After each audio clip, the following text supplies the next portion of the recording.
I'm calling to order this meeting. This is an additional meeting of the Committee of the Whole of the Council of the District of Columbia. I'm Phil Mendelson, Chairman of the Council and Chair of the Committee of the Whole. Today is Tuesday, December 6, 2022. The time is 12:16 in the afternoon, and this hearing is what we call a hybrid meeting. I believe there are 6 or 7 members who are present, and I believe there are 4 members who are participating virtually. This meeting is available to the public. Not only are there a number of members of the public who are present in the chamber, thank you for being here, but this meeting is being broadcast live via the Zoom video conference broadcast platform. It's also being broadcast live on Council Channel 13, and it is available on the Council's website, which is www.dccouncil.gov. www.dccouncil.gov. We have this Committee of the Whole meeting, which is going to be processing a number of bills, quite a number of bills, as well as marking up something like 8 bills in the Committee of the Whole itself. This meeting, when it concludes, will then be followed by the regular legislative meeting of the Council. It will be our 40th legislative meeting of Council period 24 and the penultimate meeting of Council period 24. We begin our Committee of the Whole meetings with determining whether we have a quorum. Mr. Cash, would you please call the roll? Chairman Mendelson. Present. Councilmember Allen. Here. Councilmember Bonds. Councilmember Bonds. Councilmember Che. Here. Councilmember Gray. Here. Councilmember Henderson. Here. Councilmember Lewis George. Here. Councilmember McDuffie. Here. Councilmember Nadeau. Here. Councilmember Pinto. Present. Councilmember Silverman. Present. Councilmember Robert White. Present. Councilmember Trayon White. Present. Mr. Chairman, you have a quorum. Thank you, Mr. Cash. As I indicated, we have a number of bills for markup in the Committee of the Whole.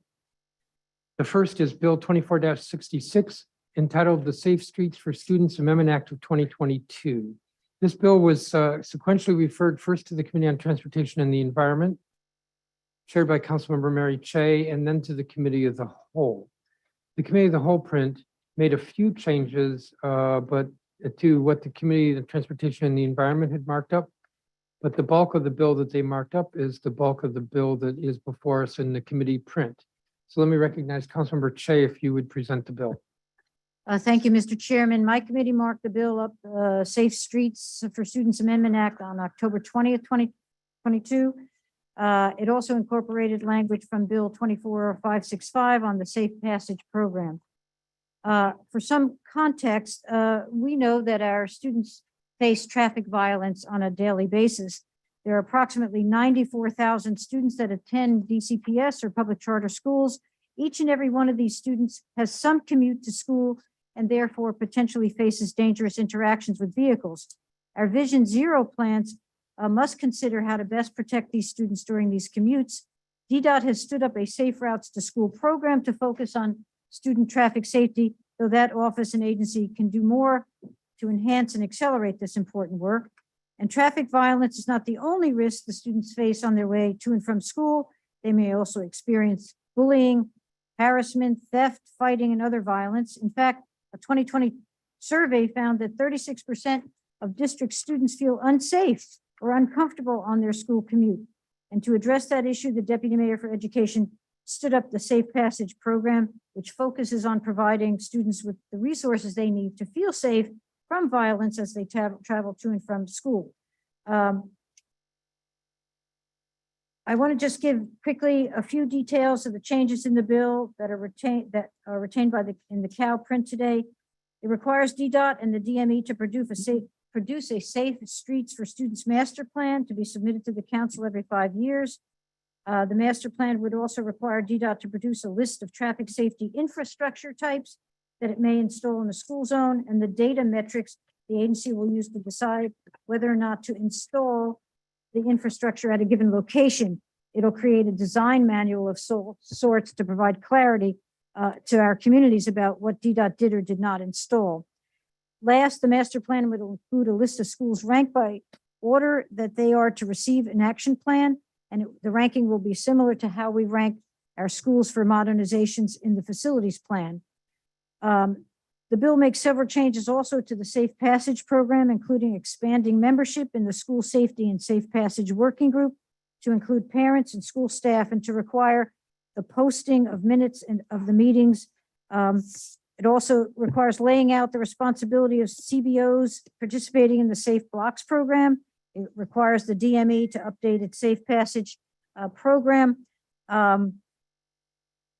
And its map tool to show sidewalks, stop signs and signals, crossing guard locations and other infrastructure that families can use to map out their route to school. I don't want to go on at too great a length, Mr. Chairman, but to continue briefly here, it requires DDOT to produce this action plan at least 25 schools each year in line with funding, doubles the size of school zones in areas where DDOT will install school safety infrastructure, requires DDOT to finish installation of all traffic safety infrastructure within 1 year of the action plan completion, make several changes to enhance DDOT's crossing guard program, including requiring DDOT offering a simple digital means for school to submit requests. Finally, it requires DDOT to launch a school streets pilot at one school in each ward, which would close off the roadway in front of the school to through traffic during pickup and drop off. It represents months of the committee work with DDOT and the DME. That said, I think, Mr. Chairman, you had some points that you wanted to make about the bill changes. I take it, because I do have questions about those. Okay, so let me present fairly briefly the Committee of the Whole print that is what we'll be voting on, which was circulated with the draft report yesterday. Does make a few changes to the bill as reported out of the Committee on Transportation and the Environment. The bill that was reported out of the committee had a fiscal impact of about $148 million over the financial plan. The revised fiscal impact with this committee print is about $79 million. So roughly, maybe not quite roughly, half of that. The first change that the Committee of the Whole print makes is to remove the requirement for the Office of State Superintendent for Education, that is OSSE, to install automated traffic enforcement cameras on all district school buses. These ATE cameras would cost an estimated $66 million. The second change that the Committee of the Whole print makes is to expand the specific design elements in all action plans where doing so would increase safety. So we added to the list of some of the design elements that the Department of Transportation is to consider when looking at school safety around particular schools. Third, the committee print reduces some of the burden that the earlier print would have put on the Deputy Mayor for Education and on DCPS. For instance, traffic counts and vehicle crash data are the business of DDOT. Crime statistical data is the purview of the Metropolitan Police Department. The committee report concludes by saying the committee supports the concept of expanded safety around our schools and establishing offices that would lead and maintain accountability for this work. The new master plan to be established by the District Department of Transportation will allow for a comprehensive review of the school zones for appropriate safety infrastructure investments. The new Safe Passage program, Safe Blocks program, School Safety and Safe Passage Working Group, the Safe Routes to School program, and the School Streets Pilot program will increase safety for students on their daily travels to and from school. This legislation was introduced on February 4th, 2021. I'm speaking of Bill 24-66, and Councilmember Che noted that there's another bill that's partially incorporated into this. And the Committee on Transportation and the Environment held a public hearing on October 12th, 2021. I move the print with leave for staff to make technical and conforming changes. Is there discussion? Mr. Chairman, Councilmember Che. I do have questions, and maybe these things are resolved. I'm not sure. You can help me. The print that was circulated yesterday seemed to strike language from my committee's print that would require DDOT to install flashers on speed limit and school zone signs on arterials. And that's a best practice and helps ensure that drivers are aware they're in a school zone and thus that the speed limit is lower and children may be present. Has that language in fact been struck, and should we not? It was struck in one place, but added in another place. Oh, okay. And I fine. don't have that cross site in front of me. And so if we got it wrong, I'm happy to work with you between now and second reading. Okay, But I'd mentioned that we expanded the list of elements that DDOT has to consider in these school plans, and we added the flashers. There was some objection to that from the agency, but we added it to the list there. okay, thank you. And then the print states that school zones are 15 miles an hour only during the daytime, quote, daytime, unquote, as opposed to all hours, which was in my committee's print, or just during school hours, our current practice. But it's not clear to me exactly what daytime would mean here. How would it be interpreted by the agency in terms of enforcement or by drivers who may have different interpretations of what daytime means? What's more, given the length of the day literally changes from day to day, this standard will be inconsistent, and in the winter, daytime might end before school hours end. So do you have any issue with changing the language back to during school hours rather than daytime?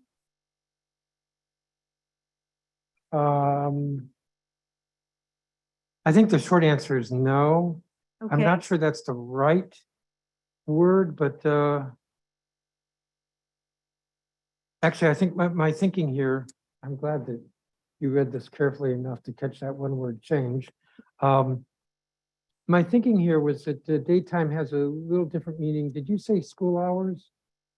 But school hours might not be precise either. I think we have to find the right word. okay. In my view, it should not be 24 hours every day. No, I agree, but And so what do we find that's the right description? Because what we want to capture is when there's students at school, and Right. that may not be normal school hours, 8 to 4. could be that they're practicing for a play or what have you. Correct. So I So- think the better course, rather than amend it today, is work this out. It's not that complicated, and then we'll Okay. do it at second reading. Okay, and That then, means more items on non-consent at second reading. okay, I regret that, but I just wanted to raise this. And then I have one final point that I'd like to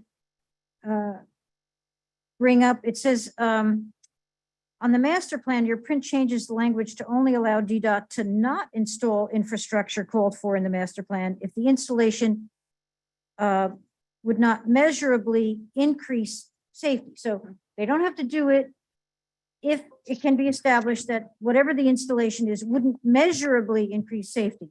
My committee print had simply given DDOT that flexibility not to install if the installation would not increase safety. So no measurably as a qualifier there. Yeah, I think there needs to be a qualifier there because increased safety, if you think about it, could be very subjective, very subjective. And the goal here is that we want to actually, we want changes and improvements that How about actually make a difference. materially? I would say I could be okay with that. Okay. That's a little bit notched down from measurably, I guess. What do you think there, I'll go, Councilmember McDuffie, my fellow attorney? No, no, no. do I didn't mean to land on you that way, but you want to make that change now, Councilmember? Chairman, I'm asking for the benefit of my legal team here, Okay, as between measurably and materially. all right, well then why don't we take it under advisement for second reading? and Okay, work- because I believe legally speaking, that materially means, you know, it discernibly, but not by a whole lot. Sure. Okay, So we'll have two items for the second reading. okay, and then I guess. Chairman. Just a moment, Councilmember. Okay, so that's all for me. Thank you. Councilmember Trahan White. Yes, I know this is speaking about safe passage and more so about DDOT as it relates to different traffic implications as it relates to safe passage. I do want to note on this topic that we have not fully implemented the whole strategy around safe passage, meaning getting those individuals in the community to be in the schools as well. I just got a note today that several individuals were denied access to be inside the schools. And so I just want to note that during a conversation about safe passage, that we have to work through the legalities and logistics as far as getting people inside the schools so they can be relationships with the students. So they're just not out there standing, watching students come past and walk past, not knowing who they are, or not having any relationships with them to help deter the violence. Okay, was there a question there for me? No, not really a question, just a comment as it relates to safe passage. Sure. Okay. Further on the bill, Councilmember Lewis George? Chairman, thank you. I'd like to thank you and your team for moving this bill forward.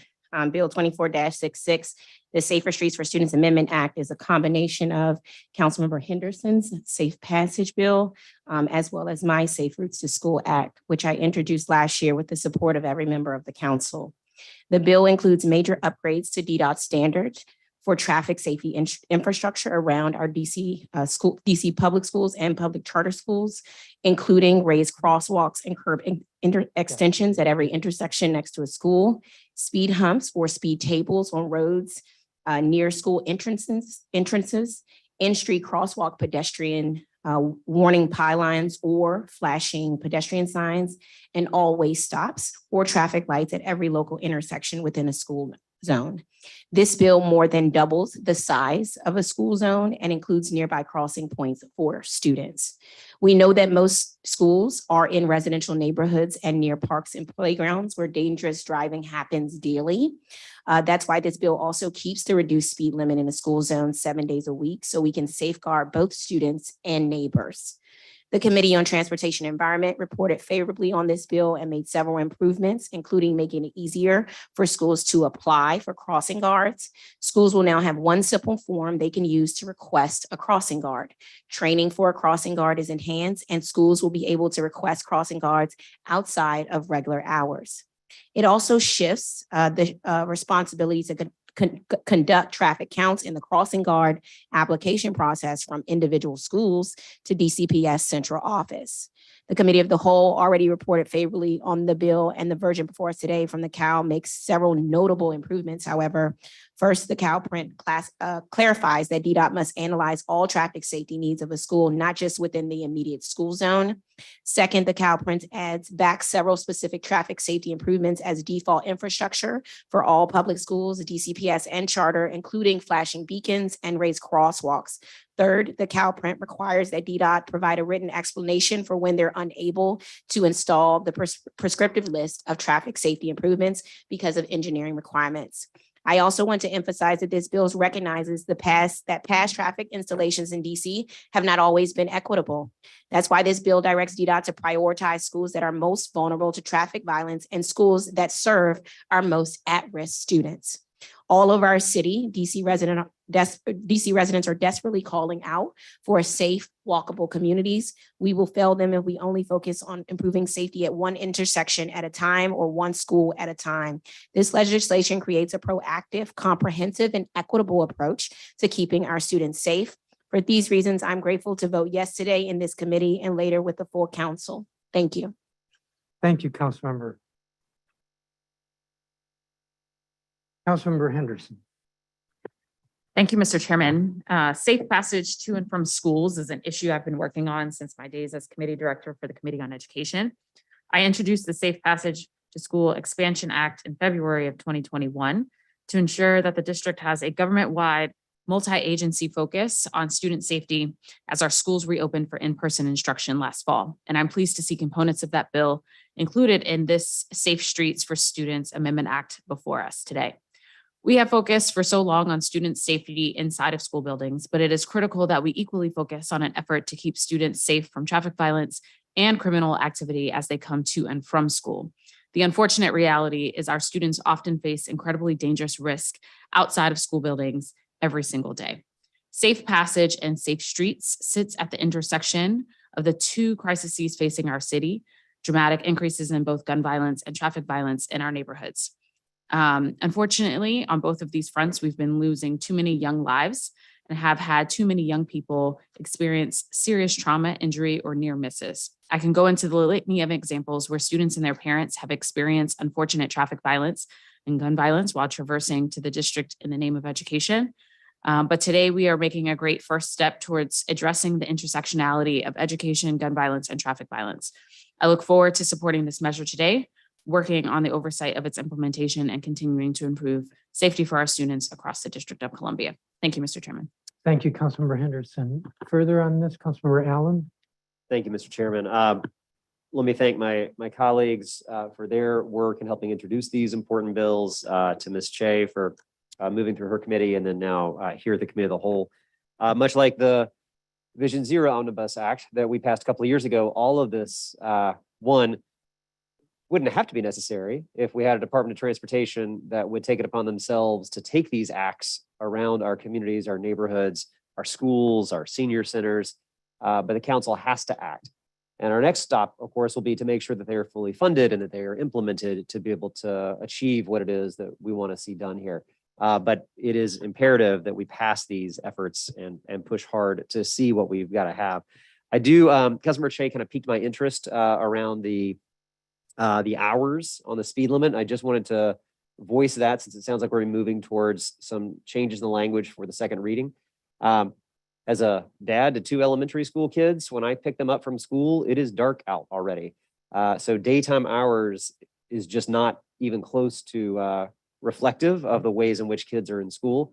But more importantly, our schools are civic centers. They are civic hubs. They're where A&C meetings are held in the evening. They're where communities gather. They're where school performances or arts take place. They are really significant community hubs. And the confusion that might be around trying to create a distinction between one speed limit during some certain hours, but a different speed limit during different hours, I think it would just make sense to follow what the Committee on Transportation had moved out, which is just to have a set speed limit when we are next to a school at all hours of the day. I think there's a simplicity and certainty around that that will help make sure we actually see what we want. So it sounds like there'll be some changes moving towards second reading and second vote, Mr. Chairman, but just wanted to pipe in on that point. Thank you. Thank you, Councilmember. Councilmember Nadeau. Thank you, Chairman. Thank you to Councilmember Lewis George and Henderson, and also Councilmember Che for moving this bill forward today. So much of the work that we have had to do around pedestrian safety and student safety over the years has been one at a time and fighting for improvements where we see the need. And I'm so pleased that in this year, the Transportation Committee has been able to really focus on a combination of bills that move us forward across the city and standardize the interventions that we need to keep kids, pedestrians, everyone safe in our city. This bill is part of the complement of bills that is doing that. We know how important it is to keep kids safe holistically on their way to school, when they're coming, when they're going, and while they're there. And this is a huge piece of that. We did some demonstrations earlier this year, one in each ward, where we closed off the roads around the schools to see how it would work. And I think it worked really well. So we need to keep pressing on these issues. I'm thrilled that this bill is moving forward. Thank you for everyone who contributed to it and all the other improvements that we're making this year. Thank you, Chairman. Thank you, Councilmember. Further on the bill, we have the print before us with leave for staff to make technical conforming changes. Mr. Cash, would you call the roll? Councilmember McDuffie. Yes. Councilmember McDuffie votes yes. Chairman Mendelson. Yes. Chairman Mendelson votes yes. Councilmember Nadeau. Yes. Councilmember Nadeau votes yes. Councilmember Pinto. Yes. Councilmember Pinto votes yes. Councilmember Silverman. Yes. Councilmember Silverman votes yes. Councilmember Robert White. Yes. Councilmember Robert White votes yes. Councilmember Trahan White. Yes. Councilmember Trahan White votes yes. Councilmember Allen. Yes. Councilmember Allen votes yes. Councilmember Bonds. Yes. Councilmember Bonds votes yes. Councilmember Che. Yes. Councilmember Che votes yes. Councilmember Gray. Yes. Councilmember Gray votes yes. Councilmember Henderson. Yes. Councilmember Henderson votes yes. Councilmember Lewis George. Yes. Councilmember Lewis George votes yes. Mr. Chairman, there are 13 yeses. The print is approved unanimously. I move the report with leave for staff to make technical conforming and editorial changes. Is there discussion? The vote will be a voice vote on the report. All those in favor say aye. Aye. Aye. Aye. Are there any opposed? I don't hear any no votes. The report is approved unanimously. Madam General Counsel, is the measure legally and technically sufficient for our consideration? Yes, it is. Madam Secretary, is the record complete? Record is complete from the Committee on Transportation and Environment, and once the report is filed from the Committee of the Whole. Madam Budget Director, does the measure's fiscal impact statement comply with council requirements? Yes, it does. Without objection, this measure will be placed on the consent agenda for today's legislative meeting.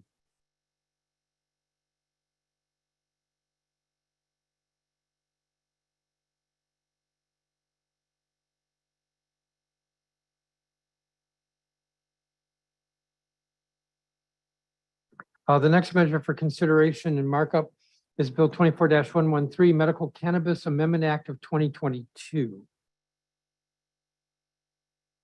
This legislation would amend the legalization of marijuana for medical treatment initiative of 1999 to make a number of changes, many of which are focused on trying to improve the medical cannabis industry or business in the district.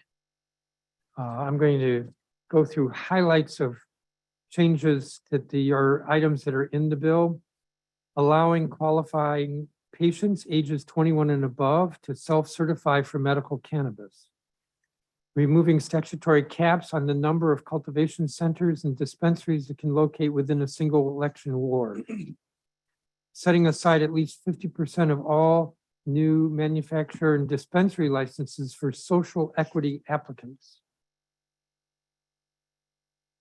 Social equity applicant would be, for example, someone who is a returning citizen, just as one example. Restricting the use of criminal records when determining whether to issue a license for a cultivation center, manufacturer, or dispensary. Creating a program to provide grants and loans to social equity applicants and medical cannabis certified business enterprises. Prescribing civil penalties and enforcement for the operation of unlicensed cannabis businesses. Allowing the Alcoholic Beverage and Cannabis Administration to issue conditional licenses. The creation of a courier license that would allow a third party contracted with a retailer to deliver medical cannabis to qualifying patients. Creation of an internet retailer license that would allow a medical cannabis retailer to operate without a physical storefront for medical cannabis purchases. Creation of a summer garden endorsement that would allow retailers with a safe use facility endorsement to offer qualifying patients space to purchase and consume medical cannabis in a private outdoor space. Allowing licensed medical cannabis businesses to deduct the ordinary and necessary costs of conducting business with respect to district income taxes. Unfortunately, we can't do that with regard to federal taxes.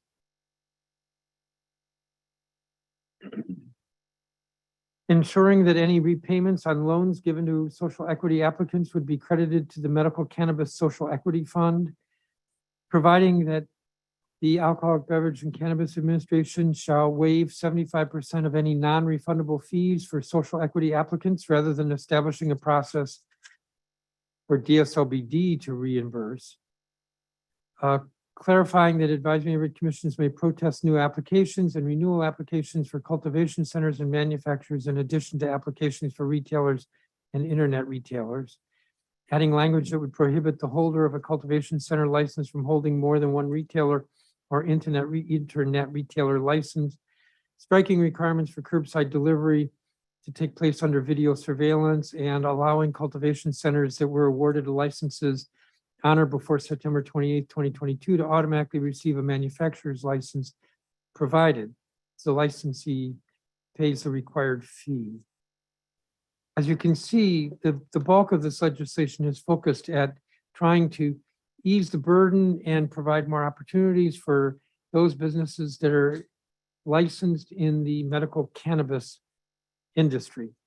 And this is important because what we have seen in recent years is some withering of their business as the illegal cannabis market, recreational market has burgeoned.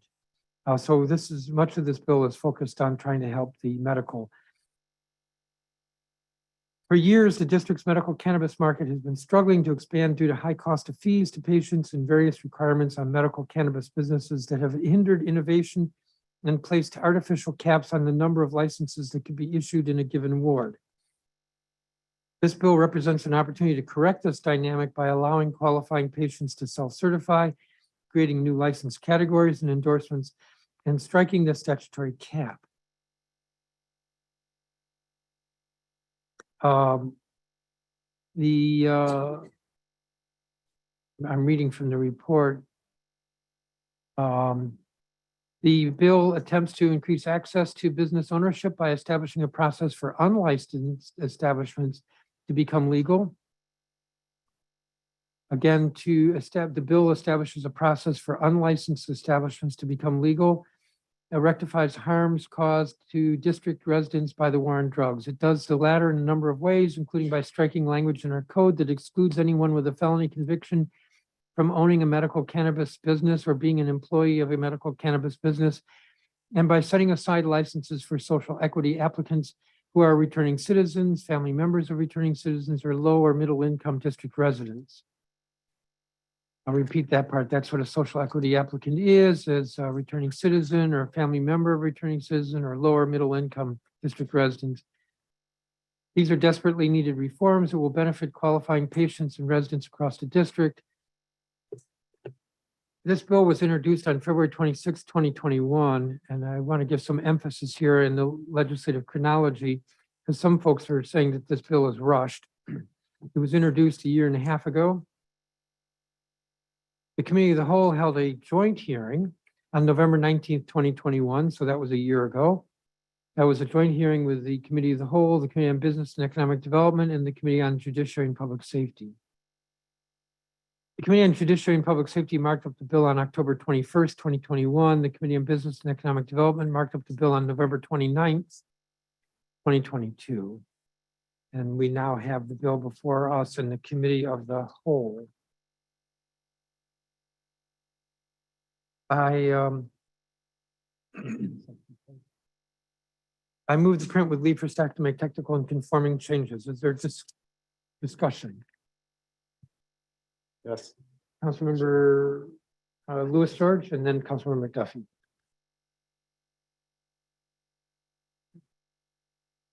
I didn't hear you. Okay. I do have a few questions here, Chairman.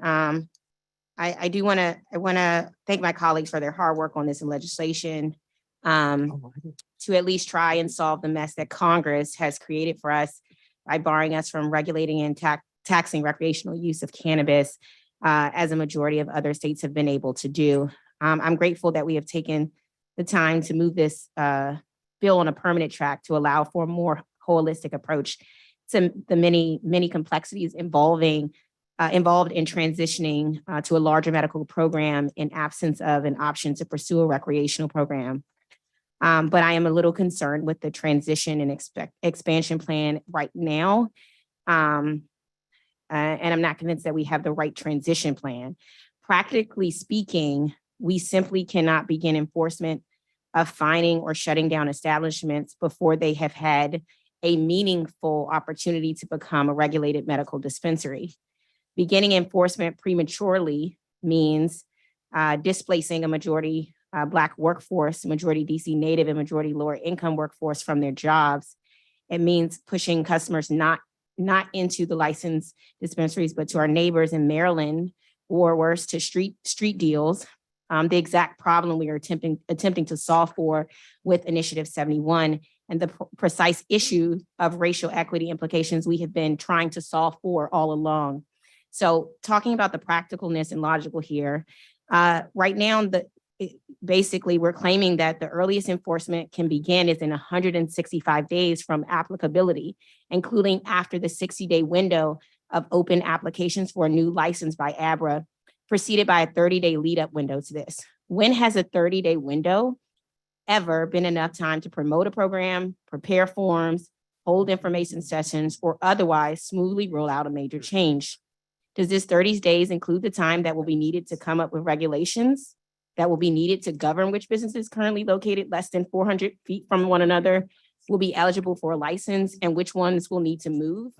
Is 30 days enough to come up with thoughtful rules governing denials and appeals on account of circumstances unique to our I-71 gifting shops? If not, then what this means in practice is that the operators with more resources and more legal connections, potentially by virtue of being better connected to a larger out-of-state network of dispensaries or supply distributors, will be the ones with the resources and legal support needed to navigate a complex transition process, and smaller businesses will be left behind. And who does that serve? And are we certain ABRA can process a rush of applications, potentially applications submitted in haste without time to vet for precision in 60 days and issue thoughtful approvals and denials under these conditions?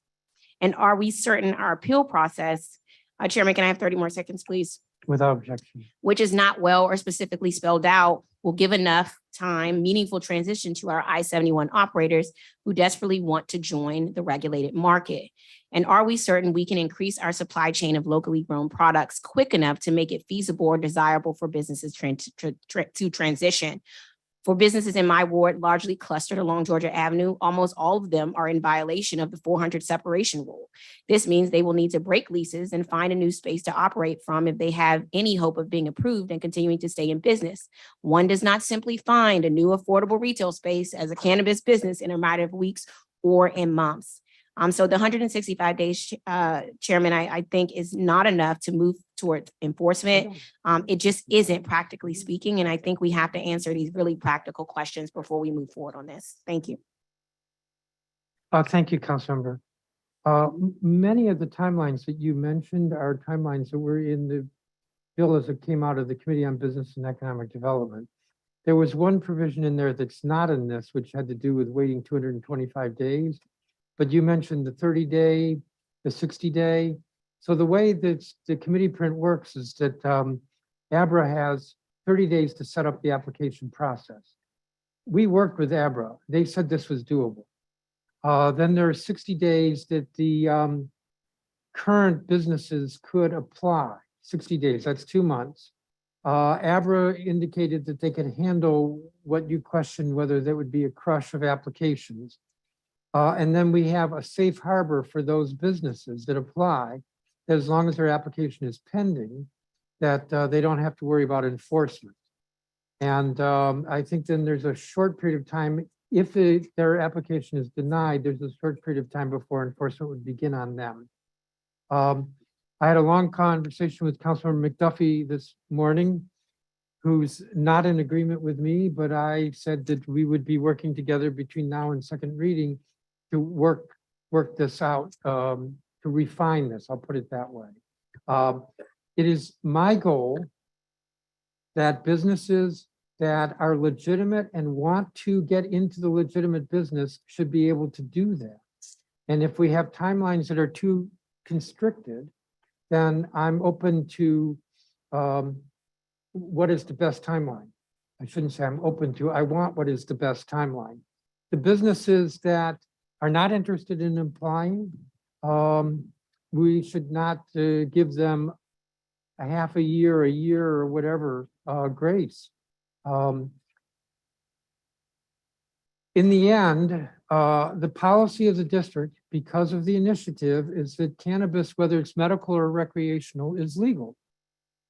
We are unable to do what we as a government should be able to do because of the congressional rider. So we have legal use, legal possession of small quantities, but we are unable to regulate the recreational market. So this bill is really focused on trying to open up the medical, I shouldn't say open up, but to just relieve some of the constrictions that we put on it 10 10 years ago, Mhm. 12 years ago. But yes, there is the enforcement provision. And yes, I've said to Mr. McDuffie that while this print doesn't reflect what he had in terms of the 225 days, that I want the timing to be right. So I hope that answers your questions. The 30-day, 60-day, we didn't change that. Abra has said they can do this. So then it's just a question of what we think makes the most sense for those businesses that want to be legal.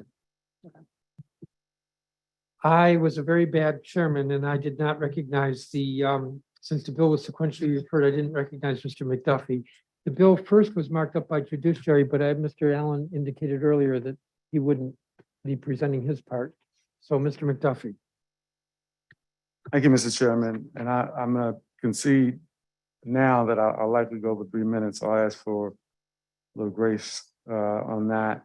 I want to mention, though, you talked about the 30 and 60 days, and I appreciate Councilmember Louis George for mentioning it. The print that came out of the Committee on Business and Economic Development did include a 30-day window for currently unlicensed I-71 shops to review the applications before the 60 days starts to run. All right, why is that important? Because there's really serious concern that those individuals who are connected and have insights to how things work, influence, resources, are going to be better positioned to respond once the application opens for 60 days. And if their resources allow them to respond sooner, it gives them an advantage. And the print that came out of the Committee on Business and Economic Development was specifically designed not to advantage existing well-resourced, likely white-owned applicants. It emphasized social equity and racial equity in the approach and the framework that we laid out. I appreciate everything you said that laid out sort of context for how long this has taken. And I think that's important, but I think it should not guide how we approach this issue, nor should it guide a decision by any member of this council to vote yes on what I view as a deeply flawed bill. I do not support this bill, and I would ask my colleagues not to support this bill. I have very serious concerns about how the changes that were made in the Committee of the Whole print will negatively impact social equity and public safety in the District of Columbia. For example, the print no longer devotes 100% set-asides licenses to social equity applicants, and it removes an inclusive and accessible pathway for I-71 establishments to become regulated. And the emergency legislation that the council passed earlier this year means that self-certification is already in place until the temporary expires in the spring. Why do I say that? Because we have time to get this right. We do not have to do this today. To be clear, we do not have to proceed with this bill today. Right? There's a false sense of urgency around this. And where I differ with the chairman is, while I think it's important to support the existing licensed market, and the print that came out of the Committee on Business and Economic Development did just that, and there are further things that I'd like to be able to do that I express to them, I am not leading with the desire to protect the existing licensed shops, right? It shouldn't be this either or scenario where I think a more equitable approach should be both and. The sense of urgency does not really exist. I think this bill is flawed. I think we should take the necessary time to get it right rather than rush a bill that clearly will have a myriad of unintended consequences, unintended negative consequences on any real pathway for existing I-71 shops to become licensed and regulated. The 7 existing dispensaries, my understanding, have already noted challenges with supply, right? The prints, the Business and Economic Development prints 225-day grace period before enforcement would have began, allowed time for the existing cultivation centers, about 8 of them exist today, 2 of which are actually closed temporarily, but it would have allowed time for them to increase supply. If the unregulated market is truly generating $600 million in sales each year, which the chairman has referenced any number of times, how do you expect existing cultivators to meet the demand? Right? Especially when you're now in this print eliminating the caps that exist. There's no way that they're going to be able to meet demand. And whereas the Committee on Business and Economic Development's print laid out a pathway for I-71 shops to become licensed cultivators, this bill doesn't do that. It doesn't do that. So you're effectively relying on the existing shops to meet all the demand that is being created by this bill. So essentially, we're setting up people to fail. This is not truly a pathway. It is not truly a bridge. If anything, it's a drawbridge that's opening it up as people will try to approach and cross. And so I don't think we should be a party to doing that. I would rather work with Chairman Mendelson and the impacted stakeholders to improve this bill, which I believe we can do with the adequate time. And I don't think it's enough time between first and second reading. And so I don't want people to think, oh, we can fix this for second reading, so we should vote for it today. I say vote no on this today because there's not going to be enough time to fix it. And I think with the temporary still in place, we will have time to fix it in the new council period. If the ultimate goal is to help patients, we need to do what we can to ensure that there's enough product and optimal access for them. And the extended time frame before enforcement helps with that. If, as was said yesterday, Chairman, that the ultimate goal is to help existing dispensaries stay in business, which is not my goal solely, this bill provides them significant financial relief by allowing them to deduct their business expenses from DC taxes. That was in the Committee on Business and Economic Development's print. It's in this print. So we shouldn't have to rush to start the enforcement activity if we're already providing more supports for the existing licensed shops. Mr. McDuffie, you've been double your time. Mr. Chairman, this is something that you mentioned we've been working on for a while now, and I think it's important to really go through and Well, we have share a with folks. 3-minute rule. You asked for additional time. You've now been 7 minutes. Okay, all right. Well, I'm happy to answer any questions that people have. I will just say this. The print removes the grace period before enforcement activities. It removed the 30-day period for review. People reached out to my office about vertical integration, and we want to be able to do vertical integration both for unlicensed shops currently, but also for existing licensed shops. All right, that's not in here. All right, so there are a number of things that need to be done, and we need to devote the necessary time to do them rather than resort to political expediency at the risk of really something that it was harmful, I think, if passed in this form. Thank you, Mr. Chairman. Oh, thank you. Mr. Chair. Councilmember Yeah. Allen. Thank you, Mr. Chair. I had circulated, so to hopefully take something into a less controversial space. I'd circulated an amendment that I believe will be accepted as friendly, but since we're at the cow and we're allowed to move friendly amendments, I wanted to offer that now if I could. Are you okay with moving that at this point? If there's no objection, let me make sure every member is clear. Councilmember Allen circulated an amendment yesterday.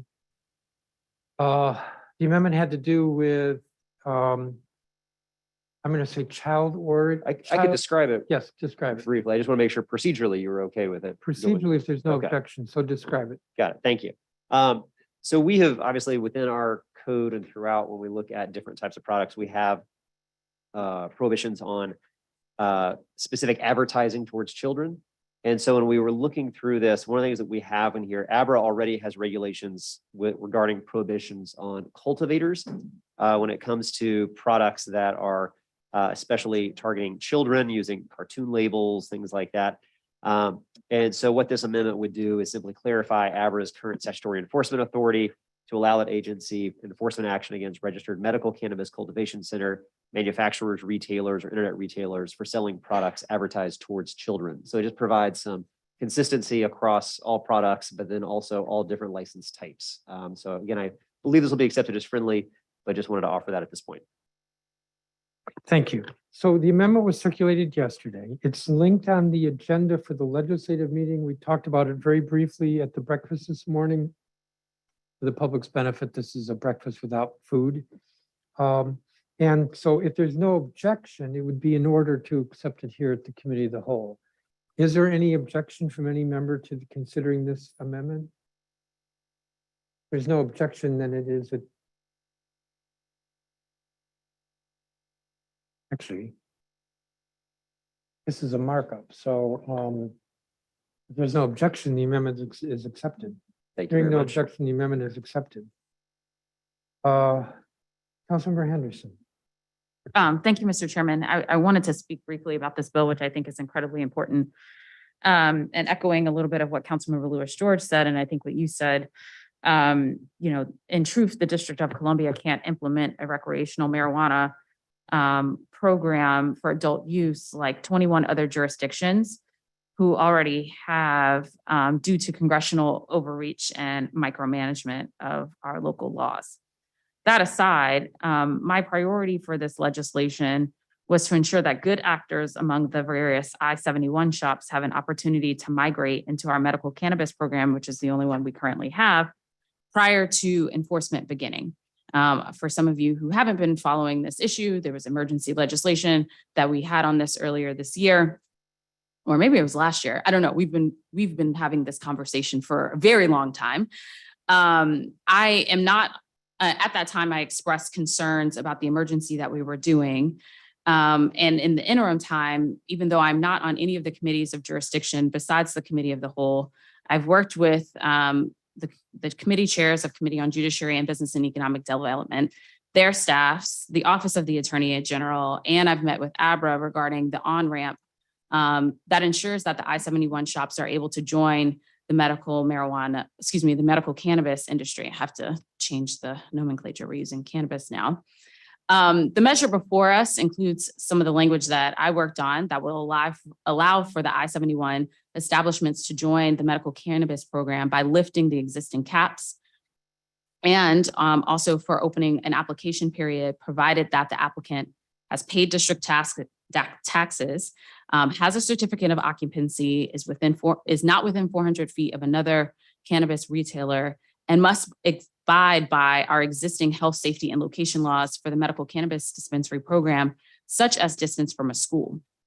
To me, these are reasonable and necessary, if only for the fact that getting into the medical cannabis dispensary program will also get you access to safe, regulated, and approved cannabis grown here in the District of Columbia, as opposed to other illegal activities in terms of interstate commerce.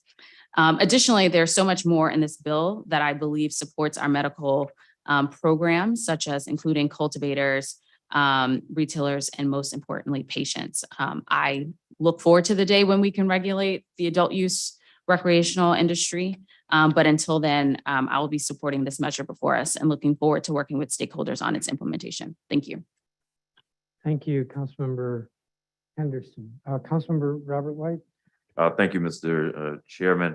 I stand with most members, I think, which is that I want to make sure what we do offers the opportunity for good actors to have a pathway to a fully legalized and regulated industry.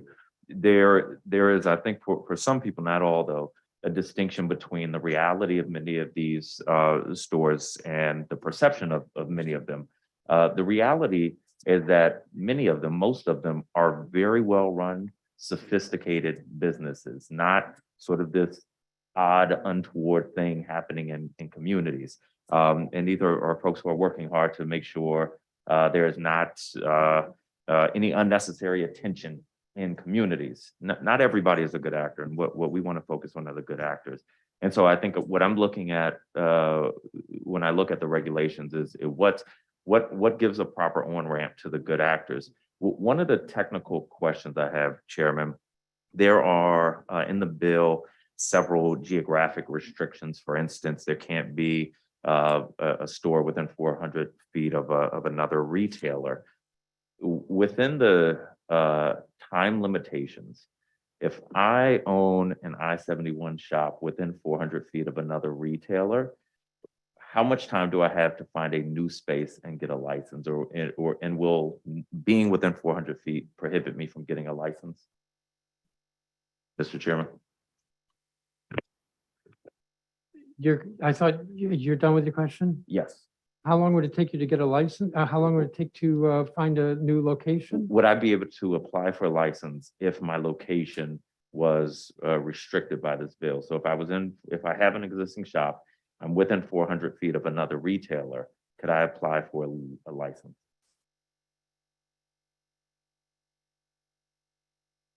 Yes, you would be able to apply. And if there's an issue about location, it might be that you, the applicant, would have to indicate how you're going to change the location, so you would be in compliance with this law or zoning. Okay, so Now, let me repeat what I said earlier, which unfortunately my colleague didn't seem to fully appreciate, and that is, I get that there need to be some refinements with regard to the enforcement provisions. My intent, and the bill's intent is to provide a path for current operators who aren't licensed to be able to be licensed. What's needed for that, I think we came pretty close, but questions like what you're asking, I said to my colleague that want to work with him over the next couple of weeks. I'm getting away from your question, and I'll give you a little more time, but I'm kind of frustrated with this notion of we need more time. This issue of enforcement has been before the council for 13 months. 13 months. And if people didn't pay attention to it until the last couple of weeks, it's still been before us for 13 months. And I believe that we can make refinements between now and second reading. And if there needs to be more refinement, we can always take up emergency legislation to refine it quickly in the new year. But to put this off, we're just putting it off. And the fact is that the unlicensed market has only grown. And that has long-term negative implications in terms of our social equity goals when we finally are able to initiate regulation of recreational cannabis. So I went beyond your question.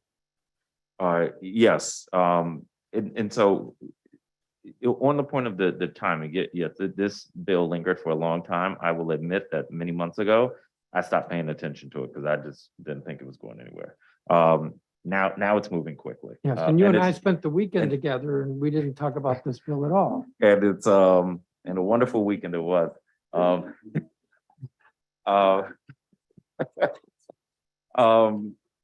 So what I'm We'll send photos if anybody wants.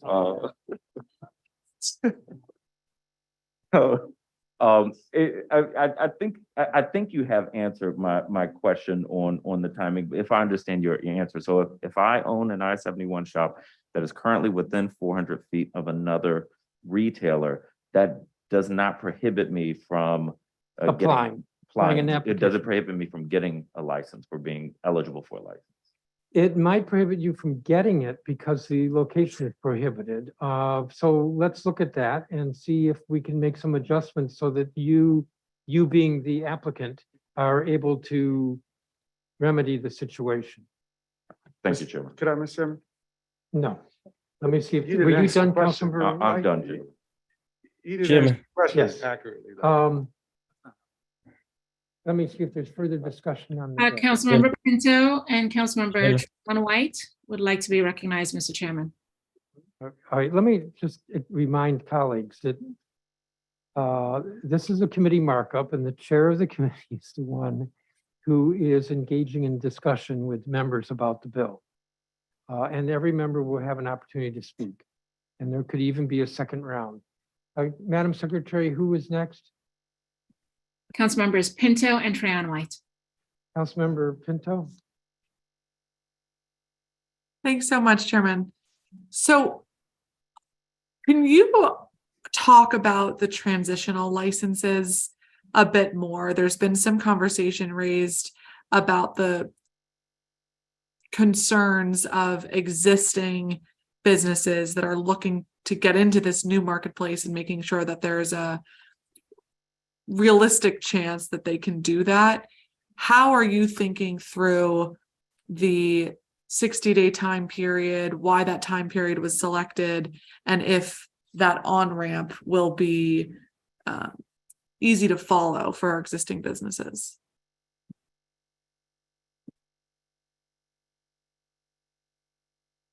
So let me try to answer this, and my staff may correct me if I get it wrong. There is no transitional license under this bill. At one point, there was talk about or consideration of a transitional license.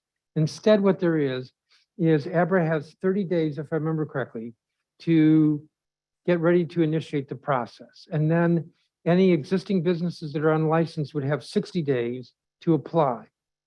And between now and second reading, if there's some thinking that that's not enough time, I'm willing to look at that. They have 60 days. If they apply, there's a safe harbor. However long it takes ABRA, which is going to be renamed ABCA, however long it takes them, there's a safe harbor. If the business is truly legitimate, they should be able to get their license. Because this is not a discretionary issue, if they're legitimate. If for some reason they aren't eligible to get their license, then they would be denied, and ABRA or ABCA would send them a letter, and I think it's another 30 days before enforcement could begin. And when If a you say if they are legitimate, do you mean if they are seeking to become legitimate? I mean legitimate as they are willing to get a business license, they're willing to collect taxes, they show that they actually have been paying taxes, that they're a legitimate business in all respects other than that they want to be in the recreational cannabis business. And I don't mean by that that's not legitimate, but I'm trying to explain what I mean by Right. legitimate. Okay, and We I can just really am mindful put of that time. forward. Chairman, I just want to use the last couple seconds. Councilor McDuffie, and what is your concern about that transition period for businesses looking to get this type of license that will not be effective? It is making sure that, and thank you for the question, Councilmember, making sure that there's enough time for the folks who are seeking to become licensed and regulated to get the information from ABRA, digest it, and make sure they understand what's required for the application. This process, just as was, just for context, is not something that is as simple as it may sound. The timeline, for example, for the letter of intent that ABRA put out last year, March 3rd, 2021, when it played out all the way through the process of closing the LOI, opening up the award, it ended on September 28th of this year. That's 574 days later, right? 1 year, 209 days it took for that process to play out. And even if you eliminate the LOI, Councilmember Pinto, and just do the award, the application process and the award, the application opened on November 29th, 2021. The award was made September 28th, 2022. That's 303 days that the process took. And so what we tried to bake in during with the Business and Economic Development print was a sufficient buffer to both allow ABRA to do what it needed to do to solicit and put out the solicitation, but also to orient a community of people who have a lot of anxiety around whether this is a legitimate pathway to being licensed and regulated. And most of them, for reasons that I've tried to articulate, do not believe that this is a serious pathway. And frankly, there is any number of jurisdictions that say they care about social equity and have tried, but have failed. All right, and the committee report from Committee of the Whole actually footnotes to jurisdictions like Detroit that they put out these social equity licenses. People get social equity licenses, but because all the other obstacles that exist in this market, they are not doing business today. And this is what we're Okay, well- setting up with the committee of the whole, Prince. Okay, well, thank you very much for that. And I too am concerned about making sure that the transition period is smooth and is actually accomplishing our goal of creating a pathway.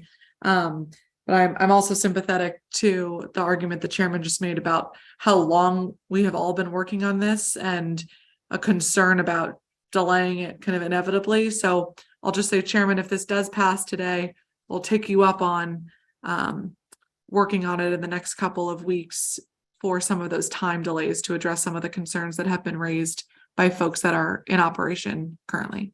Thank you. Thank you. Before I recognize any other members, I think there needs to be some clarification here. I'm a bit stunned at my colleague being just so flat out opposed to a bill that is largely the same as what was reported out of the Committee on Business and Economic Development. The disagreement here is around when to begin enforcement of unlicensed establishments. This is what the Committee on Business and Economic Development said. There will be no enforcement of any business until 225 days after the close of the application window for unlicensed establishments. What does that mean? That means over a year. No enforcement for over a year for any of these establishments. This bill will not be law until March at the earliest. ABRA has 30 days after that to open the window. Following that is a 60-day application window. The window closes, then 225 days. That's over a year, no enforcement. What the committee print before us says is no enforcement for any business that applies for a license. Any business that doesn't apply for a license, enforcement. That's what we're arguing about here. Just want to be clear about that. Councilmember Trayon White. Yes, thank you, Chairman. On the premise for me is that we should absolutely be expanding the medical cannabis industry and making it easier to access the medical cannabis for patients. We should remove the restrictive caps, which should be also making it easier for dispensaries to provide products to customers, including pickup and delivery fees. We should also be allowing returning citizens to participate. I'm not sure why we are not. I mean, you're telling me that someone who may have been selling marijuana, went to jail and came back to society is kept out of the market while you got other people are doing it legally now. It just doesn't make sense to me. Why we don't allow returning citizens to participate. I also am unclear about the increase in the number of permitted dispensaries. I think it read from 8 to 16. And if that is enough to take on the volume, to me, the amount of I-71 shops and popping over the city shows there's increased number of volume that the city simply can't hold with the dispensaries. And I'm unsure if 16 is enough. I heard in one former piece of legislation it was 32, but I'm not sure how it went back down to 16. I'm also concerned about the time frames. There's also some restrictions on the type of shops you can have under the medical cannabis dispensary. You have a certain amount of security systems set up, so that requires construction. I guess I want to ask about that at some point. How does the construction weigh into your time frame with this? I'm also thinking about how we can increase the footprints of medical dispensaries and without what we're giving a fair chance to I-71 shops. As we know, a lot of these shops that I've seen throughout the city are in close proximity. And I think the 400 feet rule would eliminate a lot of those who are close to each other. I've seen several who are next door or across the street from each other. And I don't know what the competition is in that. But these are some of my general concerns about this, to make sure it's equitable make sure those who have these I-71 gift shops can participate and get in. And I hear the time frame, I just know the bureaucracy of government just takes so long to get a lot of things done. And I think this can be one of those things that's not, if not worked out properly and streamlined in a timely fashion. Even though I hear opera saying they can do it, I'm still uncertain about that. Thank you, Councilmember White. Let me answer some of that. So if you're concerned about caps on the number of dispensaries or cultivation centers or whatever, current law has those caps. This bill removes those caps. So the introduced bill. Question was from what to what? From like, yeah, there are no caps. So the introduced version, I believe, had 16, and you referred to that, but that's the introduced bill. That's not what's before us. There are no caps. We lift the caps. The current law has caps. So you could vote against this bill and you would be voting to continue the caps that are in the current law. You could vote for this. What about the growers? There'll be 0 caps. With regard to returning citizens, that's the social equity applicants. This bill incentivizes social equity applicants. It says that of the licenses, at least 50% have to be to social equity applicants. So that includes returning citizens. With regard to like security cameras and other requirements, this bill relaxes some of what's in the current law. Vote against the bill, there's still those restrictions, those costs. Vote for the bill, it relaxes it somewhat. I'm not going to say a whole lot. There's still some security requirements. You talk about fair chance for the shops that currently don't have a license. Well, that's really what we've been debating for the last half hour, is to ensure that there is a path for them.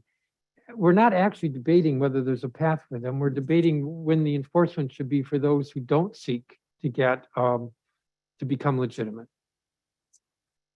So everything that you expressed a concern about, this bill deals with.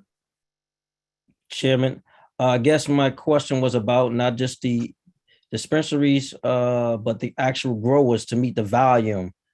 And I haven't heard that. There's no limit on the cultivation centers.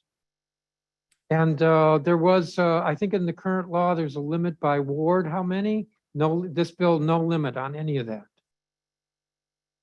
We get rid of those limits. I have to be careful how I say this. We don't want restrictions on the availability of cannabis.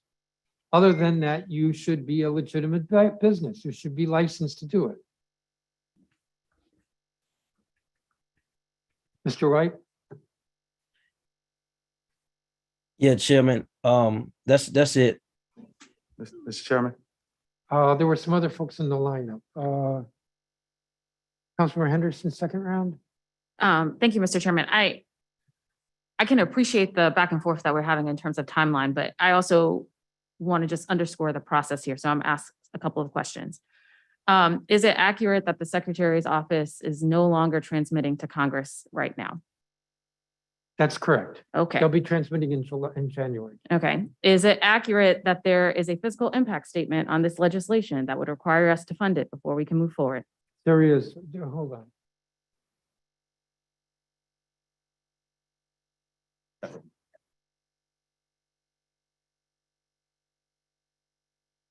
It's several million over the fiscal plan. Right. I believe it's about approximately 706,000 for fiscal year 23. Is that accurate, Ms. Budget Director? That sounds.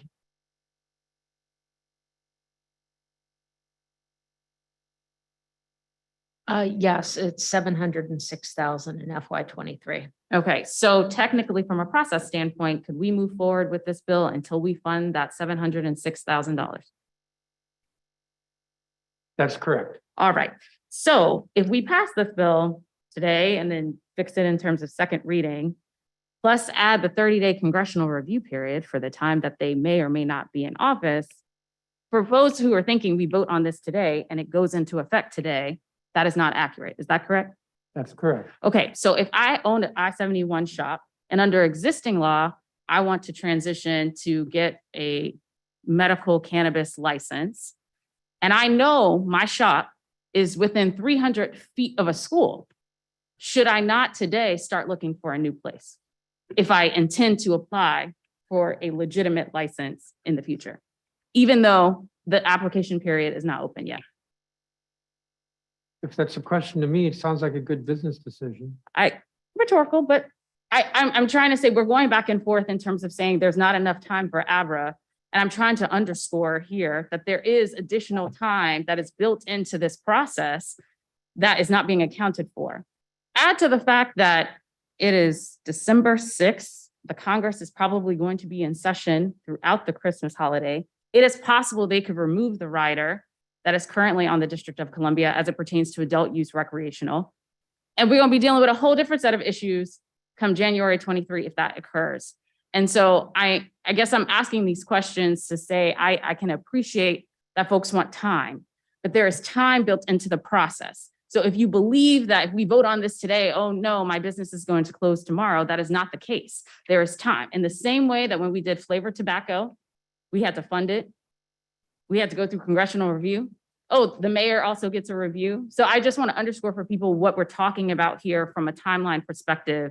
I think it's reasonable in terms of anyone who is currently operating an I-71 shop. If this bill passes today and passes on second reading December 20th, that you have enough time to get ducks in a row in order to be ready for the application period once that happens.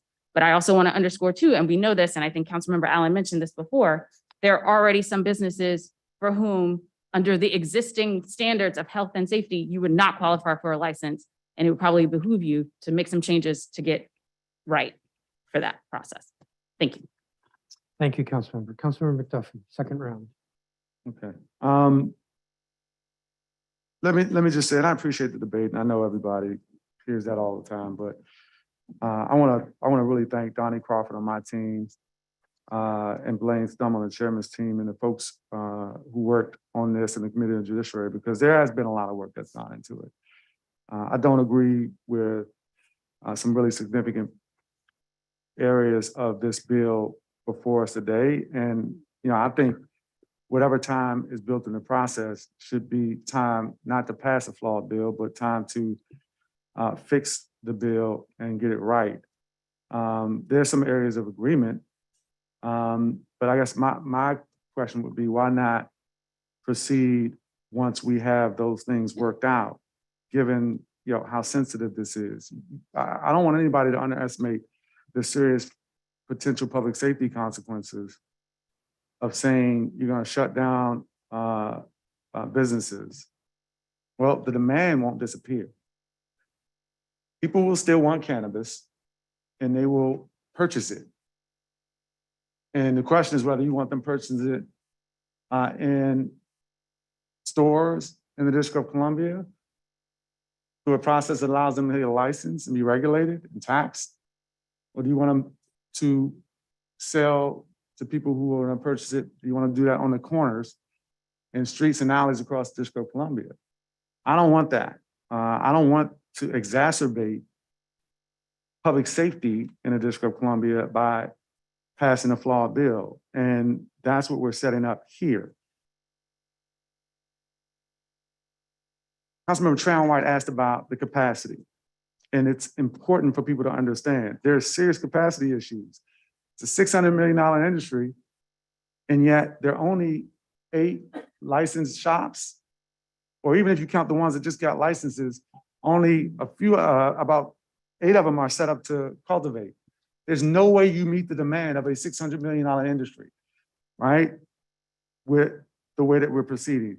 And by eliminating the caps on retail dispensaries, you're increasing demand, but not addressing the capacity issues because you're not letting the I-71 shops have a pathway to being cultivation licensed businesses.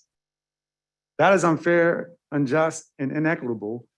And we should address that before we proceed, not say we're going to fix it along the way. It is the crux of what we're trying to do if you care about equity, Mr. Chairman. And I think that passing this bill today in this form is passing a system that sets people up to fail. And I don't want to be a party to that. Thank you, Mr. McDuffie. Councilmember Lewis George, Thank you.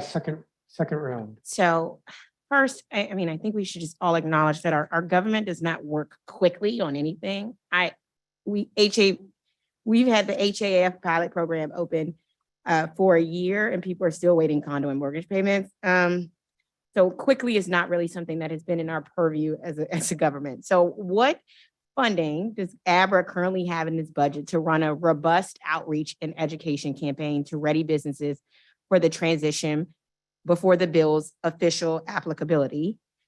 Do they have an outreach, slush fund or staffing for this purposes, given all that ABRA holds? So those are my still outstanding questions. The idea that ABRA is going to be able to do this, even within the congressional time period and that's built in is questionable. The other thing we're not addressing is the cultivation scaling period. It takes up to a year for a cultivation center to scale up. So shops won't be able to stay open without any supply. Again, it's basically setting up people to fail if this is not addressed. So there are things within the industry that take a long time. It's not simply sort of a time thing. Cultivation centers take time. We know leasing up and finding a space as a business is hard to do in the district, and the cost. And then you can't apply for an application and say, oh, I have a plan to move.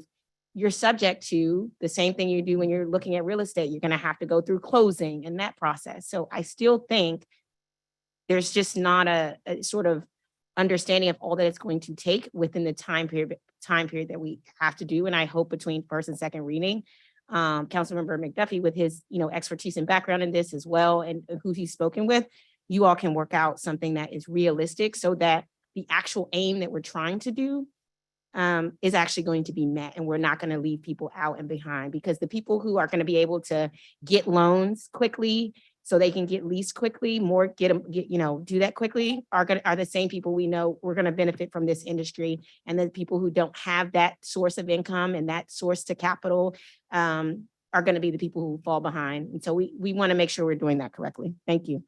Thank you, Councilwoman. If there's no further discussion on the bill, we have the committee print, which was amended by Councilmember Allen's amendment. The vote is on the committee print with leave for staff. Mr. Cash, would you call the roll?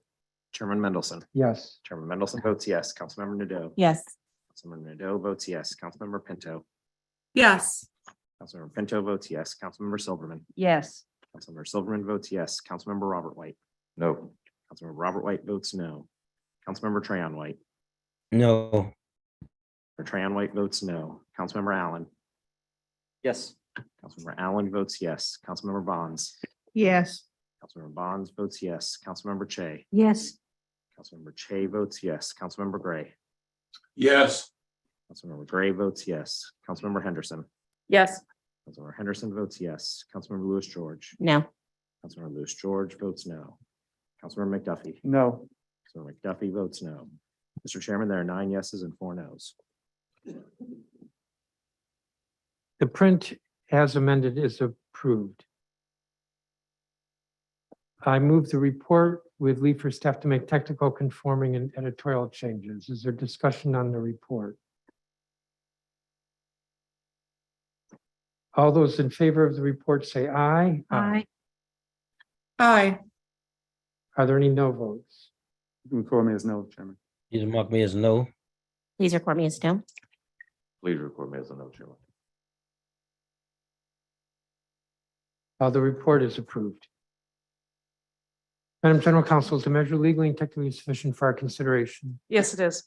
Madam Secretary, is the record complete? The record is complete from the Committee on Business and Economic Development, as well as the Committee on Judiciary, once the report is filed for the Committee of the Whole. Madam Budget Director, does the measure's fiscal impact statement comply with council requirements? Yes, it does. This measure will be placed on the non-consent agenda for today's legislative meeting. The next item is Bill 24-429, Metro for DC Amendment Act of 2022.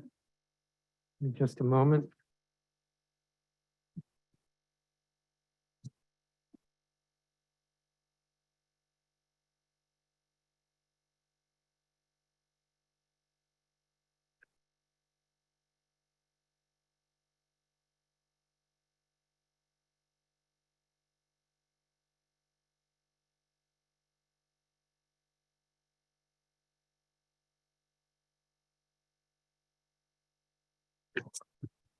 The next item for markup is Bill 24-429 Metro for DC Amendment Act of 2022.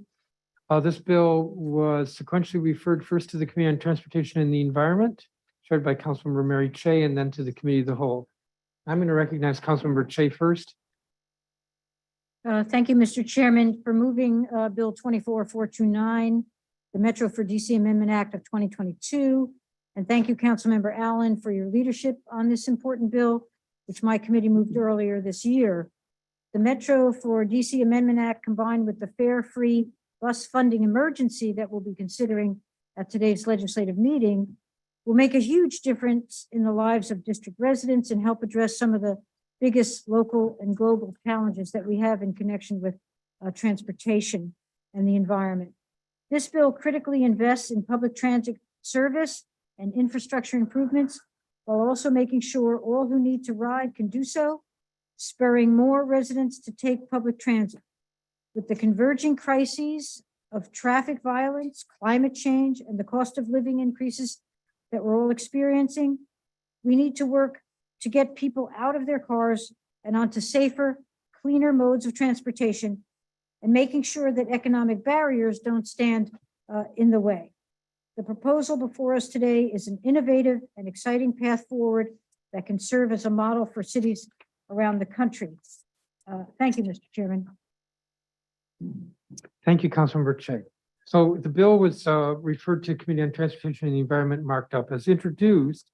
The bill was primarily a transit subsidy program, excluding certain individuals, such as federal employees who already get a subsidy.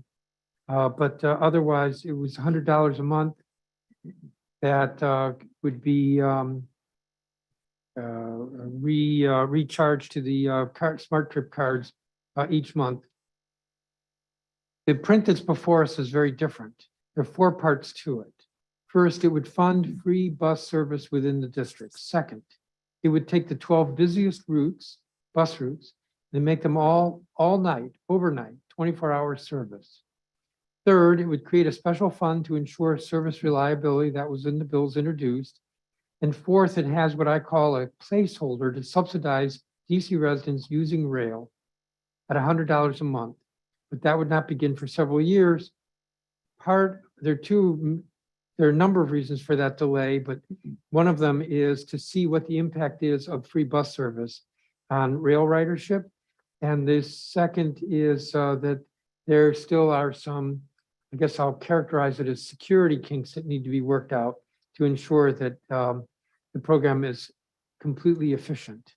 With regard to the subsidizing Metro Rail, I'd also note that part of the changing dynamic with Metro Rail is that the general manager of WMATA announced today that he's proposing to the WMATA board a discount for low-income riders on Metro Rail. Trying to look here about those residents who qualify for the SNAP benefits would be eligible for half off Metro fares, making the bus $1. Well, that wouldn't apply under this bill in the district, and Metro Rail rides would be cut in half. So changes like that are going to affect what the costs are for the Metro Rail subsidy, which is why that's put off. The advantages to free bus service in the district: first, it should increase ridership. By how much, we don't know. Second, it should reduce road congestion. If we have more people riding bus, we'll have fewer people driving. Third, it will stabilize revenues for WMATA. Public transit systems across the country are struggling with revenue loss because of the pandemic, and here there would be stable funding. As I indicated in the breakfast, the amount that it would cost the district is about $43 million in the first year. That's the combination of the free bus service as well as the 12 routes being 24 hours. That would increase by about 5% a year.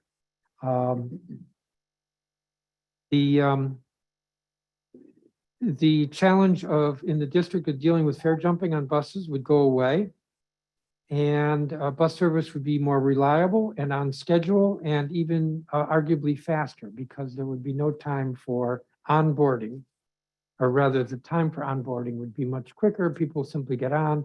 You don't have to wait for the person in front of you to find their dollar bill or to fumble with their smart chip card. This free bus service will promote equity in the district since low-income residents especially rely on bus service. And it also would help the district in terms of business and tourist activity. So those are all the advantages that come from this legislation.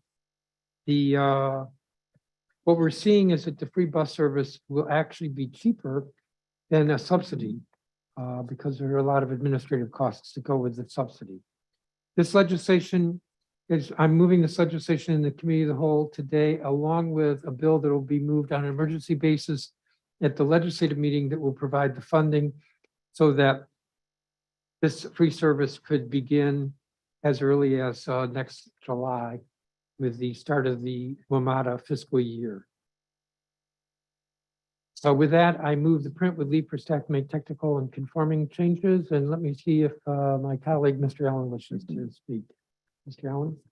Thank you very much, Mr. Chairman. Let me start by thanking you for your work on this legislation, to your team, to the budget office, to everybody involved, to Councilmember Che for her leadership, working it through her committee as well. This is nothing short of transformational for our city. When we introduced Metro for DC those 3 some odd years ago, there were 2 central premises. One was that we can make Metro, we can make transit much more affordable, if not fare free, for riders across our city. And 2, that we can improve service and reliability. And so the bill created a significant subsidy for riders, as well as an annual $10 million investment in transit equity and service improvements.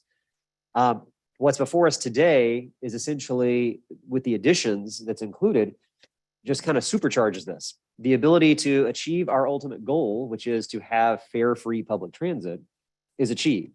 And it will be transformational for us. I think it will show the district leading across our entire region. It will show the district leading across our entire nation. With the investments that we will also make every year to improve service, reliability, to improve, especially with an equity lens, along the corridors that are traditionally underinvested in, we know we will make good on that promise of a metro and transit system that is more affordable, but also more reliable, and improve that. There's a reason why we're hearing from so many riders that love this idea. There is a reason we're hearing from so many businesses that love this idea. There is a reason we're hearing from so many workers that love this idea. This is something that is one of those rare win-win-wins. And by yoking this to what will move through emergency legislation, this isn't just something that in a few years, once we work out the kinks and we create the systems, one day will be realized. We will be able to see this as early as July of next year. Deep, immediate, meaningful impact for working families all across our city. And it is a significant investment in our belief in WMATA and what WMATA means and what our businesses mean to our economic recovery of our entire city. So I am very, very excited about this. And I think there's a reason people are very excited about the council's leadership and the council's actions on this. We will see Metro for DC fully realized, both with the free buses and the monthly subsidy. But this is going to be something that we can feel, we can deliver on, and really make such a meaningful impact for DC residents, for DC businesses, for DC workers beginning next year. And I'm really excited about this. And I know you are too. So thank you, Mr. Chairman. Thank you, Mr. Allen. I want to add, because I was just talking with Mr. McDuffie, there's reason to believe that we're going to see that other large cities are going to go this way. This isn't like the district is going to be weird and different. It's like there's some smaller cities that have done this.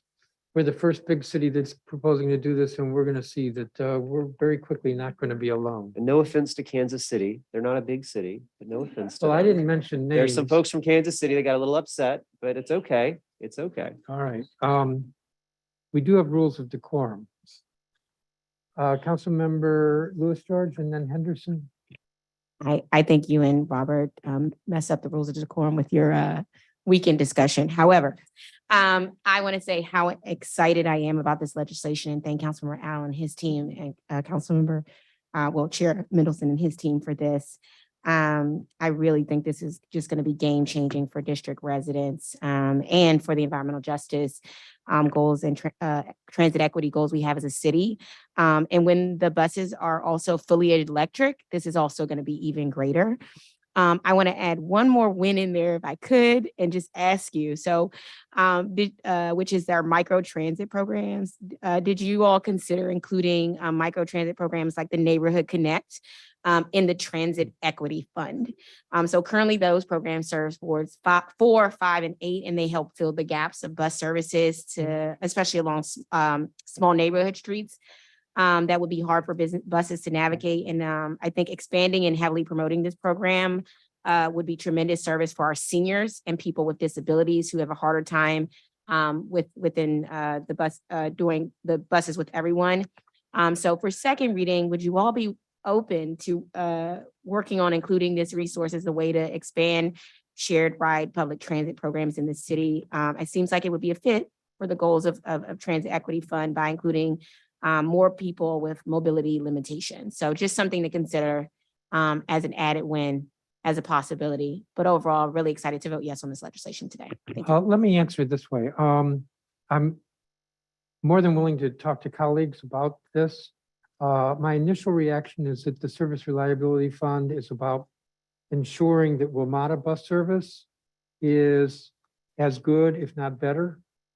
But at the same time, when I looked at the language last night, and I think it's in the emergency bill, not in this bill, it's written broadly enough that arguably microtransit might be included, Okay. which actually could be a problem because if it's too broad, then DDOT could just like figure out all kinds of ways to use it, which would be things other than microtransit. So I want to talk to colleagues.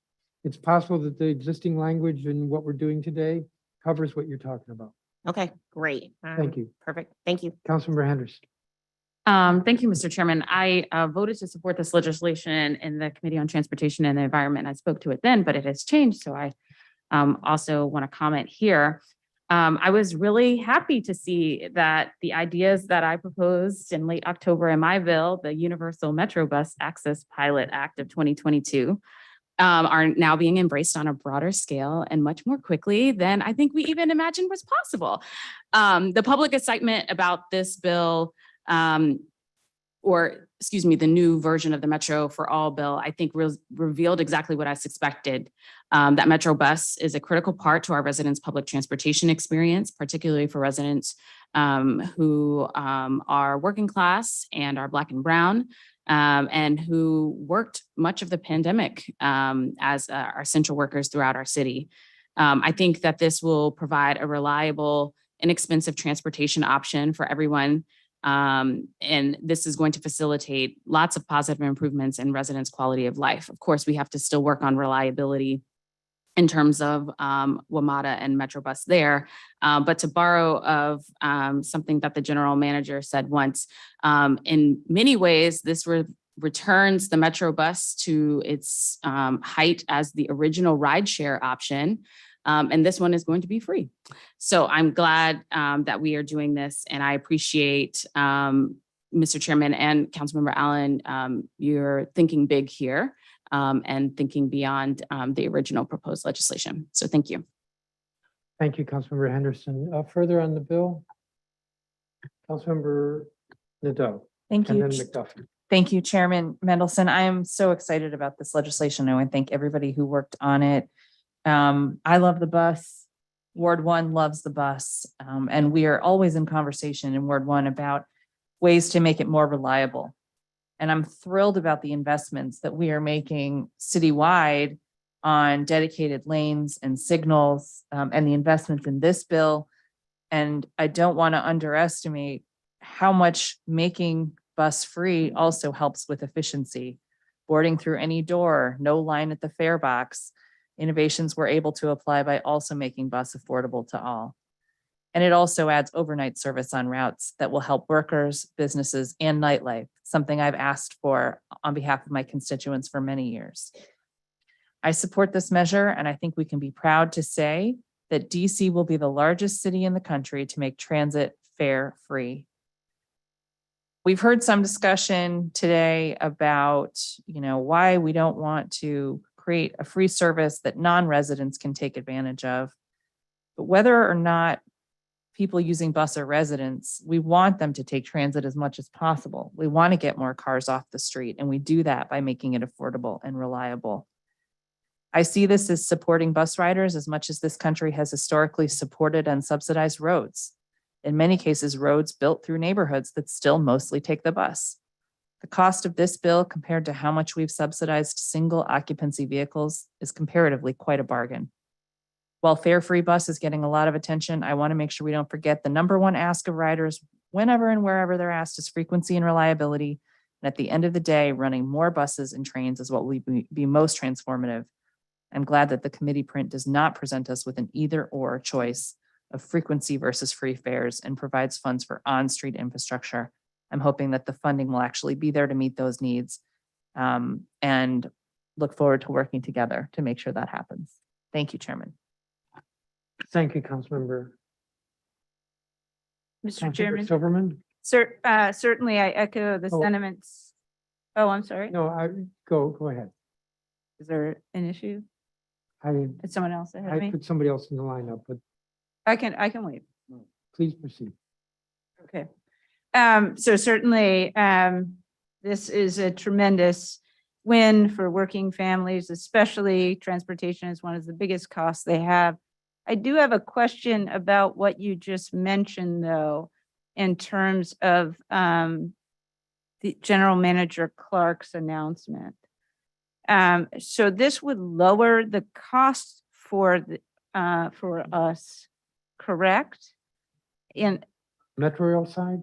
On the Metro bus side. I thought you said that now the fares would be only $1 throughout the Metro Rail system. Would this lower our fiscal impact is what I'm asking? No, I don't think it would, because I believe that the price that we're talking about, which is roughly the 43 million, is the cost of service. Not the Oh, fares. right, okay. Okay. Right, so it remained 43 million. Yes. So it would be a However, benefit to Metro Rail customers who are district residents because meet the income requirements, correct? yes. Okay. Now, I just asked this because I saw that the mayor had expressed some did not seem on board. How would this proposal by the general manager impact this proposal? Well, I In hate to terms say it, of but if there's regional, would it have any impact on this proposal? Is my question. I hate to say it, but as we were talking with WMATA with regard to this bill, conversations over the last 10 days, we were aware that he was going to be announcing today that subsidy. So it's all like factored in. And mathematically, I mean, it doesn't have an effect on the bus. It would have an effect on the rail subsidy, but that's a placeholder piece. That's part 4 of this bill. But what it means is that between what the general manager is doing and what we're doing, it's really pushing what I call equity, which is making it cheaper for low income folks to use public transit, both rail and bus. Well, that's a great thing.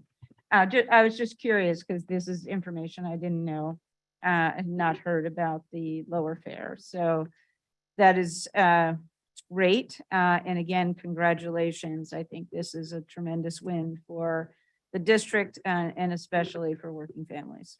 Thank you, Councilmember. Councilmember McDuffie. I'll keep my remarks fairly brief. I've asked a number of questions at this morning's breakfast about the bill, and I tried to stress, and hopefully it came across to my colleagues, that it wasn't because I opposed this. I support it, and I'm going to be voting for it today. I just wanted to put on record some of the concerns that I thought about and some of the concerns that people who reached out to me had raised. I do think this is significant, and I think it's important that we continue to think about ways to prioritize transit. And I think the focus on Metro Bus is precisely the place where we should be making these sorts of investments. I do want to recognize and thank Councilmember Allen and Chairman Mendelson for their work on this, Councilmember Henderson for her bill, and also Tracy Lowe, who is our representative, one of our representatives to the WMATA board. I've had conversations with her and have found them very insightful, and she was extraordinarily helpful for helping me understand this issue and why this is a very necessary, viable pathway for us to pursue supporting WMATA and supporting the transportation in the District of Columbia. And I just hope, though, at some point, what Chairman Mendelson said comes true with other cities moving to do this, and namely our colleagues in Maryland and Virginia, who are in a position to do this too. And hopefully we'll see even greater strides and investments from them so that the regional cooperation comes through in these types of efforts more consistently. Thank you. Thank you, Councilor McDuffie. If there's no further discussion, what we have before us is the print for Bill 24-429, the Committee of the Whole print. Mr. Cash, would you call the roll? Councilmember Nadeau. Yes. Councilmember Nadeau votes yes. Councilmember Pinto. Yes. Councilmember Pinto votes yes. Councilmember Silverman. Yes. Councilmember Silverman votes yes. Councilmember Robert White. Yes. Councilmember Robert White votes yes. Councilmember Trayon White. Yes. Councilmember Trayon White votes yes. Councilmember Allen. Enthusiastically, yes. Councilmember Allen votes yes. Councilmember Bonds. Another enthusiastic yes. Councilmember Bonds votes yes. Councilmember Che. A dramatically enthusiastic yes. Councilmember Che votes yes. Councilmember Gray. Yes. Councilmember Gray votes yes. Councilmember Henderson. Yes. Councilmember Henderson votes yes. Councilmember Lewis George. Yes. Councilmember Lewis George votes yes. Councilmember McDuffie. Yes. Councilmember McDuffie votes yes. Chairman Mendelson. Yes. Chairman Mendelson votes yes. Mr. Chairman, there are 13 yeses. The print is approved unanimously. I move the report with leave for staff to make technical conforming and editorial changes. Is there discussion? The vote is on the report. All those in favor say aye. Aye. Opposed? I don't see or hear any no votes. The report is approved unanimously. Madam General Counsel, is the measure legally and technically sufficient for our consideration? Yes, it is. Madam Secretary, is the record complete? The record is complete from the Committee on Transportation and the Environment, and once the report is filed from the Committee of the Whole. Madam Budget Director, does the measure's fiscal impact statement comply with council requirement? Yes, it does. Is there a fiscal impact, or is it that we take care of it through the emergency? This version of the bill includes the $100 transit fund. So there is a fiscal impact to this bill, which does include the cost of the free bus, the 24-hour service, the equity fund, and the $100 subsidy. However, the components, the free bus, the 24-hour, and the service improvement fund would be essentially the cost of those funds would be paid for via the emergency by segregating increased revenues to pay for that portion. So there is a fiscal impact to the bill. The Yes. emergency will set aside funds to pay the bill. And then when we have the budget, we will appropriate those funds. Correct. And the remainder is still the remainder, which is the $100 fare card, remains subject to appropriation. Okay. Thank you very much. Without objection, this measure will be placed on the consent agenda for today's legislative meeting. The next item for consideration in the Committee of the Whole is Bill 24-570, Schools First in Budgeting Amendment Act of 2022. We received the fiscal impact statement from the Chief Financial Officer today, indicating that funds are sufficient and that there is no negative impact to the financial plan. This legislation was introduced in December last year.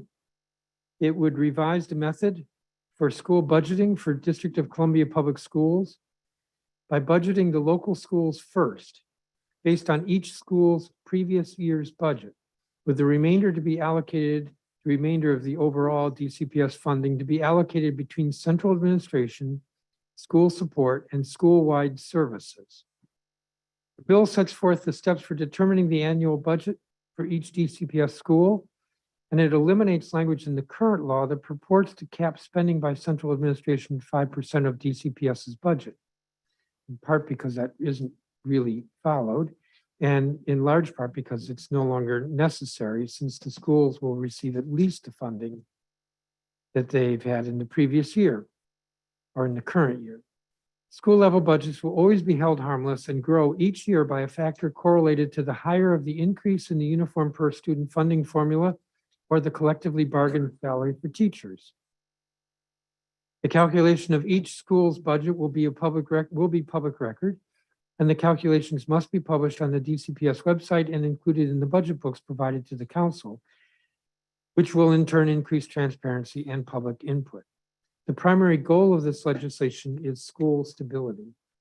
I'll remind council members, because we've all been here at least several years, that every year at budget time, actually right before budget time, like in February, schools are notified of what their budgets will be, and we hear from schools about how they're being cut. And we look more closely and we see some schools are actually growing enrollment, but are losing dollars. Other schools are seeing no change in enrollment and are losing dollars. And we see that sometimes the funding for a school is replaced subsequently, but by that time, the librarian or the social worker or somebody's decided to leave that school and go to another school where they don't have to worry about whether they will have a position, because otherwise they were told they were going to be cut. That instability is no good for the schools. It is no good for the parents who have invested in the schools by placing their children there. And it's really no good if we want to reduce turnaround. And it's no good if we want a principal to be able to have a long-range plan for improving educational outcomes in their schools. So this bill will change all of that. Reading from the last paragraph of the report, it's time to change the priority, and that is what Bill 24-570 is intended to do. DCPS should fund its schools before, not after resources have already been allocated to central office. DCPS has a budget of over $1.2 billion in local funds. That does not include substantial federal funds. And yet our local individual schools don't have enough. The committee believes, assuming this is adopted, that this bill will bring stability to schools. It will be the first step toward actually increasing resources for at-risk students. It will put more focus on the classroom, and it will set the foundation upon which this council can further increase at-risk funding. The mission of DCPS is to, quote, ensure that every school guarantees that students reach their full potential, unquote. This bill is a positive approach to get there and will actually make a difference in the lives of school staff and students. This legislation was introduced on December 21st, 2021. The Committee of the Whole held a public hearing on the bill on January 20th, 2022. The Committee of the Whole, subsequent to the hearing, worked on the print and released a staff draft on September 6th, 2022. So there was an opportunity for public comment on the committee's thinking. The Committee of the Whole held a second public hearing on September 16th, 2022. And I moved the print with leave for staff to make technical and conforming changes.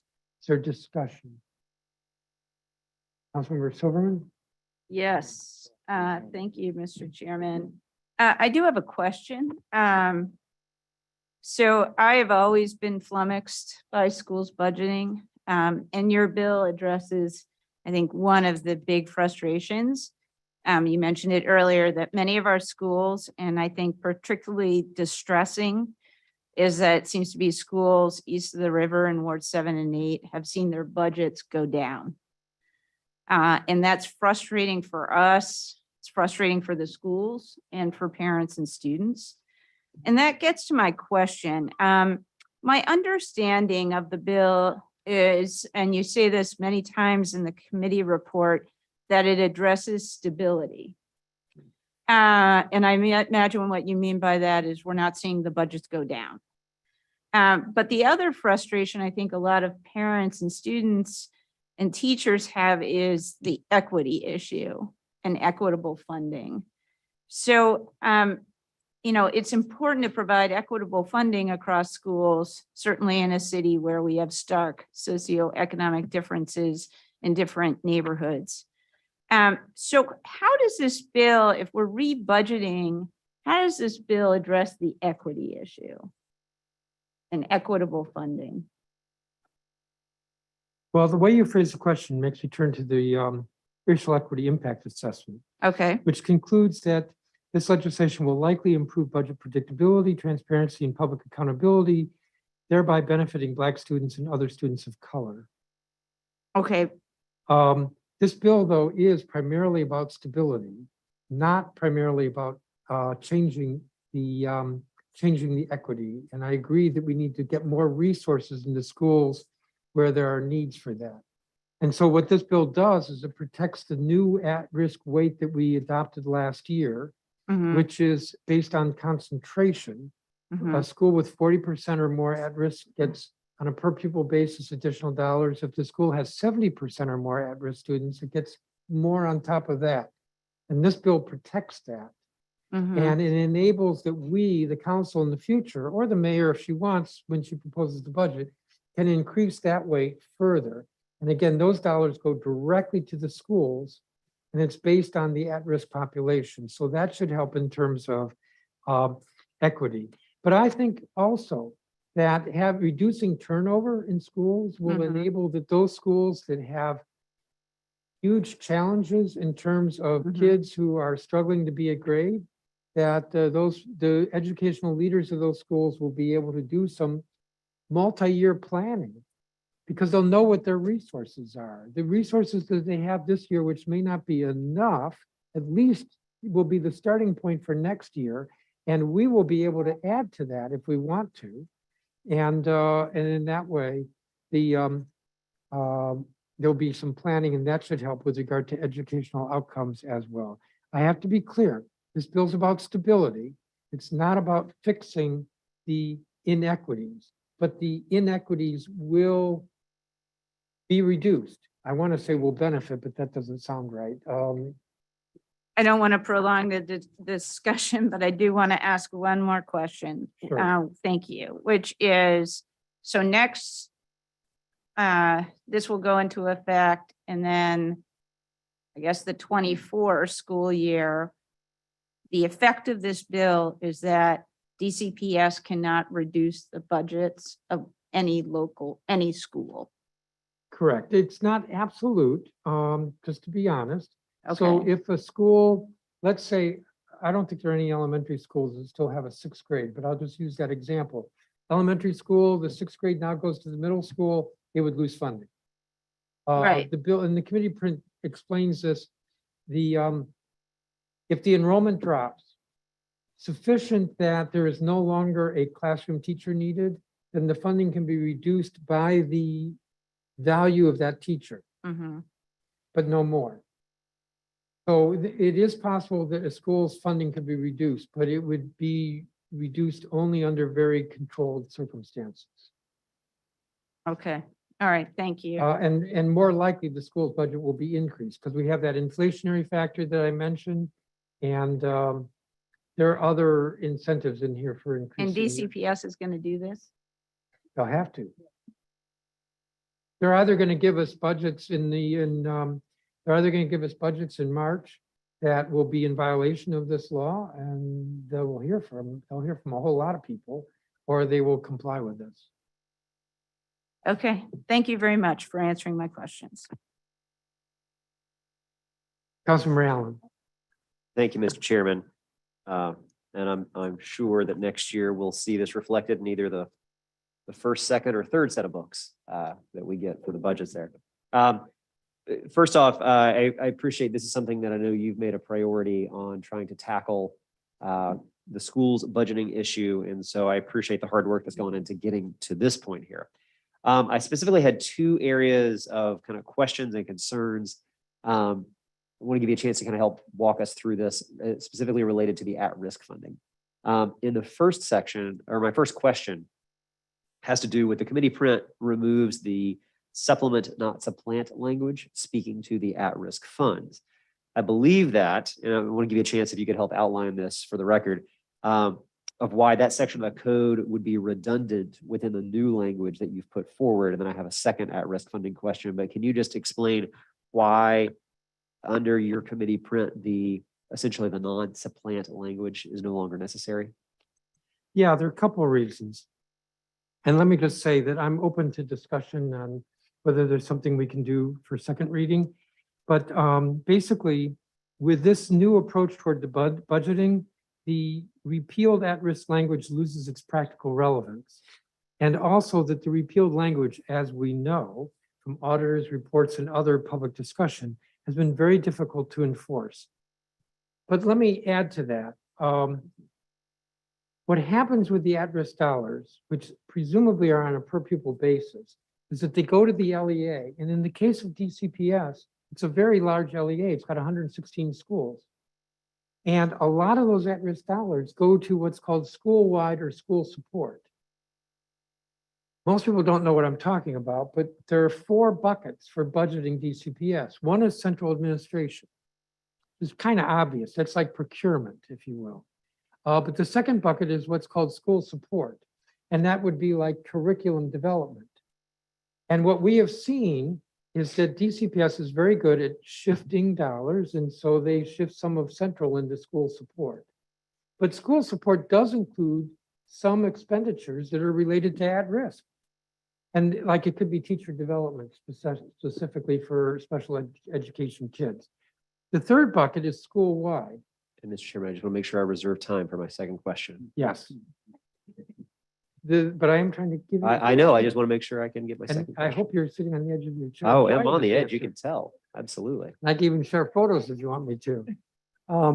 The third bucket is school-wide, and school-wide is more directly related to the school. So that's, for instance, substitute teachers. And substitute teachers is not a good example, but the school-wide would include a lot of those at-risk dollars.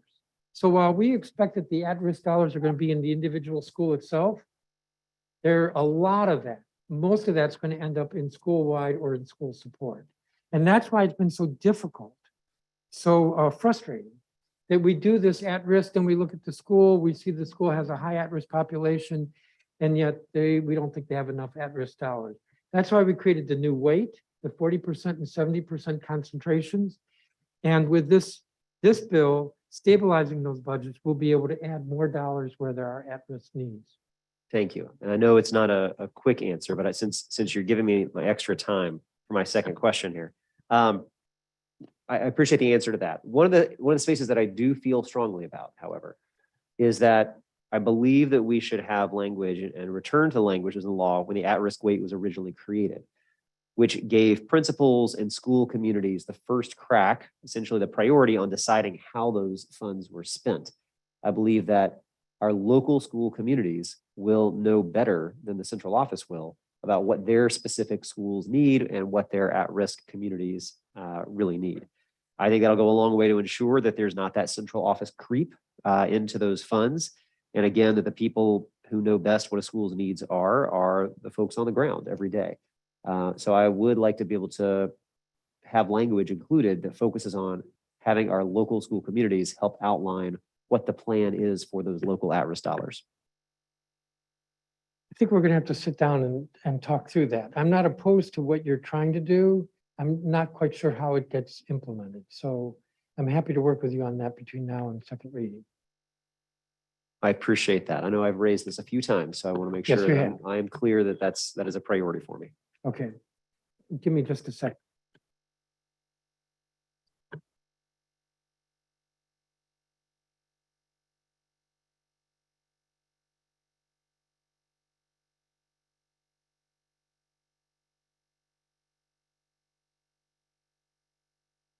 I'm just clarifying with my staff. So yes, no, I'm more than happy to sit down with you about this. I think that with this bill, we give more autonomy to the principals with regard to their budgets. So at least, I think to some extent, maybe a large extent, principals will already have that ability to direct how they spend those at-risk dollars, but this is more of a discussion which I'm willing to have.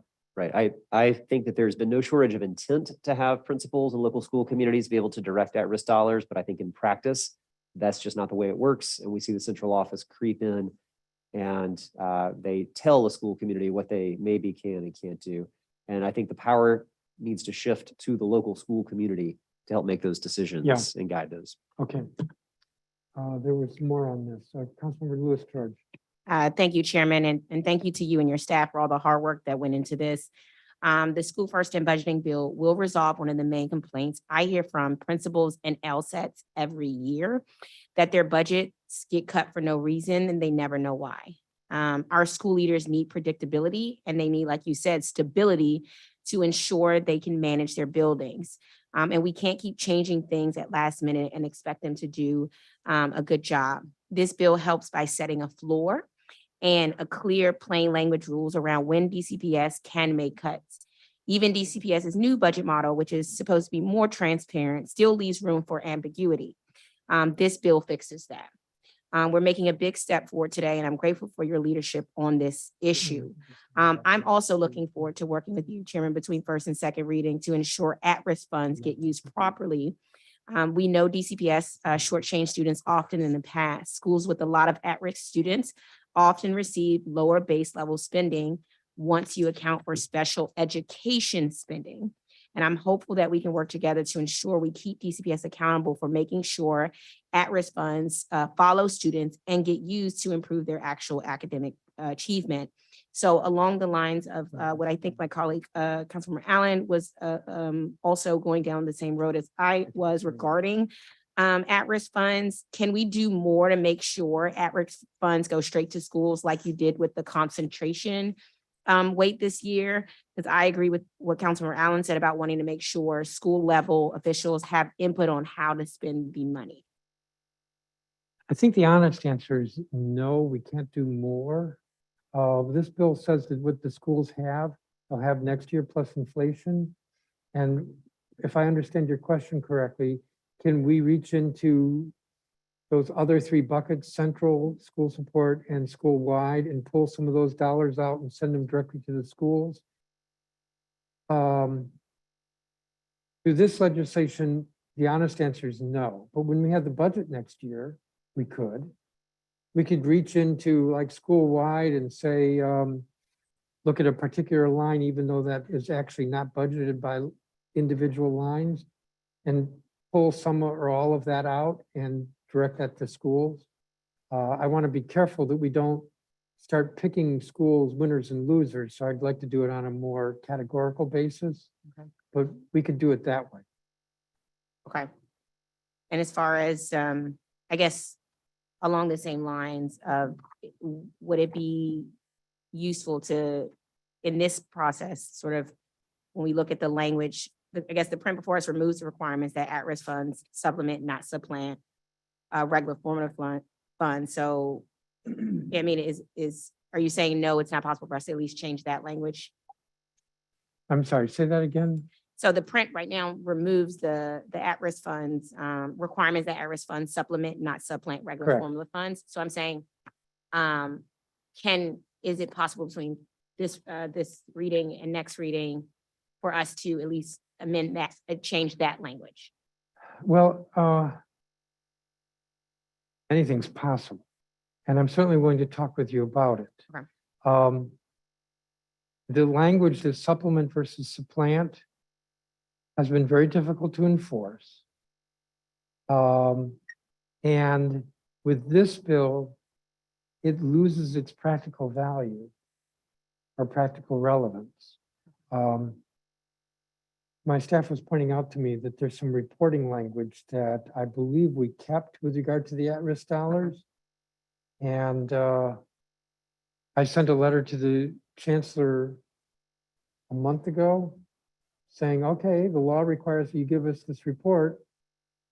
They contacted us and said, can you give us, can you give us a sample of what you want? We said, well, look at previous reports. They don't exist either.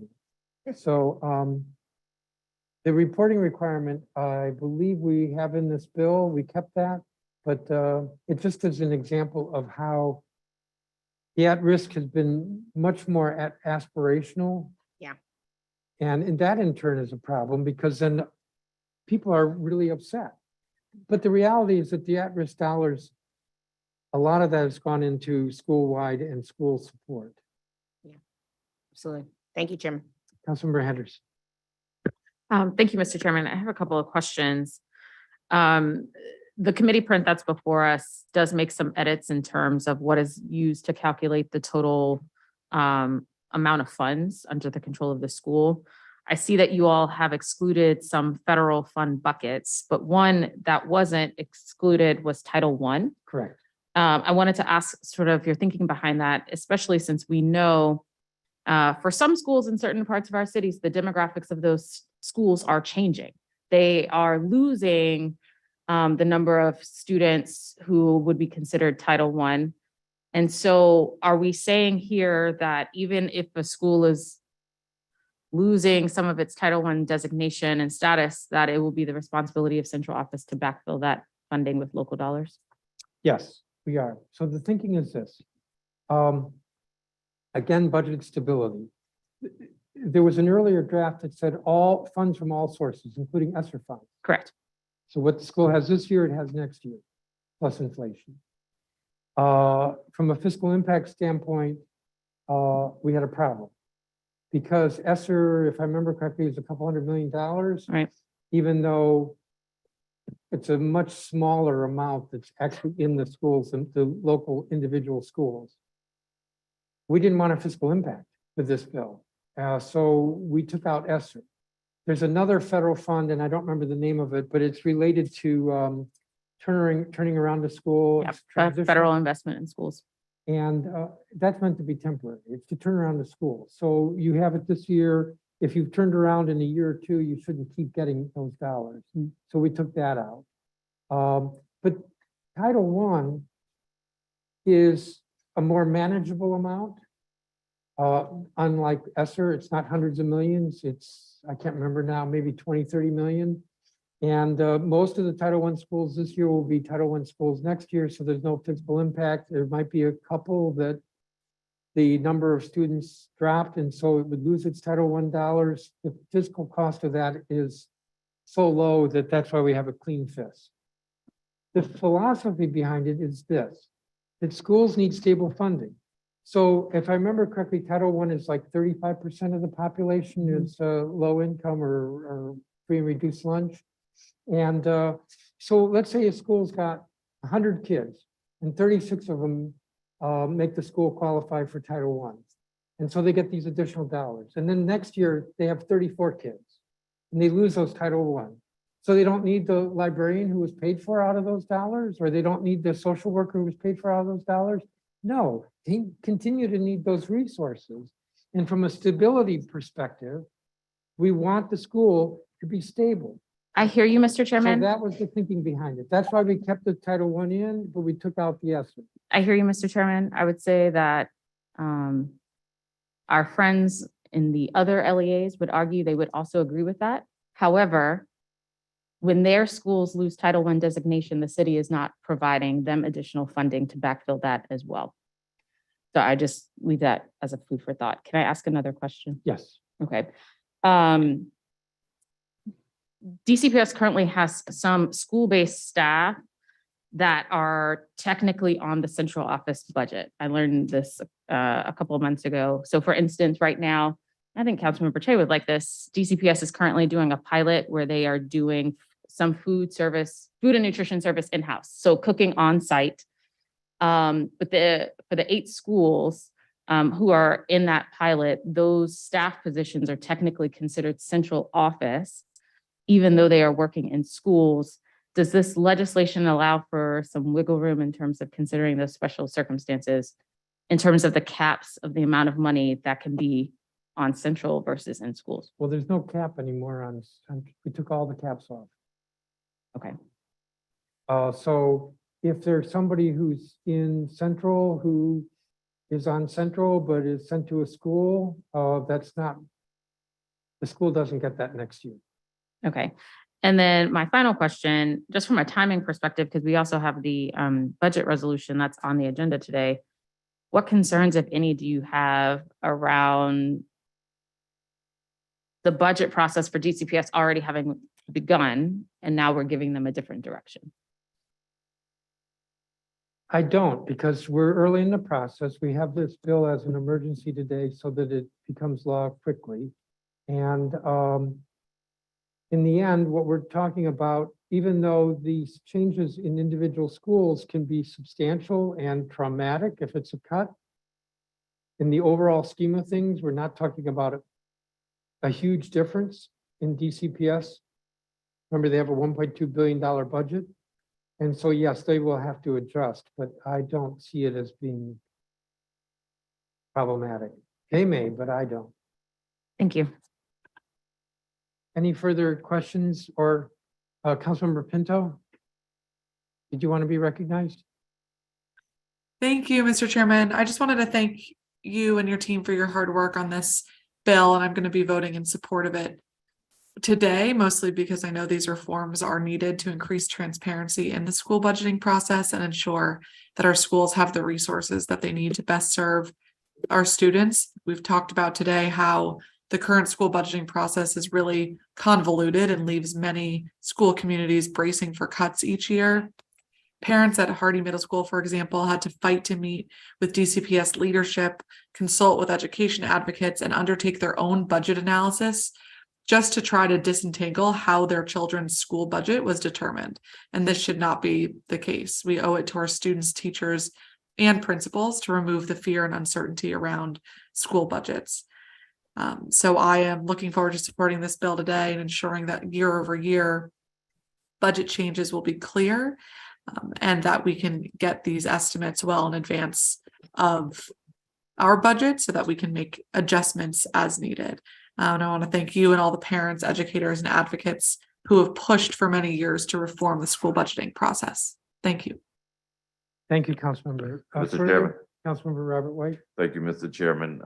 As we've learned from principals, teachers, and local school advisory teams, predictable and stable funding at schools can offer a sense of security for those communities and reduce stress that we hear about all the time. School budgeting requires thoughtfulness and thoroughness to ensure that we avoid unintended consequences to the functioning of our school system. Our education agencies have been clear on this. We also know the school budgeting process is complicated. It has not been transparent.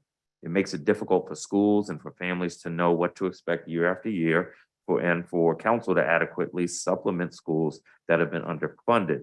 So I'm incredibly glad to have this proposal on the table because it does open the door, as we've seen today, to concrete discussions on how to protect the funding amounts provided to schools, including at-risk dollars.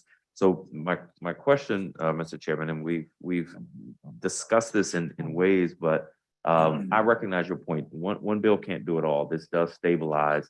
It doesn't fully get to the equity issue. Is the budget, in your opinion, the only way we get to equity and specifically better appropriating at-risk dollars? I think I'm confused. Is the budget the only way to get at getting more equity dollars? into I schools? think earlier in a conversation with another colleague, you were suggesting this bill isn't focused on equity as much as it's focused on stabilizing schools. I think Correct. that's right. I thought your suggestion earlier was that we can do that in the budget. What I'm wondering Yes. is there somewhere else we can do this? Is there a legislative fix that you see at this point? I don't. But we have the FY24 budget coming to us in 4 months. And I think that if we want to increase funding on an equity basis to schools, we should look to increasing the concentration weight, the at-risk concentration weight. But that'll cost, but we did it this year, and I think the cost was several $1 million. And that several $1 million was huge to schools, and it only went to certain schools because it was based on enrollment and at-risk concentration. So we could do that in the budget. You asked outside the budget, and I said no, in the budget, but this would be impactful. And then we also could, if we want, look at whether there are places in central administration where there could be some reduction that could then be transferred over to the schools. Yeah, that's a little bit harder to do, and there's always opposition to it, but that could be done as well. The other choice is we can just increase the UPSFF weight, the foundation weight. And there's nothing wrong with that. And in fact, we've increased it at least 3% every year for, I think, the last 6 years. But that then goes to both sectors. And there's nothing wrong with that. It's just more expensive. And not equity focused, but Correct, that's not equity focused. thank you, Chairman. Chairman. That provoked more. Councilmember Bonds and then Councilmember McDuffie. Thank you, Chairman. I just wanted to speak on this issue of equity and at-risk dollars. That is one of the most glaring areas that we hear from the schools of the need for at-risk dollars. When I talk with teachers and principals, they point out that, well, my school has at least 75% of its students that fall in this category. And so I think we need almost a bucket devoted just to at-risk dollars so that we can be more equitable in funding our students and helping them to reach achievement. That would be my recommendation. So do you see us moving to actually setting aside a bucket of money for at-risk that can be utilized across the board as needed? Not in addition to what we're doing. There is within the UPSFF, the at-risk weight. So that in a sense sets aside, it creates funding based on that risk, but that goes to the LEA. There are within DCPS 4, they call them departments. And the one that is the schools themselves is called local schools. Now to create a 5th department, I'm not quite sure how that would work. But as I indicated to Councilmember Robert White, we take, for example, the at-risk concentration weight and we increase that. And those payments go directly to the school, not to the LEA.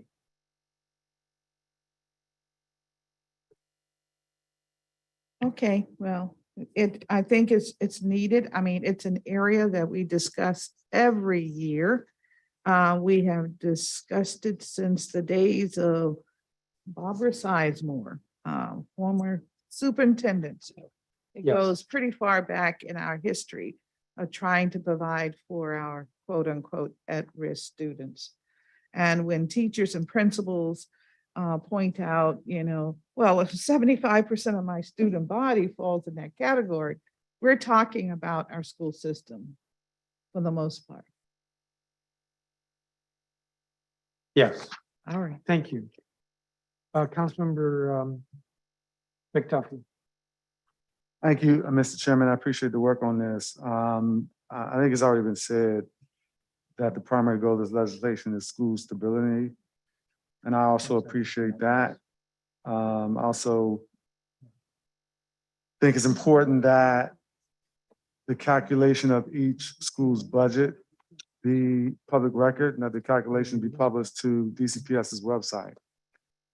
But I also wanted to ask, because I think one of the criticisms that many have made of DCPS's new budget model is that it was not created with enough input from educators, students, parents, and other voices from the education community. And so this is actually a question, Mr. Chairman, I want you to hear and answer. If you can talk about what, if any, steps you all took to make sure that the proposed funding model in this measure before us is more inclusive of those voices, of people in the parent community, and the school community, including educators, students, and parents. If I understood correctly, this bill doesn't speak to the process of parent participation. There's some language that's in the existing law that we moved into this bill. That is the process, so there's not new law.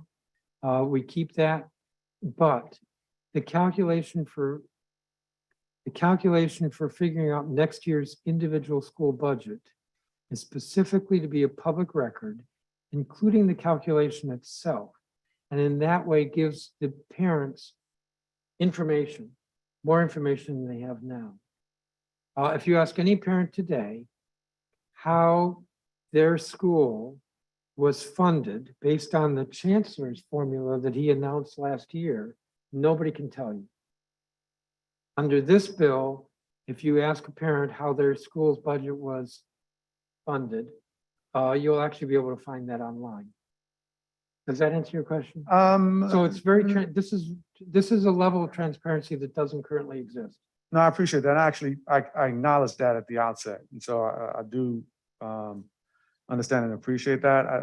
You mentioned that it doesn't speak to process, and I'm just really tossing back to you that perhaps it should speak to process, because I think in addition to the transparency, which is critical, and I agree with you about whether parents understand the budget, I also think the input from those education stakeholders is in terms of the process is also important. If it's not included in this, I would just hope that, you know, we can work to think about what steps can be taken to improve that process, to make sure it's more inclusive of the folks who want to contribute and stand to benefit from our education system. Yes, let me say this. Right now what happens is that, or what happened last year and happens every year, is that around the beginning of February, the chancellor informs each school what their budget's going to be. I believe he calls that the submitted budget. I might be wrong. At any rate, he informs the schools. This past year, 46 schools saw a reduction in what their budget was.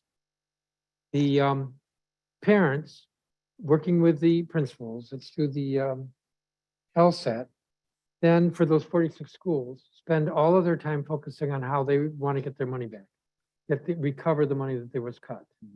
That's what they do. With this bill, they won't have to do that. They will be able to focus on what additional programming they want. And this bill makes clear that the parents can ask for more money. Actually, it says the principal can ask for more money. So that's where their attention will be. If you go to a school like Ketchum, that was remember the parents came and met with me last spring because they were dealing with these cuts. And you ask them, you know, they come to you. Well, they came to me and they said, we're being cut and we don't understand why. And our enrollment isn't dropping and we need these dollars. And they don't understand why. And that's where the conversation is. Not understanding, trying to understand, objecting to the cuts, trying to get money restored. And with this bill, all that goes away, or should go away, because the conversation isn't about cuts and restoring cuts, but it's about what programming they can do with the money they have and what additional money they should try to get. No, great. So I think it empowers parents, this bill. I think you're right. So I agree with that. I guess I was going to the next step after the transparency and the better understanding of parents and others, teachers, educators, is to make sure that their input is actually reflected in how the budget model is implemented. And so I guess just making sure the budget is sort of more reflective of these folks now that they're going to be armed with this bill and the tools that make it more transparent for them. Yeah. Thank you. I didn't take it as such. Anything further on the bill? All right, we have the committee print for Bill 24-570 before us. Mr. Cash, would you call the roll? Councilmember Pinto. Yes. Councilmember Pinto votes yes. Councilmember Silverman. Yes. Councilmember Silverman votes yes. Councilmember Robert White. Yes. Councilmember Robert White votes yes. Councilmember Trayon White. Yes. Councilmember Trayon White votes yes. Councilmember Allen. Yes. Councilmember Allen votes yes. Councilmember Bonds. Yes. Councilmember Bond votes yes. Councilmember Che. Yes. Councilmember Che votes yes. Councilmember Gray. Yes. Councilmember Gray votes yes. Councilmember Henderson. Yes. Councilmember Henderson votes yes. Councilmember Lewis George. Yes. Councilmember Lewis George votes yes. Councilmember McDuffie. Yes. Councilmember McDuffie votes yes. Chairman Mendelson. Yes. Chairman Mendelson votes yes. Councilmember Nadeau. Yes. Councilmember Nadeau votes yes. Mr. Chairman, there are 13 yeses. The prints approved unanimously. I move the report with leave for staff to make technical conforming and editorial changes. Is there discussion? This will be a voice vote on the report with leave for staff. All those in favor say aye. Aye. Aye. Opposed?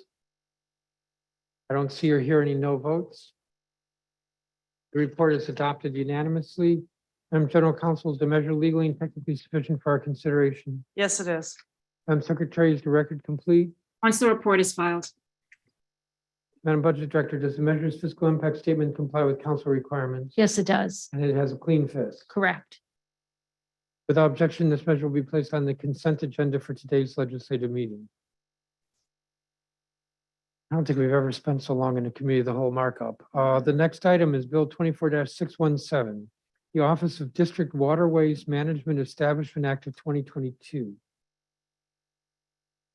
This bill was sequentially referred first to the Committee on Housing and Executive Administration, chaired by Councilmember Anita Bonds, and then to the Committee of the Whole. Councilmember Bonds, did you want to present anything on this bill? I can, sir. I'm prepared to do that. All right. All right, and thank you very much. Today, we're moving Bill 24-617, Office of District Waterways Management Establishment Act of 2022. It was introduced by council members Allen, Trayon White, Pinto, Chase, Nadeau, McDuffie, and Gray on January 19th, 2022. It will establish an Office of District Waterways within the Department of Energy and Environment to comprehensively plan, promote, advocate for, and facilitate stakeholder cooperation for the use of the district's waterways and adjacent property. The bill will also establish a District Waterways Advisory Commission to produce and update an advisory plan that will make recommendations on issues regarding the use of the waterways and the adjacent property. In recent years, the district has experienced historic growth in neighborhoods along our waterways. Development in the Wharf, Navy Yard, Parkside, and Minnesota Benning neighborhoods have brought thousands more district residents and hundreds of businesses to the Anacostia and Potomac rivers and to the Washington Channel. And this demographic and economic growth has come alongside investments to make our waterfronts a hotspot for recreational and cultural activities. At the committee's public hearing on the bill, we heard witnesses explain how this historic growth has created a diverse set of stakeholders surrounding our waterways. We also heard witnesses describe the many unique challenges they face and their frustration at the risk of opportunity for stakeholders and expert input on policies impacting this development. Primarily, this bill will establish a dedicated entity within the district government to bring stakeholders together, gather community and expert input, and make comprehensive recommendations to inform the district's policy and regulatory decisions. The fiscal impact is 1.3 million over the 4-year financial period, of which 473,000 would be the first year impact. Passing this bill is essential to ensuring that continued growth on and along our waterways is considerate of the many community, stakeholder, and environmental needs, as well as ensuring that there is an official process by which the adjacent communities have input in developing the district waterways plan and the processes that the entity will use to establish these goals. Thank you, Chairman. Thank you, Councilmember Bonds. So the bill was sequentially referred, and the committee made minor changes to the print, streamlining some of the meeting and hearing procedures intended for public input, making some minor changes to the composition of the committee. In essence, what the bill does is this is freestanding legislation. It creates a new Office of Waterways Management within the Department of Energy and the Environment to focus on waterways management and interjurisdictional coordination. It creates a District Waterways Management Advisory Commission. It directs that this advisory commission develop a waterways action plan with input from the public and from non-voting ex officio members of the commission. I move the print, this would be the committee of the whole print, with leave for staff to make technical conforming and technical and conforming changes. Is there discussion? Councilmember Allen. Thank you, Mr. Chairman. I want to extend my thanks to you and to Councilmember Anita Bonds for the work it took to be able to move this forward. I introduced this bill many years ago as we were starting to really see the growth along our waterways. For some, it was remembering that we're a city on two rivers. For some, it might be discovering it for the first time. But either way, the amount of people and activity on our waterways has grown exponentially in the last few years. And that's a great thing. But we also completely lacked an ability to think about how do we manage those uses and manage that growth. And so I really appreciate working with Councilor Bonds and her staff and team and yourself, Mr. Chairman, about how we do that. Because with that growth and opportunity, we've got to have the necessary steps to have a comprehensive plan to manage, coordinate, promote, and advocate for the diverse uses and access to our waterways and the adjacent properties. We've held, I think, 4 hearings on this bill over the last number of years. And so I think we've gotten it to a good place. I'm excited about this moving forward. We've got our district residents that live on the water and adjacent to the water that are excited about what this means. And I think it's going to be something that really helps us really enhance our operational efficiencies for the residents, for our tourists, for our businesses, commercial activities on our rivers and the adjacent land, and overall continue to deliver the exciting transformation of our waterfront. So thanks to you both for the work on this, and encourage my colleagues enthusiastically to support this. Thank you, Councilmember Allen. I'm going to move an amendment. The amendment was circulated last night. And this amendment would be to shift a single member district advisory neighborhood commission boundary in Ward 6. The same change is being considered at today's legislative meeting through emergency and temporary legislation. Approximately 150 individuals who reside on watercraft docked and slips within the Washington Channel would be relocated from, well, they're not actually relocated, but they'd be redesignated from ANC 6007 to ANC 6001. So it's the same ANC, different single member district. Given that the underlying legislation is related to waterway uses, and that this shift with the single member district involves the watercraft docked and slips within the Washington Channel, this amendment is germane and would appear to be germane, and enables the council to adopt the boundary changes on a permanent basis. If I move the amendment, I don't know if Councilmember Silverman wants to speak to this, because I think she's moving the emergency later. Give up a chance to talk about ANC redistricting. Thank you, Mr. Chairman, for being so polite, but I'll speak to it when I move the emergency. Thank you. If there's no objection, the amendment will be accepted. Mr. Chairman. Yes, Mr. Allen. Not an objection, just for my colleagues and for the record. Obviously, we'll be dealing with this a little bit later with Councilmember Silverman. I just wanted to note that the feedback that I've gotten from ANC 6D, which is where this is in support of this change. So I just want to make sure the record's clear that this change is necessary and is supported. Thank you. Thank you. So if there's no objection, the amendment is accepted. I don't hear any objection. Is there any further discussion on the bill? Mr. Cash, would you call the roll? The vote is on the committee print for Bill 24-617 as amended. Councilmember Silverman. Yes. Councilmember Silverman votes yes. Councilmember Robert White. Yes. Councilmember Robert White votes yes. Councilmember Trayon White. Yes. Councilmember Trayon White votes yes. Councilmember Allen. Yes. Councilmember Allen votes yes. Councilmember Bonds. Yes. Councilmember Bonds votes yes. Councilmember Che. Yes. Councilmember Che votes yes. Councilmember Gray. Yes. Councilmember Gray votes yes. Councilmember Henderson. Yes. Councilmember Henderson votes yes. Councilmember Lewis George. Councilmember Lewis George. Councilmember McDuffie. Yes. Councilmember McDuffie votes yes. Chairman Mendelson. Yes. Chairman Mendelson votes yes. Councilmember Nadeau. Yes. Councilmember Nadeau votes yes. Councilmember Pinto. Yes. Councilmember Pinto votes yes. Mr. Chairman, there are 12 yeses and 1 absent. The print is approved unanimously. I move the report with leave for staff to make technical conforming and editorial changes. Is there discussion? Vote is on the report. All those in favor say aye. Aye.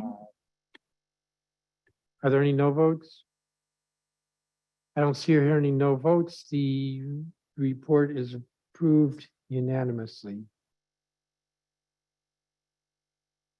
The next measure is, excuse me, Madam General Counsel, with regard to Bill 24-617, is the measure legally and technically sufficient for our consideration? Yes, it is. Madam Secretary, is the record complete? The record is complete for the Committee on Housing and Executive Administration, and once the report is filed for the Committee of the Whole. Madam Budget Director, does the measure's fiscal impact statement comply with council requirements? Yes, it does. Please Without a- note, it's subject to appropriation. Remind me, how expensive is it? The cow print is 606,000 in FY '23 and 1.8 million over the plan. Okay, we have one that's a $14,000 fiscal impact, but that's not this one. All right, without objection, this measure will be placed on the consent agenda for today's legislative meeting. The next measure is Bill 24-710, Migratory Local Wildlife Protection Act of 2022.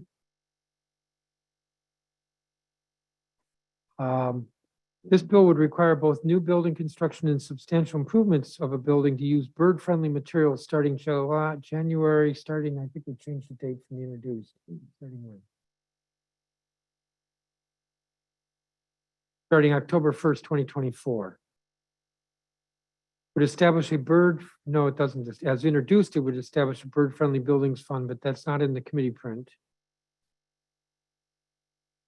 The bill would also prescribe other building elements that must be constructed using bird-friendly materials. Require bird hazard installations to use bird-friendly materials. And require the Department of Buildings, in consultation with the Department of Energy, to issue regulations implementing the bill. The purpose of the bill is to reduce the number of birds killed due to collisions with buildings, and this can be done at relatively minimal expense.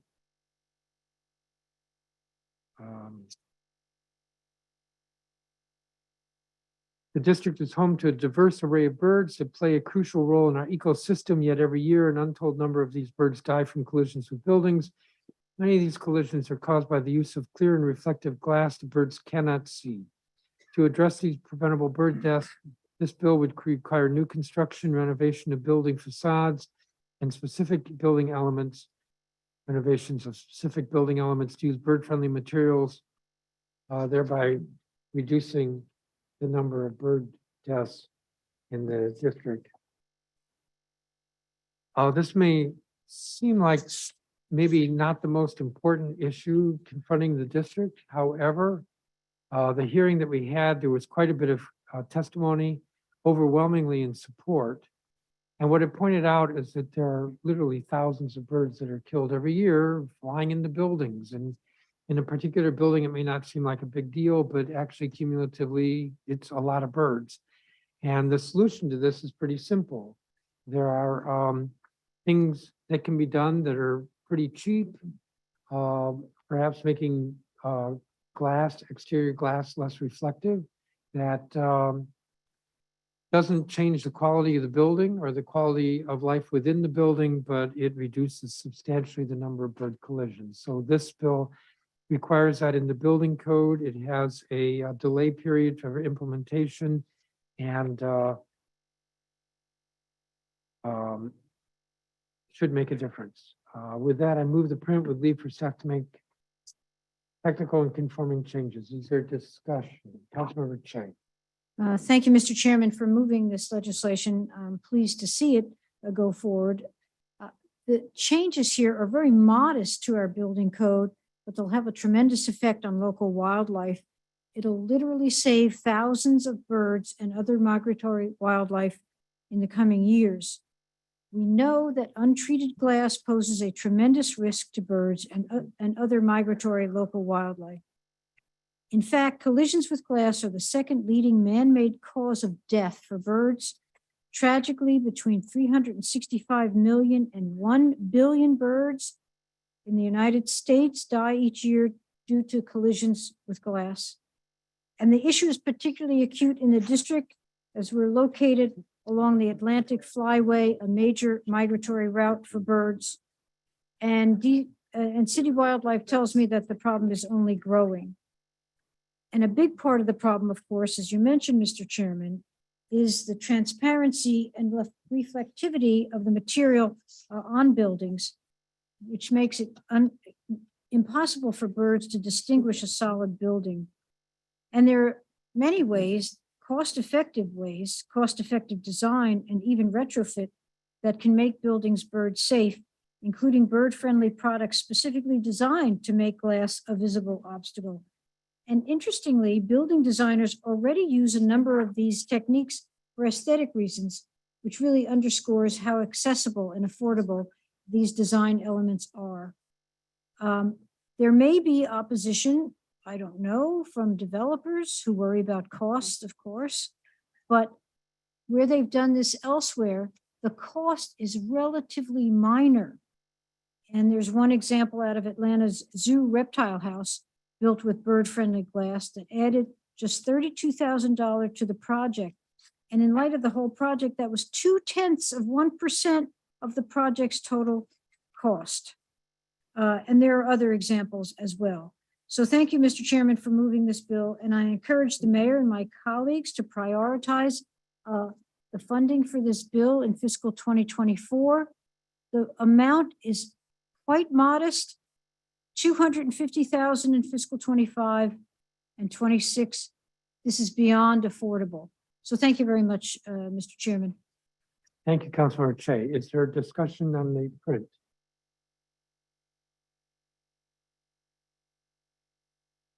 Then we'll proceed to a roll call vote. Mr. Cash, would you call the roll of voters on Bill 24-710? Councilmember Robert White. Yes. Councilmember Robert White votes yes. Councilmember Trahan White. Yes. Councilmember Trahan White votes yes. Councilmember Allen. Yes. Councilmember Allen votes yes. Councilmember Bonds. Yes. Councilmember Bonds votes yes. Councilmember Che. Yes. Councilmember Che votes yes. Councilmember Gray. Yes. Councilmember Gray votes yes. Councilmember Henderson. Yes. Councilmember Henderson votes yes. Councilmember Lewis George.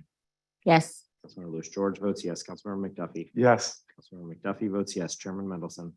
Yes. Chairman Mendelson votes yes. Councilmember Nadeau. Yes. Councilmember Nadeau votes yes. Councilmember Pinto. Yes. Councilmember Pinto votes yes. Councilmember Silverman. Yes. Councilmember Silverman votes yes. Mr. Chairman, there are 13 yeses.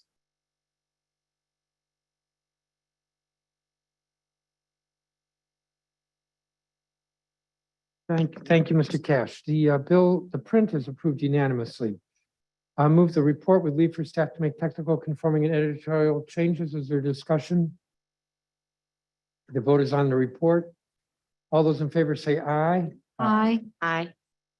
Opposed? Aye. Was that a yes or was that a yes opposed? It was a yes, It was a yes, okay. not Are a there yes any- opposed. Are there any no votes? I don't see or hear any no votes. The report is approved unanimously. Madam General Counsel, is the measure legally and technically sufficient for our consideration? Yes, it is. Madam Secretary, is the record complete? Once the report is filed, Madam Budget Director, does the measure's fiscal impact statement comply with council requirements? You're the Budget Council, aren't you, Madam Budget Council? Correct. Yes, it does. Please note that this bill is subject to funding. Yes, I think it's a bit exaggerated, but on the other hand, there are a lot of bills going through right now, so maybe we can fix this before we have the budget, but I believe it's about, well, Councilmember Che noted it, it's for 2 FTEs. It's 245,000 beginning in FY 2025 and 485,000 over the plan. Yes. Without objection, this measure will be placed on the consent agenda for today's legislative meeting. The next measure is Bill 24-924, protecting adjacent and adjoining property owners from Construction Damage Amendment Act of 2022. This legislation, Bill 24-924, was introduced at the request of the mayor. As introduced, would amend the Construction Codes Approval and Amendments Act of 1986 to require property owners, contractors, or persons applying for a permit for construction work that requires a neighbor notification to obtain insurance that covers damage or losses to an adjacent property owner's property. Bill's been modified somewhat. For instance, it's not tied to whether the adjacent property needs to be notified. And the bill has been strengthened with regard to the insurance requirements. I do know that there's some objections that are received from the UCBIA regarding the insurance. And we will meet with them between now and second reading. But the purpose of this legislation is to provide more protection to abutting property owners. And when I say abutting, I don't mean necessarily like a townhouse attached. It could be on the other side of an alley, to provide some protection to them from damage that may occur as a result of construction.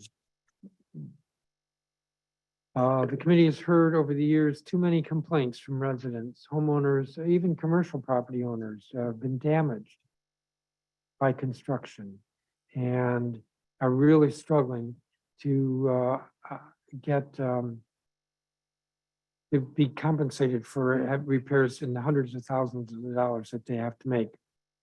Homeowners throughout the district experience all too often financial and emotional hardship as a result of damage to their property by construction in an adjacent or adjoining property.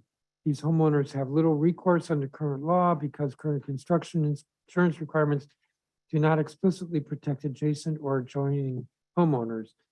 The bill addresses this by requiring insurance coverage that protects adjoining and adjacent homeowners for specific permits. That is, where there's a specific permit, such as an excavation permit or a sheeting and shoring permit. This will enable homeowners to file claims and recover damages should their property be damaged. This should be a step forward in protecting homeowners or property owners.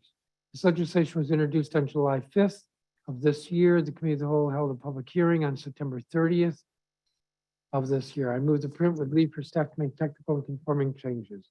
Is there discussion? Chairman. Councilmember Vaughn. I want to thank you very much for this bill. It's so needed. In my office, we get a number of complaints from individuals who are impacted by a development that is next door or a development that is somehow impeding their property. And so thank you very much for this, because without this, the recourse that a homeowner has or property owner is to go through the courts. And we all know the situation with our courts, today, how long it takes to get through the process. So having a prescriptive fix such as this will expedite the process for anyone that has a complaint. So thank you very much for this. Thank you. Further discussion?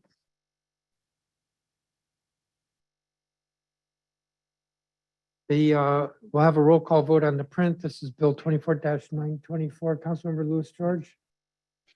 First, thank you, Chairman, for moving this bill so quickly. I'm really grateful to the administration for bringing this forward.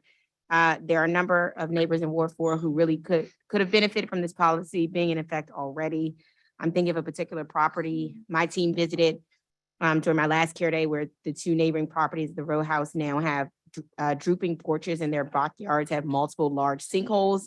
And now they're struggling to track down the developer to hold them accountable. My staff and Councilmember Robert White's staff met with neighbors last year who were adjoining property, had cracked the foundation of their home.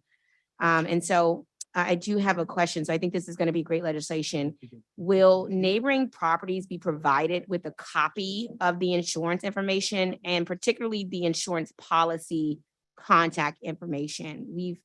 We've had a number of developers and contractors and former property owners pretty much go MIA after a project, and previously shared contact information is no longer active. So they are sort of left holding the bill for the damage done to them.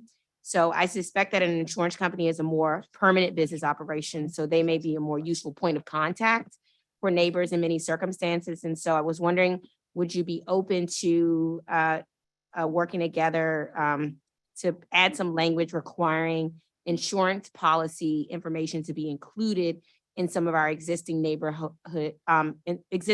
notification policies? I don't think I like the idea, but that doesn't mean we can't talk about it, and maybe I could better understand it. This bill, it was introduced tied to neighbor notification. Some permits require notification of neighbors, and we removed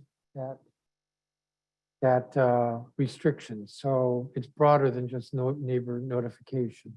In fact, it's tied to permits. So it's worth a discussion. Yeah, it's just sometimes they go MIA, and if we have the insurance company, then it will help the neighbors be able to actually recoup cost. Yes, but it's a little bit like automobile insurance, in the sense that, how did I say that? Maybe not. If there's a problem, one can contact the Department of Buildings and say, all right, who's the Let's not insurer? give them any more responsibilities until What's they, that? I said, let's not give buildings any more responsibilities. Well, but the insurance has to be recorded there. Yeah. When I Okay. say recorded, I mean that when a person applies for, let's say, the excavation permit, they would have to produce evidence that they have insurance. And so anybody who's damaged, they could contact the department, which they probably would do anyway. Yeah, And the That's true. department could inform them of the insurance. insurance companies on top. Yeah. Okay. But Thank you. I'm open to discussing it. All right. You Okay. might have to remind me, Okay. but No problem. Thank I'm you. happy to do that. Anything further on this bill? The vote will be on the Bill 24-924. Mr. Cash, would you call the roll? Councilmember Trahan White. Yes. Councilmember Trahan White votes yes. Councilmember Allen. Yes. Councilmember Allen votes yes. Councilmember Bonds. Yes. Councilmember Bonds votes yes. Councilmember Che. Yes. Councilmember Che votes yes. Councilmember Gray. Yes. Councilmember Gray votes yes. Councilmember Henderson. Councilmember Henderson. Yes. Councilmember Henderson votes yes. Councilmember Louis George. Yes. Councilmember Louis George votes yes. Councilmember McDuffie. Yes. Councilmember McDuffie votes yes. Chairman Mendelson. Yes. Chairman Mendelson votes yes. Councilmember Nadeau. Yes. Councilmember Nadeau votes yes. Councilmember Pinto. Yes. Councilmember Pinto votes yes. Councilmember Silverman. Yes. Councilmember Silverman votes yes. Councilmember Robert White. Yes. Councilmember Robert White votes yes. Mr. Chairman, there are 13 yeses. The print is approved unanimously. I move the report with leave for staff to make technical, conforming, and editorial changes. Is there discussion? The vote is on the report. All those in favor say aye. Aye. Any opposed? I don't see or hear any no votes. The report is approved unanimously. Madam General Counsel, is the measure legally and technically sufficient for our consideration? Yes, it is. Madam Secretary, is the record complete? Once the report is filed, Madam Budget Counsel, does the measure's fiscal impact statement comply with council requirements? Yes, it does. Is it a clean fist?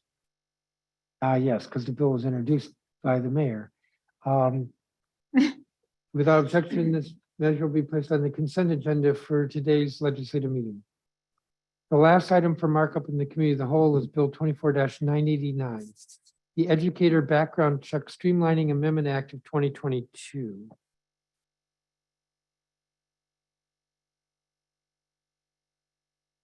This bill amends the School Safety Omnibus Amendment Act of 2018 to revise the process by which local education agencies screen volunteers and applicants for employment, including requiring that local education agencies review the National Sex Offender Registry. The bill also further amends the School Safety Act to reduce the review of past employment from 20 years to 7 years for each of the employees' previous 3 employers, whichever period is longer. And the bill repeals the requirement to check child protection registers. Further, the bill amends the Prevention of Child Abuse and Neglect Act of 1977 to remove a notarization requirement, to expunge inconclusive reports of abuse and neglect from the Child Protection Registry, and to revise the requirements for expungement of substantiated reports, to revise the requirements for expungement of substantiated reports from the Child Protection Registry. I'm not going to go into a lot of detail here. I'm talking with some members. There were some questions which I hope I answered. The impetus for this legislation was increasing complaints about how long it takes to do the background checks to bring, among others, volunteers into helping in our schools.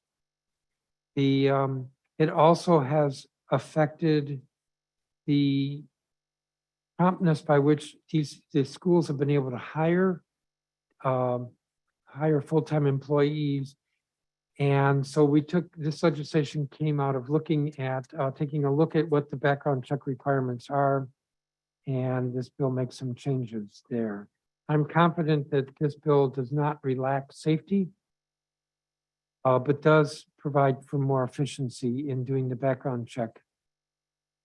Doing the background checks. This legislation was introduced on September 16th by Councilmember Henderson and 4 other council members. The committee of the whole held a public hearing on November 2nd, 2022.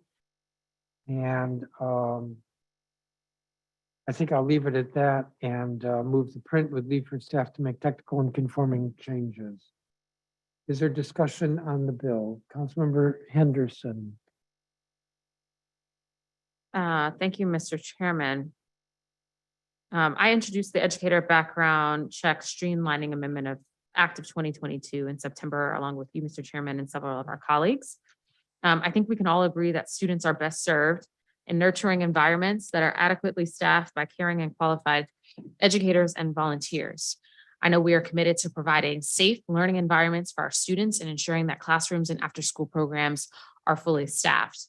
When we were approached by our education sector partners and stakeholders, including teachers, prospective volunteers, community-based organizations, parents, and school leaders requesting a change, I did my homework. Typically, background checks should take around 21 days, but various stakeholders, including a lot of out-of-school time providers, were reporting that it was taking more than 3 months to get a qualified applicant through the process. This greatly diminished the schools and programs' ability to recruit and hire critical staff. If any of us received an offer, but it took more than 3 months before us to be cleared to start work, I think we all might be more likely to move on to other opportunities, and that is exactly what is happening here. The council must make adjustments if we are to ensure that our schools can adequately staff and provide volunteer services to support a healthy learning environment. That does not mean that we are sacrificing safety. In fact, through this bill, while we are also providing for more fairness in the process, we are also protecting our students. The committee print before us today maintains this principle, and I'm happy to support it. I'm also supportive of changes of the committee print to remove the child protection register check from the process entirely as an employment suitability for K-12 schools. This information, the information in the CPR is not relevant to our educator screening process. And I'm glad that we're taking this step to remove that aspect from the background check process, as well as in concert and working with Councilmember Nadeau's office and the Committee on Human Services to put in place a process to expunge those records after a period of time. So thank you to my chairman and to your staff for their hard work on this committee of print. I think it ensures that we're striking the appropriate balance of protecting student safety with a policy that is administratively workable for our local education agencies. Thank you. Thank you, Councilmember. Is there discussion from other members? Councilmember Louis George, or I'm sorry, Councilmember Robert White and then Louis George. Thank you, Mr. Chairman. I appreciate the intent of this bill, which isn't to say I oppose it. I do have some questions. I've been very concerned about filling teacher roles, but also from nonprofits that serve our schools having so much difficulty getting into these schools. And so I think we have to do something. But I'm trying to figure out here is I do have concerns about rolling back protections to only where people lived or worked. So my first question is, how do we know where people lived or worked? In the employment application, maybe not in the application, but part of the application process, they have to give their employment history for the past 20 years. And there's a penalty provision in the bill if they are not honest. Okay. I have a concern. And that's been existing law since 2018 But right now, I think we do a 50-state check. on the CPR. That's the Child Protective Registry. Okay. And while we think we do it, we don't actually do it.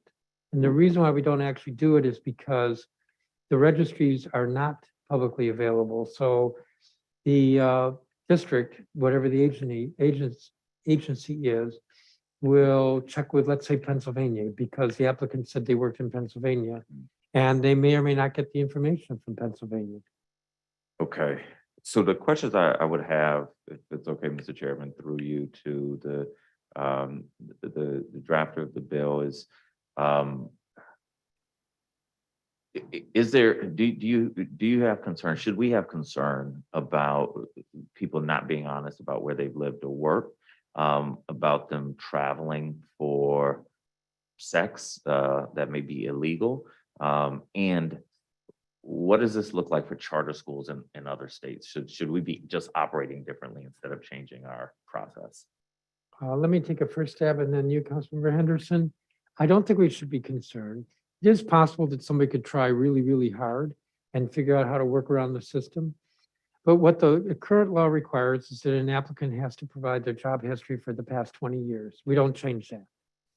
What the current law requires is that the agency or the district government has to contact previous employers. Now, we do make a change. We say contact previous employers for the past 10 years or the last 3 employers, whichever is longer.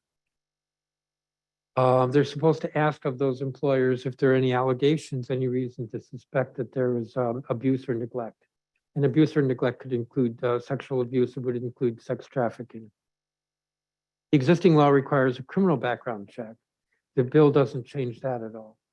The bill does require that there has to be a check with the National Sex Offender Registry. That's not current law. A lot of the components or elements of a background check that are in the current law are not changed by this. We actually add the National Sex Offender Registry. We take out the Child Protective Registry. The Child Protective Registry is very problematic in being able to do checks because states don't make those available. And because it's very time consuming, and because those child protective registries, even though it sounds like it deals with the whole panoply of possible abuse and neglect, doesn't really. It deals with issues involving, basically it's set up to deal with custodial relationships, like foster parents. And it deals with unsubstantiated, or it includes unsubstantiated complaints. It just has a very different purpose to it. Councilmember Henderson, you sort of spoke to this when you said that the CPRs are not set up for employment checks. Maybe you want to say more? Yes, Mr. Chair, I want to thank you for your question, Councilmember White. There are two things I want to sort of mention because I think this has come up also online and in the press. So first off, this process is dealing only with prospective applications. So we would be dealing with incidents that occurred in someone's past when they come forward to apply. In the case that you mentioned around hypothetically speaking, someone who is involved in a particular incident, not in a state in which they've lived or worked, but if it was something that resulted in an arrest or a case or a charge, presumably that information would show up on the background check from either the FBI or the Metropolitan Police Department.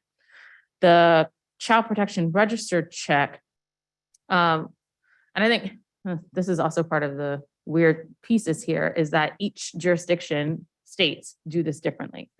So in the district, the only incidents that are investigated incidents that had been investigated in the CPR are those from CFSA dealing with if you know this person, so familial relationships.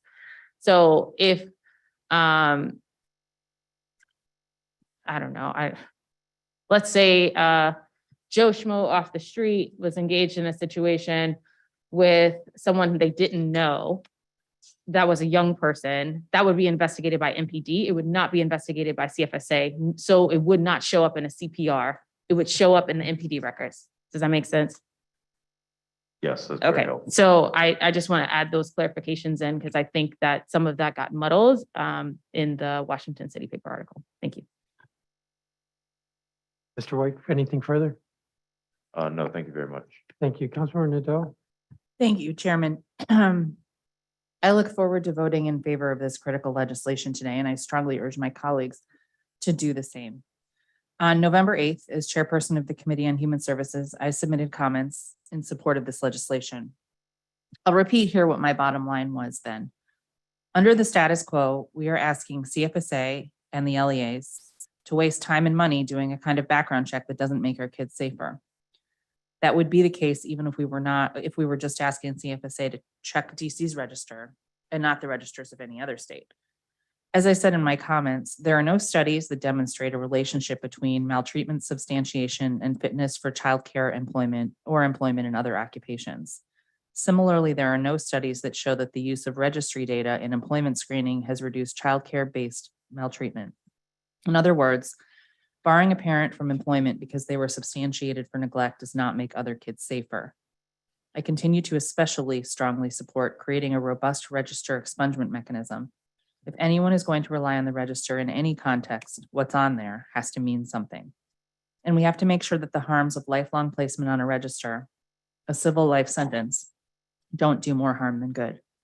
Again, as I said in my comments, placement on a register can shift a family's economic fortunes for the worse and make future abuse and neglect more likely. Register placement pushes disproportionately Black, disproportionately female workers into underground economies by screening them out of jobs with regular hours and potential benefits that require little formal training. And less household income means fewer of the protective effects of financial stability against abuse and neglect. Failing to act now purely out of fear will probably make more kids unsafe. Continuing to rely on a tool that's not useful will pull incomes out of families and put more kids at risk for maltreatment. And I want to thank Council Members Henderson for introducing this legislation and the chairman and his staff for acting quickly on it. I'd also like to thank the chairman for including my suggested language, making it clear to parents who receive notice of registry placement what the consequences of placement can be. Thank you, and I look forward to voting in favor of the legislation today. Thank you, Councilmember Nadeau. Further on the bill?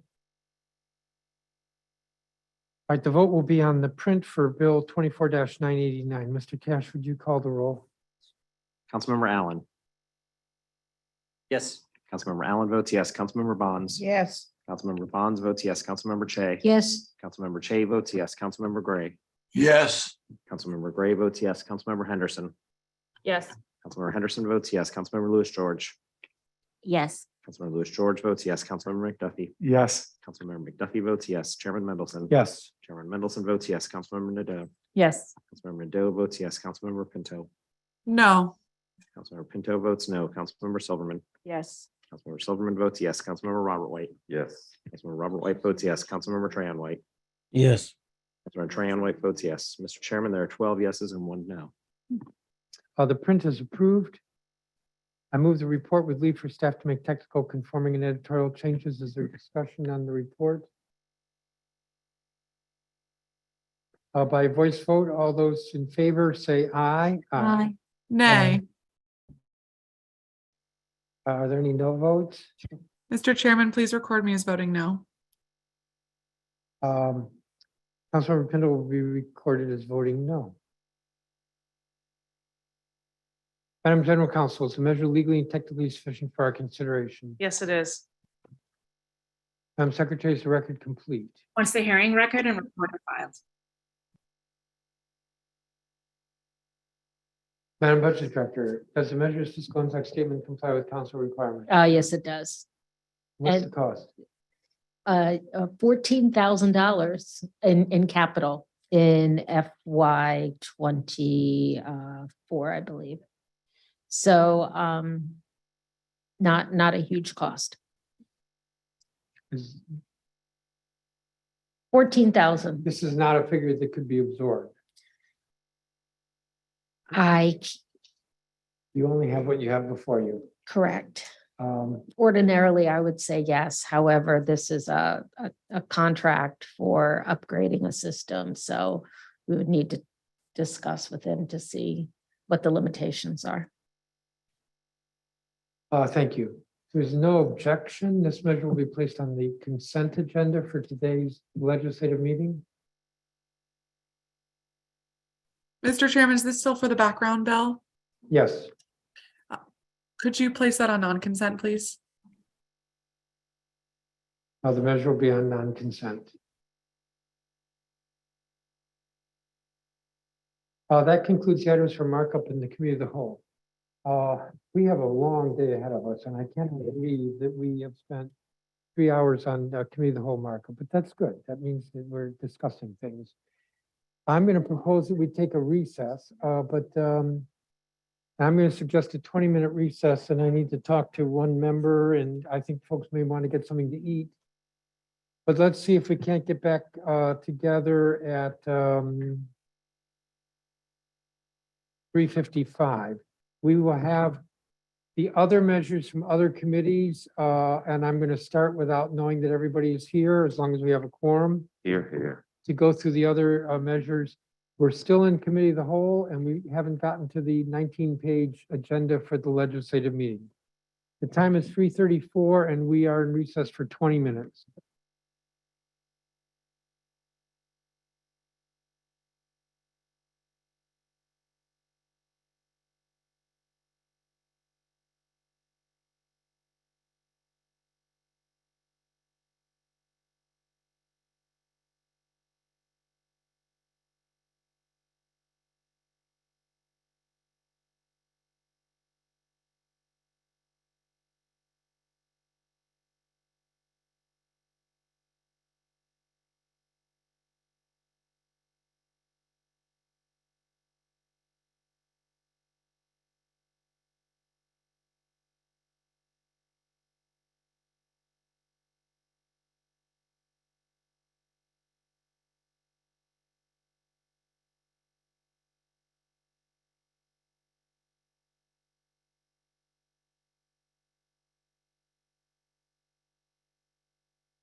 Our Brooke Pinto, Trayon White, Vince Gray here.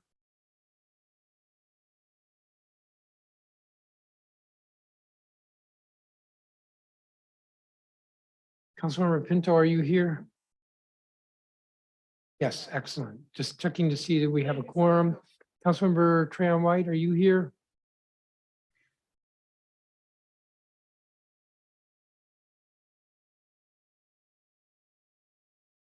Councilmember Trayon White, how about Councilmember Vince Gray? Are you here?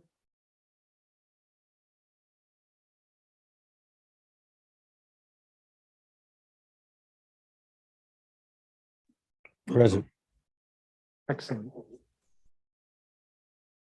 Okay, I would like to note Councilmember Trayon White and Councilmember Brooke Pinto are here, Councilmember Christina Henderson, myself, Councilmember Bonds, Councilmember Nadeau, Councilmember Robert White, Councilmember Allen. So we're going to resume the meeting. The time is 4:11. We have one measure from the Committee on Recreation, Libraries and Youth Affairs. Let me just be clear for the record. We are now dealing with a portion of the committee, of the whole agenda, which is consideration of measures from other committees. And this is where we process bills that have been marked up in other committees, bills and resolutions, and make sure that they meet the clearance necessary under our rules with the council officers. So the first measure is PR 24-960, Board of Library Trustees, Leif Dormshow, confirmation resolution of 2022. Councilmember Trayon White. Give me 1 second, Chairman.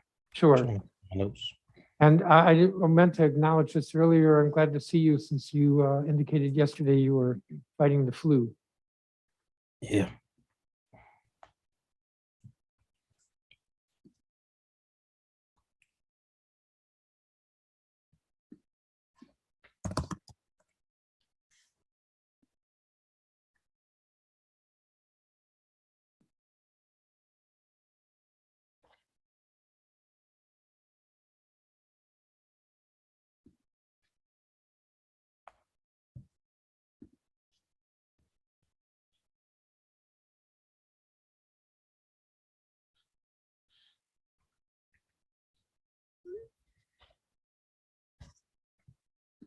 Dormshow.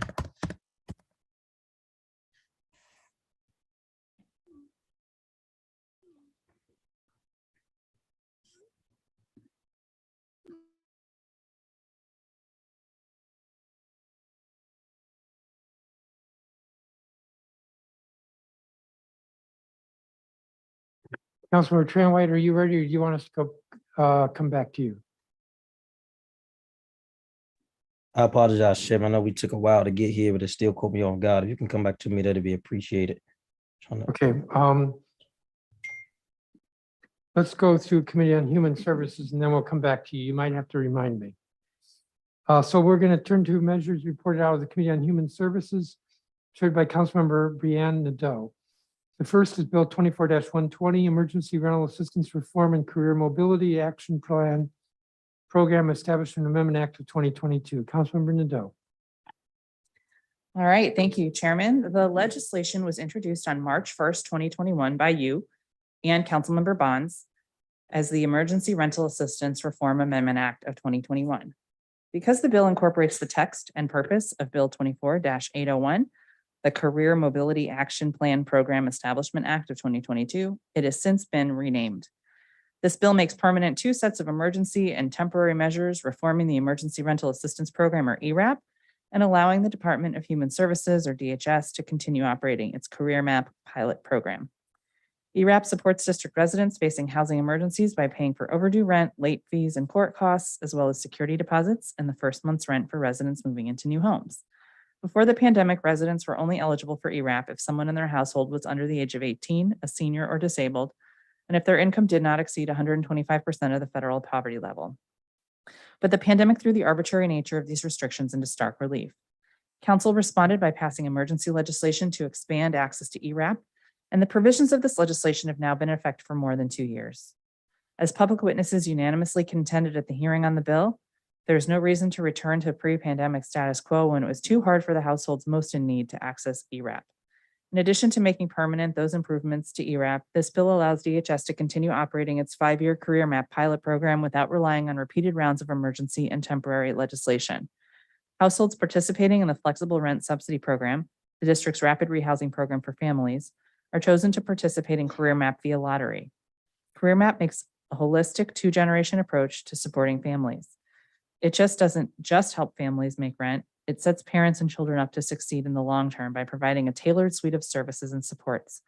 This means cash to prevent benefits cliffs and address emergencies, job training and placement focused on promotions, not just making minimum wage, and a district-sponsored escrow account that each family gains access to when it leaves Career Map. Career Map is supported by $11.7 million in federal funding over 3 years. 300 families have already signed up for the pilot, and on September 19th, 2022, the executive announced a $13.3 million expansion of the program that will allow an additional 300 families to enroll in 2023. I look forward to supporting the agency's innovative pilot today and to seeing how it will serve district residents in the years to come. Thank you, Chairman, and I request that this measure be placed on the consent agenda for the legislative meeting to follow. Thank you, Councilmember Nadeau. Are there questions from members? Madam General Counsel, is the measure legally and technically sufficient for our consideration? Yes, it is. Madam Secretary, is the record complete? Sorry, I have a puppy in the background that's crying. Yes, it is. Madam Budget Director, does the measure's fiscal impact statement comply with council requirements? Yes, it does. Without objection, this measure will be placed on the consent agenda for today's legislative meeting. The next item is Bill 24-600. Give SNAP a Raise Amendment Act of 2022. Councilmember Nadeau. Thank you, Chairman. On January 3rd, 2022, I joined Councilmember Henderson in introducing Bill 24-600, the Give SNAP a Raise Amendment Act of 2022, along with co-introducers Councilmembers Che, Robert White, McDuffie, Lewis, George, and Pinto. The purpose of this legislation is to provide a locally funded supplemental benefit on top of SNAP equal to 10% of a recipient's federal maximum monthly allotment. The Supplemental Nutrition Assistance Program, or SNAP, is one of the most successful American anti-poverty programs. SNAP benefits are associated with reducing nutrition insecurity, increased grocery spending, greater consumption of nutritious foods, and reduced fast food consumption.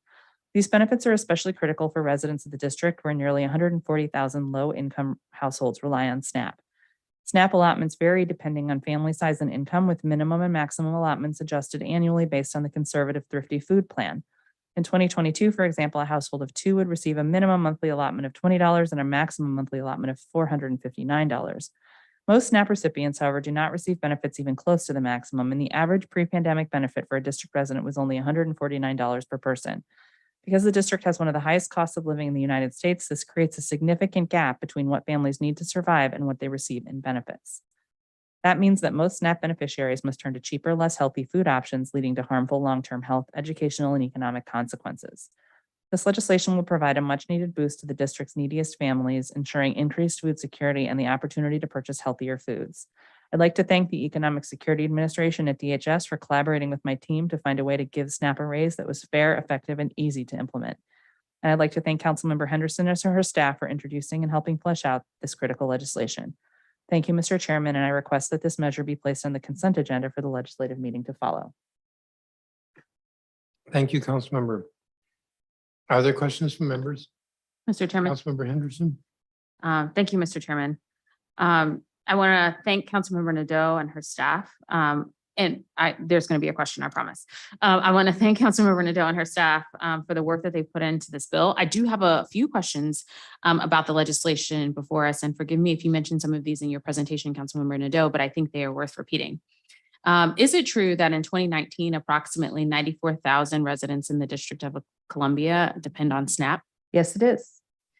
Is it also true that this number grew to 135,000 residents in 2020 during the pandemic? Yes, it is. Is it also true that nearly 1/4 of our Black residents are now experiencing food insecurity compared with 2% of white residents? Yes, it is.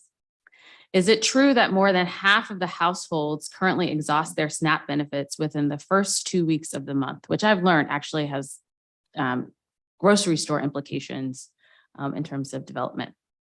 Yes, it is, although benefits are staggered throughout the month to avoid that situation as well. Is it true that this leaves most participants about $100 short each month for adequate, healthy diet, resulting in $160 million SNAP food security gap citywide? At least.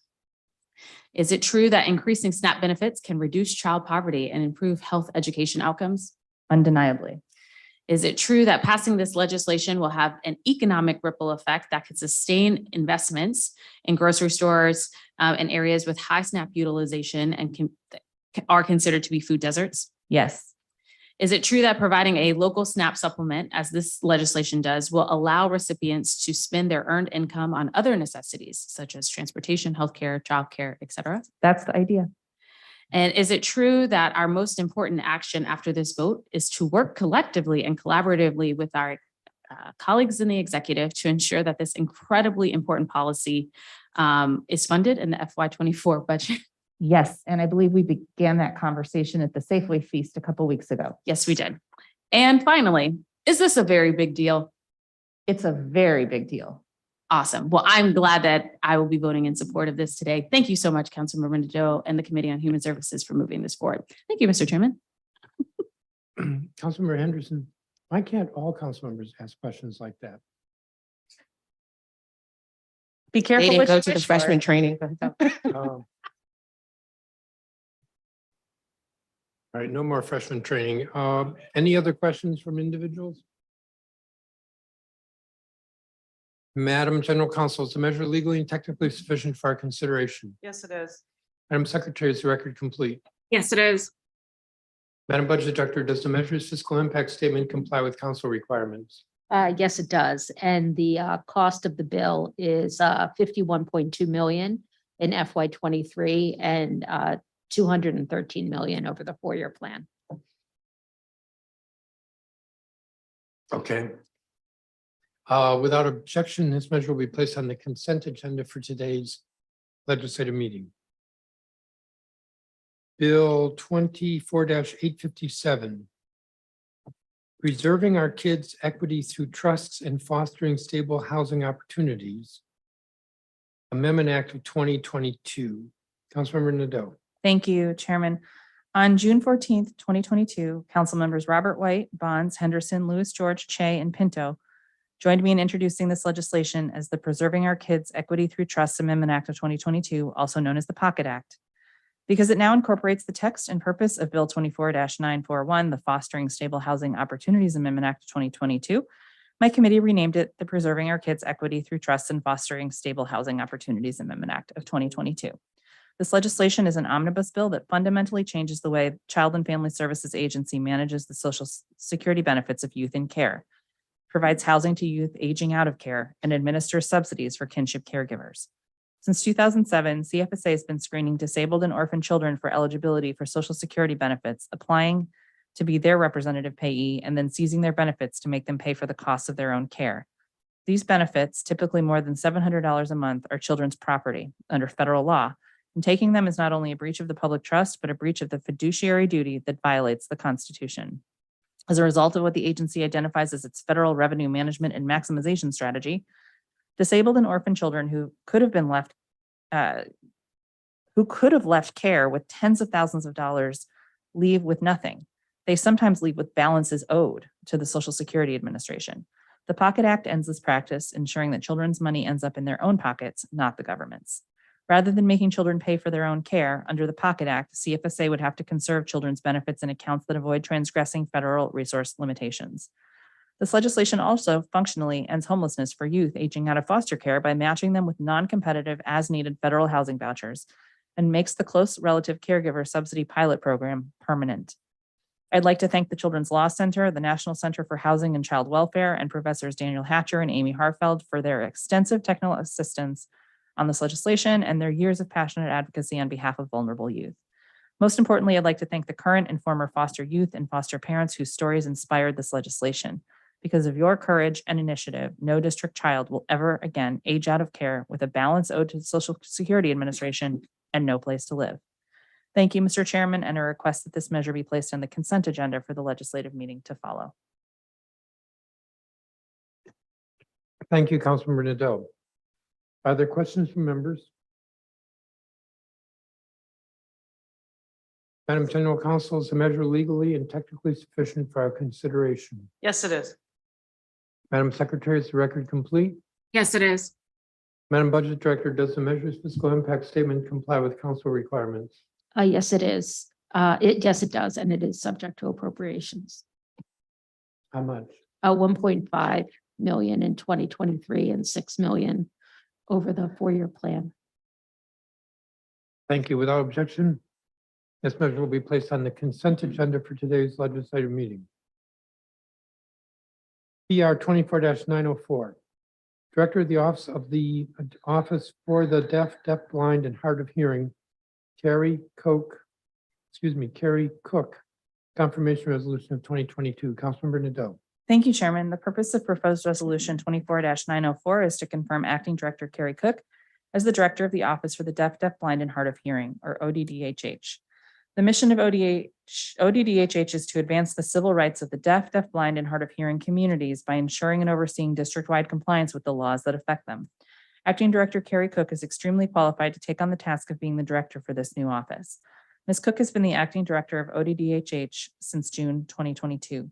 She has enjoyed a long career in policy development and community engagement through her work at the Center for Disability Rights, National Black Deaf Advocates, or NBDA, and U.S. Department of Labor affiliate programs. She also served as Vice President of Programs at Communication Service for the Deaf and as an Assistant Dean at Dartmouth College, and in 2014 was appointed to the Obama administration's FCC Disability Advisory Council. On September 28, 2022, the committee held a public hearing on Director Cook's confirmation. At that time, the committee heard from several community stakeholders and organizations. All of that testimony supported Acting Director Cook's nomination, and the committee is excited to endorse her leadership. Thank you, Mr. Chairman, and I request that this measure be placed on the consent agenda for the legislative meeting to follow. Thank you, Councilmember Nadeau. Are there questions from members? Madam General Counsel, is the measure legally and technically sufficient for our consideration? Yes, it is. Madam Secretary, is the record complete? Yes, it is. Madam Budget Director, does the measure's fiscal impact statement comply with council requirements? Yes, it does. Without objection, this measure will be placed on the consent agenda for today's legislative meeting. We will go back to PR 24-960, Board of Library Trustees, Leif Dorms Show Confirmation Resolution of 2022. Councilmember Trayon White. Thank you, Chairman. The Committee on Recreation, Library, Youth Affairs, referring to Bill 24-0960, for to reappoint Leif Dormjo to the Board of Library Trustees. He previously served on the board from 2018 to 2020. He's a graduate from Wesleyan University and Howard University. He has the experience, education, and knowledge that qualifies him to serve on the board and continue on the board as a trustee. We voted out of committee by unanimous vote. And I want to move this bill to the consent agenda.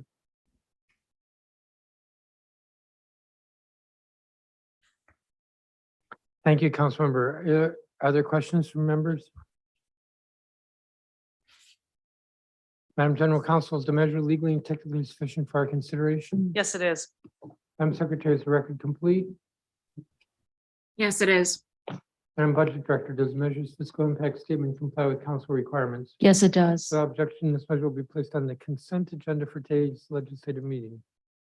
Thank you, Councilmember White. The next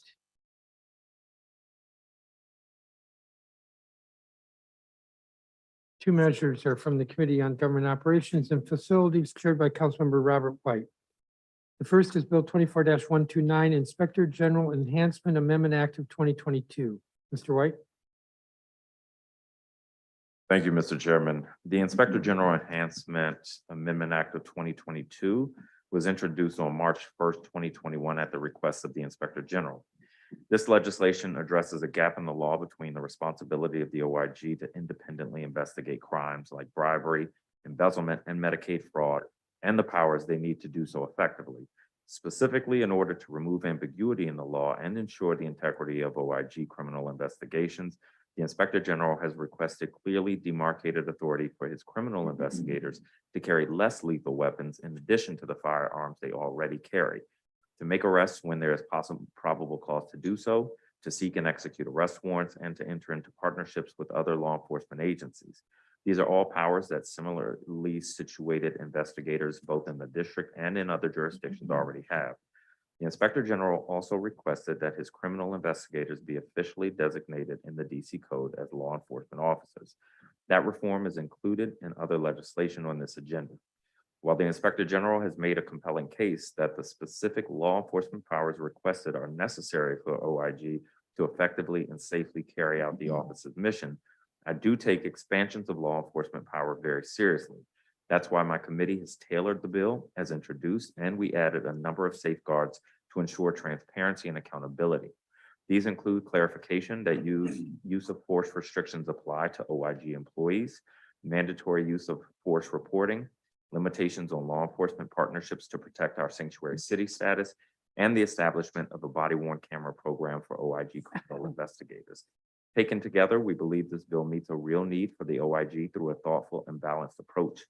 I do want to recognize and appreciate the work of the Council Office on Racial Equity on this legislation, though I respectfully disagree with some of their conclusions. This bill actually restricts law enforcement authority for the IG below what other law enforcement officers in the district have. The RIO in this bill also doesn't consider the important reforms the Judiciary Committee has proposed for all police.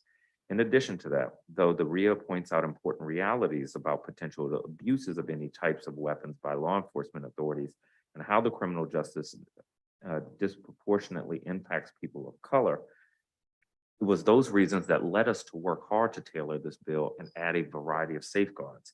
Accepting these concerns as valid, the committee believes strongly that the right policy answer cannot be to leave criminal investigators with only firearms and nothing less lethal in case of an altercation. It also can't be the answer to require the OIG to sacrifice its independence and its oversight mission from MPD by continuing to require it to rely on MPD or federal agencies for arrests. I believe a strong, independent office of the Inspector General is good for the district and good for equity in the district. Investigating fraud, bribery, and embezzlement in our public programs ensures resources go to those who need help the most. And the IG has achieved its mission with no issues of abuse of power or use of force. For those reasons, I ask for my colleagues to support this bill. Thank you, Mr. Chairman. I request that B 24-129 be placed on the non-consent agenda for the legislative meeting to follow, as I have an amendment for the bill to add a necessary applicability clause.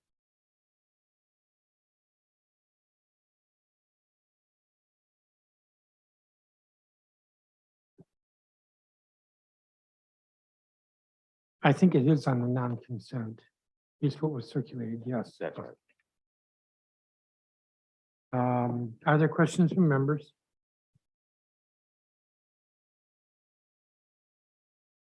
Madam General Counsel, is the measure legally and technically sufficient for our consideration? Yes, it is. Madam Secretary, is the record complete? Yes, it is. Madam Budget Director, does the measure's fiscal impact statement comply with council requirements? Yes, it does. It is subject to appropriation. The cost is 1.2 million over the 4 years. Thank you. This measure will be on the non-consent agenda for today's legislative meeting. Bill 24-200, Internet Equity Amendment Act of 2022, Councilmember White. Thank you, Mr. Chairman. Councilmember Allen introduced the Internet Equity Amendment Act in early 2021. At that time, large numbers of DC residents regularly had to rely on spotty home internet for remote learning, and many district residents were struggling to do their jobs remotely. Meanwhile, federal policymakers and pundits were still using the phrase infrastructure week as a punchline. It wasn't clear whether Congress would ever pass the major infrastructure investments we clearly needed. And the Federal Trade Commission was relying on a set of upload and download speed standards that have proven inadequate to the needs of today's digital economy.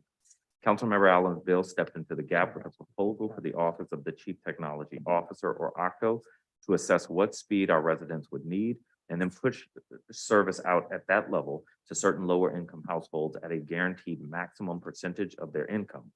You referred this bill to my Committee on Government Operations and Facilities, which oversees OCTO. We held a hearing on the bill last October. A couple weeks later, Congress passed the Infrastructure Investment and Jobs Act, also known as the Bipartisan Infrastructure Bill, or BIL. The BIL radically expands our capacity as a district government to build out internet infrastructure. At first, my team and I didn't think there was any inherent conflict between BIL's requirements and the proposal that Councilmember Allen had put forward. Earlier this fall, we actually scheduled a markup of a committee print with mostly technical changes to the bill. That prompted OCTO to brief us on the details of their plans to make use of BIL funding. The full details will be published once federal authorities make a decision on OCTO's proposals, but there's a summary in the committee report. OCTO believes they'll be able to use a combination of BIL funds and other federal resources to build major new fiber optic infrastructure, probably in wards 5, 7, and 8 to start. They would then leverage those valuable government assets to deals with carriers, including small local carriers, that would be able to connect households to reliable high-speed internet at affordable rates. In light of these plans, my team and Councilmember Allen's team reworked the Internet Equity Bill to help make sure that the council has a clear view of what's happening and to make sure we understand any major gaps in equity, internet equity, so we can plan for more work in a few years when BIL is implemented. With that, I ask that we place Bill 24-200, the Internet Equity Amendment Act of 2022, on the consent agenda for today's legislative meeting. Thank you, Councilmember White. Are there questions from members? Mr. Chairman. Yes, Mr. Allen. Thank you very much. And thank you to Councilmember White and his staff for the partnership and the work here. As you accurately laid out at the beginning here, as we went through the early stages of our pandemic, it was just so abundantly clear that we had so many people that did not have access to high quality, high speed internet, despite people that might say they had a connection. The connection was basically worthless. So I appreciate the work that has gone into this. One of the questions that I wanted to ask about, recognizing I think this can be a really transformative process to bring and ensure we have high-speed internet access to families and residents all across the district. But could you just share a little bit more about how the plans that OCTO is developing to spend the federal dollars in compliance with this bill are going to help leverage, I think, as you talked about, private internet service providers to provide more equitable, affordable access to that reliable and high-speed internet service? Absolutely, and that's a great question. My staff has had meetings with OCTO, and my understanding is that that'll go something like this. Right now, most of what's called the middle mile infrastructure is privately owned. The hardware that sits between the so-called backbone of secure long distance transmission infrastructure and the cables that actually run into people's homes. The U.S. Department of Treasury has a program called the Capital Projects Fund. OCTO hopes to use that funding to run new fiber optic conduits and cables to one or more community institutions like Trinidad Rec and Ward 5. Similarly, OCTO wants to use funds from last year's bipartisan infrastructure bill to run new government-owned conduits and fiber to community institutions in Ward 7 and 8. So once all that is in place, OCTO can go to small private carriers and say, hey, we can give you a really good deal on internet service using our government-owned new middle mile infrastructure. In return, though, you have to offer special low rates or no cost high-speed internet packages to qualified households.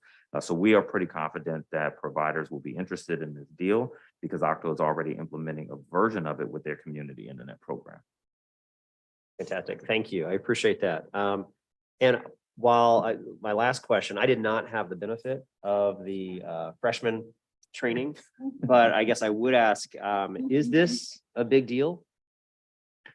As President Biden would say, this is a big deal. Thank you very much. Thank you, Mr. Chair. I'm glad I'm not your instructor in the freshman training class because that was one question. I would call that an anemic showing, but any other questions? All right, I miscounted. Maybe I don't qualify either. Madam General Counsel, is the measure legally and technically sufficient for our consideration? Yes, it is. Madam Secretary's record complete. Yes, it is. Madam Budget Director, does the measure's fiscal impact statement comply with council requirements? Yes, it does. Without objection, this measure will be on the consent agenda for today's legislative meeting. The next item was sequentially referred Committee on Judiciary and Public Safety and Committee on Government Operations and Facilities. I'm not sure who wants to present first. I'm on a roll, so I'll take it, Mr. Chairman. Okay. So thank you, Mr. Chairman. The Attorney General Civil Rights Enforcement Clarification Amendment Act of 2022 in large part is not new to this body because we passed the core of this bill under prior emergency and temporary legislation. Prior to that legislation, in the course of the Attorney General's litigation under the Human Rights Act or HRA, subjects of investigations have repeatedly raised challenges to the Attorney General's common law authority to utilize fact-finding tools such as subpoenas. Similarly, defendants have challenged the Attorney General's authority to obtain injunctive relief and civil penalties. Ultimately, these challenges have not been successful. The permanent bill before us maintains the provisions of the temporary by clarifying the Attorney General's right to obtain injunctive relief and civil penalties for violations of the HRA. B-24-446 grants the Attorney General a full range of fact-finding tools to uncover and penalize discrimination in the district. These tools include the power to issue subpoenas, the ability to administer oaths, examine an individual under oath, and compel the production of records, books, papers, contracts, and other documents. B-24-446 also clarifies the application of the HRA to all real estate and property management professionals. Since the temporary bill was passed almost 2 years ago, the Office of the Attorney General and the Office of Human Rights have navigated the shared space of enforcing the HRA without duplicative efforts. However, to ensure that both parties work together without wasting resources, this bill also includes a provision establishing a notice requirement for new civil actions related to the HRA by the OAG to OHR and contemplates an MOU between the agencies to strengthen coordination. I believe the strongest possible enforcement of the HRA, this bill ensures that both offices are equipped to take on both individual and systemic discrimination cases. In particular, I am encouraged to see the Office of the Attorney General win landmark anti-discrimination cases in the housing space. After the temporary bill was passed by this body, the Attorney General won a $300,000 settlement for district residents when a real estate speculator attempted to lower the value of a desired property by stoking prejudice by representing that minority groups were moving into the neighborhood. Housing discrimination is still happening in the district, and I'm encouraged to know it's a priority for OAG. I want to take a moment to thank both OAG and OHR for their consistent pursuits against discrimination in the district. Finally, I want to thank Councilmember Allen and his team for all their incredible work and for working with my team to get this bill to a place where both the Office of the Attorney General and the Office of Human Rights can better work together moving forward. Thank you, Mr. Chairman. Thank you, Councilmember. Mr. Allen? I think my colleague did a great job of outlining the bill. I don't really think I'd have anything further to add. All right, thank you. Are there any questions from members? Madam General Counsel, is the measure legally and technically sufficient for our consideration? Yes, it is. Madam Secretary, is the record complete? Yes, it is. Madam Budget Director, does the measure's fiscal impact statement comply with council requirements? Yes, it does. Without objection, the measure will be placed on the consent agenda for today's legislative meeting.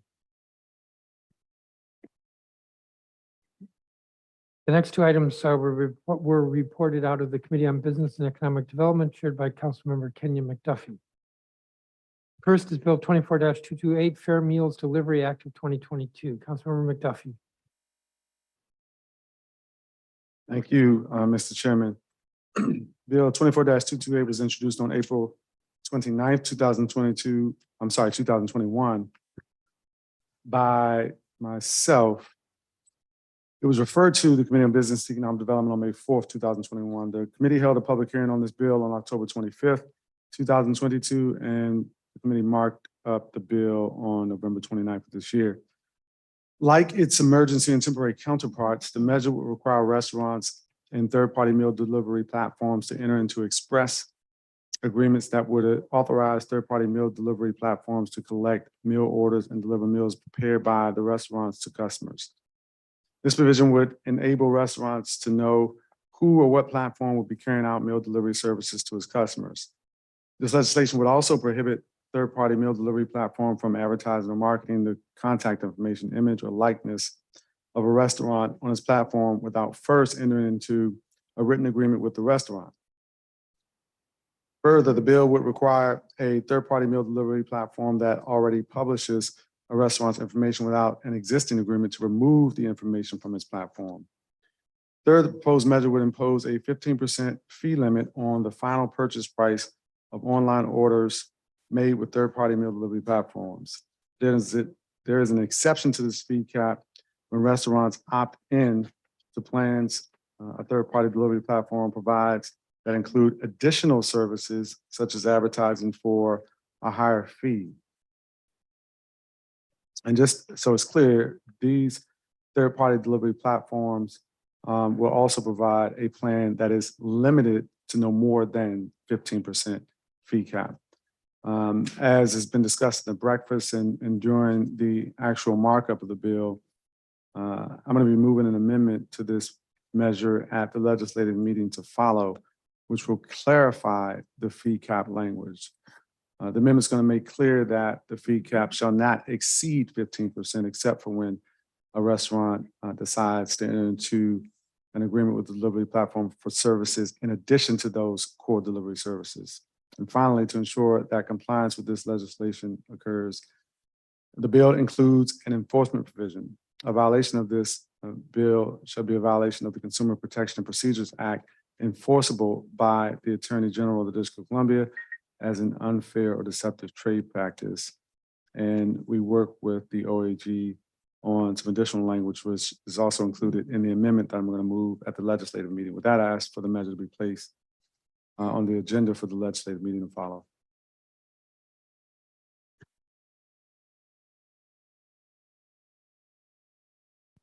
Thank you, Councilmember McDuffie. Are there questions from members?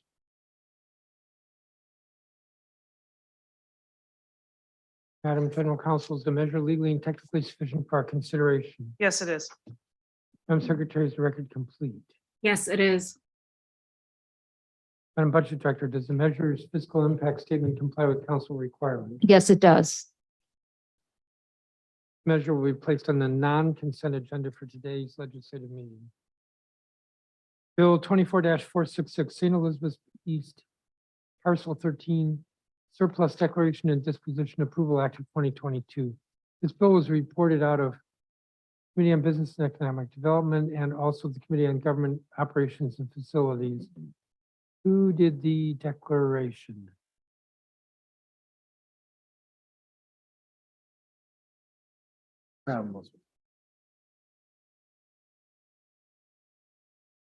Maybe we'll come back to that in a minute. Oop. No rest for the weary. Mr. White, would you present the surplusing for the, which one are we on, St. Elizabeth East Parcel 13? Certainly, Bill I brought that. 24-466. Okay, I didn't think I was gonna do this one.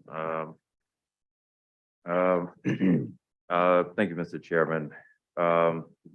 The district is continuing to redevelop the St. Elizabeth's East Campus, which has been in our possession since the 1980s. The surplus will help advance our longstanding plan to add substantial housing and amenities to the area. I will note DMPED's St. Elizabeth's team and the proposed developers have shared with us that they repeatedly engaged with ANC HC a couple of years ago when they were preparing this proposal and got the commission support. But when my team engaged with the current ANC members earlier this year, they weren't as familiar with the details and have taken no position. I recently proposed the Common Ground Amendment Act, one effect of which would be to create more opportunities for ANCs to weigh in on disposition proposals as part of a comprehensive rewrite of our surplus and disposition process.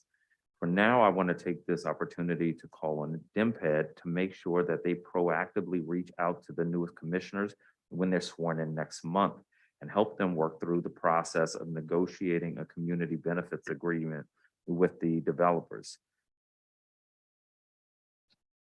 Thank you, Mr. Chairman.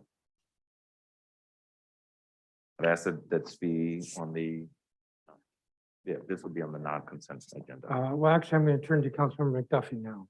So the way, there's several of these coming up, and the way I'm handling them is I'll recognize you first for the surplus part, and then Mr. McDuffie for the disposition part. So Mr. McDuffie? Okay, I will try not to be redundant.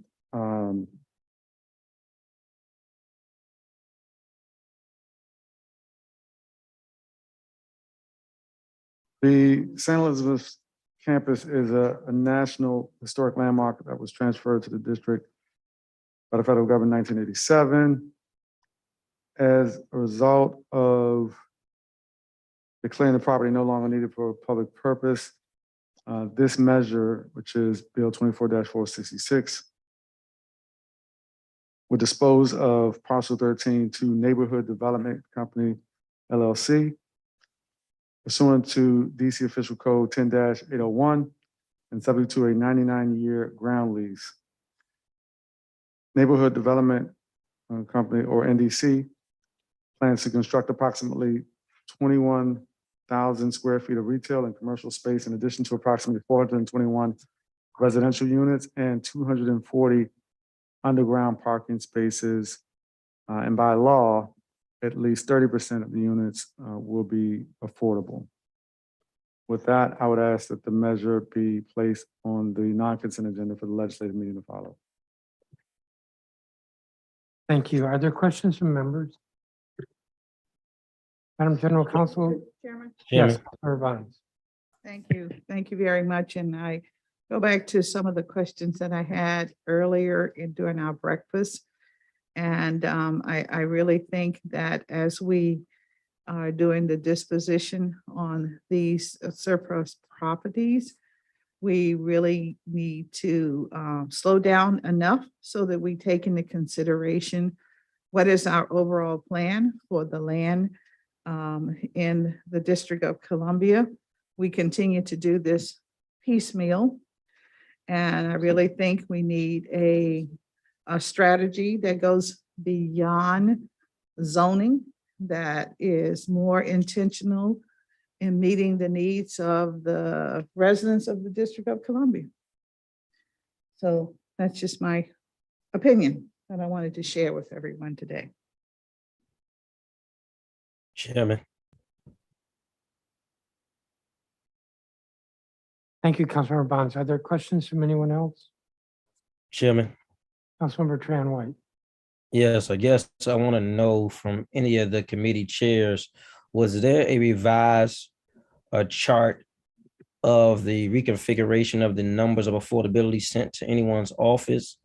Some of my immediate pushback was about the sizes of the units and the affordability levels, in which I know Councilman Rod White called and asked me about early on. So I appreciate him for that, and I agreed to move it forward with the anticipation that that they were going to send over some new numbers and new configurations. Did you or anyone get that at all?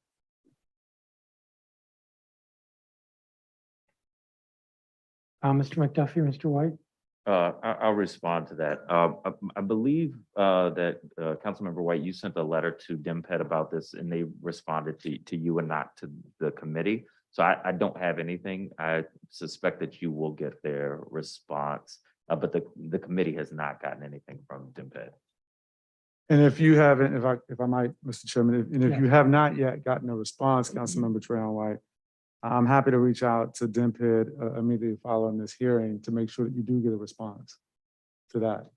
And I'll check with my staff to see if they copy us on it, but to my knowledge, I don't have that document that you're referring to, but I'm happy to get it for you. Thank you. Yeah, I did get something today. I did get something then, but back then it wasn't what I was looking for.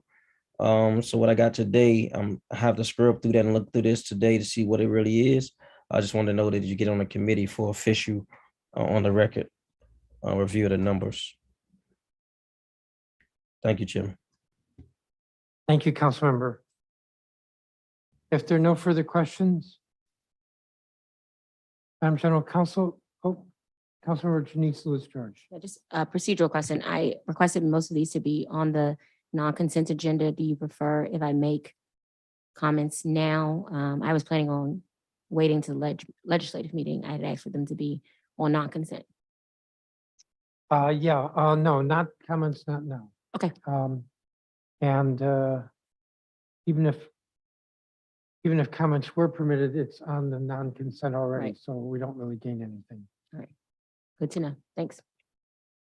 Madam General Counsel, is the measure legally and technically sufficient for our consideration? Yes, it is. Madam Secretary, is the record complete? Yes, it is. Madam Budget Director, does the measure's fiscal impact statement comply with council requirements? Yes, it does. Measure will be on the non-consent agenda for today's legislative meeting. Bill 24-953. Malcolm X Surplus Declaration and Disposition Approval Act of 2022. Reported out of two committees. Councilmember Robert White on the surplus. Thank you, Mr. Chairman. Malcolm X Surplus Declaration and Disposition Approval Act of 2022 will approve a new development named the Wilhelmina Rolark at Congress Heights Metro, named after Wilhelmina Rolark, an attorney who represented Ward 8 on the Council of the District of Columbia for 16 years. Development in the city has often not been in the best interest of everyday residents. In this case, considering the present limited use of the land and the proposed resources for the community, I believe there's a clear community benefit that exceeds the present use of the property.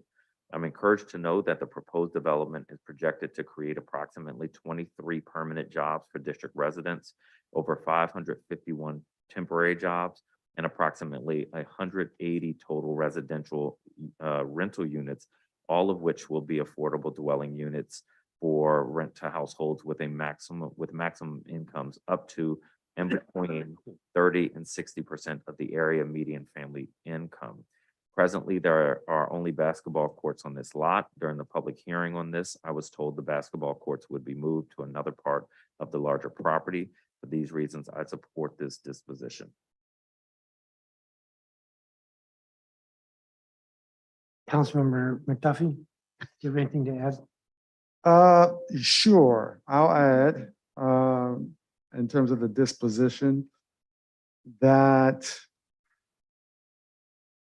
this is also proposed that there will be 7,500 square feet of daycare space, 2,000 square feet of retail space, a healthy food retailer, and approximately 43 parking spaces.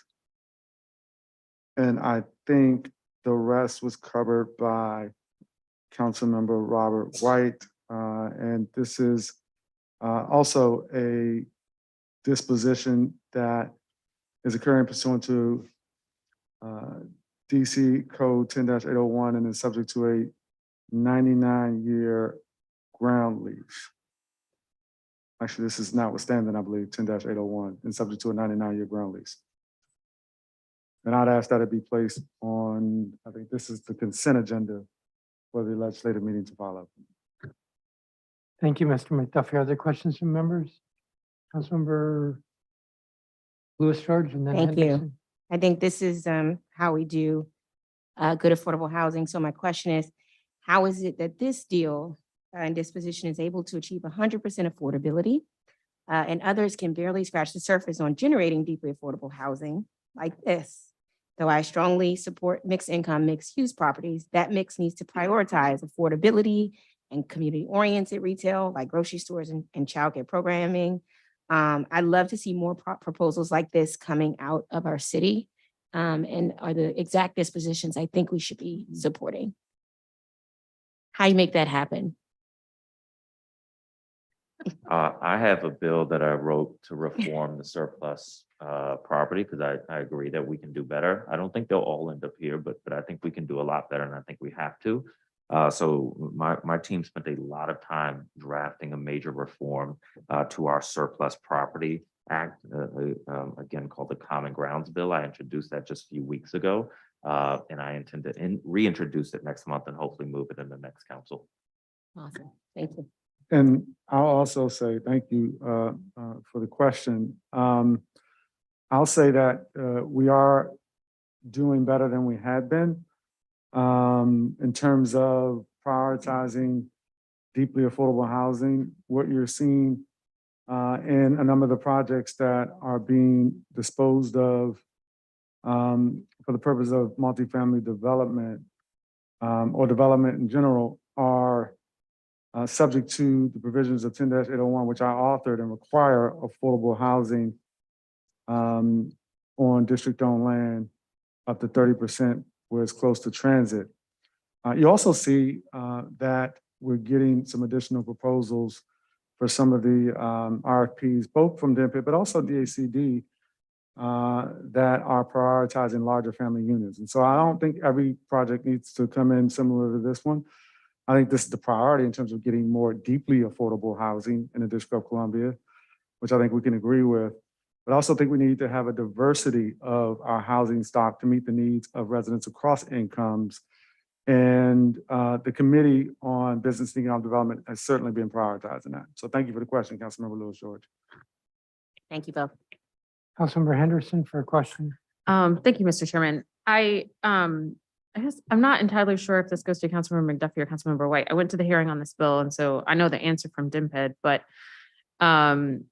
you know, current law also says that when we are dealing with disposition of property that is school property, that charter schools are supposed to be allowed for a first right of refusal. This particular disposition is notwithstanding the Landrieu Act. My question, though, is more around notifications of the dispositions. So when I first saw this that came up on the agenda, I called the Public Charter School Board to ask them whether or not they even knew that this was happening, and they did not. Now, for this particular project, do I think it would have been appropriate for a charter school to get part of this land? Absolutely not, because Bard is right next door.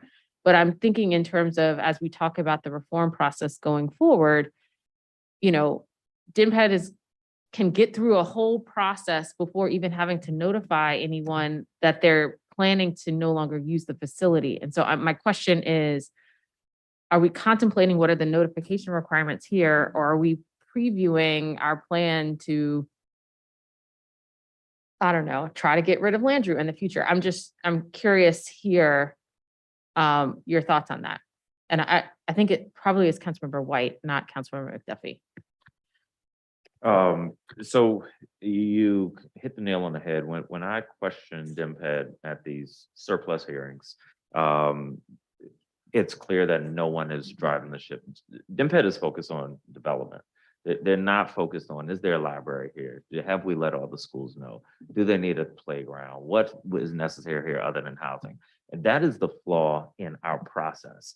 And so I'm trying to fix that process. And I do hope it's the type of thing that when it moves to the council, it's a boring bill. But this Common Grounds bill, as we're seeing today, is really important because it changes the way we plan for the development. It changes the way and the timing of community and elected official involvement in the process.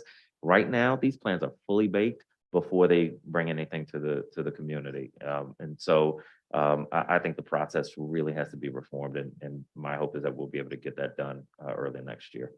Okay, thank you, Councilmember White. I look forward to that. And I think beyond just this particular case, but to what you spoke about in terms of other community uses, I feel like in certain parts of the city, we are giving away so much land that then when we put in, whether we do put in apartment buildings on the back end, there's no public school that's in walking distance. There's no park in the area. The closest recreation center is like, 4 stops away.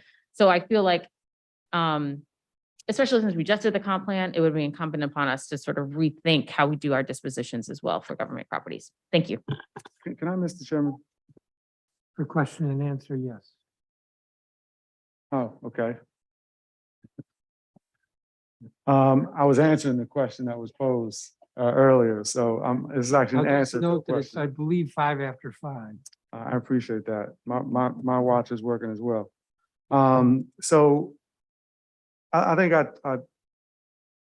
while I appreciate the question, this notion that these things aren't being contemplated, I don't think is completely accurate. And to say that we're giving away land, we're not giving away land. Whether you agree with the proposal is, I think, a different question. And I think there have been years where which driven decisions around the disposition of district-owned land for the purpose of development is highest and best use. And the considerations around highest and best use have generally been around housing when land is coming through DMPED. And I think the issues with that are more around what MI5 these things are hitting and whether we're accommodating the greatest need in terms of deeply affordable housing. I do think that the need for a comprehensive economic development strategy that is updated is absolutely critical. But this notion that we're giving away land, I want to make sure that we are careful about using those types of phrases because we dispose of land fee simple in some cases when it's for sale. But over the last several years, at least since I've been chairing this committee, the trend has been long-term leases, which obviously are 99 years in most cases, but they're not fee simple. And I think there is a difference. And if you look at how we've been trending in terms of the types of projects that are being completed on government-owned land, they emphasize housing more so than some of these other things, but it is not to say that those other considerations don't take place. And I think it's a good point that your question raises about how council committees are communicating across the different areas where there's overlap and not operating in silos in terms of what's happening in terms of planning, economic development, business, housing, workforce development, and surplus of government-owned land. Mr. Chairman. I want to note that we have I believe it's three dispositions that are on the non-consent agenda. So this is on the border of debate or discussion rather than question and answer about these particular bills. We've spent 1 hour and we've gotten about 1/4 through the committee of the whole agenda that is measures from other committees. If members want to continue, maybe I should just sit back, but we're really into discussion and at this rate, we're going to be easily midnight. So does somebody still have another question on this bill? I do, Mr. Chairman. Councilmember Bonds. Thank you very much. And I will try to be as creative as Councilmember Henderson was and ask the question as it relates to the lease that we were just mentioning. Is this 99-year lease payable in the form of $1 a year? Yes, to you. Mr. McDuffie or To Mr. you, White? Councilmember McDuffie, you mentioned it. I mentioned what?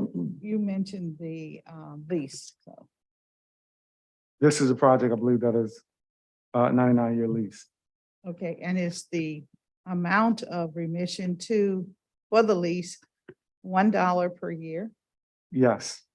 Okay, well, I think that helps me to understand why the public might say that we're giving away land because $1, but I understand the economics too, and maybe you'll share that with us, the fact that we are in a real economic decline as it relates to some of our land and how we are just in general market having some concerns where those that have Councilmember, are you asking a question? I'm gonna ask if this is something that you wanted to. Again, there are talk to us about. 3 dispositions that are on the non-consent agenda, and I believe we were told at breakfast, each of them is being disposed of for $1 a year or $1. So if there's a question, I don't want to get, I'm spending too much time just on talking about time. But Well, I will pull back my question, Mr. Chairman. I had no idea. I'm fine with you asking a Thank you. question, but you could ask I- it at the legislative meeting. All right, and that I shall do. Thank you. Further questions on this measure? Madam General Counsel, is the measure legally and technically sufficient for our consideration? Yes, it is. Madam Secretary, is the record complete? Yes, it is. Madam Budget Director, does the measure's fiscal impact statement comply with council requirements? Yes, it does. Without objection, this measure will be placed on the consent agenda for today's legislative meeting. The next item is Bill 24-997, Hill East Phase 2, Bundle 1, Surplus Declaration and Disposition Approval Act of 2022. Councilmember McDuffie. Thank you, Mr. Chairman. This measure, Bill 24-997, was introduced by you, Chairman Mendelson, at the request of the mayor on September 19th, 2022. On September 30th, 2022, the bill was referred to both the Committee on Government Operations and Facilities for the surplus declaration and the Committee on Business and Economic Development for the disposition approval. The committees held a joint hearing on the measure on October 20th, 2022, and the bill was marked up on November 17th, 2022. If approved, this measure would declare as surplus district-owned real property located at 1900 Massachusetts Avenue, Southeast, comprised of 5 parcels within Lot 815 and portions of Lot 0007 and Square 1112E. The measure would also approve the disposition of the property to Hill East Bundle 1 LLC, the developer, pursuant to DC Code 10-801 and subject to a 99-year ground lease for parcels B1, B2, F2, and G2, and a fee simple arrangement for parcel A. The developer plans to construct a mixed-use development consisting of approximately 1,068 residential units, of which approximately 712 units would be affordable and approximately 25,000 square feet of leasable retail space. With that, I would ask that the measure be placed on the non-consent agenda for the legislative meeting to follow. Thank you, Councilmember McDuffie. Councilmember White, do you have anything to add? Just briefly, Mr. Chairman, and this one and the next one are 2 parts of the same development, so I'll only speak on it once. But the Committee on Government Operations and Facilities voted unanimously in favor of the Hill East disposition bills that are on this agenda, and I continue to support them. The Hill East property is a great spot for housing development, and I know Councilmember Gray and Councilmember Allen and the ANC for this area support these proposals that will result in thousands of units of new housing. The executive has also been working on their master plan for Hill East for a long time. At the same time, I want to reiterate that the overall real property surplus and disposition process under DC Code 10-801 is pretty clearly broken. At a hearing that Councilmember McDuffie and I chaired in October, I pointed out that the residents of these new housing units will be a half-hour walk away from the closest public library. The record for this bill makes it clear that there's nobody in the executive branch, not at DGS, not at DMPED, and not at DC Public Libraries, who views it as their responsibility to watch out for these gaps in our public amenities or to perform a meaningful evaluation of whether public lands are needed for these kinds of functions. My Common Ground Amendment Act would help fix this problem, and I look forward to reintroducing it next month. I believe this is on the non-consent, Mr. Chairman. Let me ask if there are questions from members. Madam General Counsel, is the measure legally and technically sufficient for our consideration? Yes, excuse me. Yes, it is. Madam Secretary, is the record complete? Yes, it is. Madam Budget Director, does the measure's fiscal impact statement comply with council requirements? Yes, it does. This measure will be placed on the non-consent agenda for today's legislative meeting. Bill 24-1033, Hill East Phase 2, Bundle 2, Surplus Declaration Disposition Approval Act of 2022. Councilmember McDuffie. Thank you, Mr. Chairman. This measure was introduced by you, Chairman, at the request of the mayor on September 30th, 2022. On October 4th, 2022, the bill was referred to the Committee on Government Operations and Facilities for the surplus declaration and to the Committee on Business and Economic Development for the disposition approval. The committees had a joint hearing on the measure on October 25th and marked up the measure on November 17th, 2022. This measure would declare the surplus, district-owned real property known as Hill East Phase 2, Bundle 2, located between Independence Avenue Southeast and Massachusetts Avenue Southeast, east of 19th Street Southeast, also known for taxation purposes as a portion of Lot 0007 and Square 1112E. The measure would also approve the disposition of the property to R13 Community Partners LLC, who's the developer pursuant to DC Code 10-801 and subject to a 99-year ground lease for parcel C and E and a fee simple arrangement for parcel H. The developer plans to construct a mixed-use development consisting of approximately 1,246 residential units, of which 741 units would be affordable, approximately 60,000 square feet of retail space, a 150-key hotel, and a central park named in honor of Relisha Rudd. With that, I ask that the measure be placed on the non-consent agenda for the legislative meeting to follow, and turn to Councilmember Robert White in case he wants to add anything. Nothing to add. Thank you, Mr. McDuffie.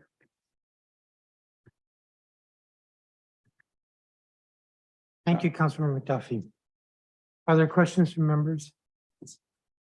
Madam General Counsel, is the measure legally and technically sufficient for our consideration? Yes, it is. Madam Secretary, is the record complete? Yes, it is. Madam Budget Director, does the measure's fiscal impact statement comply with council requirement? Yes, it does. This measure will be placed on the non-consent agenda for today's legislative meeting. Bill 24-1034, Child Wealth Building Amendment Act of 2022. Councilmember McDuffie. Thank you again, Chairman. I introduced Bill 24-1034 on October 3rd, 2022, and it was referred to the Committee on Business and Economic Development on October 18th, 2022. The committee held a public hearing on the bill on November 22nd, 2022. The bill was marked up on November 29th of this year. The council funded the District of Columbia's Child Trust Fund program during the fiscal year 2022 budget process. Since that time, the Office of the Chief Financial Officer has been working to establish and implement the program as part of its efforts to finalize and promulgate the program regulations and procure the services of a fund manager.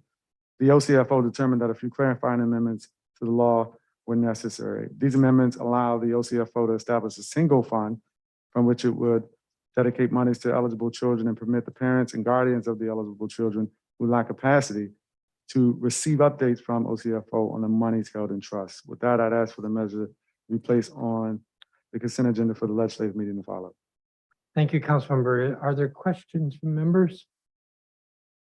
Madam General Counsel, is the measure legally and technically sufficient for our consideration? Yes, it is. Madam Secretary, is the record complete? Yes, it is. Madam Budget Director, does the measure's fiscal impact statement comply with council requirements? Yes, it does. Is there a cost? There is not.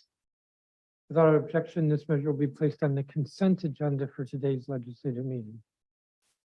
Bill 24-1089, Howard University Property Tax Exemption Clarification Amendment Act of 2022. Councilmember McDuffie.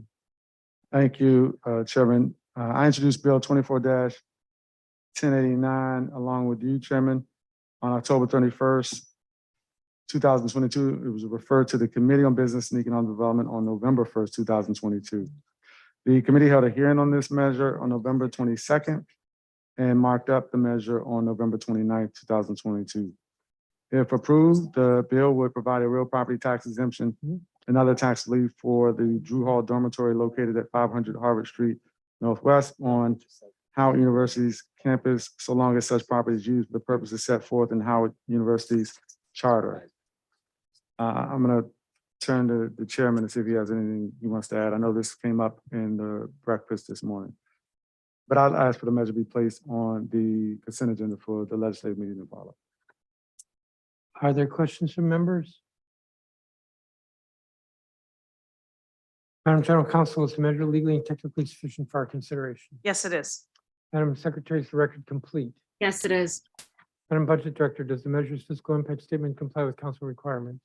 Yes, it does. And it is subject to appropriations. The cost is 1.9 million in 23 and 2.5 million over the 4-year plan. As I indicated at the breakfast, because there's a TAFA on this, tax abatement financial analysis, and the TAFA says that Howard University can afford this, even though the law is clear, the public policy is clear that real property taxes are not owed on university dormitories. There's a negative TAFA, and so therefore it has to be on non-consent. It will be a non-consent agenda for today's legislative meeting. PR 24-839, Eastern Branch Boys and Girls Club Disposition Approval Resolution of 2022. Councilmember McDuffie. The proposed resolution was introduced on June 24th of this year by Chairman Mendelson at the request of the mayor, was referred to the Committee on Business and Economic Development on June 28th, 2022. The committee held a public hearing on this proposed resolution on November 22nd, 2022, and a markup on November 29th, 2022. The proposed resolution would authorize the disposition of district-owned real property located at 261 17th Street Southeast in Ward 6 and identified for taxation and assessment purposes as Lot 0802 and Square 1088, also known as the Eastern Branch Boys and Girls Club. It would dispose of it to Morning Star Community Development LLC. This proposed disposition will allow for the development of an adaptive reuse project of a currently vacant structure. The project would provide approximately 35 for-sale residential units, of which 11 would be affordable units. The project would also include approximately 2,000 square feet of community service space. I would ask that the measure be placed on the agenda for the legislative meeting to follow. Mr. Chairman, Are there questions from members? Mr. Allen. just one point of clarification. This is located in Ward 7, not Ward 6. I think I heard a reference to Ward 6. It's in Ward 7. Many of us are used to Ward 6 covering so much territory in the city. Me too. We Me too. ascribe a lot to Ward 6. Even put me in Ward 6. Questions from other members? Madam General Counsel, is the measure legally and technically sufficient for our consideration? Yes, it is. Madam Secretary, is the record complete? Yes, it is. Madam Budget Director, does the measure's fiscal impact statement comply with council requirements? Yes, it does. This measure will be placed on the non-consent agenda for today's legislative meeting. PR 24-993 Provident Group, Bison Properties, Inc. Revenue Bonds Project Approval Resolution of 2022. Councilmember McDuffie. Thank you, Chairman. This proposed resolution was introduced by Chairman Mendelson at the request of the mayor on October 17th of this year. It was referred to the Committee on Business and Economic Development on October 18th, and the committee held a public hearing on November 22nd and a markup on November 29th of this year. This proposed resolution authorizes the issuance, sale, and delivery of up to $500 million in District of Columbia revenue bonds to assist Provident Group Bison Properties, Inc. in financing, refinancing, or reimbursing the costs associated with the acquisition of 4 Howard University student dorms. After acquisition, these properties will be maintained by Provident Group, and they'll be responsible for future management, upkeep, and renovation of these dormitories and residence halls. And these bonds would be of no consequence to the District of Columbia. I would ask that this measure be placed on the consent agenda for the legislative meeting to follow.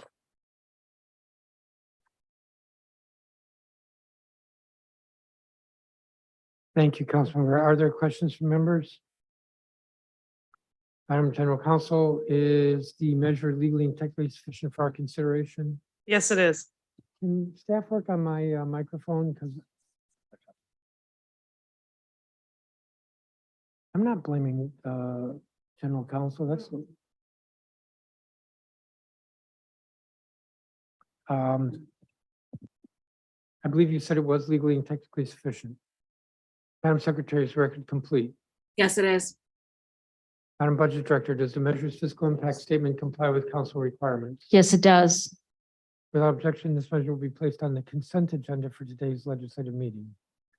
PR 24-1035, Society for Science and the Public Revenue Bonds. We start over. Society for Science and the Public Revenue Bonds Project Approval Resolution of 2022. Councilmember McDuffie.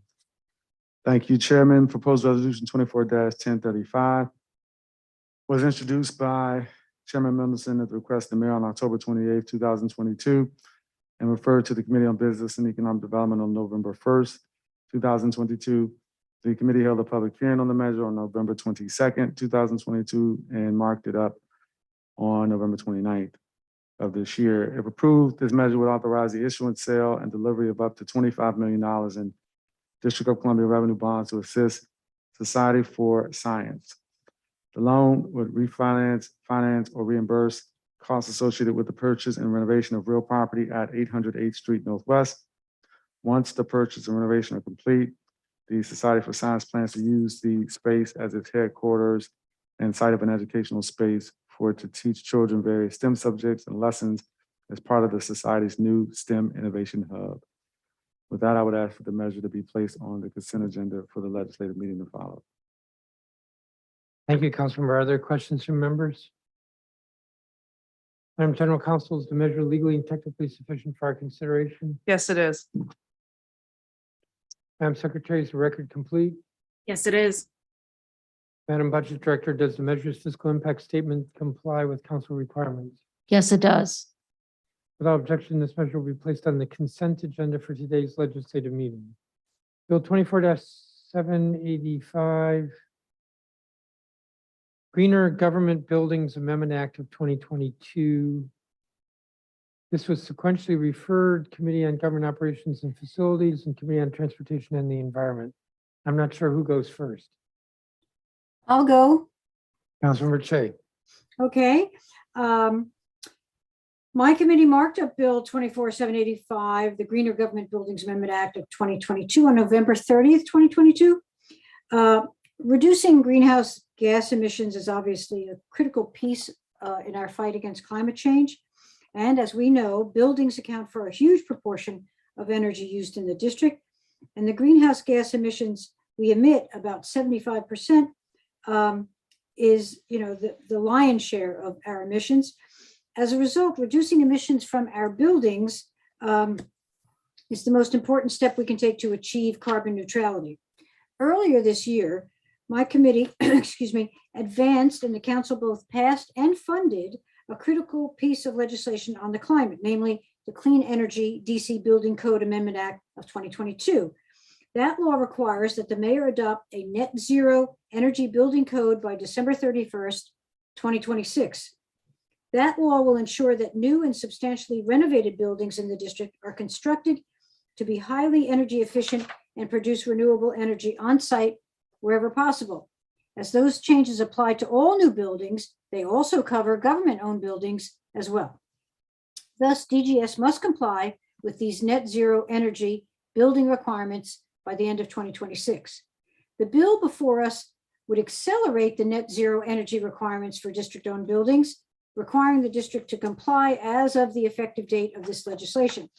Accelerating our adoption of net zero energy standards at district buildings is important for a couple of reasons. First, it would move up the transition by as much as 3 years, allowing the district to more quickly reap the benefits flowing from achieving net zero energy at these properties. And that's significant. 5% of the district's overall energy usage comes from district government operations, of which a meaningful chunk is building energy use. Accelerating this work will also allow the district to model both a successful net zero transition for private developers ahead of 2026 and show other jurisdictions which may be thinking about adopting a net zero energy construction code themselves, how it can be done successfully. And I don't know if you want to turn to Councilmember White at this time or simply request that the bill be added to the consent agenda for today's legislative meeting. Thank you, Councilmember Che. Councilmember White, since this came out of your committee as well. Thank you, Mr. Chairman, and I do appreciate the opportunity to ask Councilmember Che a quick question, and I very much appreciate her committee marking this bill up earlier this month.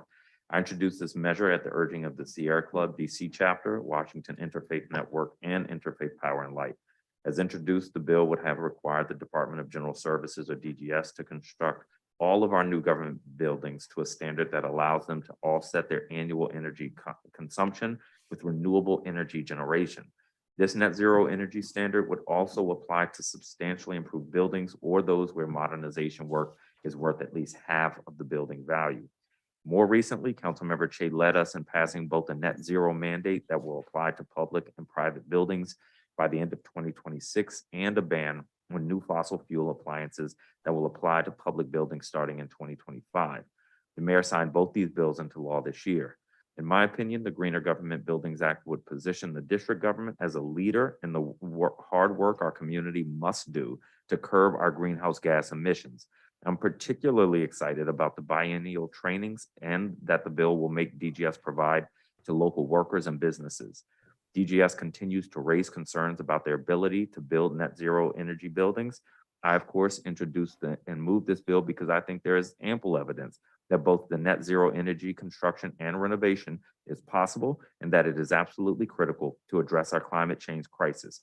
Councilmember Che, given your leadership in this space on your committee, do you think we've passed a good bill here? Well, yes, but it has, I believe, a pretty hefty price tag. So it's going to fall to you, Councilmember White, and your colleagues next year to make sure that it's funded. Good answer. Thank you, Councilmember Che. Thank you, Chairman. Thank you, Mr. Chairman. Thank you, Councilmember Robert White.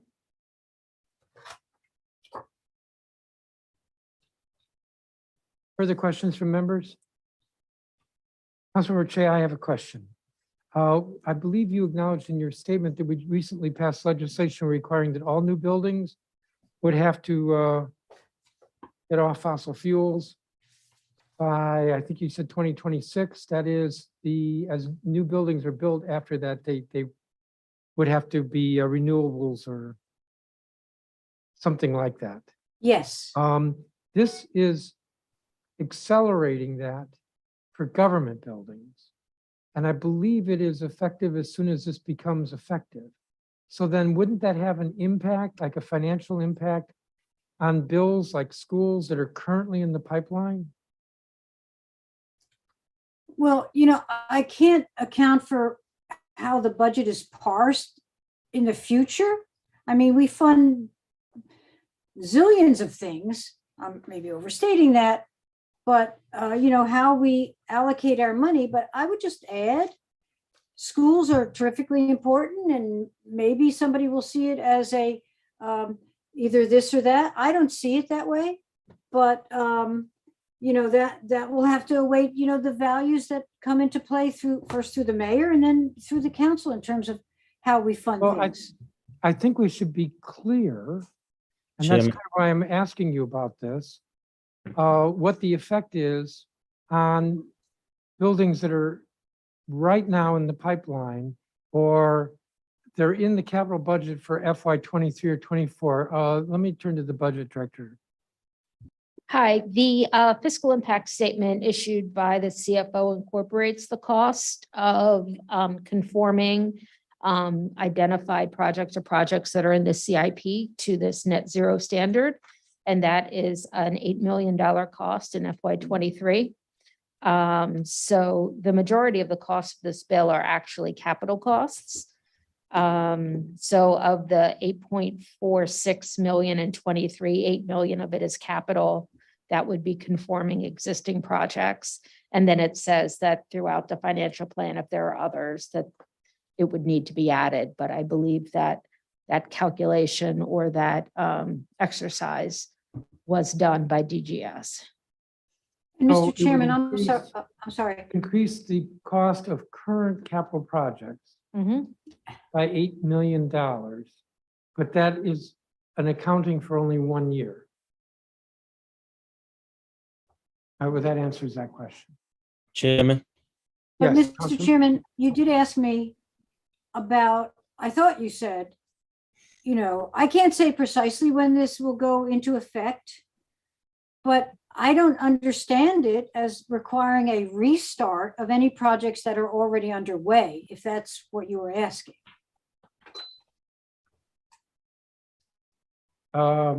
Well, I want to avoid getting into debate, and I don't mean to argue, but I think the way this comes across is the bill, the way it would apply is, first of all, it'd be subject to appropriation. Is that correct? It's subject Yes. to appropriation. Mm-hmm. And so in order for this bill to happen, which is to accelerate the net zero buildings, the council would have to fund it. And if we were to fund it, it would cost us $8 million for current year projects. Is that correct, Madam Budget Director? The way the FIS is written states that it would be an $8 million capital cost in FY '23. I would assume that as we move forward and we have different projects, we would need to budget them differently. However, the current estimate is 8 million. And actually the FIS does say that that schools specifically would be 4 million. Would be an additional 4 million for 2 currently planned schools that have a completion date prior to 2026. My question was answered. Further, if there are any other questions? Yes, Chairman. Yes, I guess I'm concerned because we have 3 recreation centers in the pipeline and a senior wellness center. And part of the pushback we got initially from DGS that the costs that for materials for the building is not what it was 3 years ago. And so some more money had to be added into the budget to get it where it needed to be. And I don't know if this adds more money to be in compliance with these new regulations on these and probably other government related projects that's in the pipeline now. So similar to that question. And Well, I think it's, I can't think of the expression now, which comes first. That's not quite the expression, but the bill's not affected until it's funded, and once it's funded, then there's the cost. And so if we, next year with the budget, ignore the bill, then it doesn't add any cost to those recreation projects. I think that's the answer to your question. If we fund the bill, then we're going to have to increase the cost of those recreation projects. Sort of an interesting situation. If there are no other questions, I feel like I didn't give you a very clear answer, but I don't think there's a clearer answer. If there are no other questions, let me ask General Counsel, is the measure legally and technically sufficient for our consideration? Yes, it is. Madam Secretary, is the record complete? Yes, it is. Madam Budget Director, does the measure's fiscal impact statement comply with council requirements? Yes, it does. Without objection, this measure will be placed on the consent agenda for today's legislative meeting. I'd ask that you place it on non-consent, Chairman.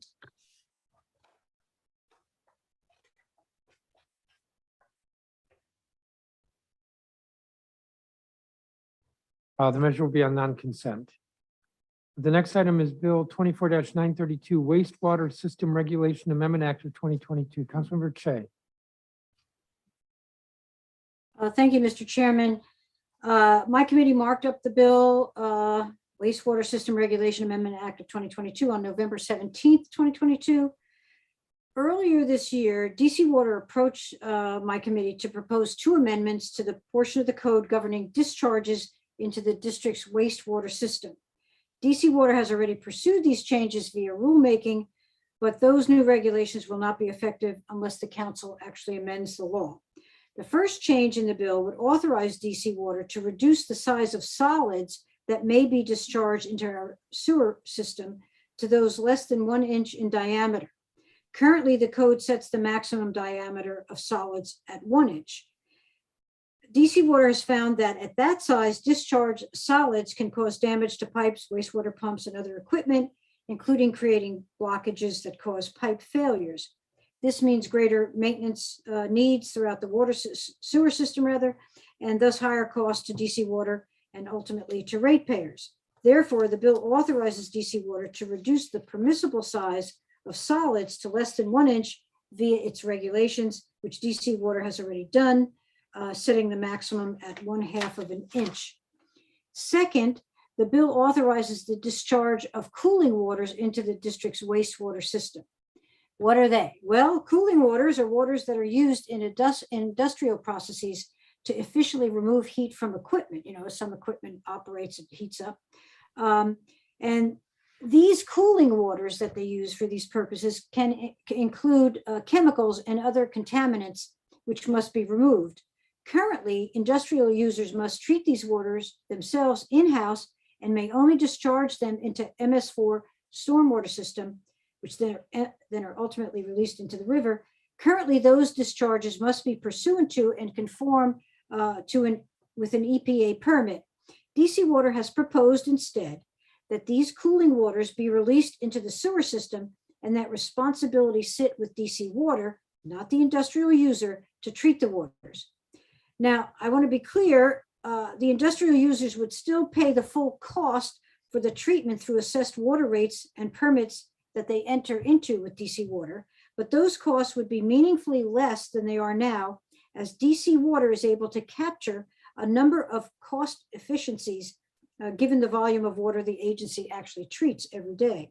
And although this change would mean an increase in the amount of water DC Water has to treat, the agency has made clear to me that this would not result in any increased cost to the agency or, importantly, to ratepayers. And so those are the changes that they requested and the rationale for those changes. And I would request that the bill be added to the consent agenda for today's legislative meeting. Thank you, Councilmember. Are there questions from members?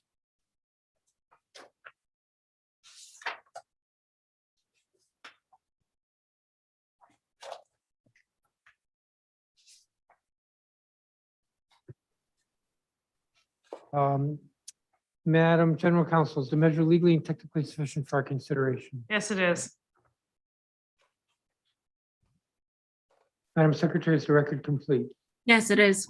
Madam Budget Director, does the measure's fiscal impact statement comply with council requirements? Yes, it does. Is there a fiscal impact? No, there is not. Thank you. Without objection, this measure will be placed on the consent agenda for today's legislative meeting. The next three items I'll note are all going to be on the non-consent agenda. The first is Bill 24-950, Local Solar Expansion Amendment Act of 2022. Councilmember Che.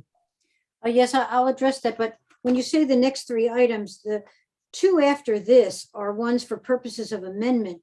But if I could amend them here in the cow, I can do that, and then we can move on from there, because I don't think the amendments are actually. You could do that if there's no objection, but they're still on the agenda under non-consent. Well, we can't move I'm them. not sure to it saved much. Okay, well, as you wish. Okay, my committee marked up Bill 24-950, this Local Solar Expansion Amendment Act of 2022 on November 30th, 2022. As I mentioned a few minutes ago in connection with the Greener Government Buildings Amendment Act, it's becoming increasingly urgent that we push our society to transition off of fossil fuels. And given how far we have to go on that work, it's clear that the government has to act to push us forward faster. That's why in 2011, we created an incentive system to stimulate the development of local solar resources in the district.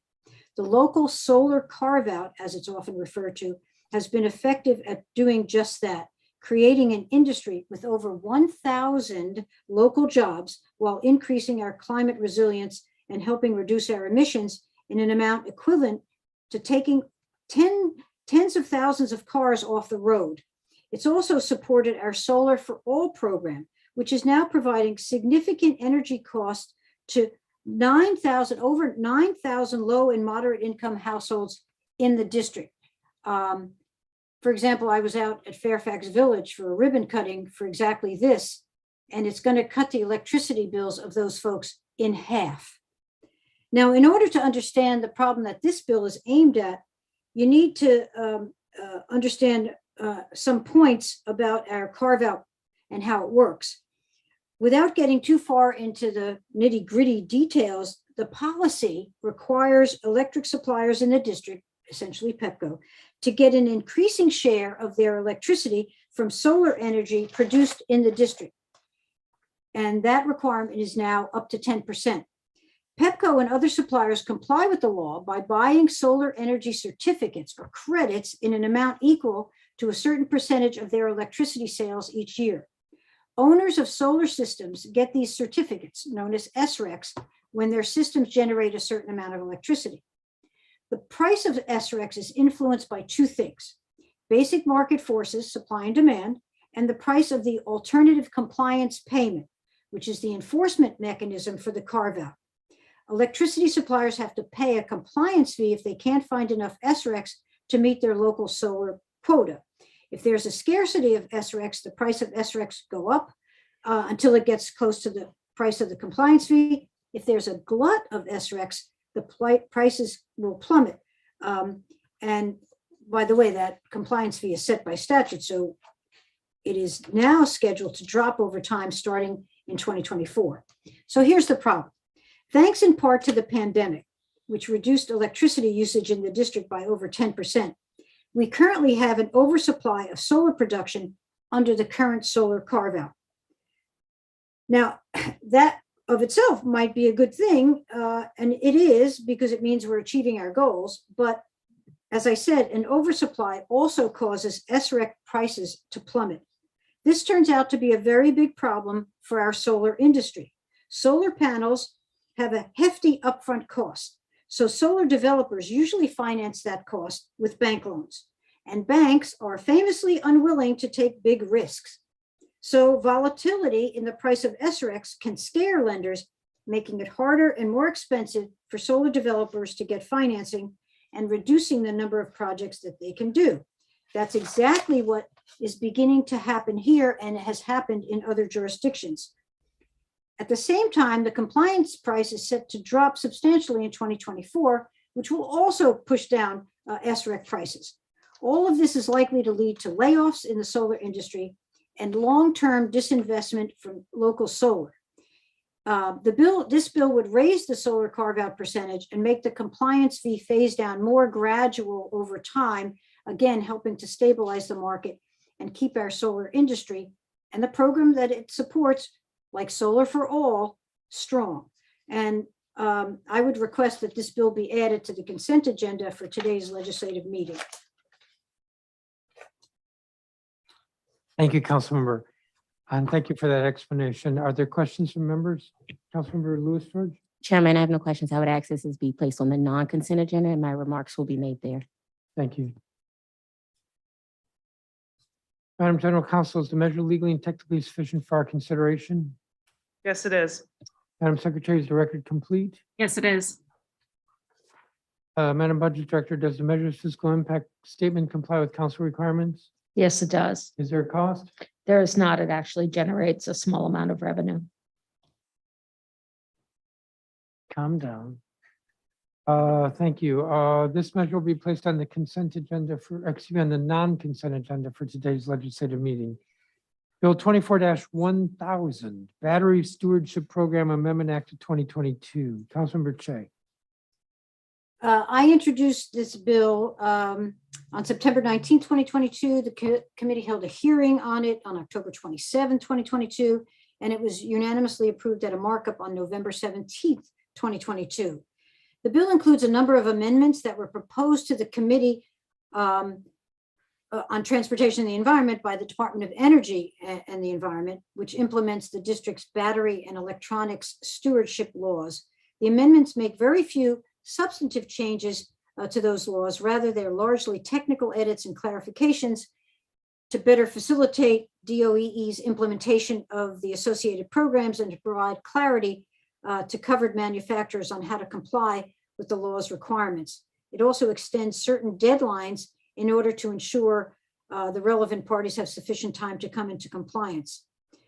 While we recently adopted these amendments through emergency legislation, this bill would make the changes permanent.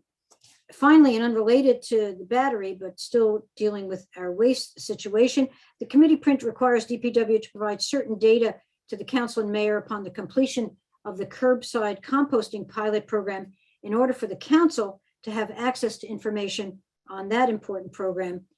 It will provide free curbside composting to 10,000 district residents for 1 year in anticipation of a larger district rollout.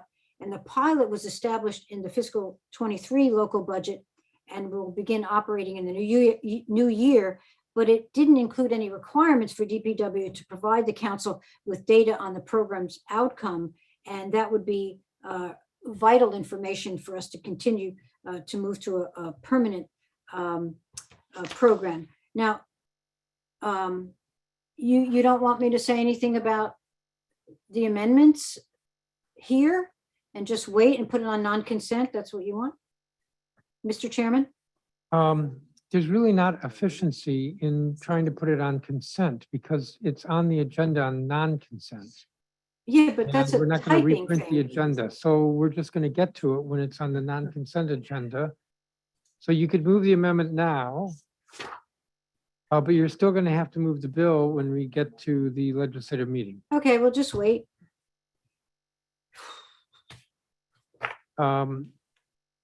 Yeah, I don't mean to be frustrating here, but when we see an amendment, the bill gets put on non-consent. Yeah, but isn't that a typing problem? Well, it would be a typing problem maybe, except that since we're hybrid, the agenda gets circulated once. Uh-huh. It got circulated at 8:22 this morning, so that everybody's working off the same agenda. Are there questions from members?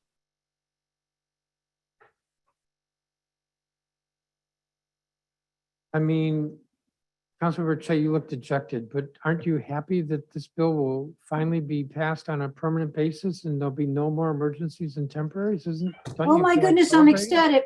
I don't look dejected. I was just reading something. Oh.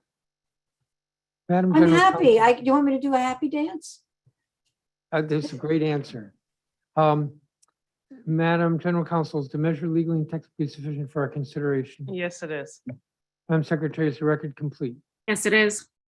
Madam Budget Director, does the measure's fiscal impact statement comply with council requirements? Yes, it does. This measure will be placed on the non-consent agenda for today's legislative meeting. Bill 24-1029, Automated Traffic Enforcement System Revenue Designation Amendment Act of 2022. Councilmember Che. Thank you again, Mr. Chairman. This bill was marked up by the committee on November 17, 2022. It would expand the uses of the Vision Zero Enhancement Omnibus Amendment Act Implementation Fund to ensure that traffic safety bills that the council has recently passed or is currently considering receives funding and becomes effective. This fund, which collects new revenue from the automated traffic enforcement cameras, anticipated to be above 98.8 million annually, currently is set up to fund the implementation of Vision Zero Enhancement Omnibus Implementation Act of 2020. And this bill 2019 will add 2 new bills to the eligible uses of that fund. First, it would add Bill 24673, the Safer Streets Amendment Act of 2022, which is currently under congressional review. That bill prohibits right turns on red for motor vehicles, legalizes part of the Idaho stop for bike and scooter riders, and includes provisions which will facilitate DDOT constructing traffic safety infrastructure. The bill also adds Bill 2466, the Safe Streets for Students Amendment Act of 2022. That bill was moved today in the committee of the whole meeting that we're still having. It codifies and expands the safe routes to school and safe passage programs. Now, I have expressed my opposition to using ATE cameras and the revenue that they generate for general revenue. An effective camera system that's targeted to an appropriate fee related to the citation is what we need and all we need. But I have to acknowledge, as we all do, whether it's intentional or not, and I think it is, that these cameras generate significant funds. So since they are about generating revenue, no matter what is said by some, at least putting a portion of that money towards safety efforts makes some sense. And it will enable the council to fund these bills without having to rely on the mayor's budget, which in the recent years, as you will recall, has not prioritized funding the council's traffic safety priorities. And let me tell you why this is forgive me, but a rather clever approach here. These new cameras, when they come online, we cannot know precisely how much they will generate. And therefore, the budget sent over by the mayor could not rely on them, or wouldn't get the OCF to say that she could rely on them. But we as a council can say, whatever money they produce, here's how it should be allocated. And that is a great boon to us because it enables us to fund the priorities that we've established by our legislation for traffic safety, et cetera. So that's what this is about. And I request the bill be added to the consent agenda, but no, it can't be added to the consent agenda because I have an amendment. And Mr. Chairman, I will offer that amendment at the legislative meeting. I am looking forward to it. Thank you, Councilmember Che. Are there questions from anybody? Madam General Counsel, is the measure legally and technically sufficient for our consideration? Yes, it is. Madam Secretary, is the record complete?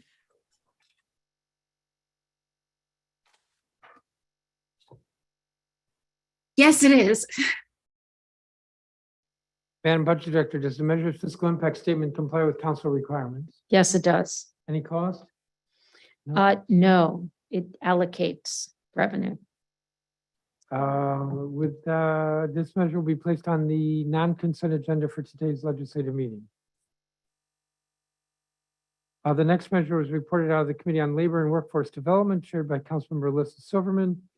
Bill 24-559, Constituent Unemployment Compensation Information Amendment Act of 2022. Councilmember Silverman. Thank you, Mr. Chairman. B 24-559, the Constituent Unemployment Compensation Information Amendment Act of 2022 will help the DC Council and the Department of Employment Services work together to address constituent issues while protecting data within the unemployment system.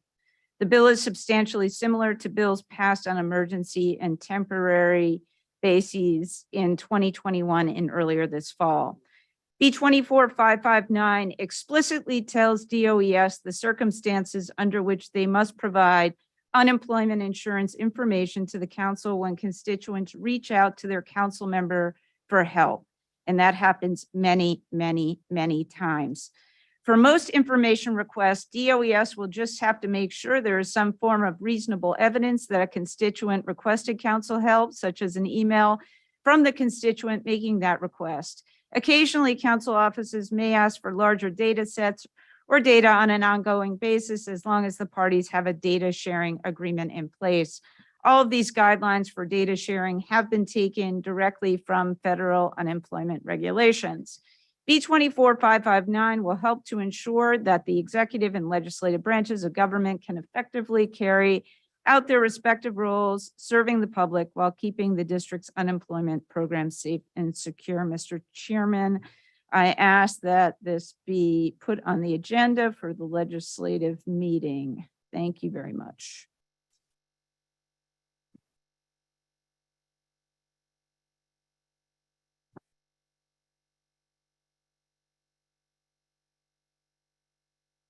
Are there questions for anybody? Madam General Counsel, is the measure legally and technically sufficient for our consideration? Yes, it is. Madam Secretary, is the record complete? Yes, it is. Madam Budget Director, does the measure's fiscal impact statement comply with council requirements? Yes, it does. Any cost? No, there are not. Without objection, this measure will be placed on the consent agenda for today's legislative meeting.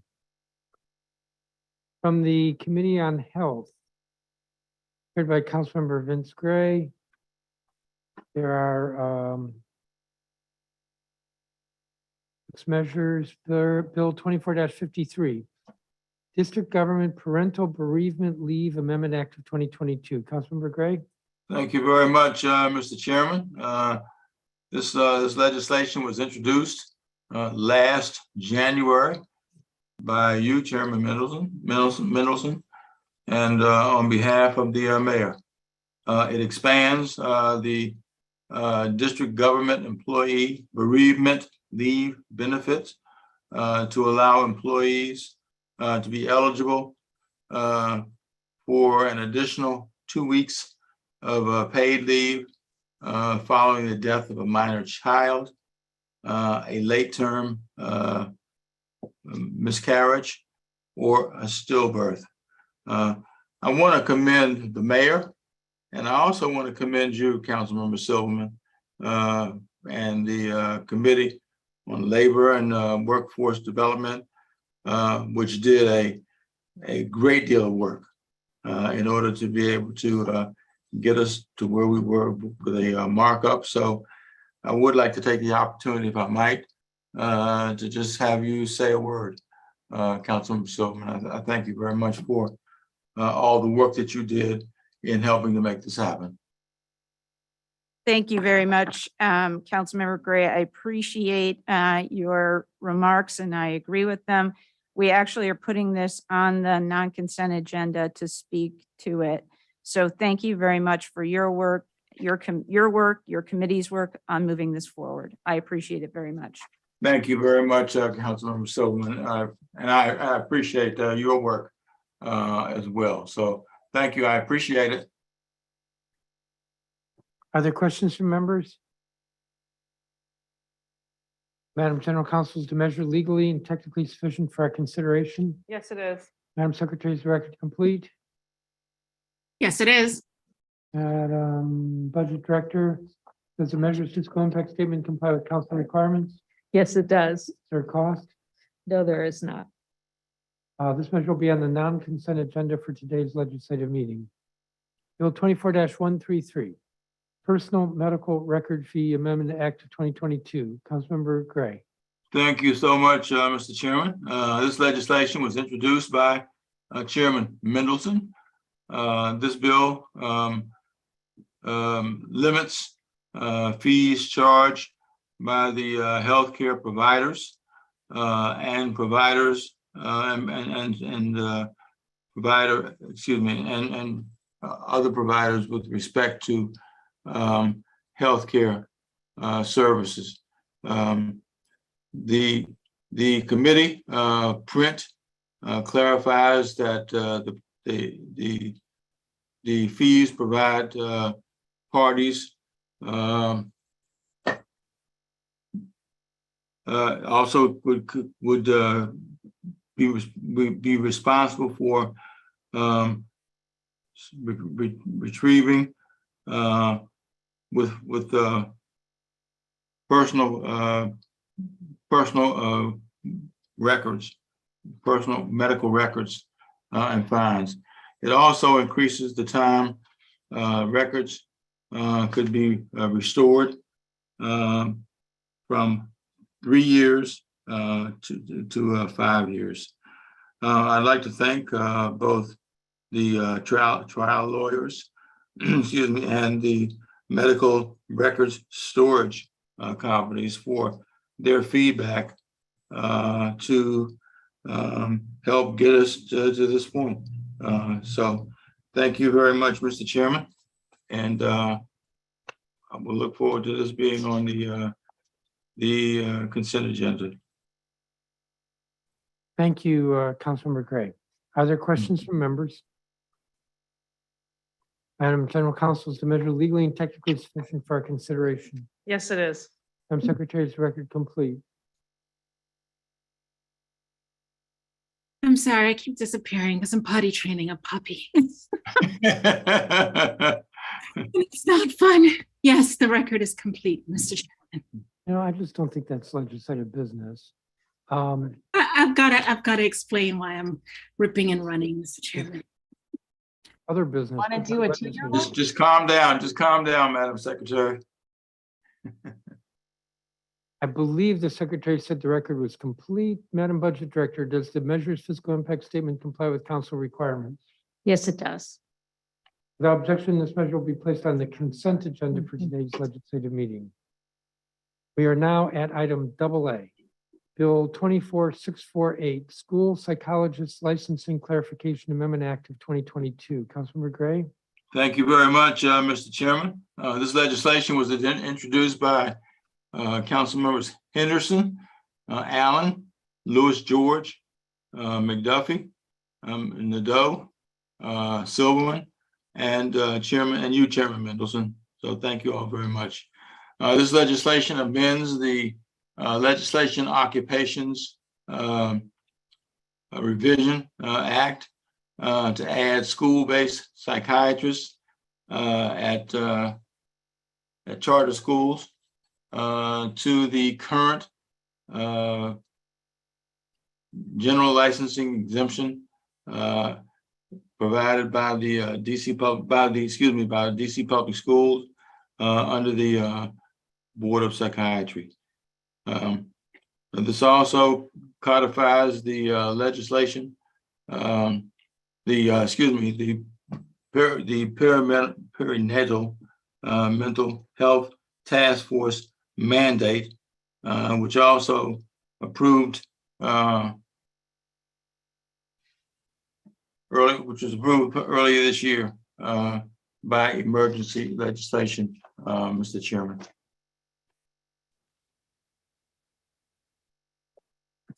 Thank you, Councilmember Gray. Are there questions from members? Madam General Counsel, is the measure legally and technically sufficient for our Mr. Chairman, consideration? Mr. Chairman. I have a question. Councilmember Henderson. Thank you. Thank you, Mr. Chairman. Thank you, Chairperson Gray, for moving this legislation.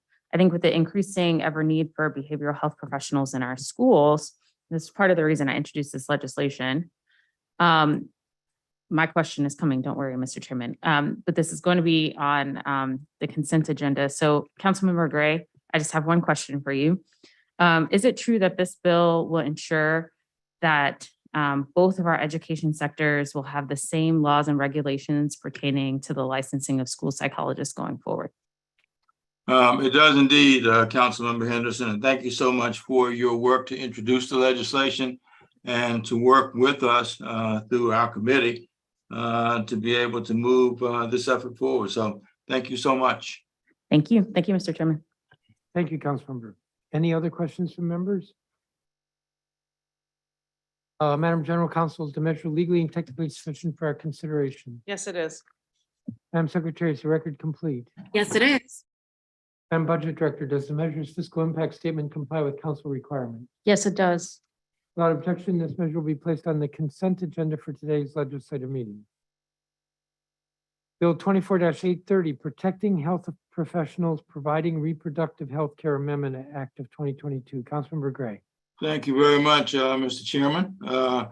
This legislation was introduced by Council Members Robert White, Councilmember Che, Councilmember Henderson, Councilmember Bonds, Allen, Lewis George, and Silverman, and Nadeau. So thank you all so much for the introduction and the work to be able to move this forward. This includes also Councilmember Pinto and you, Chairman Mendelson, for the work you did to get this moved forward to where we are at this point. This bill would amend the Health Occupations Revision Act to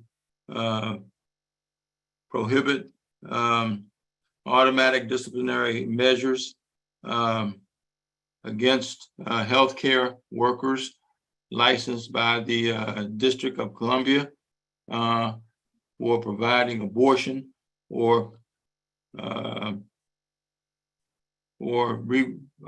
reproductive services if they are multi-licensed. The committee expanded this legislation to those who provide amendments and affirming care and prescriptions. This legislation will protect the licenses of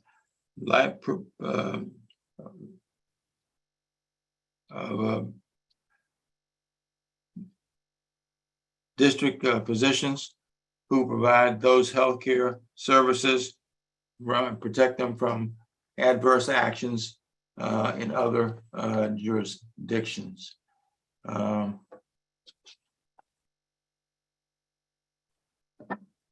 This legislation was introduced, as I indicated, by Councilmembers Henderson, Louis George.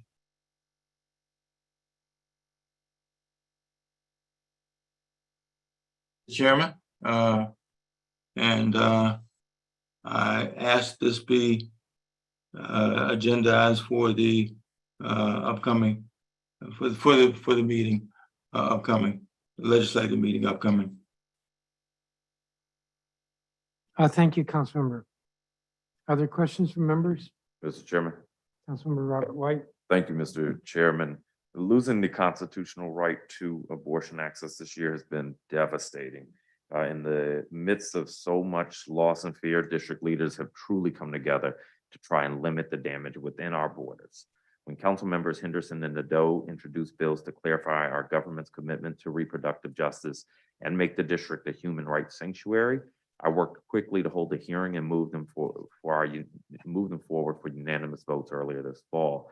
Meanwhile, I introduced 3 bills to help avoid adverse outcomes against patients and providers based on other jurisdictions' bad decisions.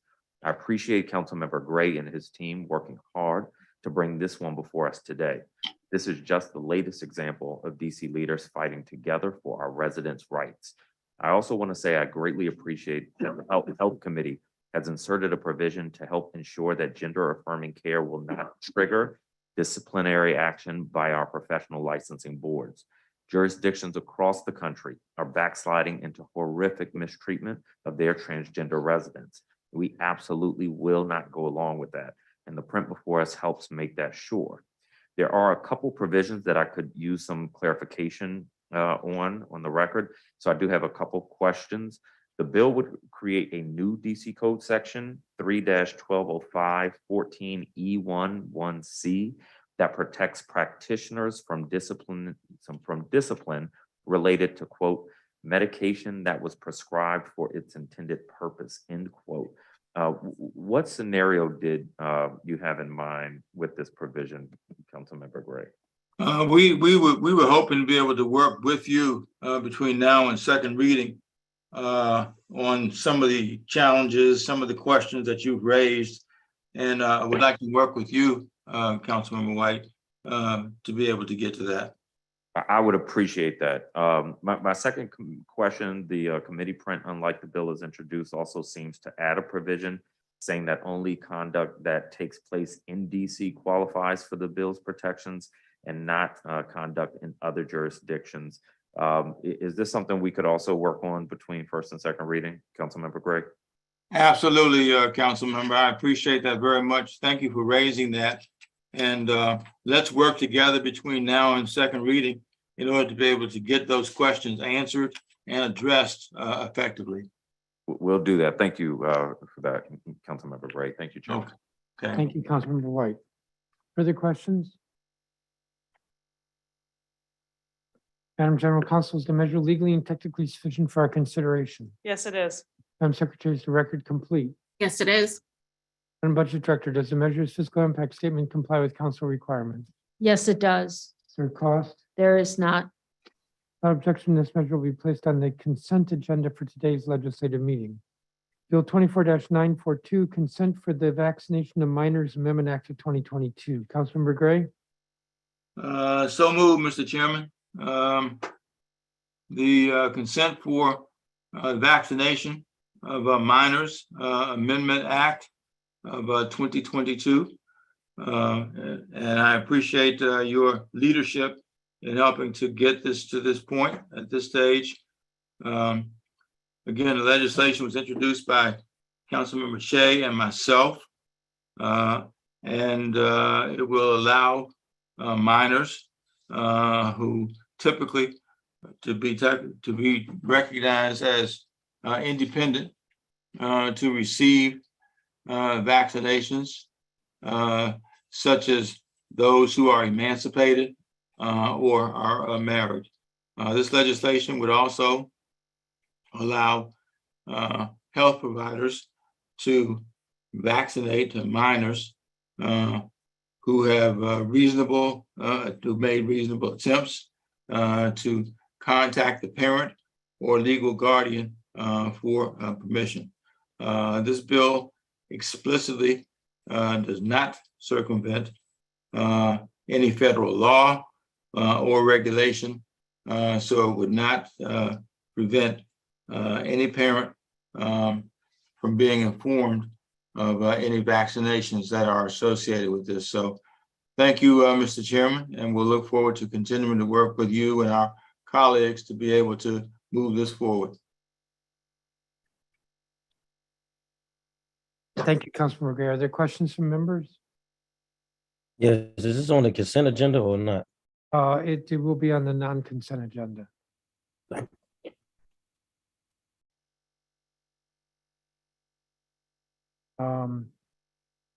Madam General Counsel, is the measure legally and technically sufficient for our consideration? Yes, it is. Madam General Counsel, just to follow up on that, as I recall, there was an earlier bill that was in this space, as we say, and there was a court case. This bill was to rectify that situation, and we believe, or you believe, is consistent with the jurisprudence from the court? Yes. That's true, Mr. Chairman. Thank you.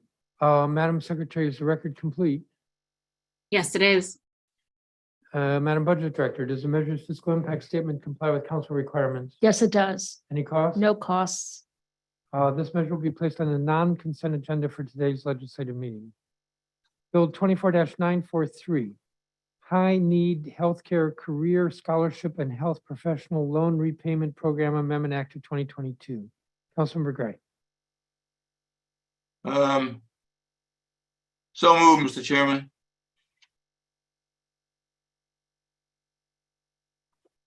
Sort of need you to say more than that about the bill. Okay, hold on, Mr. Chairman. I introduced the legislation to continue to expand healthcare services in underserved communities in the District of Columbia. This bill provides a scholarship or re-entry or entry into healthcare jobs that are in high demand in the District of Columbia. It provides for healthcare costs, education costs, transportation, healthcare costs associated with therewith, and fees for tests and applications. While this scholarship isn't limited to DC residents, those who are residents or show willingness to move to the District of Columbia would receive a preference to being able to do that. The council has already passed emergency legislation and temporary legislation, so we look forward to continuing to work with our colleagues to move this forward, Mr. Chairman. Thank you, Councilmember Gray. Are there questions from members? Madam General Counsel, is the measure legally and technically sufficient for our consideration? Yes, it is. Madam Secretary, is the record complete? Yes, it is. Madam Budget Director, does the measure's fiscal impact statement comply with council requirements? Yes, it does. And it is subject to appropriation. It's approximately 1.4 million in FY '23 and just over 5 million over the financial plan. Thank you. Without objection, this measure will be placed on the consent agenda. I'll repeat, this measure will be placed on the consent agenda for today's legislative meeting. The next 8 measures were reported out of the Committee on Judiciary and Public Safety, chaired by Councilmember Charles Allen. The first is Bill 24-63, Second Chance Amendment Act of 2022. Mr. Allen. Thank you, Mr. Chair. I'll just move them in block. So moved. That won't work. Oh, all right. All right. Thank you, Mr. Chairman. Bill 24-63, the Second Chance Amendment Act of 2022 was introduced by you on behalf of Mayor Bowser on February 2nd, 2021. The bill is referred to the committee on February 16th, 2021, and we held a hearing on the bill April 8th, 2021. And it was approved at an additional meeting on November 30th, 2022. The committee print preserves many of the important criminal record sealing reforms proposed in the version of the bill introduced by the mayor. It also incorporates provisions, including some criminal record expungement, from the several other related bills before the committee. However, each of those bills, without any amendments, would still represent a significant improvement over our current law, which is incredibly complicated, opaque, and restrictive. The committee print takes a thoughtful approach to the various proposals that will open doors and create second chances for tens of thousands of district residents. It balances competing policy interests with the overriding goals of reducing recidivism and improving public safety. All told, tens of thousands of district residents and visitors carry arrest records, whether or not those arrests actually ever led to charges, let alone a conviction. And I'd note that 85% of those arrested were Black, as well as 95% of people in prison serving sentences for DC Code convictions, despite making up less than half the district's population. A 2018 report by the Criminal Justice Coordinating Council estimated that from 2008 to 2017, there were 106,000 district residents arrested, or approximately 1 in 7 residents. 70,000 convictions in Superior Court, and nearly 20,000 people released by the Department of Corrections without having been convicted of a crime. Most people do not appreciate the impacts of criminal justice involvement on future life opportunities and the likelihood of reoffending. Criminal records, including arrests that never result in a conviction, carry significant collateral consequences for housing, employment, public benefits, and education, even whether a parent can volunteer at their kid's school. These consequences stay with most Americans for life, effectively imposing a one-strike-and-you're-out barrier to reentry. So today, district law only offers record sealing, and it's extremely limited for both non-convictions and convictions. For example, there's only effectively one felony conviction that can be sealed, and it's failure to appear. And nothing happens automatically. All motions require a lengthy process of bringing complicated legal motions in court. There is no expungement, even if you can prove you didn't commit the crime. And the committee print expands criminal record relief in both areas, sealing and expungement. In the area of expungement, the committee print would allow automatic expungement for non-convictions and convictions where the offense has been decriminalized, legalized, or found to be unconstitutional. Expungement by motion would be available for non-convictions and actual innocence motions. Expungement is a very serious path to take, as it forever limits the ability of important parties like law enforcement or the prosecution to use those records in sentencing, for example. For that reason, the committee print largely prefers record sealing over expungement. In the area of sealing, the committee print would, importantly, permit automatic sealing for non-convictions, similarly to how automatic sealing was proposed by the mayor in the introduced bill. I can have about 60 more seconds, Mr. Chairman. Without objection. Thank you.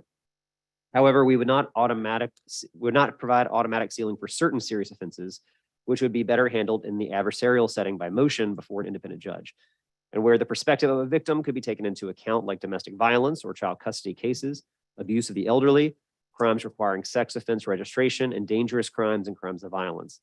The latter two terms are catch-alls that include very serious crimes like firearms offenses, burglary, robbery, trafficking, serious sex offenses, carjacking, aggravated assault, and murder.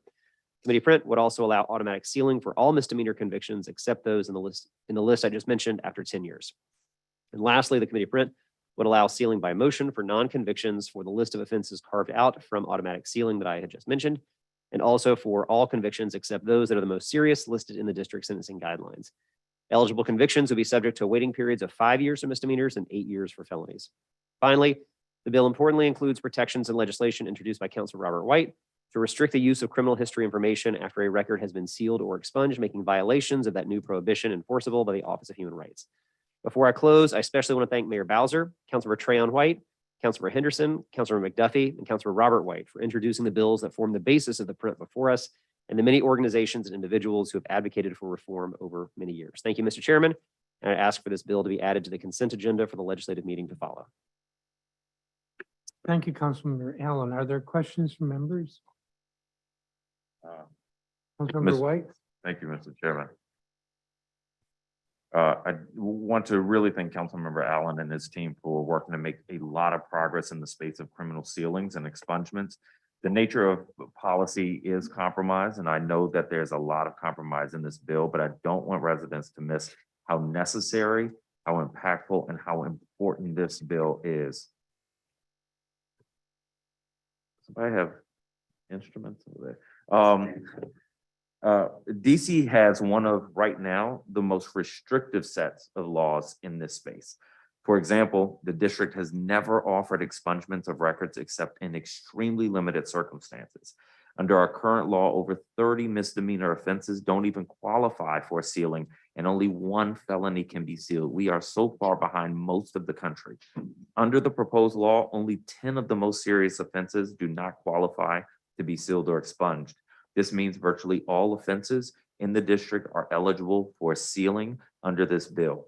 I believe this bill finds a balance between victim and returning citizens' rights. In most cases, those who are requesting a sealing for a conviction will have to endure a waiting period. As Councilmember Allen noted, for a misdemeanor conviction, an individual will have to wait 5 years post-serving their sentence before being able to petition to get their record sealed. This is not an easy balance, but it is a really good start. And in the future, if the waiting period prove to be unduly burdensome without a quantifiable public benefit, I will work with the Judiciary Committee to make the necessary changes. The ability to seal and expunge criminal records impacts one's ability to get a loan, a job, and generally navigate in the world without fear that someone can Google and see the worst moments of your life. We have all made mistakes. Some of us have made mistakes that have led to criminal charges. In fact, 1 in 7 district residents have been justice involved. There's no excuse for criminal behavior, but should someone who sold marijuana 30 years ago continue to bear the consequence of that action, I trust this bill will give many of our residents the second chance they never thought was possible. Additionally, thank you, Councilmember Allen, for incorporating my bill, the Criminal Record Accuracy Assurance Act of 2021, into yours. That bill prohibits criminal history providers from reporting criminal history information related to records that have been sealed, expunged, or set aside. This means that if your records are sealed, for example, no one in the public can just Google you, click onto a criminal history provider database, and get access to your sealed records. And if a criminal history provider does report your sealed records, you can file a petition with the Office of Human Rights. I'm proud to be a part of this landmark bill, which is responsive to the immediate needs of our residents. I understand, though, that the committee removed the provision from the bill barring reporting of non-convictions. I understand the report explained this a bit, but Councilmember could you White, share your thinking behind that Time has change? expired Mr. Allen? and And like, I was still in my time, Chair. I know, no, you weren't. And as I have said to members and admonished somebody earlier today, committee of the whole is for questions. If you want to make a statement, you can do that at the legislative meeting and put this on non-consent. I realize that that seems a little inflexible here. We are still on item, what, DD? No, EE, and we have another page to go. And we haven't gotten to the legislative meeting. So thank you for your statement. Are there other questions from members? Mr. Chairman, there was, Chairman. at the very end, I did hear a question, which I can give a Councilor one-sentence Allen. answer to. If Councilmember Allen, if you're answering a question, proceed with answering the question. Thank you. To answer the question, that what your interpretation is correct. We did not include that because some non-convictions won't be sealed. So we felt that providers shouldn't be entirely barred from providing that information. Are there questions from other members? Yes, Chairman. Councilmember Henderson and then Councilmember Tran White. Thank you, Mr. Chairman, and thank you, Councilmember Allen, for including provisions from my Bill to Restore Act in this legislation. I wanted to ask you about some questions or some concerns that were raised by the DC courts. Received a letter from the chief judge. In particular, now I know that some of the concerns from the DC courts are, I think, philosophical in nature in terms of, I recall when we did the cannabis record sealing bill a number of years ago, the courts was opposed to the automatic sealing. They wanted someone to have to petition to the court to be able to do that. And so I know that will always be a thing. But one of the things that the chief judge raised was that we were asking them to calculate eligibility based on information that the court didn't have. For example, as opposed to basing eligibility on your conviction date, we are now basing eligibility on your release to supervision, which is a date that the court may not have. Do you have some thoughts in terms of why you all did that as opposed to the other? Sure. And very briefly, the courts did raise specific concerns, some of them logistical, some philosophical. The larger one is obviously the burden the bill will impose relative to their resources. And I think we can all appreciate that. However, as I'm sure the several members of the council and the mayor considered when introducing the bills on this topic, we cannot fail to act forever because of an impact on a federal agency. We have created delays on some of the most impactful provisions, the applicability to provide for what they need to be a collaborative interagency process to work through that implementation. Specific to your question around the time the courts have to seal or expunge based on a certain number of days since the completion of the sentence is the phrasing that you're talking about. Courts are arguing that this isn't something they can know, although that's actually the exact same language that's under current law today. So we did not add new language to it. We're using the exact language from that is current today. But our intent is to work with the courts as well as others between first and second reading. And if there are some adjustments or tweaks we need to make from an operational standpoint, more than happy to work with our partners at the courts if we can help ease the implementation. Okay, thank you. I have 35 seconds. I worked with the DC Justice Lab when I introduced the Restore Act, and they also brought up a number of concerns. Would your staff be open to working for additional amendments for second reading? Depending on what those amendments are. I was going to say, the obviously. general answer, of course, is always happy to work with my colleagues on any potential amendments.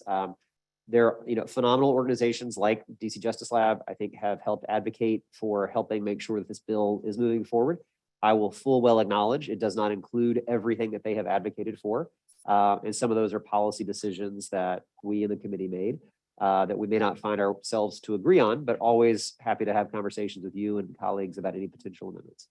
Thank you. Thank you, Mr. Chairman. Thank you, Councilmember Henderson. Councilmember Trahan White. Yes, thank you. I want to thank you, Councilmember Allen, and those who added value to this bill. It's long overdue here in the district. And we've been going back and forth trying to get it across the finish line. I'm glad I'm alive to see it. I think there are so many individuals who are coming home from the 80s and 90s back to the district that I feel left out and disadvantaged and just don't know where to go. The city has changed drastically in the last 3 years, let alone 20 and 30 years. And so we need something in place to be a cushion to give people out the ability to get their lives back on track. We know that when those individuals don't have opportunities, they tend to perpetuate recidivism on so many different levels. I guess my question for you, Councilmember Allen, is about the 8 years and 5 years. If there's an individual, he or she comes home and they already paid their debt to society, I recall it used to be 7 years. I'm not sure where the 8 years and 5 years came from, and how did you reach that conclusion? Yes, thanks. In referencing the waiting periods, in terms of post completion of the sentence, right now, I believe it's 8 years for all convictions. We wanted to distinguish between misdemeanors and felonies. So we set a time limit, a waiting period of 5 for misdemeanors and 8 for felonies. And of course, we also dramatically increase and expand the number of convictions that will be eligible for that as well. So we felt like it was important to, especially for misdemeanors, be able to lower that waiting period. But also I think the biggest part, and to your point, is helping residents be able to see that opportunity to greatly expand the number of convictions as well as non-convictions that will be eligible. Thank you. And I did see a number of felonies. I heard Councilman Rob White say there was one felony. I don't recall seeing that. I saw a few misdemeanors early on, so I think it has progressed. I do want to ask, how does this affect those on probation? At what point does these years start after completion of probation? Because it's tied to the completion of a sentence, just to make sure I understand, if you're saying that the person is still completing their sentence and the probation or supervision is a part of their sentence, they will not have technically completed their sentence yet. And so they would not be able to go through that process until after the sentence is complete. For example, if I have 4 years probation plus 5 will be 9 years. Well, if that is like using that example, if the sentence is 9 years, 5 years incarceration, 4 years under supervision, then the sentence is 9 years. And so you cannot do record sealing while you're still actively serving your sentence. Thank you. Yep. Further questions? I actually have a lineup here. Councilmember McDuffie and then Bounds. Actually, Mr. Chairman, Councilmember Henderson asked the questions that I wanted to ask pertaining to the letter from both chief judges and some of the questions and concerns raised by DC Justice Lab. So I don't have any additional questions. Thank you. Thank you for your work on this, Councilmember Allen. I know I had introduced the bill as well, tackling some of these challenging issues, and I know how complex and how hard you all worked to get us here today. And so I look forward to supporting this. And if there's an opportunity to work in between first and second reading to make any modifications, I look forward to having that conversation as well. Thank you. Councilmember Vines. Thank you, Chairman. And to Mr. Allen, I wanted to know if he could repeat the timeframe for consideration of the reduced this conviction as it relates to misdemeanors. I'm trying to understand whether it's 5 years or 3 years before the record can be cleared. So current law is 8 years. What we're talking about is distinguishing between misdemeanors and felonies. Right. So misdemeanors would be a 5-year waiting period following conviction and completion of a sentence. And for felonies, it would be 8 years. Okay, thank you very much. Thank you. Further questions? Madam General Counsel, is the measure legally and technically sufficient for our consideration? Yes, it is. Madam Secretary, is the record complete? Yes, it is. Madam Budget Director, does the measure's fiscal impact statement comply with council requirements? Yes, it does, and it is subject to appropriations. How much? The final number will be determined prior to second reading. Is it $14,000? Probably not. 13,000. Save the treasury. Without objection, this measure will be placed on the consent agenda for today's legislative meeting. Bill 24-76, Corrections Oversight Improvement Omnibus Amendment Act of 2022. Councilmember Allen. Thank you, Mr. Chairman. I introduced Bill 24-76, the Corrections Oversight Improvement Omnibus Amendment Act of 2022, February 16, 2021, along to the council members Che, Gray, Henderson, Lewis George, Nadeau, and Robert White. Committee held a public hearing on a previous version of the bill introduced in council period 23, and the record for that hearing was incorporated in the committee report. Committee voted unanimously in favor of the bill at its additional meeting on November 30th, 2022. The omnibus bill includes several provisions to strengthen oversight, increase accountability and transparency in corrections, and improve conditions of confinement for district residents and individuals arrested for and convicted of DC code violations. It also includes numerous technical and drafting changes throughout the corrections provisions in the DC code, and includes several other provisions arising from the committee's oversight or which have their origins in emergency and temporary legislation passed by the council in CP 24. In the interest of time, I'm going to speak to the corrections reform provisions today. First, the bill makes several urgent reforms to increase accountability and transparency and strengthen oversight of DOC. Critically, the bill requires DOC to provide unrestricted access to its facilities and to any surveillance and body-worn camera footage to the chair of the committee with jurisdiction over DOC and to the Corrections Information Council. The bill also allows for the committee chair and the CIC to conduct unannounced inspections of all areas of the facilities rather than pre-scheduled inspections and only of areas accessible to residents, as well as unmonitored interviews of residents and staff, contractors, and volunteers. In addition, the bill requires DOC to provide written notification to the Deputy Mayor for Public Safety and Justice, the chair of the committee with jurisdiction over DOC, and the Corrections Information Council within 24 hours of a death of a resident. DOC must also post public notice on its website and provide information about the resident's identity and circumstances surrounding the death after notifying next of kin. DOC is further required to regularly update the committee chair on the status of any ongoing investigation. Second, the bill includes several reforms to clarify and strengthen the CIC's purposes, duties, and authority. Having an effective, independent, well-resourced mechanism to monitor the treatment of incarcerated individuals accused of or convicted of DC code offenses is critical. The bill enhances the qualifications of the CIC's executive director, requiring at least 10 years experience in corrections or criminal justice agency oversight. The bill also strengthens the board's independence by requiring its chair to be appointed from among its members rather than by the mayor. The bill also expands the CIC's oversight of DOC and mandates that the board and executive director develop an inspection plan and conduct quarterly inspections of each of the DOC's 3 facilities.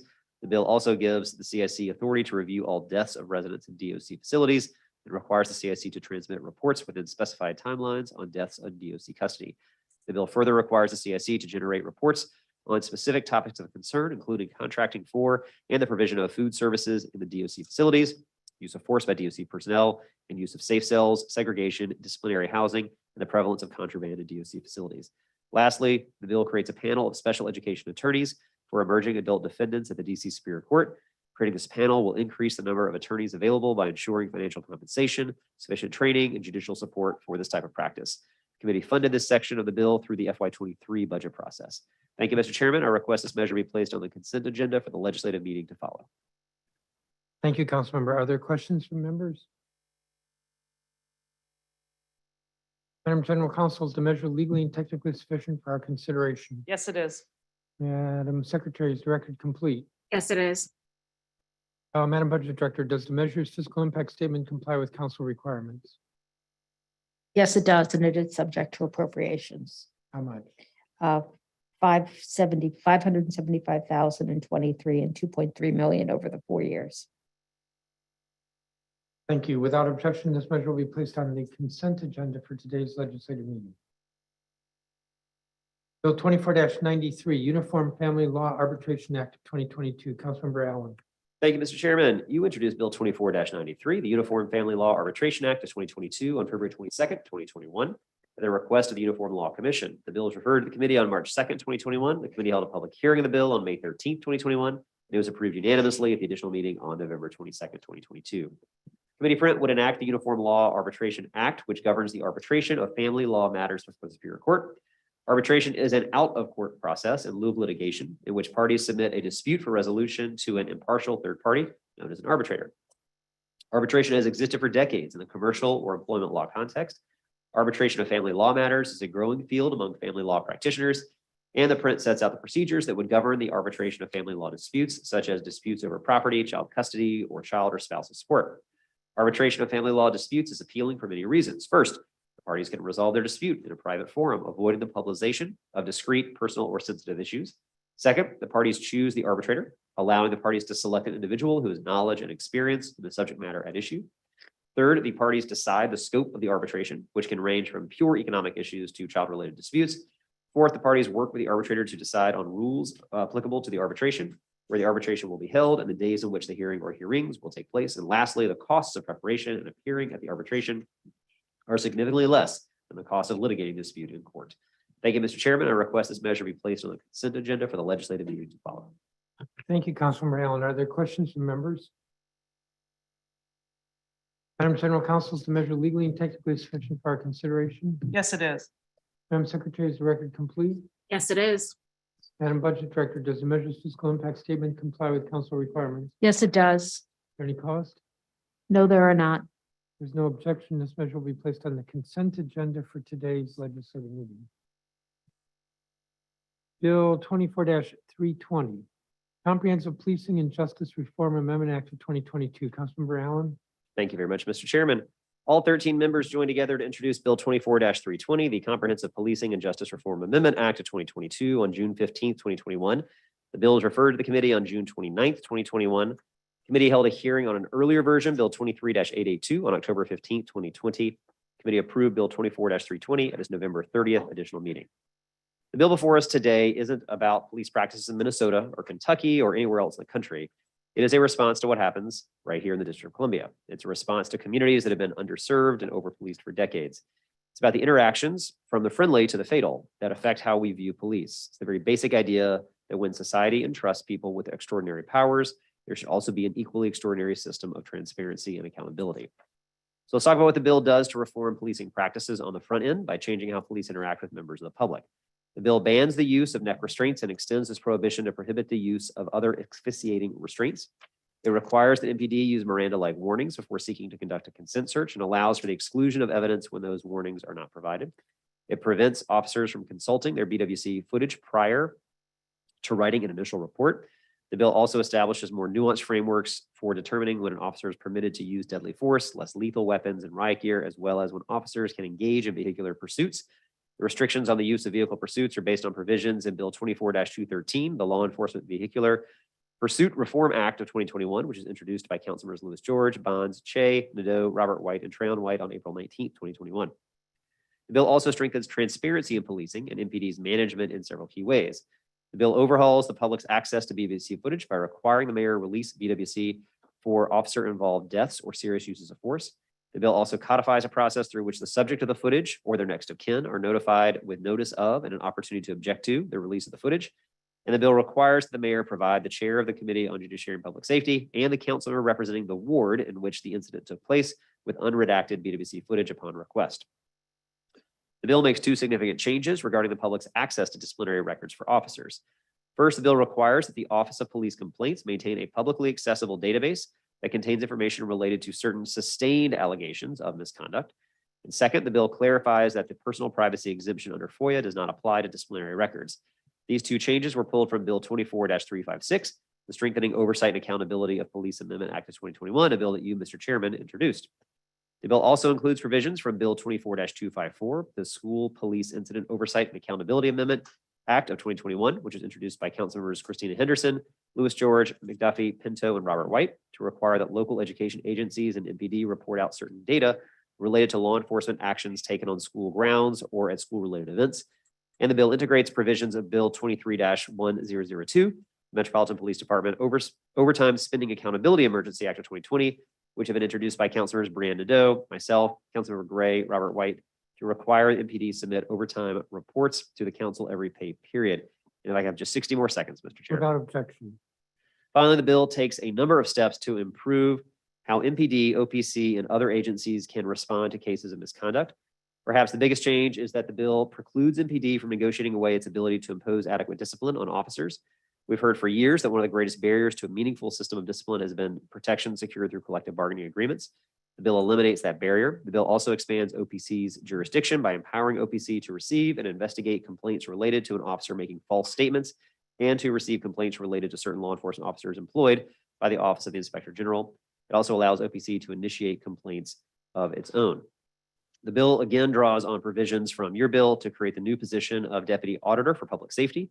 The Deputy Auditor is meant to complement OPC's oversight of district law enforcement officers and can help examine system-wide patterns and practices that undermine public confidence in policing.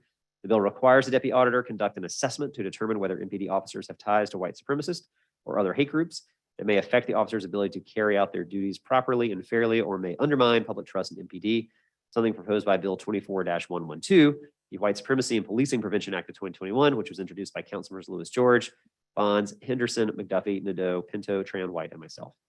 In closing, I want to express my deep thanks to the Police Reform Commission, whose work serves as the basis for many of the ideas in this bill and will, I'm sure, for many bills and budget changes to come. I'd also like to thank all of my colleagues for all of their contributions that have led to this comprehensive bill. Thank you, Mr. Chairman. And I would ask that it be added to the consent agenda, but I think you've placed it on the non-consent agenda. Yes, it is on the non-consent agenda. Are there questions from members? I have a question. Councilor Allen, you and I kind of touched on this yesterday, and there might have been a little misunderstanding, but I think it would help with the record. I had a conversation with the chief of police, I'll say 2 weeks ago. He had a list of objections or concerns. Where would you say that the chief is with the print that's before us today?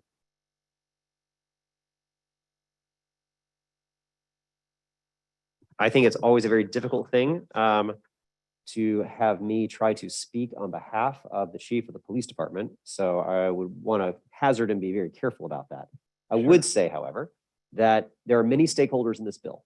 Stakeholders from the public, stakeholders from families, stakeholder from the community, and MPD has been a stakeholder in this. And I have been working with Chief Conti in a very collaborative way. There have been issues that he has raised, questions or requests that they have made that we've been able to work with them on to be able to make this a very good bill. We've worked closely with his staff.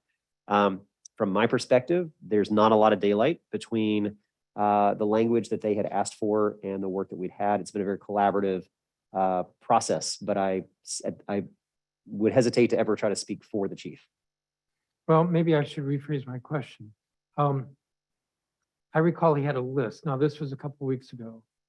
When you and I spoke yesterday, my sense was that you think that those issues have been either resolved or there are a few left that are close to being resolved. You're referencing a letter that the chief sent, which was actually on a older version of the bill than what the committee had actually approved. And within that, he highlighted 3 issues, one of which was completely resolved within the committee print. So I think he was just working off an older version of some drafting. The second was an issue that we worked with their staff to get some technical language around munitions, and I believe that we worked that out. And the third was an issue related to the legal standard. And I believe that after a conversation between our respective staffs, there was a agreement and understanding that the standard was in a space where it was consistent with what they were looking for. That said, it's been a collaborative process throughout. So we'll continue to have conversations with the chief and their staff between first and second reading if there are any issues that need to be worked out. Let me ask a couple other questions.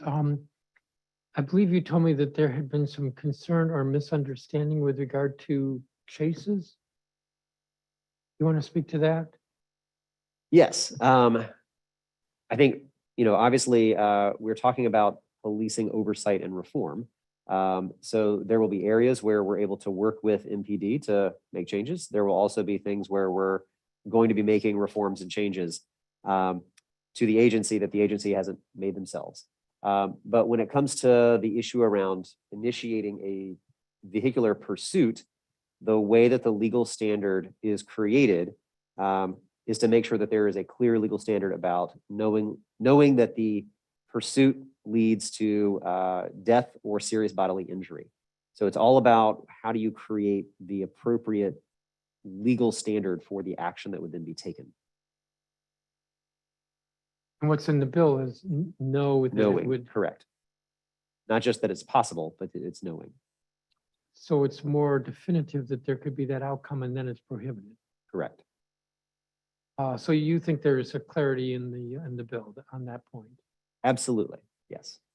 Bringing it out of my mind, there was one other issue. Yes, I think there'd been some objections with regard to, I don't know if it's neck holds or neck restraints. Your view is that that's been worked out. Could you just speak to that for a moment? Sure. Yes, the concern is we wanted to make sure that in addition to any neck restraint, that anything that is going to work to asphyxiate or essentially have someone not be able to breathe, that is clearly what we are trying to prohibit. So working with a variety of stakeholders to make sure we have the language explicitly correct, that we're talking about blocking an airway, but that language has been worked out, and I believe we're all clear in terms of making it very clear that the language is speaking to blocking an airway and ensuring that there's not a restriction of someone's ability to be able to have their airway clear to be able to breathe. Thank you. If there are no other questions from members, Madam General Counsel, is the measure legally and technically sufficient for our consideration? Yes, it is. Madam Secretary, is the record complete? Yes, it is. Madam Budget Director, does the measure's fiscal impact statement comply with council requirements? Yes, it does. And the bill is subject to appropriations, $1.25 million in 23 and $5 million over the 4-year plan. Thank you. This measure will be on the non-consent agenda for today's legislative meeting. Bill 24-560, Animal Care and Control Omnibus Amendment Act of 2022. Councilmember Allen. Thank you, Mr. Chairman. Bill 24-560, the Animal Care Control Omnibus Amendment Act of 2022, introduced on December 9th, 2021 by Councilor Mary Che, along with myself and Councilors Janice Lewis George, Brianna Nadeau, and Brooke Pinto. Committee held a hearing on the bill on February 28th, 2022, and voted unanimously in favor of the bill on November 22nd, 2022. Bill 24-560 responds to critical animal welfare concerns and ensures the district continues to set the national standard for humane care and treatment of both domestic and wild animals. The omnibus legislation contains 7 provisions. First, the bill authorizes the registration of an official vehicle owned by the Animal Care and Control Agency, currently the Humane Rescue Alliance, as an emergency vehicle to be used in responding to animal-related emergencies. Legislation requires comprehensive training in the areas of liability, driving skills and decision-making, and emergency vehicle operations. It makes clear the Animal Care and Control Agency is liable for its negligence in the operation of its emergency vehicles. Second, the bill brings the district in line with the majority of states by requiring an owner in an animal cruelty case whose animals have been seized to post a bond to recover the reasonable cost to care, feed, and treat the animal during the criminal case. This ensures Animal Care and Control Agency is able to recoup the oftentimes significant costs of care. Third, the bill prohibits the possession of implements of animal fighting. The provision enables law enforcement to investigate and prosecute cases that often rely on circumstantial evidence, such as the presence of animal fighting paraphernalia, Half the states have similar laws on the books. Fourth, the bill creates a prohibition on sexual contact with animals. It goes without saying, this behavior is predatory, cruel, and non-consensual, yet the district has the unfortunate distinction of being one of 3 states without an explicit prohibition. The bill remedies this by creating an explicit criminal offense. Fifth, the legislation bans the practice of declawing a cat, making it a civil offense punishable by fine. A growing number of jurisdictions and veterinary professionals have recognized the cruelty of this practice, which involves surgically removing cats' toes, in other words, cutting through the bones. New York and Maryland have implemented similar state bans in at least 42 countries worldwide. Sixth, the bill bans the sale of animals in pet stores in the district unless the animals come from shelters or rescue organizations. This provision prevents the sale of animals from mills, which are high-volume breeding facilities that prioritize profit at the expense of animal welfare. The bill brings the district in line with other jurisdictions. 5 states and more than 400 cities and counties have implemented similar prohibitions. And lastly, the bill reforms divorce law in the district to allow pets to be considered as more than property. Currently, pets are treated in divorce proceedings like inanimate assets, like a bank account or a house. This provision allows a judge to consider the best interests of a pet as well as assign joint custody during a divorce proceeding. Before I conclude, I'd like to recognize Councilor Mary Che, who's been a leader in this field on the council, and I want to thank her and her staff for working closely with us on this bill, as well as the Humane Rescue Alliance, the Humane Society of the United States, and DC Voters for Animals. Thank you, Mr. Chairman, and I'd request this measure be placed on the consent agenda for the legislative meeting to follow. Thank you, Councilmember. Are there questions from members? Madam General Counsel, is the measure legally and technically sufficient for our consideration? Yes, it is. Madam Secretary, is the record complete? Yes, it is. Madam Budget Director, does the measure's fiscal impact statement comply with council requirements? Yes, it does. Any cost? No, there, excuse me. No, there are not. Without objection, this measure will be placed on the consent agenda for today's legislative meeting. Bill 24-760, Omnibus Firearm and Ghost Gun Clarification Amendment Act of 2022. Councilmember Allen. Thank you, Mr. Chairman. You introduced Bill 24-760, the Omnibus Firearm and Ghost Gun Clarification Amendment Act on 2022 at the request of Attorney General Carl Racine on April 18, 2022. The bill is referred to the Committee on the Judiciary and Public Safety on April 19, 2022. The committee held a public hearing on the bill on May 26, 2022, and it was approved in an additional meeting on November 10, 2022. Ghost guns are firearms that are untraceable because they lack a serial number or they are undetectable because they lack a sufficient quantity of metal. They present serious challenges to public safety and law enforcement that traditionally manufactured and serialized firearms do not. When unserialized, ghost guns cannot be traced effectively by law enforcement after being used in a crime. When made without a sufficient quantity of metal, ghost guns can evade detection in sensitive locations where carrying firearms is restricted. Finally, because ghost guns are typically sold in the form of kits that include non-functioning components that fall just outside traditional regulations, they can be acquired by people who are prohibited from possessing firearms. These prohibited persons with one of these kits, a few simple tools, and as little an hour of their time, can assemble a functional firearm. In response to this emerging threat, the council passed its first permanent ban on ghost guns as part of the Omnibus Public Safety and Justice Amendment Act of 2020. In response to a legal challenge to that original ban, the council passed emergency and temporary legislation that clarified the definition of ghost guns by modifying the standard for determining whether a firearm is detectable, removing the blanket ban on unfinished frames and receivers, and creating a limited pathway for hobbyists to self-manufacture, serialize, and register a handgun.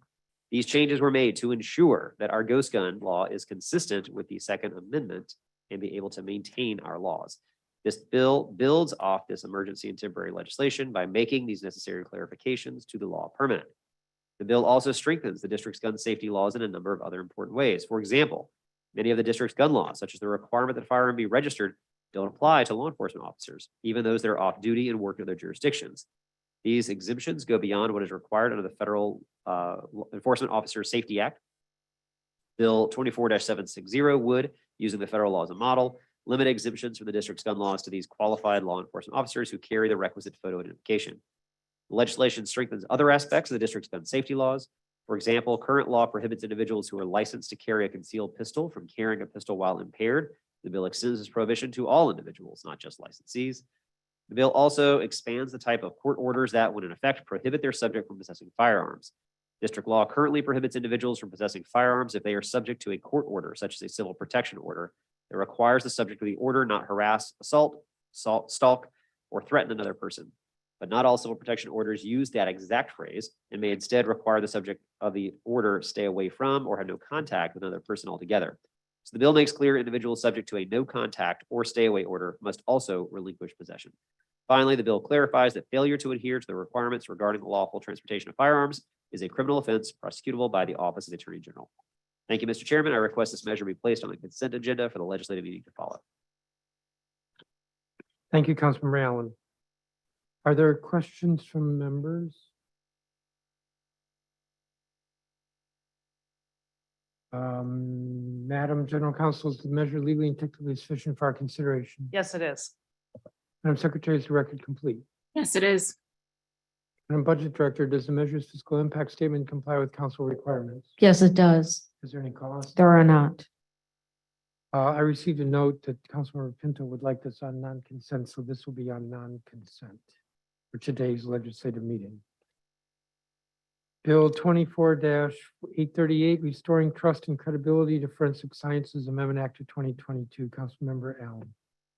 Thank you very much, Mr. Chairman. I introduce Bill 24-838, the Restoring Trust and Credibility to Forensic Sciences Amendment Act of 2022 on June 2nd, 2022, along with you and Councilors Bonds, Che, Gray, Henderson, Lewis George, Nadeau, Pinto, and Robert White. The bill is referred to the committee on June 7th, 2022. The committee held a public hearing on June 30th, 2022, and was approved unanimously at the committee's additional meeting on November 22nd. In May of 2021, the accreditation of the Department of Forensic Sciences, also known as DFS, was withdrawn due to agency misconduct in the analysis of firearms evidence for a homicide that occurred in 2015. Today, DFS remains unaccredited, leaving the agency unable to meet its mission and a criminal justice system reeling from the fallout. Evidence previously analyzed by DFS has been called into question, ultimately raising questions over the integrity of criminal convictions in the district and forcing prosecutors to outsource evidence to outside laboratories. On December 8th, 2021, the executive released SNA International's DC Department of Forensic Sciences Laboratory Assessment Report, which identified 10 root causes for the agency's loss of accreditation. It also went beyond that by offering a holistic, comprehensive, and at times sobering view of how the agency got to where it is today. It identified 33 nonconformities that affect the agency's chances at reaccreditation and provided 47 recommendations, including changes to DFS's Establishment Act to sustain the agency going forward. The recommendations for SNA International, coupled with the committee's extensive and thorough oversight of the agency this council period, led to the formation of this bill. The introduced version of the bill made several significant structural changes, including redesignating DFS as the Forensic Sciences and Public Health Laboratory, as well as making it an independent agency, restructuring the Science Advisory Board and strengthening its membership, overhauling the process for addressing and responding to complaints or allegations of professional negligence, misconduct, misidentification, or other testing errors by an empowered Science Advisory and Review Board, changing the qualifications and term of the director, establishing a publicly accessible database on the agency website where the agency must disclose all quality assurance documents, and establishing the position of a chief forensic science officer and making it a council-confirmed position. The committee print takes substantial steps to reform the agency and restore the trust and credibility that were lost as a result of DFS's loss of accreditation. The committee's oversight revealed that legislative reforms are sorely needed to clarify and solidify the agency's independence, strengthen the role and oversight of the SAB, and promote a culture of transparency within the agency. While legislative reforms will certainly place the agency in a position to be successful, the committee recognizes the best structure cannot account for leadership failures and the lack of oversight that led DFS to where it finds itself today. Specifically, the committee print amends the qualifications and term of the director to ensure that a capable scientist is able to lead the agency. It keeps the position of chief forensic sciences officer to make sure that qualified forensic science leaders lead the agency's forensic sciences services. Provides for the SARB to have effective oversight of the laboratory's investigation into allegations of negligence, misconduct, misidentification, or other testing errors without effectively becoming an outsourcing of the laboratory's quality assurance system. Requires the SARB to conduct an audit of the agency every 3 years to ensure the health of the agency and its operations. And it expands the membership of and changes the qualifications for members on the SARB to ensure that members are committed to the rigors of the scientific process, provide the necessary perspectives and input to make the board as effective as possible, and are able to provide the necessary input to oversee the laboratory's operations. Thank you very much, Mr. Chairman. Thank you, Councilmember Allen. Are there questions from members?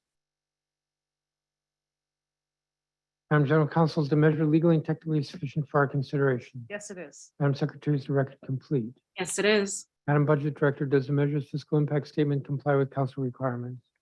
Yes, it does. Is there a cost? Yes, there is. It's 639,000 in FY '24 and 5.25 million over the 4 years. This measure will be placed on the non-consent agenda for today's legislative meeting. Bill 24-952 opioid litigation proceeds amendment act of 2022. Councilmember Allen. Thank you, Mr. Chair. Opioid overdose deaths have reached epidemic proportions in the district and show no signs of slowing down. There have been 272 fatal overdoses to date in 2022, following 2021's high of 426. As we know, unfortunately, the fatalities are of mostly older Black men. They're concentrated in wards 5, 6, 7, and 8. This is nothing short of a public health crisis. I know from my own experiences in Ward 6 that opioid use is deeply impacting our communities, and the task in front of us could not be more urgent. We know this isn't a natural crisis. It's been in no small part orchestrated by large pharmaceutical corporations. These corporations are finally being held accountable for the role they've played and the deaths they've caused, largely through multi-state settlements initiated by state attorneys general like our own. In that vein, Bill 24-952 governs the management and use of the approximately $50 million to $80 million the district is currently set to receive, secured by the Office of the Attorney General, from major national opioid litigation settlements over the next 18 years. The bill was introduced on July 14th, 2022 by you at the request of the Attorney General. Committee held a public hearing on August 15th and approved it at our additional meeting on November 22nd. These settlements against the country's largest opioid manufacturers and distributors represent the second largest civil litigation settlement in United States history. Some funding has already reached the district, but until this legislation is passed, it cannot be expended for any purpose, including opioid abatement. The committee is therefore moving Bill 24-952 to create a structure to receive, manage, expend, and oversee the settlement proceeds based on model legislation developed by public health and legal experts and adopted by a number of other jurisdictions. Most states have enacted similar legislation to create legislatively appointed bodies to oversee the funds, although they differ in their composition and their duties.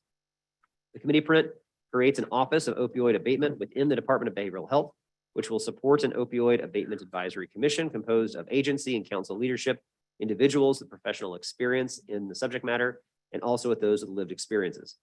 Jointly, the two entities will govern the use of these proceeds, which will be deposited into a special purpose revenue fund, the Opioid Abatement Fund. Both the settlements and the committee print strictly regulate the monies in the fund and prevent their use for other purposes, and the print builds in regular, extensive reporting on fund activities in addition to audits. I want to thank Attorney General Carl Racine and his team for introducing the bill and for their literally years of work to get those settlements towards the district. Thank you, Mr. Chairman. I ask this bill be added to the consent agenda for the legislative meeting to follow.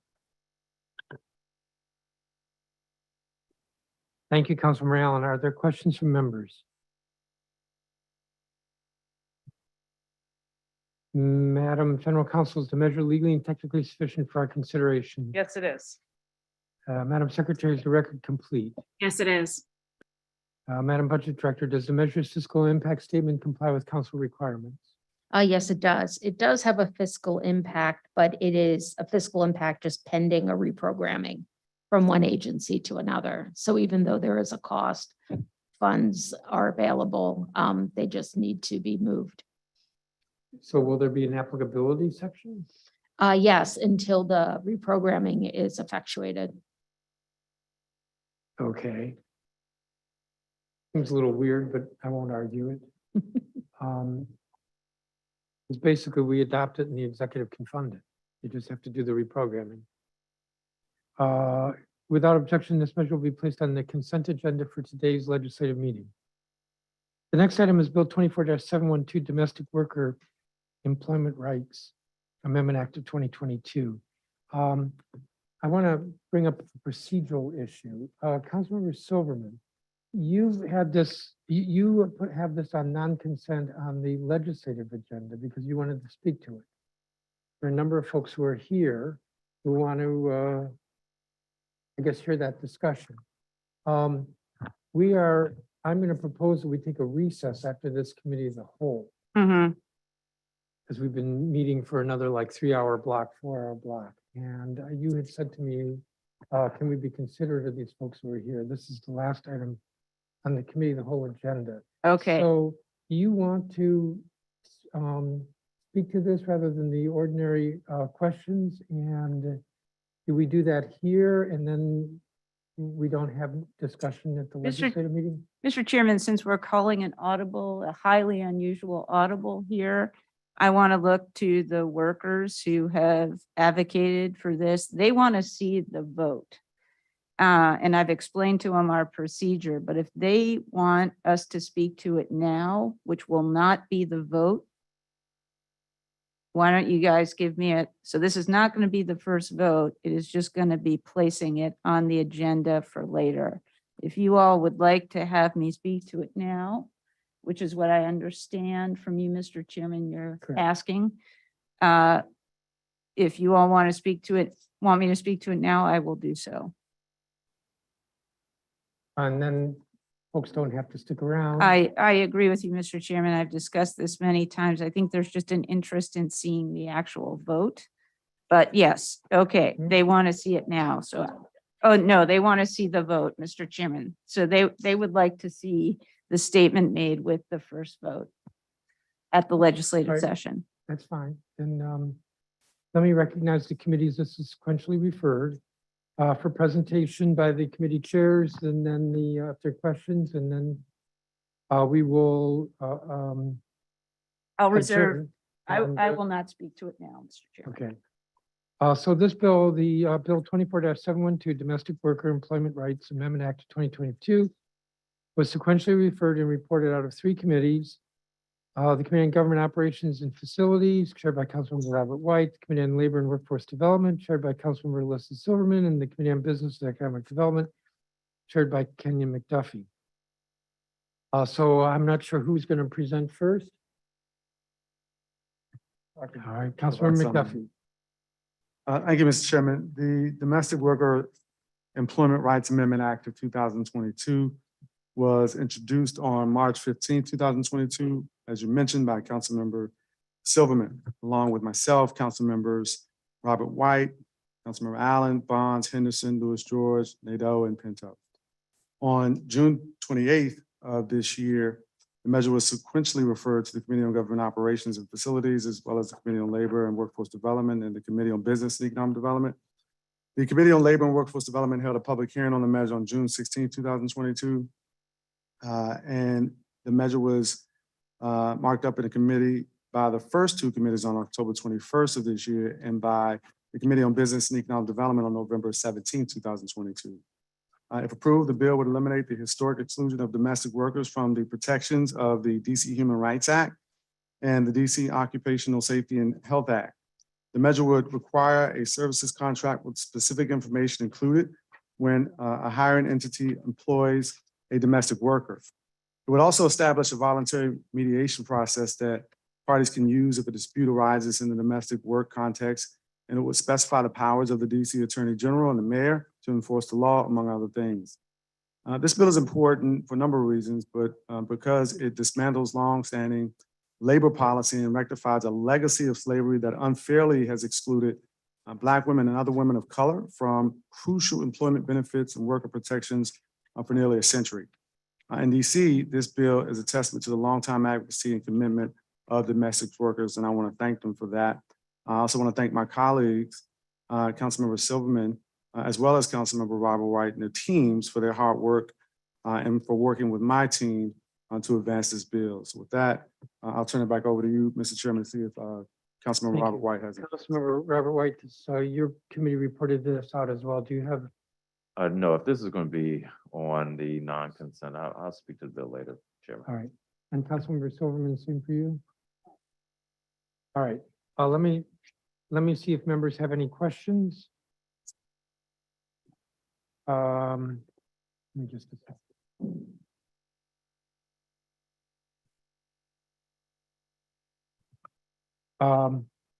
Madam General Counsel, is the measure legally and technically sufficient for our consideration? Yes, it is.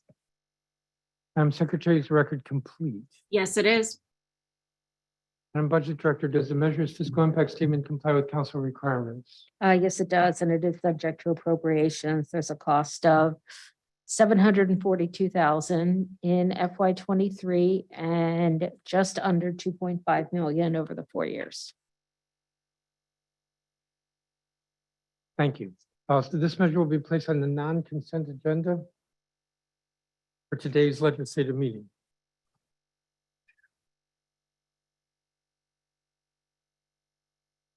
That's going to conclude the business for this committee, of the whole meeting. I'm going to propose that there's a half-an-hour break. And if the time is 7:14, that means that the 7:45 will reconvene for the legislative meeting. I'll note the legislative meeting that was scheduled to start at 1 p.m. So whatever I just said, which I believe was at 7:14, this meeting is adjourned.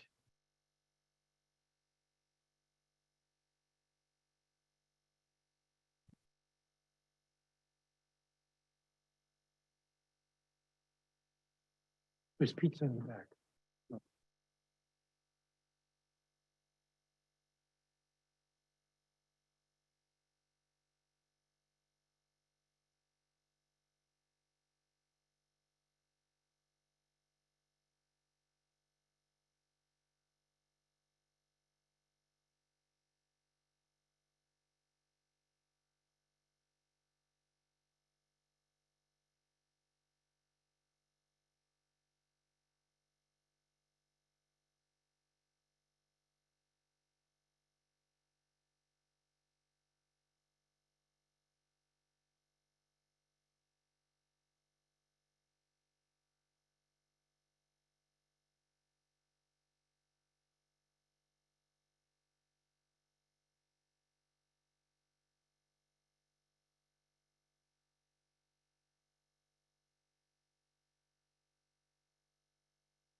8, 9. We're about to start the meeting. The folks who are online could reveal themselves. How many more? No, who's on camera?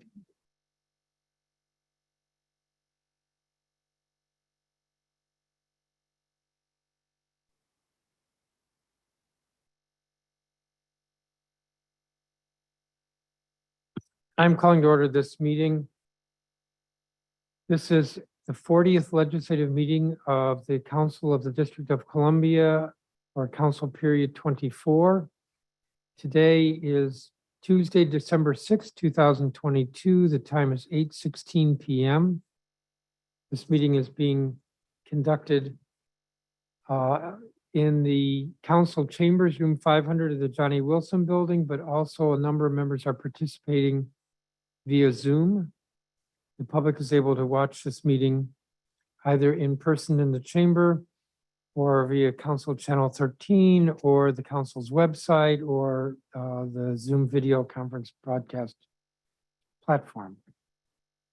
This is a regular meeting of the council. And we always begin our meetings, legislative meetings, with a moment of silence, a moment for reflection. If everyone could please observe that.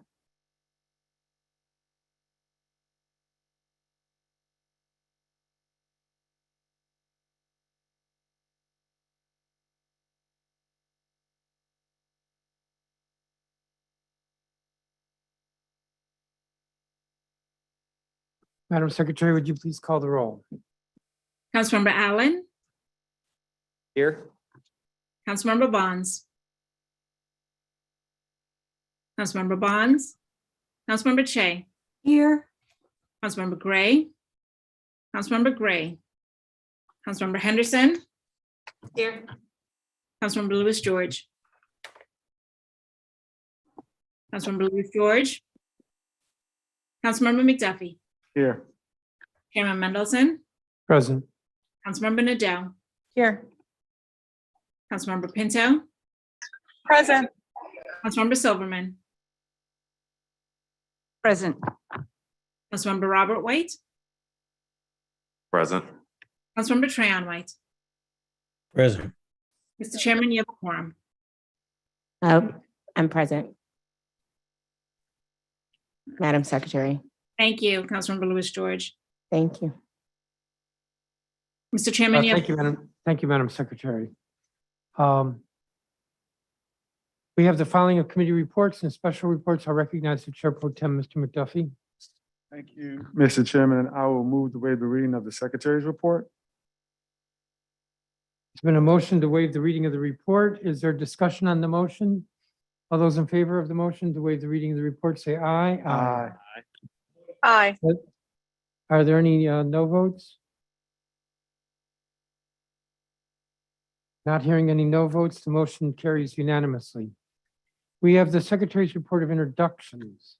Again, I'll recognize the Chair Pro Tem, Mr. McDuffie. And I will move to waive the reading of the Secretary's report of introductions.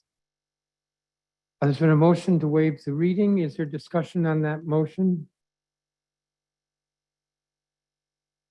All those in favor of the motion to waive the reading, say aye. Aye.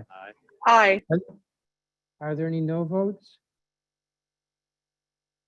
The motion carries unanimously. We have the consent agenda before us. I tried to listen carefully at the committee of the whole. And so I have the following measures removed from the consent agenda. On page 4, item 7, Bill 24-989, the Educator Background Check Streamlining Amendment Act of 2022. On page 5, item 15, Bill 24-785, Greener Government Buildings Amendment Act of 2022.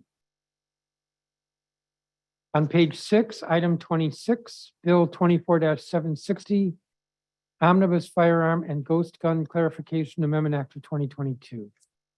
Are there any other items that members wish removed from the consent agenda? Mr. Chair, Yes, Mr. Allen. I wanted to make sure that Bill 24-570, which I think is C3, the Schools First and Budgeting Amendment Act of 2022, is on non-consent for the purpose of making a statement and asking a question. I think that's on page 4. Okay, Thank you. any other changes? All right, we have the consent agenda before us with those measures removed. Madam Secretary, would you call the roll? The vote is on the consent agenda. Councilmember Pinto, Yes. Councilmember Pinto votes yes. Councilmember Silverman. Yes. Silverman votes yes. Councilmember Robert White. Yes. Councilmember Robert White votes yes. Councilmember Trayon White. Yes. Councilmember Trayon White votes yes. Councilmember Allen. Yes. Councilmember Allen votes yes. Councilmember Bonds. Yes. Councilmember Bonds votes yes. Councilmember Che. Yes. Councilmember Che votes yes. Councilmember Gray is absent. Councilmember Henderson. Yes. Councilmember Henderson votes yes. Councilmember Louis George. Yes. Councilmember Louis George votes yes. Councilmember McDuffie. Yes. Councilmember McDuffie votes yes. Chairman Mendelson. Yes. Chairman Mendelson votes yes. And Councilmember Nadeau. Yes. Councilmember Nadeau, can you turn your camera on for me, please? I'm on the dais now. Oh. you're in Sorry, charge. I just left that on in case I need to run down. I hope it's not too annoying. Okay, that's fine. Thank you. Thank you.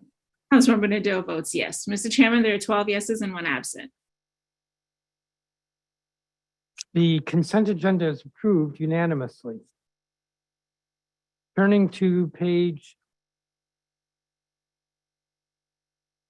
I have to remember here. Councilmember Silverman, did we agree that we would go through these items on, that were pulled off of consent and then go to pull out of order the, I'm having a hard time finding it.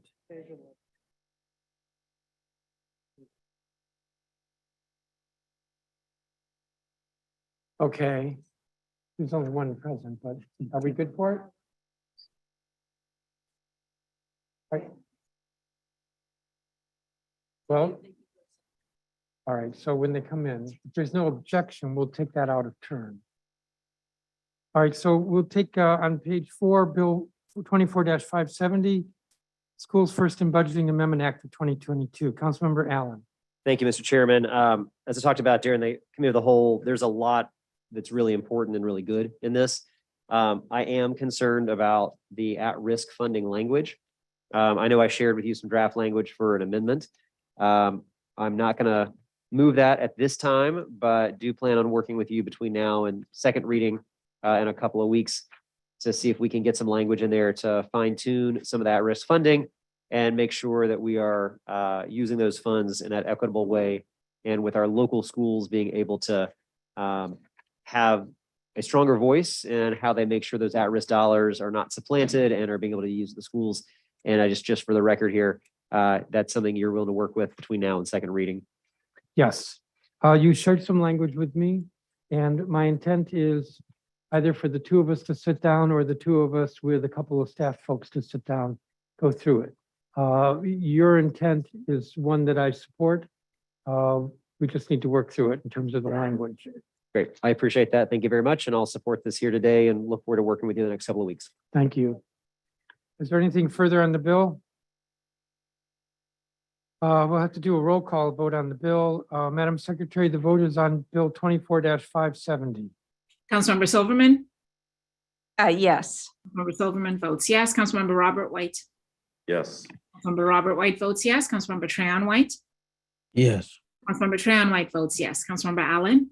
Yes. Councilmember Allen votes yes. Councilmember Bonds. Yes. Councilmember Bonds votes yes. Councilmember Che. Yes. Councilmember Che votes yes. Councilmember Gray is absent. Councilmember Henderson. Yes. Councilmember Henderson votes yes. Councilmember Louis George. Yes. Councilmember Louis George votes yes. Councilmember McDuffie. Yes. Councilmember McDuffie votes yes. Chairman Mendelson. Yes. Chairman Mendelson votes yes. Councilmember Nadeau. Yes. Councilmember Nadeau votes yes. And Councilmember Pinto. Yes. Councilmember Pinto votes yes. Mr. Chairman, there are 12 yeses and 1 absent. The bill is approved first reading unanimously. The next bill is Bill 24-989, the Educator Background Check Streamlining Amendment Act of 2022. So moved. Discussion.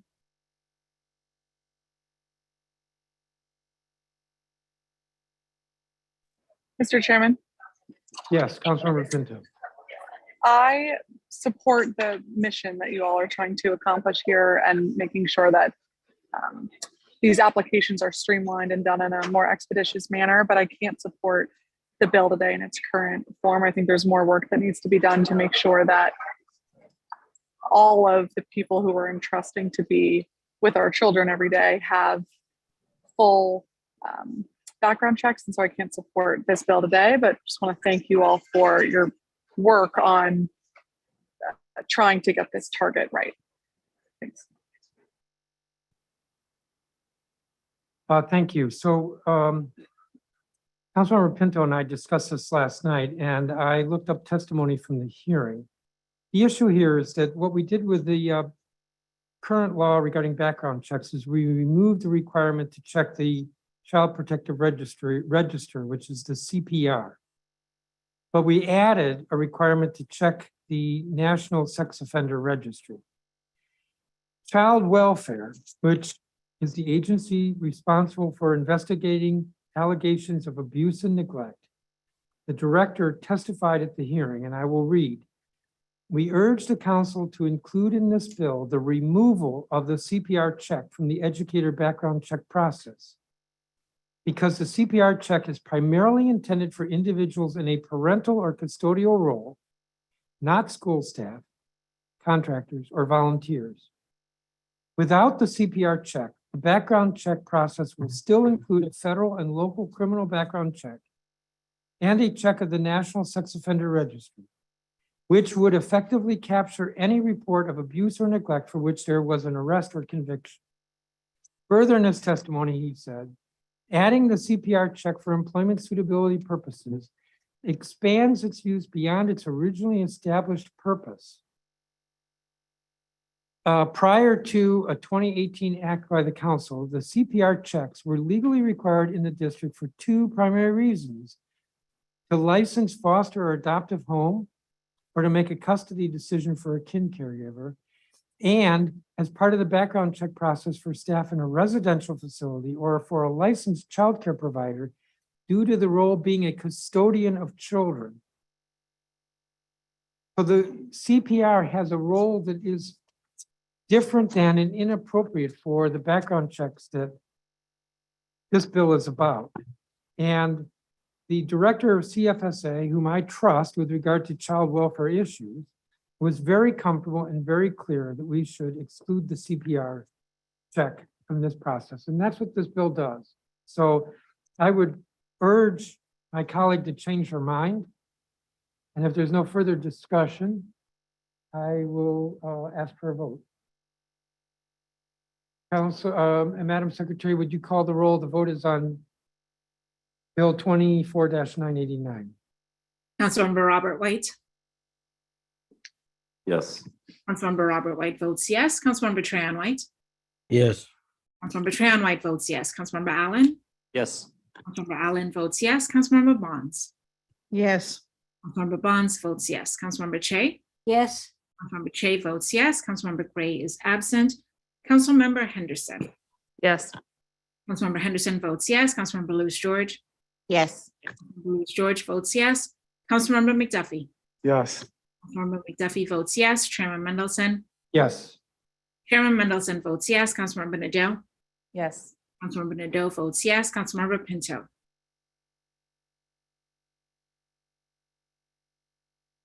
No. Councilmember Pinto votes no. Councilmember Silverman. Yes. Councilmember Silverman votes yes. Mr. Chairman, there are 11 yeses, 1 no, and 1 absent. The bill is approved first reading. The next measure is Bill 24-785, the Greener Government Buildings Amendment Act of 2022. Councilmember Fay or Councilmember White?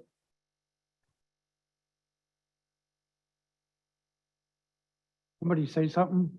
Well, I'm happy to say something. So moved, Mr. Chairman. Yes, okay. Thank you, Councilmember White. All right, the bill's before us. Is there discussion?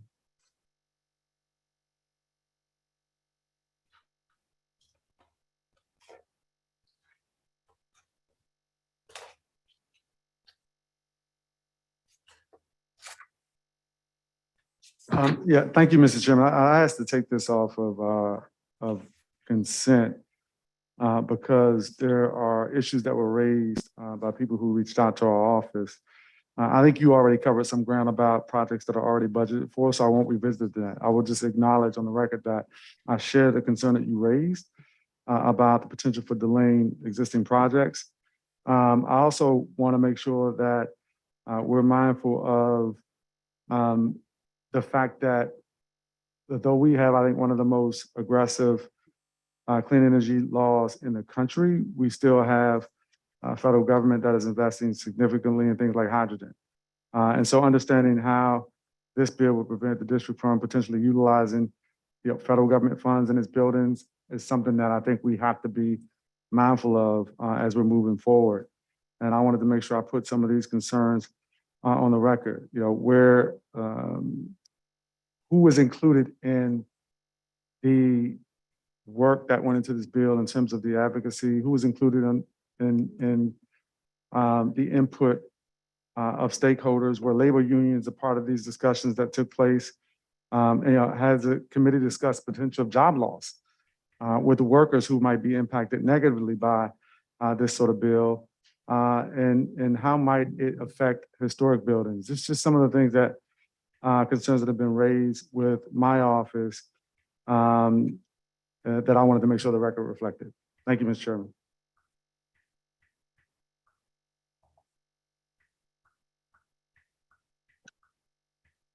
Thank you, Councilmember McDuffie. Is there further discussion on this? Mr. Chairman. Councilmember White. Thank you, Mr. Chairman. I appreciate the concerns that Councilmember McDuffie raised. I don't take them lightly. And I just want to fill in some of the gaps for the record. Everybody who came to the hearing was part of the conversation and had the opportunity to testify. I can't recall offhand who did it did not. It is in the committee report. But what I would say is that we've done 2 net zero projects here in the district, both of them schools. And the report we got at hearings was that there was no additional cost in construction. Sometimes building to this standard will include some upfront costs. But what we have learned in doing the work and due diligence on this bill is that the amount of time to recoup those costs is pretty minimal. And then after that, we actually save money. I do hear Councilmember McDuffie regarding hydrogen and other green technologies. I think that's going to be the case for the foreseeable future. The green technology will evolve. We can never say, well, we shouldn't do more because the technology may evolve. We hope it'll keep evolving. Our laws will keep evolving as well.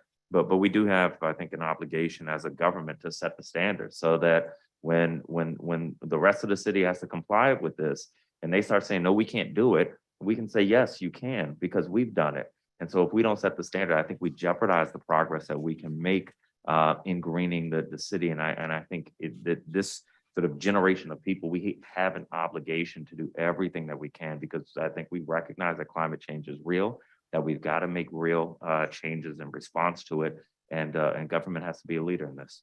Thank you, Mr. Chairman. Thank you, Councilmember White. Is there any further discussion on there?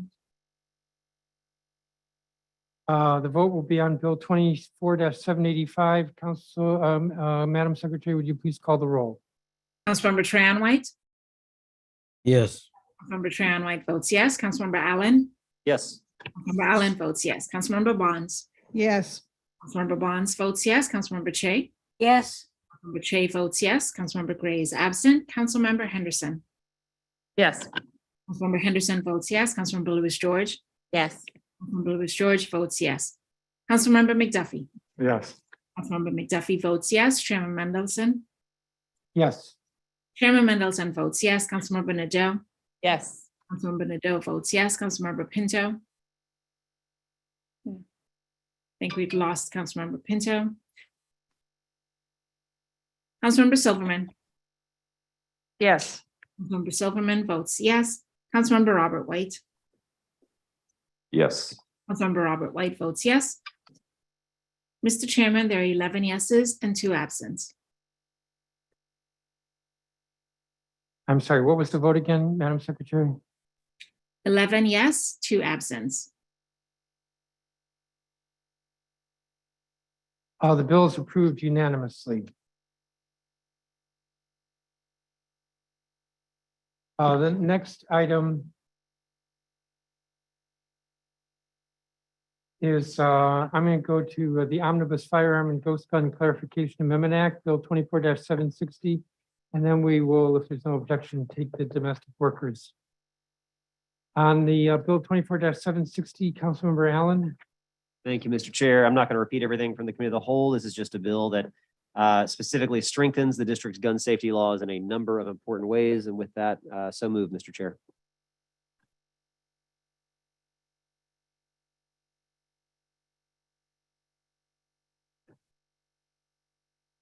All right, we have the bill before us. Is there discussion?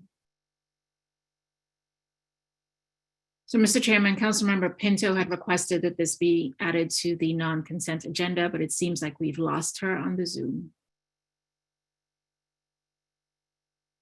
All right, she did not vote on the last bill, correct? That's correct, Mr. Chairman. All right. Well, if there's no debate, then we'll go to a roll call vote on this. Madam Secretary, would you call the roll? The vote is on Bill 24-760. Councilmember Allen. Yes. Councilmember Allen votes yes. Councilmember Bonds. Yes. Councilmember Bonds votes yes. Councilmember Che. Yes. Councilmember Che votes yes. Councilmember Gray is absent. Councilmember Henderson. Yes. Councilmember Henderson votes yes. Councilmember Louis George. Yes. Councilmember Louis George votes yes. Councilmember McDuffie. Yes. Councilmember McDuffie votes yes. Chairman Mendelson. Yes. Chairman Mendelson votes yes. Councilmember Nadeau. Yes. Councilmember Nadeau votes yes. Councilmember Pinto is absent. Councilmember Silverman. Yes. Councilmember Silverman votes yes. Councilmember Robert White. Yes. Councilmember Robert White votes yes. Councilmember Trayon White. Yes. Councilmember Trayon White votes yes. Mr. Chairman, there are 11 yeses and 2 absent. The bill is approved first reading unanimously.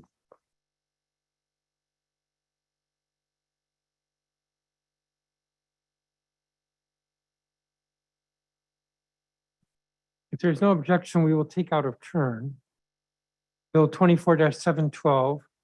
This is the Domestic Worker Employment Rights Amendment Act of 2022, which is before us for first reading. If hearing no objection, that is the measure that is before us. It was reported out of 3 committees, so I'm not quite sure who's moving it now. Councilmember White, Councilmember McDuffie, were you the last one to have it? I was the last one to have it. I did move it at the committee of the whole, and so I'll defer to Councilmember Silverman if she would like to move. Mr. Chairman, thank you. And I'm sure everyone in yellow shirt thanks you. I will move the bill at this time. Thank you. And then do you want to speak to it? I do, yes. Thank you, Mr. Chairman. Finally, we are here. Antonia Pena, Ingrid Vaca, Alana Eichner, and all the other women in yellow shirts from the National Domestic Workers Alliance in the chamber. Your determination, your advocacy, your many hours of testimony, your many hours of sitting here, your sharing of personal stories of wage theft, sexual harassment, fear of retaliation, for asking for a fair, dignified workplace. All those efforts and many, many hours pay off today, right now. My colleagues in the public, these women have been asking for something we all consider pretty basic: dignity, respect, fairness, and a safe workplace. It's an entirely reasonable thing to ask for, and I'm pleased to say that from the start, everyone sitting on the dais and on our computer screens have been on board with these aims as we work through this legislation. I introduced the Domestic Worker Employment Rights Amendment Act of 2022 on March 15th, joined by 8 co-sponsors, Councilmember Allen, Bonds, Henderson, McDuffie, Lewis George, Nadeau, Pinto, and Robert White. What does this bill do, and why is it so important to these women that they would be here at 8:40 p.m. to see this vote? What Bill 24712 does is require that domestic workers have written contracts, know what's expected of their work responsibilities, and they are guaranteed equal treatment under the district's Human Rights Act. They will be treated like the rest of us are treated who don't work in a home. They will no longer be excluded from the district's Occupational Safety and Health Act, and both employers and domestic workers will have access to information and contract templates to help everyone involved create a fair and safe working environment. In short, this bill will provide significant protections to some of our most essential workers in this city, the almost 10,000 nannies, housekeepers, home health aides working in DC, the majority of whom, Mr. Chairman, if I can have 1 more minute, please. Without objection. Thank you. The majority of whom, as you can see, are women of color, people who should be treated with the same dignity, respect, and basic fairness as if they work like us outside a home. This bill has been backed by a grassroots movement of local domestic workers led by lead organizer Antonio Pena. Antonio, raise your hand, please. You are here. Antonio is one of the dozens of domestic workers of diverse work and life experiences who testified at our June hearing, alongside employers, worker advocates, and many, many faith leaders. Dozens of domestic workers, we all know them. They have worked the halls of this building. Their commitment to having their voices heard, and I want to make sure you all hear this, is inspiring, and a model of citizen advocacy. As mentioned, this had an unusual route to passage. It was referred twice to 3 committees. And all 3 committees provided thoughtful and valuable improvements, especially where it comes to the intricacies of human rights. I am thrilled to have been a champion for this bill. I look forward to voting for it, and at this time, I ask my colleagues to vote for it as well. Thank you all again for being great citizen advocates. Thank you, Mr. Chairman. Thank you, Councilmember Silverman. Further on the bill, Councilmember Lewis George and then Robert White. Thank you, Chairman. I am so proud of the council today for taking this historic step in voting to advance common sense protections and workplace rights for thousands of people in this city who clean homes, care for children, aid our seniors, and provide other in-home services. Domestic workers care for our families with dignity, professionalism, and compassion, and deserve the same treatment in return. Today, I want to say a few thank yous. I want to obviously thank Councilmember Alyssa Silverman for leading in this effort, for all of her hard work and her staff's hard work on getting us to this place. I want to thank my colleagues, Councilmembers Robert White and Kenya McDuffie and their staffs for moving this bill through your committees this session. And I want to especially thank the witnesses. 100 witnesses showed up to Councilmember Silverman's hearing, who worked so hard for so many months to refine and strengthen the bill language to get ready for passage, and for generally championing this. And thank you to your committee staff and Margaret O'Hara in particular for all of her work. Thank you to each and every worker who has rallied for this bill, who has visited my office to share your stories, who spoke out forcefully for change at the hearing, and who has sat all day in the chamber to celebrate a historic vote. And finally, I want to thank my great-grandmother, Sarah Buford, a domestic worker whose shoulders I stand, My grandmother worked long hours cleaning other people's homes here in the city and caring for other people's children in the city, all while raising 13 kids and grandkids on her own. My family and I know the exhaustion and exploitation of domestic work all too well. In passing the Domestic Worker Employment Rights Act, we are helping to end the legacy of discrimination against Black, brown, and immigrant women whose labor has too long been taken advantage of. I know my great-grandmother would be proud of her city for establishing common sense workplace rights, employment contracts, and anti-discrimination standards for the very workers who make all other work possible. So thank you, and I look forward to voting yes today. Councilmember Robert White. Thank you, Mr. Chairman. This is such an important bill for our domestic workers, and there is so much that could be said about the protections it'll create and the work that it took to get this to a vote, the years that these women walked the halls of this building. And I want to thank you and recognize you for sitting until almost 9 o'clock at night to be part of the first vote on this important bill.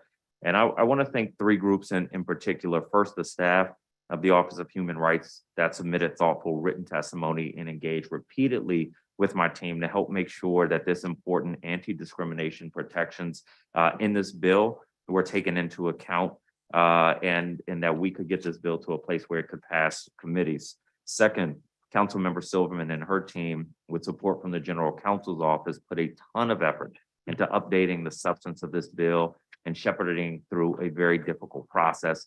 They deserve a lot of recognition for a job well done. Finally, and most importantly, the National Domestic Workers Alliance has been pushing for years to get this into law, and we soon will see that law in effect.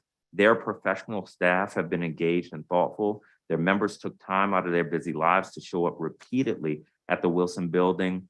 I know I've seen you all many times and submitted strong testimony in need of this legislation. I've shared it with a few of you, but not all of you, that when I was young, before I was able to go to school, I joined my mom when she went to clean homes. And as I've seen many of you there, I've thought fondly of my mother. And so I respect the work that you do day to day, the work that you've done to get this bill passed. And we know that domestic workers make other work possible. So I'm honored that we as a council will have the opportunity to engage in this fight for human rights for our workers. Thank you, Mr. Chairman. Thank you, Councilmember White. Further on the bill, Councilmember Allen. Thank you very much, Mr. Chair. A lot's already been said, so I will try to be very brief. Thank you to all of the women and the organizers with the National Domestic Workers Alliance. It has been a very long road. And I recall back many years ago in meetings, in organizing, in strategizing. And so I'm deeply grateful. And there are so many voices that we will not hear from that are going to be deeply grateful and deeply impacted by your persistence and your hard work. And so thank you very much for your thoughtfulness, for your determination to make sure that we do this. I think we also have to recognize, as I think a couple of my colleagues have already done as well, Councilmember Silverman, for being an incredible leader on this. She decided to put her political will, put her political capital to help make sure that this was done.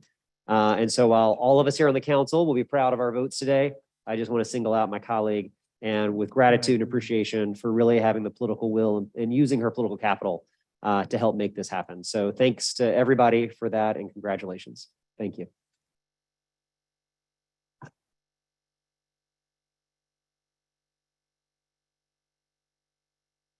If there's no further discussion, the vote will be on Bill 24-712. This is first reading. Madam Secretary, would you call the roll? Councilmember Bonds? Yes, indeedy. Councilmember Bonds votes yes. Councilmember Che? Yes. Councilmember Che votes yes. Councilmember Gray is absent. Councilmember Henderson? Yes. Councilmember Henderson votes yes. Councilmember Lewis George? Enthusiastic, yes. Councilmember Lewis George votes yes. Councilmember McDuffie? Yes. Councilmember McDuffie votes yes. Chairman Mendelson? Yes. Chairman Mendelson votes yes. Councilmember Nadeau? Yes. Councilmember Nadeau votes yes. Councilmember Pinto is absent. Councilmember Silverman? Yes. Councilmember Silverman votes yes. Councilmember Robert White? Yes. Councilmember Robert White votes yes. Councilmember Trahan White. Yes. Councilmember Trahan White votes yes. Councilmember Allen. Yes. Councilmember Allen votes yes. Mr. Chairman, there are 11 yeses and 2 absents. Thank you, Madam Secretary. The bill is approved unanimously. We'll turn now to final reading. And the first bill that we have is Bill 24-455, Omnibus Athlete Agent and College Athlete Name, Image, or Likeness Amendment Act of 2022. Give me a moment while I get my act together here.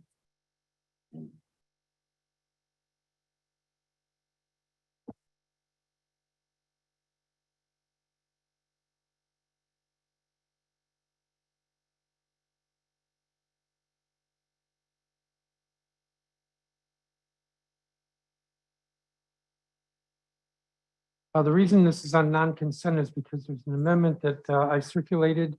It's linked in the agenda. So first, I move the bill. Second, I move the amendment.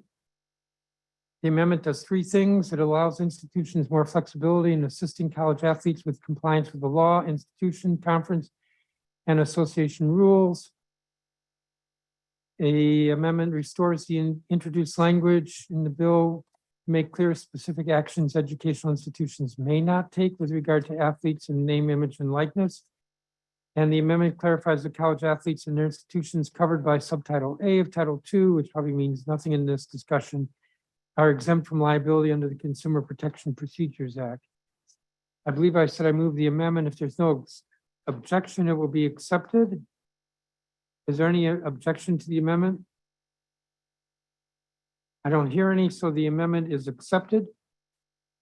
I could say by unanimous consent. We have the bill as amended. Is there discussion? The vote will be on Bill 24-455 as amended. Madam Secretary, would you call the roll? Councilmember Che? Yes. Councilmember Che votes yes. Councilmember Gray is absent. Councilmember Henderson. Yes. Councilmember Henderson votes yes. Councilmember Lewis George. Yes. Councilmember Lewis George votes yes. Councilmember McDuffie. Yes.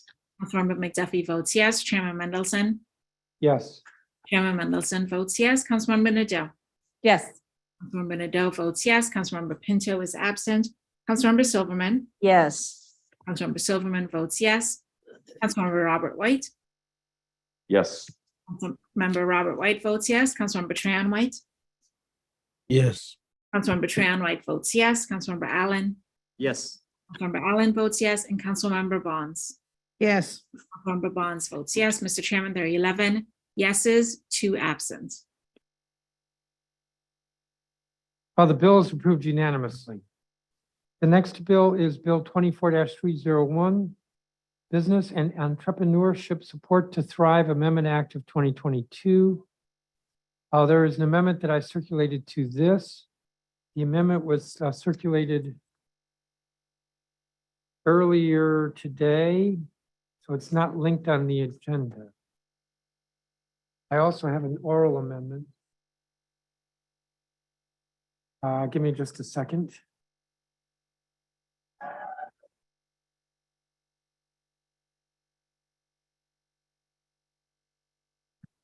The written amendment is fairly lengthy.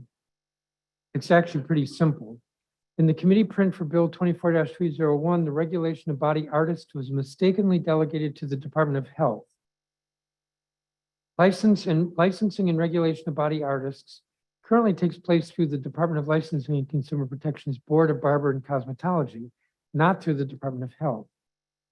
This amendment ensures the current licensing process for body artists does not change. So while this is fairly long, it's actually not changing what the current practice is, which is the regulation of body artists, which is, in my view, a fancy name for tattoo. And so I move the amendment. If there's no objection, we'll consider it accepted. I don't hear any objections, so it's accepted. I also have an oral amendment. On line 1084, page 54, strike the phrase security officer. This was requested by MPD, as security officer licenses do not currently require approval by the chief of police.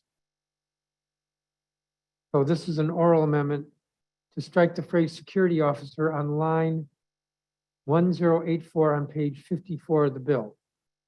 There's no objection. This one will be accepted. Don't hear any objections, so it is accepted. We have the bill as amended before us. Again, two amendments. One was written and circulated. The other is the oral amendment I just made. Is there any further discussion on the bill? The vote will be on Bill 24-301. Madam Secretary, would you call the roll? Councilmember Gray is absent. Councilmember Henderson. Yes. Councilmember Henderson votes yes. Councilmember Lewis George. Yes. Councilmember Lewis George votes yes. Councilmember McDuffie. Yes. Councilmember McDuffie votes yes. Chairman Mendelson. Yes. Chairman Mendelson votes yes. Councilmember Nadeau. Yes. Councilmember Nadeau votes yes. Councilmember Pinto is absent. Councilmember Silverman. Yes. Councilmember Silverman votes yes. Councilmember Robert White. Yes. Councilmember Robert White votes yes. Councilmember Trayon White. Yes. Councilmember Trayon White votes yes. Councilmember Allen. Yes. Councilmember Allen votes yes. Councilmember Bonds. Yes. Councilmember Bonds votes yes. And Councilmember Che.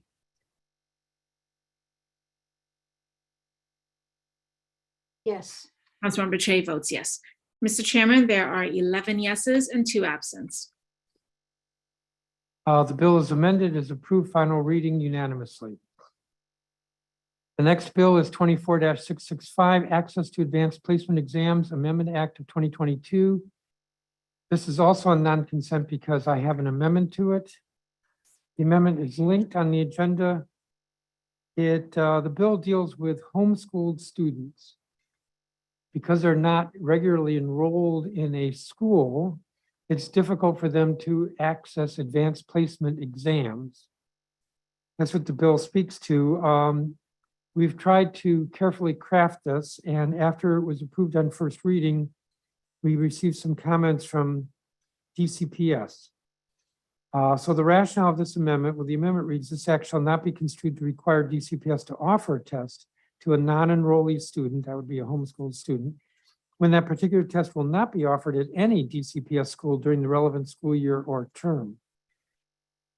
So that's just to clarify that this bill doesn't put a burden on DCPS that it otherwise would not have. If I move the amendment, if there's no objection, it will be deemed accepted. Is there any objection to the amendment? I don't hear any, so. I got a question, Chairman. What's that, Councilmember White? Yeah, if DCPS doesn't offer it, who is the entity that's going to offer it? I can't hear you. Say that again. From your explanation, I think I heard you saying that DCPS was not going to offer it. Was not going to offer it, but if they don't offer it. So there are at least, I'm going to say there are roughly a dozen different AP exams that can be offered. Yeah. DCPS, all the schools offer those AP exams, but they only offer those exams to students who take those courses. Yeah. So a school may not offer courses in all the subjects for which there are exams. If a school doesn't offer the course, then it doesn't provide the exam. That's simply the way the College Board works. With the homeschoolers, it's possible that they would be homeschooling with an AP course for which DCPS is not offering the exam. So I think in the common subjects or the most common subjects, the exam would be available, but there might be something that is more, less frequent. And this just simply clarifies that if no DCPS school is offering that exam in a year, they don't have to now go through the burden of having to offer it for a homeschool student. I should add that we think that the number of homeschool students that this bill will affect is in the single digits. Did I answer your question, Mr. White? Yeah. So the OSSI doesn't play a role in this because I know a lot of the homeschool are registered through OSSI. OSSI does play a role. OSSI certifies that the homeschooling meets educational requirements, and OSSI also will certify that the individual is taking AP course, certifies that they're taking the AP course and therefore are eligible to take the exam. That's OSSI's role. But OSSI does not offer the course, the exam itself. Okay. Did I answer your question, Mr. White? Kind of. Okay. Anything further with regard to this bill? I moved the amendment. I said it would be accepted if there was no objection. I did not hear an objection to the amendment. The amendment is accepted. We have the bill as amended before us. Are there any further questions? The roll call will be on Bill 24-665 as amended. Councilmember Henderson, Yes. Councilmember Henderson votes yes. Councilmember Lewis George, Yes. Councilmember Lewis George votes yes. Councilmember McDuffie, Yes. Councilmember McDuffie votes yes. Chairman Mendelson, Yes. Chairman Mendelson votes yes. Councilmember Nadeau, Yes. Councilmember Nadeau votes yes. Councilmember Pinto is absent. Councilmember Silverman, Yes. Councilmember Silverman votes yes. Councilmember Robert White, Yes. Councilmember Robert White votes yes. Councilmember Trahan White, Yes. Councilmember Trahan White votes yes. Councilmember Allen, Yes. Councilmember Allen votes yes. Councilmember Bonds, Yes. Councilmember Bonds votes yes. Councilmember Che, Yes. Councilmember Che votes yes, and Councilmember Gray is absent. Mr. Chairman, there are 11 yeses and 2 absents. The bill is amended as approved final reading unanimously. The next measure is Bill 24-666, Soil Disclosures Modernization Amendment Act of 2022. This is also on non-consent because I'm moving an amendment to it. The amendment was circulated yesterday and is linked in the agenda. I move the bill and I move the amendment. The amendment authorizes the mayor to exercise eminent domain to acquire unimproved lots along O Street Southeast. I believe it's between Branch and, I'm not going to remember because I don't have it in front of me.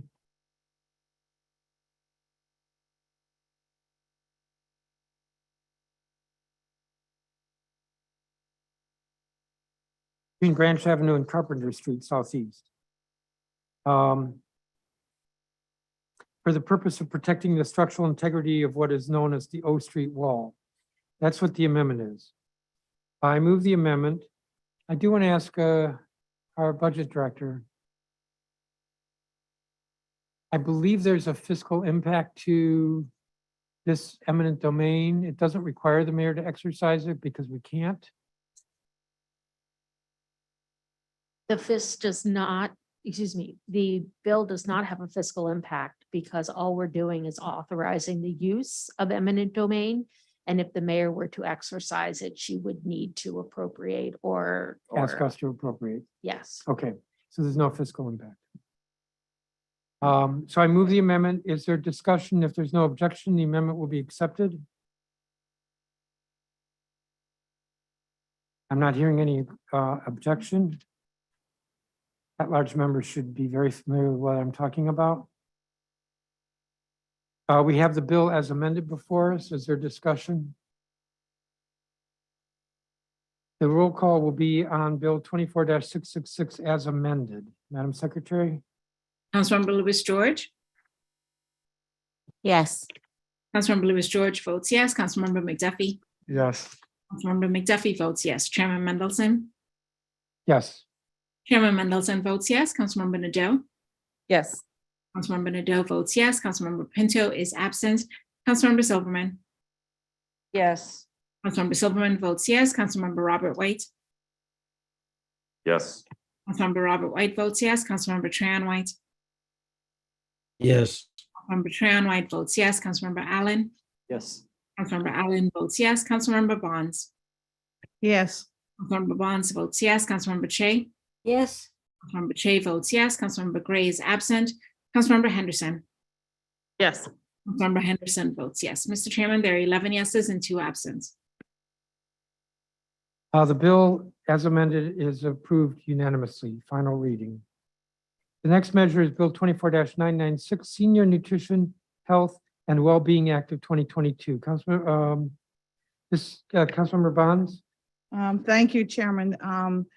I moved the bill and the amendment, and this is the amendment. At our last legislative meeting, we unanimously approved Bill 24-996, the Senior Nutrition, Health, and Wellbeing Equity Act of 2022 on the first reading. And this important bill comprehensively targets the biggest issues facing seniors in the district, including nutrition, access to housing, isolation, and neglect. Today, this amendment to the bill is in response to some concerns expressed by the Department on Aging and Community Living, DACL. The engrossed version of the bill required that DACL refer every report of alleged elder abuse to its case management system, and that they open an investigation into each report. DACL argues that not every report of alleged elder abuse merits a full investigation, and that placing this requirement on the agency is an extreme burden.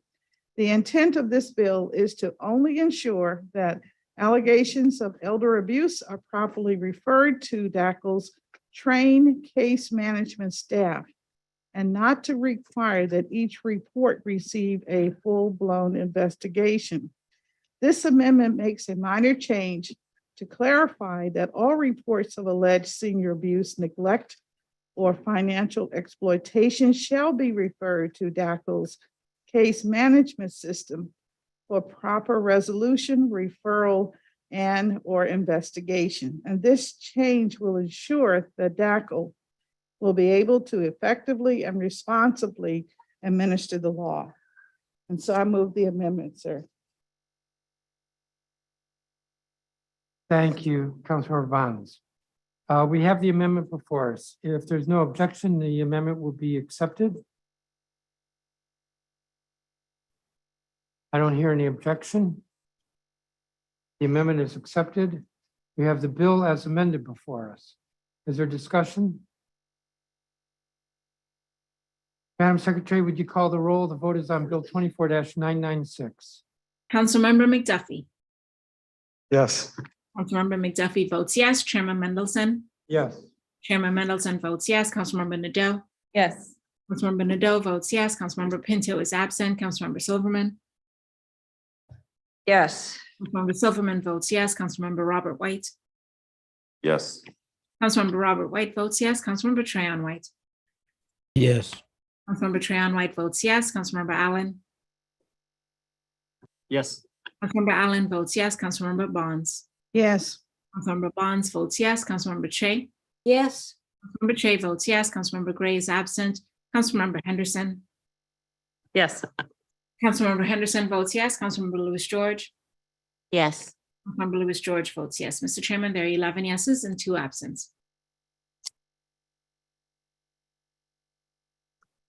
The bill as amended is approved unanimously on final reading.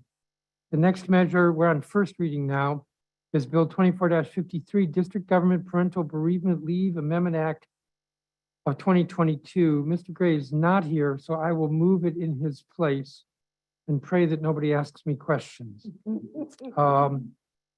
Somebody took it off of consent. I'm assuming to talk to it because there's no amendment on the agenda. That's So correct, Mr. we have the bill before us. Councilmember Silverman, you want to be ready? Chairman, what bill is this, Chairman? Can you repeat the bill? I'm not sure what order we're going in. We're at the bottom of page 11, Bill 24-53. District Government Parental Bereavement Leave Amendment Act of 2022. Mr. Chairman, I do want to speak to the bill. Please. Thank you. Councilmember Gray mentioned this when we agendized, but I requested that this measure be removed from the consent agenda because as my Ward 7 colleague said, The Labor Committee has been working on this legislation for 2 years. And we just want to make sure that its final permanent passage is recognized. Dealing with the loss of a loved one, as I think all of us know, is one of the most difficult circumstances we face as human beings. And this is particularly the case for parents who lose a child. Determining how much paid time off we give our DC government workers to grieve and to process that loss is one of the most difficult and challenging decisions we face as policymakers. We all want to provide compassionate, fair, paid bereavement benefits for our workers. In early 2021, after a loss was experienced by one of our DCPS teachers, that made it clear we needed to improve our workplace leave policies. And the committee moved emergency and temporary legislation, which this council approved. We renewed and extended it in early 2022, and again, just a few weeks ago, to ensure it continued while this permanent bill was finished up. At the time when that DCPS teacher suffered her loss, DC government only provided 3 days of bereavement leave under any circumstances. There was also no paid medical leave other than paid sick days. That's why the earlier bills in today's legislation provide an additional 10 days to parents who lose their minor child or have a stillbirth. I will also note that we passed and funded legislation, which will soon be law, to establish 2 weeks of personal medical leave for DC government workers. This leave is available to birth parents in the case of a stillbirth or serious illness or injury. In closing, I want to thank Councilmember Gray and the Health Committee for marking up this bill after it was re-referred from the Labor Committee this summer. Thank you, Councilmember Gray, and to your staff. And Mr. Chairman, thank you for allowing me to make these remarks. Thank you, Councilmember Silverman. Is there any other discussion on the bill? The vote will be on Bill 24-53. Madam Secretary, would you call the roll call? Would you call the roll? Chairman Mendelson, Yes. Chairman Mendelson votes yes. Councilmember Nadeau. Yes. Councilmember Nadeau votes yes. Councilmember Pinto is absent. Councilmember Silverman. Yes. Councilmember Silverman votes yes. Councilmember Robert White. Yes. Councilmember Robert White votes yes. Councilmember Trayon White. Yes. Councilmember Trayon White votes yes. Councilmember Allen. Yes. Allen votes yes. Councilmember Bonds. Yes. Councilmember Bonds votes yes. Councilmember Che. Yes. Councilmember Che votes yes. Councilmember Gray is absent. Councilmember Henderson. Yes. Councilmember Henderson votes yes. Councilmember Lewis George. Yes. Councilmember Lewis George votes yes. And Councilmember McDuffie. Yes. Councilmember McDuffie votes yes. Mr. Chairman, there are 11 yeses and 2 absent. The bill is approved first reading unanimously. The next measure is Bill 24-1089, Howard University Property Tax Exemption Clarification Amendment Act of 2022. Councilmember McDuffie. Thank you, Mr. Chairman. As I mentioned earlier, I introduced this bill along with you, Chairman Mendelson, on October 31st, 2022, and it was referred to the Committee on Business and Economic Development on November 1st, 2022. The committee held a hearing on November 22nd and marked up the measure on November 29th. If approved, the bill would provide a real property tax exemption and other tax relief for the Drew Hall Dormitory located at 500 Harvard Street Northwest on Howard University's campus, so long as the property is used for the purposes set forth in Howard University's charter. I move the measure. Is there discussion on this? The vote will be on Bill 24-1089. Madam Secretary, would you call the roll? Councilmember Nadeau. Yes. Councilmember Nadeau votes yes. Councilmember Pinto is absent. Councilmember Silverman. Yes. Councilmember Silverman votes yes. Councilmember Robert White. Yes. Councilmember Robert White votes yes. Councilmember Trayon White. Yes. Councilmember Trayon White votes yes. Councilmember Allen. Yes. Councilmember Allen votes yes. Councilmember Bonds. Yes. Councilmember Bonds votes yes. Councilmember Che. Yes. Councilmember Che votes yes. Councilmember Gray is absent. Councilmember Henderson. Yes. Councilmember Henderson votes yes. Councilmember Lewis George. Yes. Louis George votes yes. Councilmember McDuffie. Yes. Councilmember McDuffie votes yes. Chairman Mendelson. Yes. Chairman Mendelson votes yes. Mr. Chairman, there are 11 yeses and 2 absents. The bill is approved by unanimously. The next measure is Bill 24-320, Comprehensive Policing and Justice Reform Amendment Act of 2022. Councilmember Allen, So move, Mr. Chair. is there discussion? Mr. Chairman. Councilmember Nadeau. All right.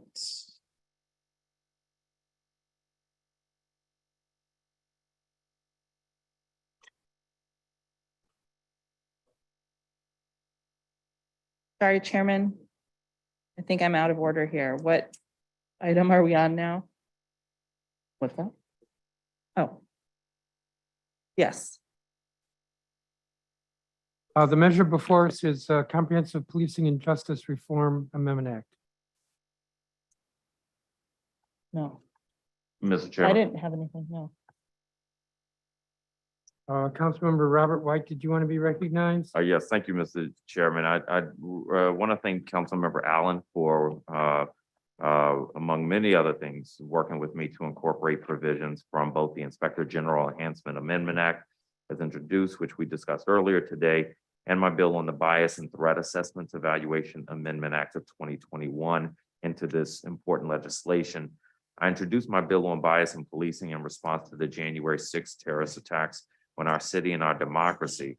That bill, which I appreciate Councilmember Allen funding in FY22, resulted in a useful study by the Office of Police Complaints on MPD's response to the First Amendment assemblies between 2017 and January 2021. I also want to point out some of the vital provisions in this bill because it relates to MPD officers' body-worn camera footage. Under this bill, MPD officers can no longer review their body-worn camera recordings to assist in initial reporting writing. The bill requires that the notice and opportunity to view the footage be provided to the next of kin. MPD must consult with an organization with expertise in trauma and grief on best practices for providing the decedent's next of kin with a reasonable opportunity to view the body-worn camera recording privately in a non-law enforcement setting prior to its release. Officers' faces will not be redacted from body-worn camera footage and requires within 5 business days after a request from the chairperson of the council committee with jurisdiction over MPD that MPD provide these recordings to the chairperson. And these are important steps toward transparency and accountability.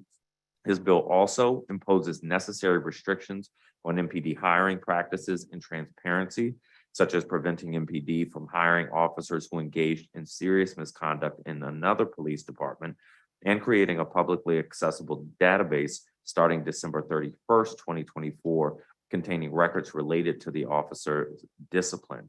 MPD's own arrest records data has revealed that it disproportionately stops and arrests Black people.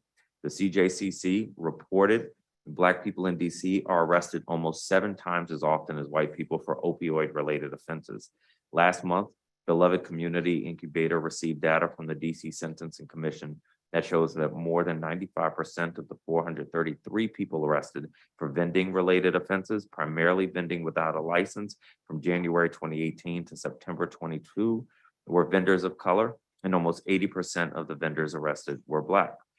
5 years of arrest data obtained by the ACLU show that even in predominantly white neighborhoods, police are arresting disproportionate number of Black people. Many of the arrests are for nonviolent and relatively minor offenses. For these reasons and many others, this bill is incredibly important. It doesn't detract from public safety. It makes us safer, and it increased trust between our residents and our police department, who serve a very vital role. Thank you, Mr. Chairman.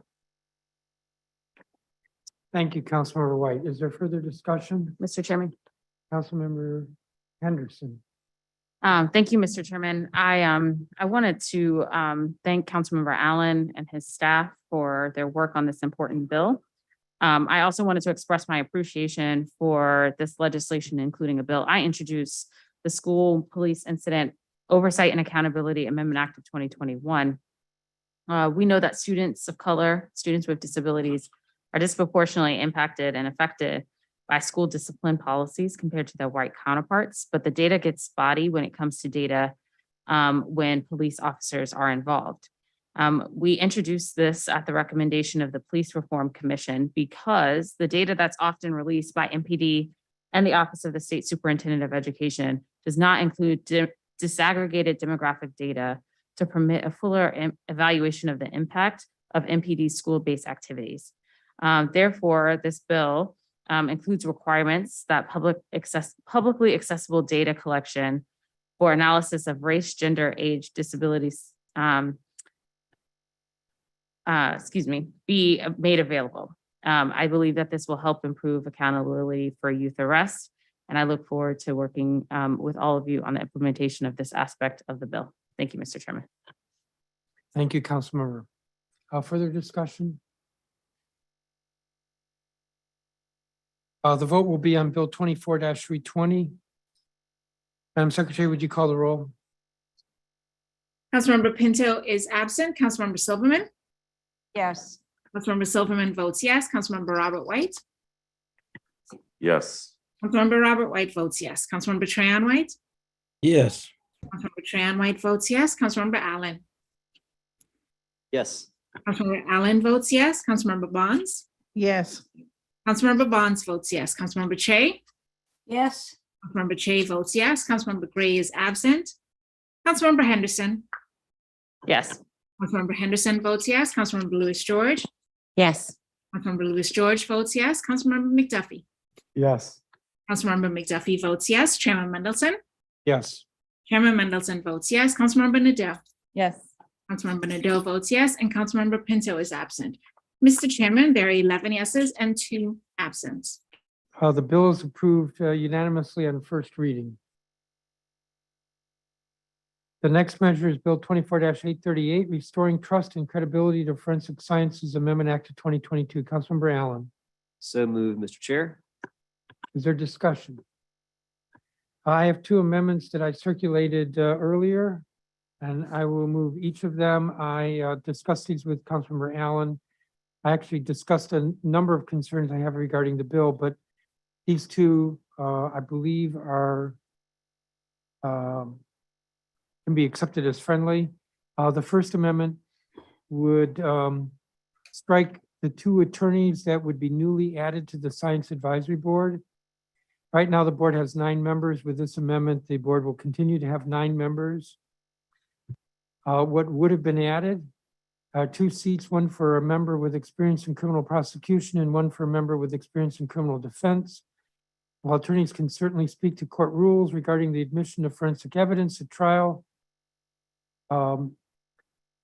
attorneys are not experts in forensic science or a related field. Additionally, including 2 attorney members may lead to a more adversarial process that is not conducive to the kind of scientific and technical reviews and investigations that the board has and will continue to undertake. Given this amendment strikes the 2 attorney members from the board, leaving only experts in forensic science or public health on the board. I could move the first one, ask if there's any objection.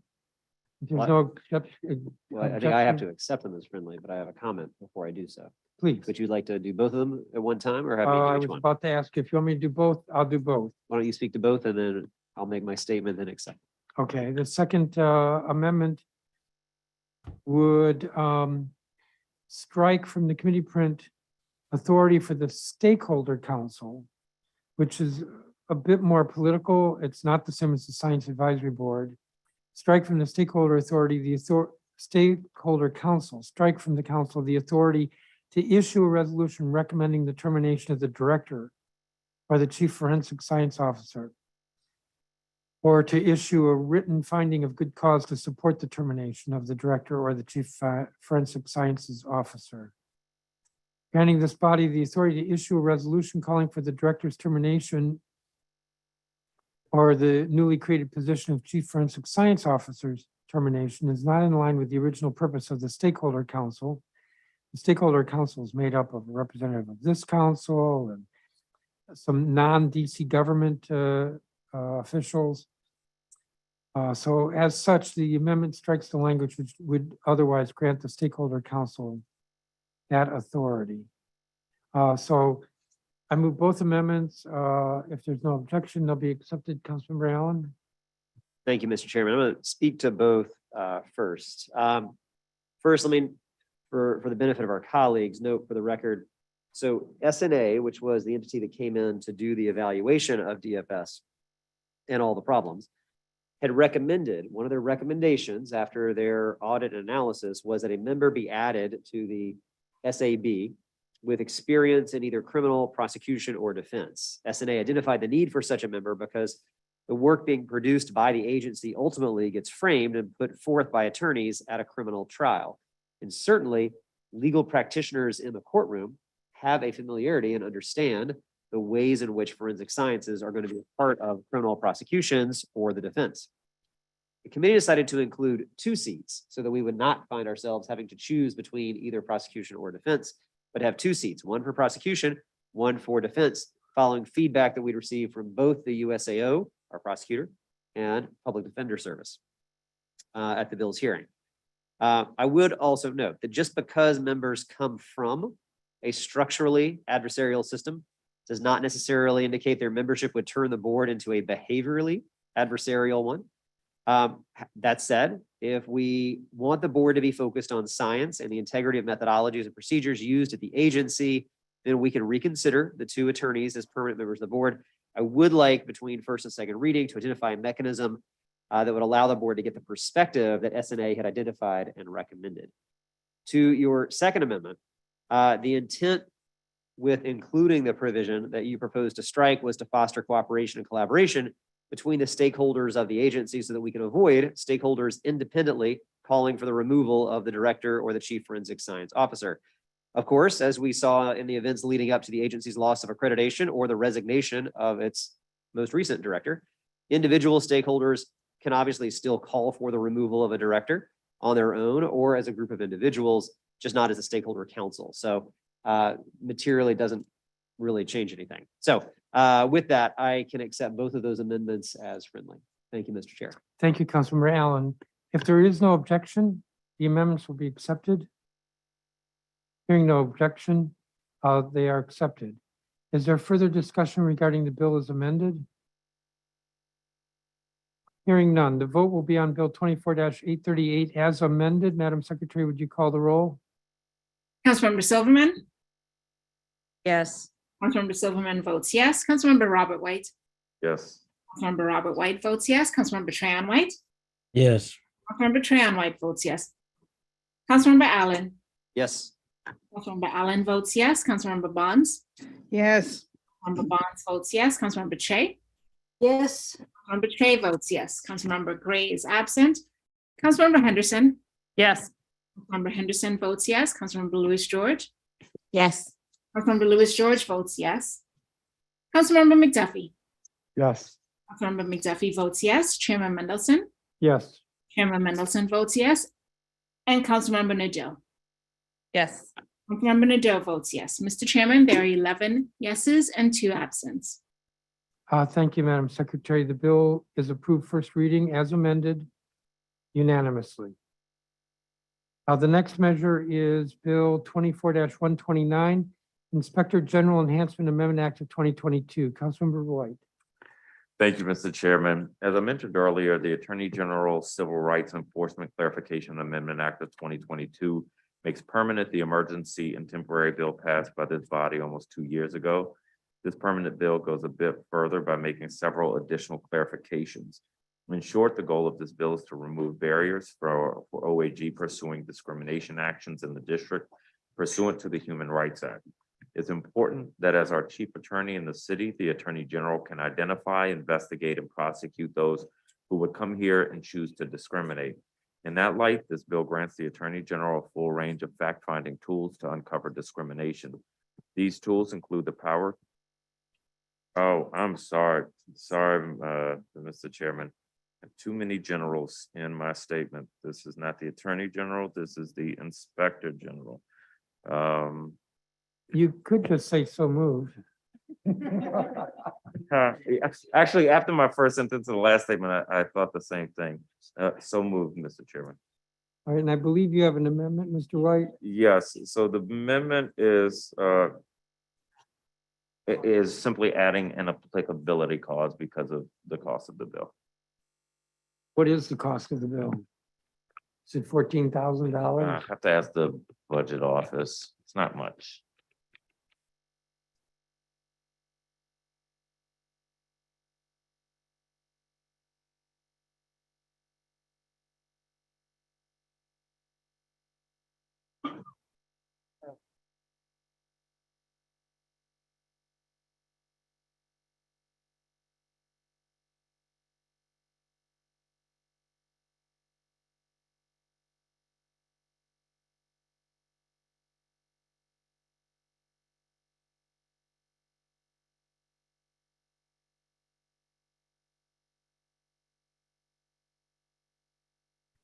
The bill of the Inspector General is 334,000 in FY '23 and 1.2 million over the 4 years. Thank you. You said so moved to the amendment, Yes, Mr. Chairman. and the amendment is adding an applicability clause. There's no objection. This will be accepted. I'm not hearing any objection.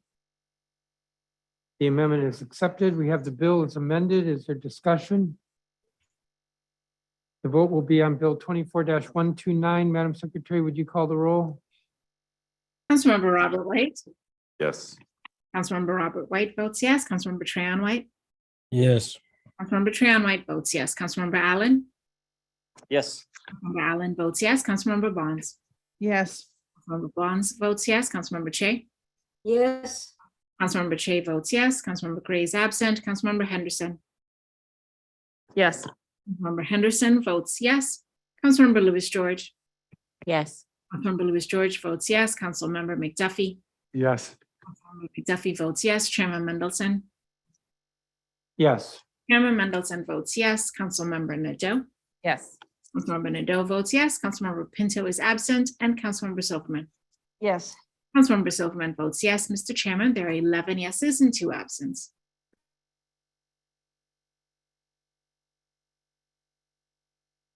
The bill's approved first reading unanimously. Bill 24-1000, Battery Stewardship Program Amendment Act of 2022. Councilmember Che. Yes, I so move, but I want to, We can barely hear you. is that better? I mean, I haven't done anything. Well, actually, you just got a little closer to the machine.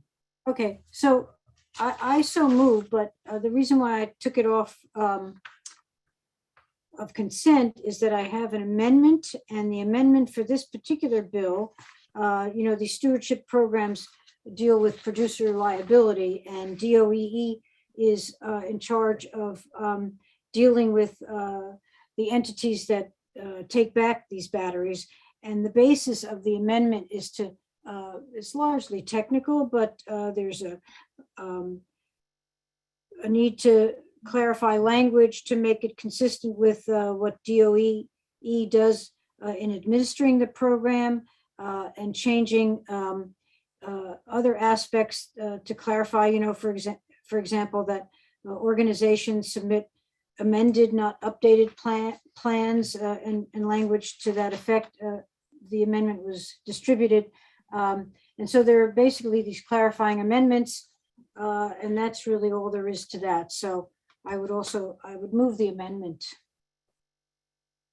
Thank you, Councilmember Che. We have the amendment before us. If there's no objection, we'll treat it as accepted. It's linked in the agenda, so everybody's had a chance to look at it. Is there any objection to it? Not hearing any, the amendment is accepted. Discussion on the bill as amended? Hearing none, Madam Secretary, would you call the roll? The vote is on Bill 24-1000 as amended. Councilmember Trahan White. Yes. Councilmember Trahan White votes yes. Councilmember Allen. Yes. Councilmember Allen votes yes. Councilmember Bonds. Yes. Councilmember Bonds votes yes. Councilmember Che. Yes. Councilmember Che votes yes. Councilmember Gray is absent. Councilmember Henderson. Yes. Councilmember Henderson votes yes. Councilmember Louis George. Yes. Councilmember Louis George votes yes. Councilmember McDuffie. Yes. Councilmember McDuffie votes yes. Chairman Mendelson. Yes. Chairman Mendelson votes yes. Councilmember Nadeau. Yes. Councilmember Nadeau votes yes. Councilmember Pinto is absent. Councilmember Silverman. Yes. Councilmember Silverman votes yes, and Councilmember Robert White.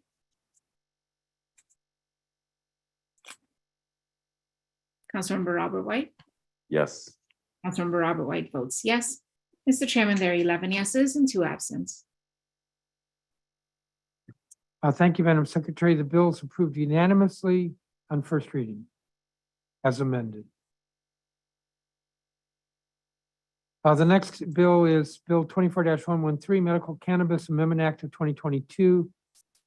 This is on non-consent because Councilmember Allen had an amendment which actually was moved in the committee of the whole. So I move the bill. Is there discussion? Mr. Chairman, Councilmember McDuffie. we had a really lengthy debate during the committee of the whole, and so I won't rehash the entire thing. I will incorporate by reference my statements made at that time. I do want to say that I cannot support the bill today in its current form, and I'm going to be voting no.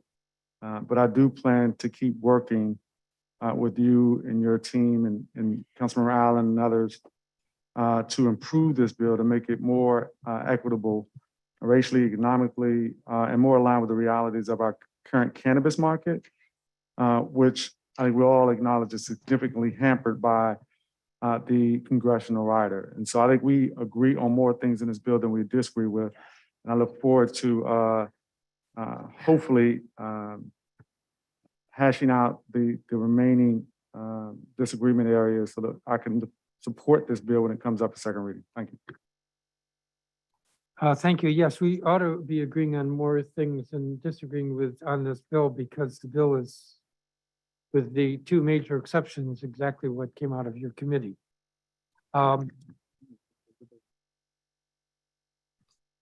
So if there's no further discussion, we will, you're welcome. If there's no further discussion, we'll have a roll call. The vote is on the Bill 24-113. Madam Secretary? Councilmember Allen. Yes. Councilmember Allen votes yes. Councilmember Bonds. Yes. Councilmember Bonds votes yes. Councilmember Che. Yes. Councilmember Che votes yes. Councilmember Gray is absent. Councilmember Henderson. Yes. Councilmember Henderson votes yes. Councilmember Louis George. No. Councilmember Louis George votes no. Councilmember McDuffie. No. Councilmember McDuffie votes no. Chairman Mendelson. Yes. Chairman Mendelson votes yes. Councilmember Nadeau. Yes. Councilmember Nadeau votes yes. Councilmember Pinto is absent. Councilmember Silverman. Yes. Councilmember Silverman votes yes. Councilmember Robert White. No. Councilmember Robert White votes no. Councilmember Trahan White. No. Councilmember Trahan White votes no. Mr. Chairman, there are 7 yeses, 4 nos, and 2 absents. The bill is approved on first reading. The next measure is Bill 24-1029, Automated Traffic Enforcement System Revenue Designation Amendment Act of 2022. Councilmember Che. Thank you, Mr. Chairman. This is another case for an amendment. I moved the bill, but I need to add this amendment, which is why it wasn't on consent. This is the bill that takes money that may come in from the automatic traffic enforcement cameras and designates it for certain safety measures that the council has approved or is in the process of approving. And the amendment is necessary because the chairman's print of this bill struck a provision that required OSSI to install ATE cameras on all of the 600+ school buses. The point being to try to catch drivers who pass stop buses with the stop arm actually activated. And it was struck because of the very high cost. But since the bill itself has designated items that the money is to go to, and that this was one of them, we now need this amendment because it has to address the fact that this item is now to be struck from the bill itself. So that's the basis of the amendment, and I move the amendment and the bill. Thank you, Councilmember Che. If there's no objection, the amendment will be accepted. The amendment was made available to all the members yesterday and is linked on the agenda. Is there any objection? I don't hear any, so the amendment is accepted. We have the bill as amended. Is there discussion? Madam Secretary, would you call the roll? The vote is on Bill 24-1029 as amended. Councilmember Bonds. Yes. Councilmember Bonds votes yes. Councilmember Che. Yes. Councilmember Che votes yes. Councilmember Gray is absent. Councilmember Henderson. Yes. Councilmember Henderson votes yes. Councilmember Louis George. Yes. Councilmember Louis George votes yes. Councilmember McDuffie. Yes. Councilmember McDuffie votes yes. Chairman Mendelson. Yes. Chairman Mendelson votes yes. Councilmember Nadeau. Yes. Councilmember Nadeau votes yes. Councilmember Pinto is absent. Councilmember Silverman. Yes. Councilmember Silverman votes yes. Councilmember Robert White. Yes. Councilmember Robert White votes yes. Councilmember Trayon White. Present. Councilmember Trayon White will be recorded as present. And Councilmember Allen. Yes. Councilmember Allen votes yes. Mr. Chairman, there are 10 yeses, 1 present, and 2 absent.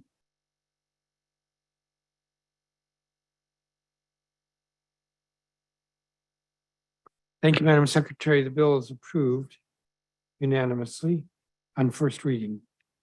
The next measure is Bill 24-228, Fair Meals Delivery Act of 2022. Councilmember McDuffie.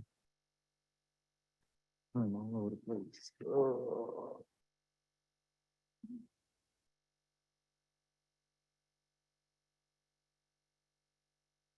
So moved. And actually, I have an amendment. Correct. And this amendment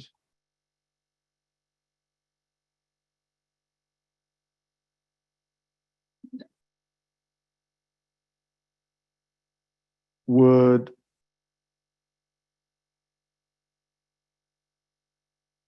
make 3 clarifying changes to the bill. The amendments to Section 4 clarify that the law applies regardless of where the restaurant is located. The amendments to Section 5 make clear that the deep fee cap included in the legislation may not exceed 15%, as was discussed in Cal and at the markup. The amendments to Section 7 amend the rules and enforcement provision of the bill to state that a violation of the act is a violation of the Consumer Protection and Procedures Act, which has the effect of retaining existing consumer protection penalties for fair meal delivery, for meal delivery apps, and that was included in consultation with the Office of the Attorney General. I do want to mention, actually, I'm gonna leave it there and hopefully, Mr. Chairman, move the bill with the amendment. We have the amendment before us. If there's no objection, the amendment will be accepted. I do not hear any objections, so the amendment is accepted. We have the bill as amended. Is there discussion? The vote will be on Bill 24-228 as amended. Madam Secretary, would you call the roll?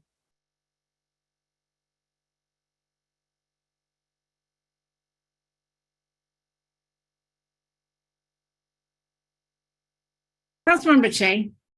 Yes. Councilmember Che votes yes. Councilmember Gray is absent. Councilmember Henderson. Yes. Councilmember Henderson votes yes. Councilmember Louis George. Yes. Councilmember Louis George votes yes. Councilmember McDuffie. Yes. Councilmember McDuffie votes yes. Chairman Mendelson. Yes. Chairman Mendelson votes yes. Councilmember Nadeau. Yes. Councilmember Nadeau votes yes. Councilmember Pinto is absent. Councilmember Silverman. Yes. Councilmember Silverman votes yes. Councilmember Robert White. Yes. Councilmember Robert White votes yes. Councilmember Trayon White. Yes. Councilmember Trayon White votes yes. Councilmember Allen. Yes. Councilmember Allen votes yes, and Councilmember Bonds. Yes. Councilmember Bonds votes yes. Mr. Chairman, there are 11 yeses and 2 absent. The bill is approved unanimously on first reading. The next measure is Bill 24-942, Consent for the Vaccination of Minors Amendment Act of 2022. On behalf of Councilmember Gray, I will move this. So moved. Is there discussion?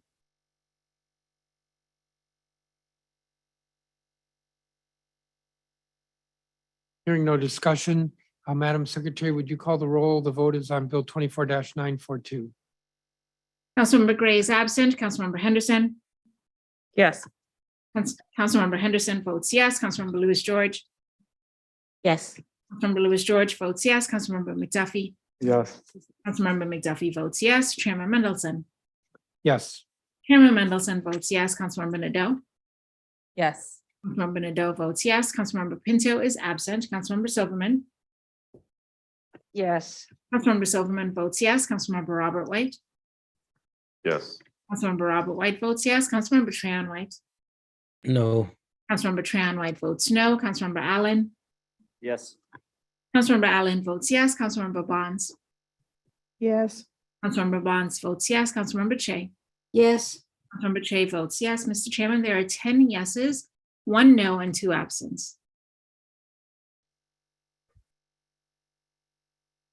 The bill is approved first reading. The next 3 measures, I believe, were removed for this pretty much the same reason. I'm not going to suggest they be moved in block, but if I'm correct, I'm hopeful that the discussion dominates one of them and not all 3. We'll see. Bill 24-466, St. Elizabeth's East Parcel 13 Surplus Declaration and Disposition Approval Act of 2022. Councilmember McDuffie.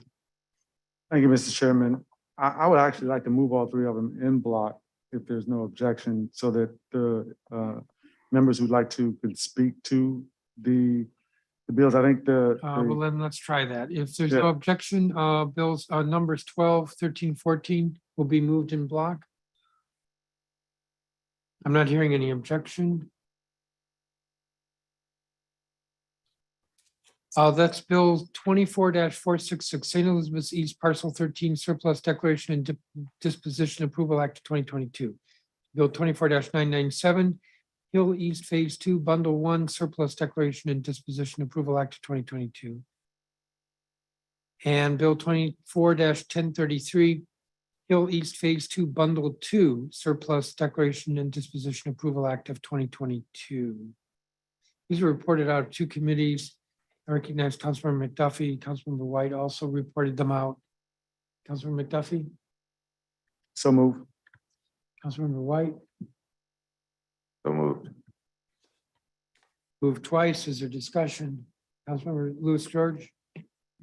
Thank you, Chairman, for allowing me to briefly speak to these measures that I actually placed on the non-consent agenda. All of these deals are dollar dispositions. And on principle, I do not believe the government should be handing over public land to private developers without meeting substantially higher affordable housing goals and requirements.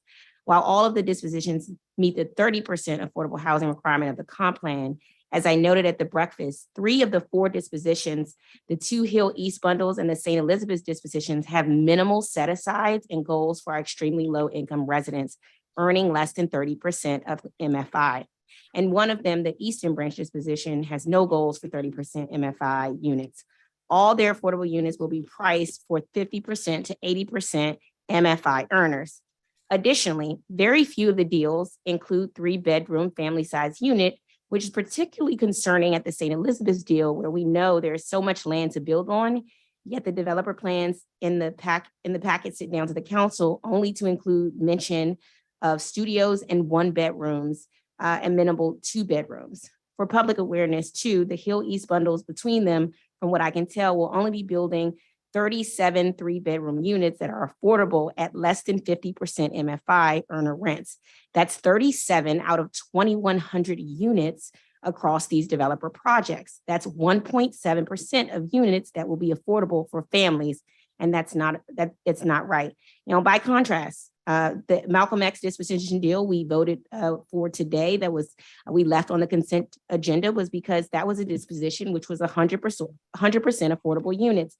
22% of the units will be 3 bedrooms, and childcare and healthy grocery store options will be constructed on the ground floor. Send us disposition deals like this and I'll be all in. Now, I understand that all these deals have been in the works for a long time, long before, some maybe long before I joined the council. And I can appreciate that these deals are not plans we can easily sway in different directions. But to Councilmember Bond's point at the breakfast earlier, it does concern me that we are receiving surplus approval plans after deals have already been struck.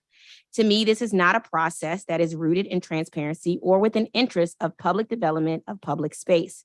With our surplus and dispositions process as it currently stands, I simply don't think we, the people or the people of the district, are getting enough bang for our literal $1 buck.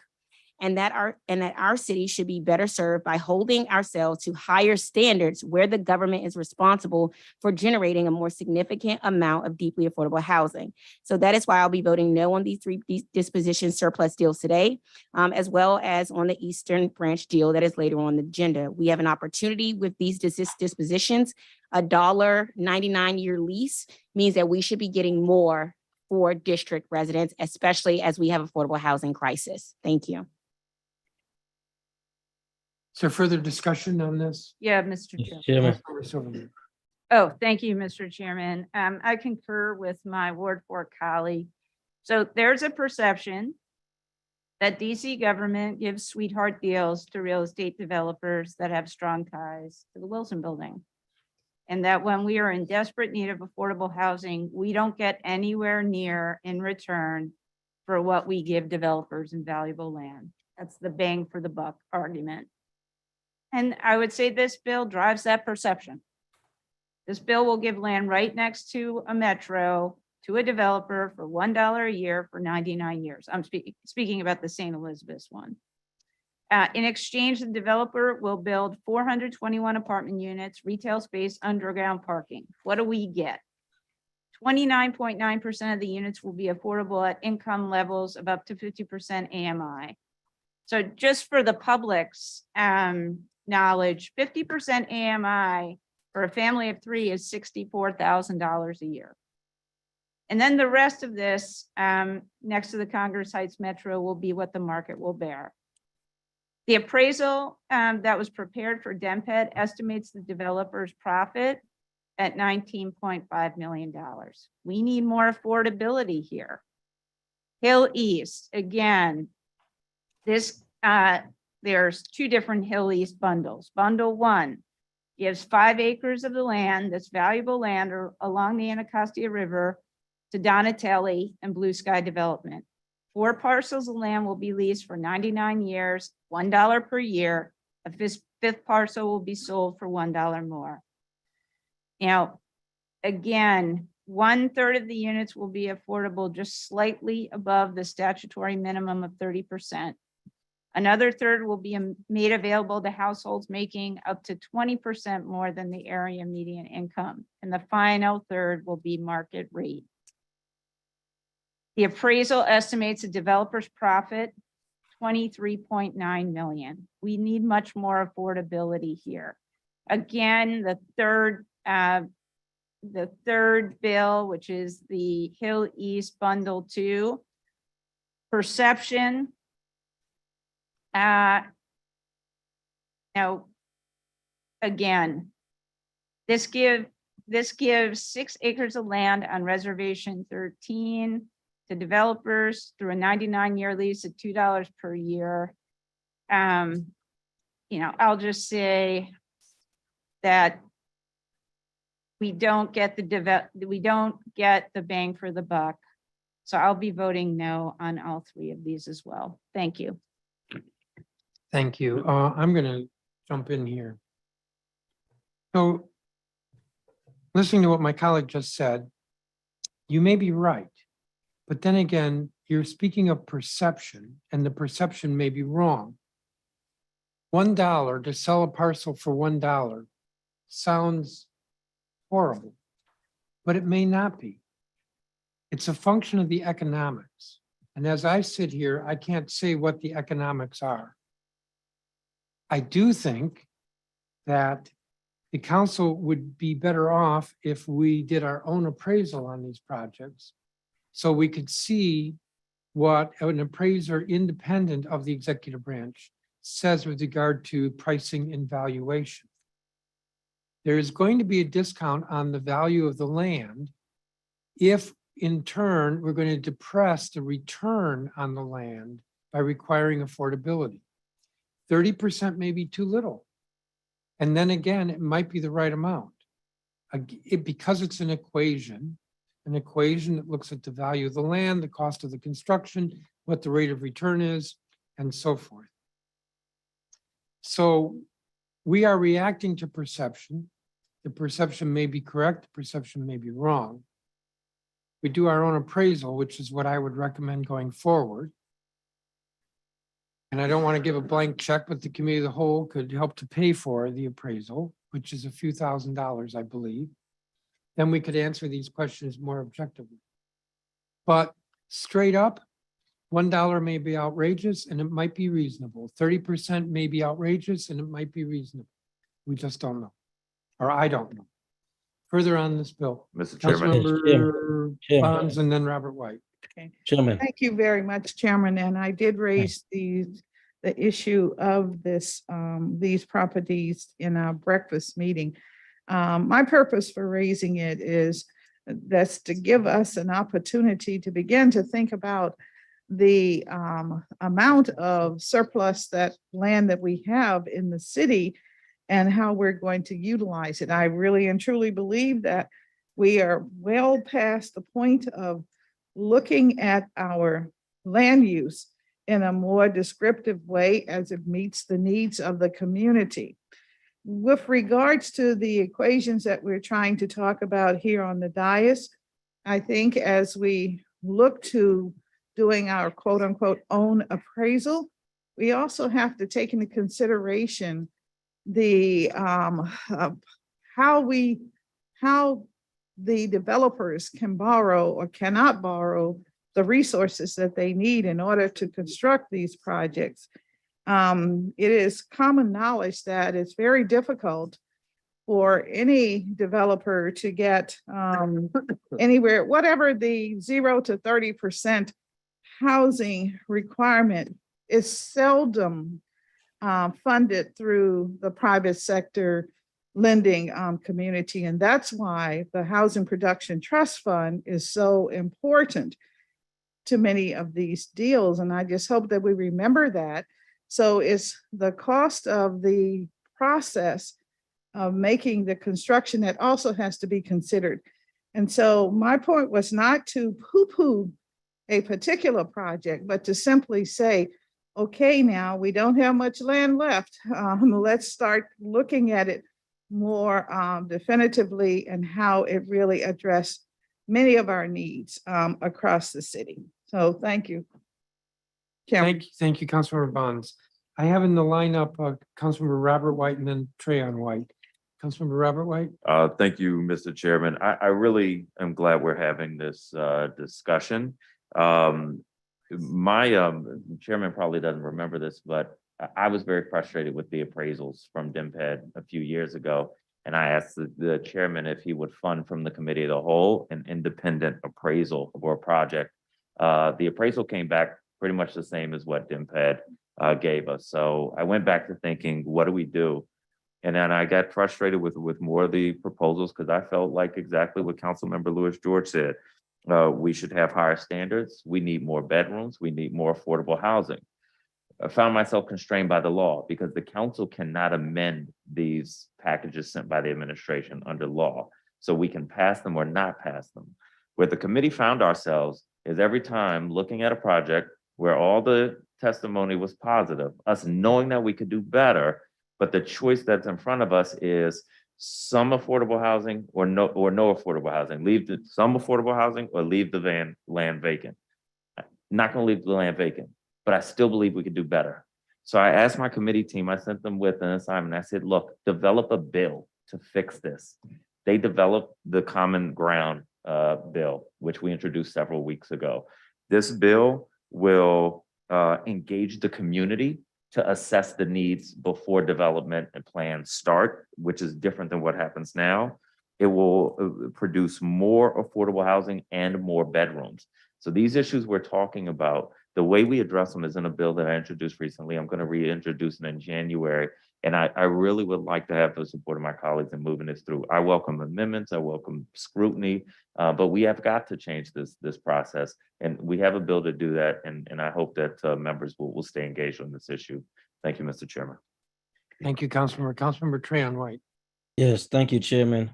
It is, I don't think this is well thought through.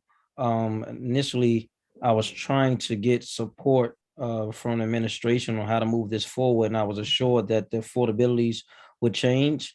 I did get something today, but the reality is that, you know, we're in Washington, D.C., in the nation's capital, one of the most expensive places to live in the world. And so it's not like the property values are going down. And Chairman, I heard you say something, maybe this is, maybe it's not. No, the properties are still appreciating here in the District of Columbia. I don't see any cranes leaving the sky and property stopping in the middle of development. And I think we have to acknowledge that you get something for $1 is basically free. Your kids can be rich as a result of projects like this. And I think that if we do projects like this, we got to make it more equitable for the community. And I haven't reached that threshold yet with this project on Parcels 13. I just think about $1.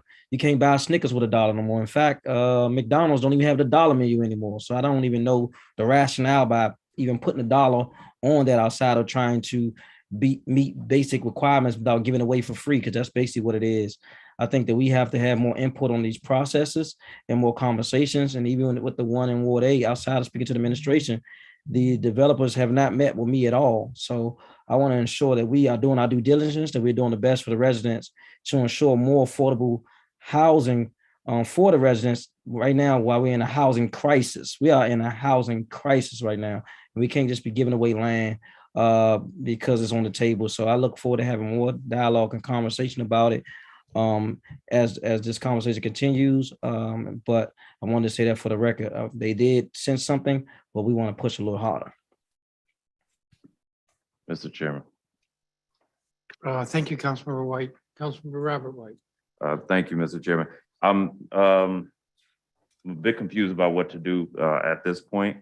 I don't move surplus bills through my committee without the support of the ward council member. We moved this through our committee at the request of the ward council member. So we wouldn't be voting on this if I didn't believe we had his support. I don't like the idea of moving something that the ward council member doesn't support, but I don't know what to do at this point because we requested that we moved it. Now it's here. I'm Yeah, a bit now lost. it's here. And if you didn't hear opposition earlier, then I think you have to go with what you had. Thank you, Chairman. Councilmember Lewis George.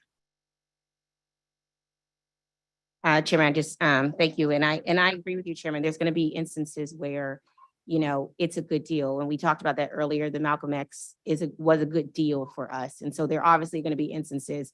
And that deal creates 100% affordable housing, has childcare, has grocery. And like Councilmember White has stated, Robert White, he has a bill.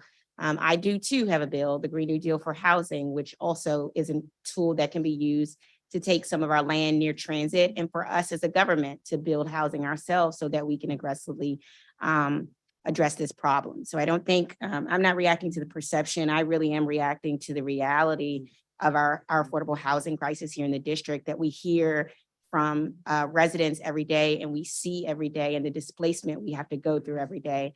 So in addition to supporting Councilmember Robert White's legislation to improve this, I think my Green New Deal for housing is also a step in the right direction for getting this right and adding that tool to the plate. So thank you. Thank you, Councilmember Che. Yes. clarity. I'm sorry. Do I go? Okay, you have the floor. Okay.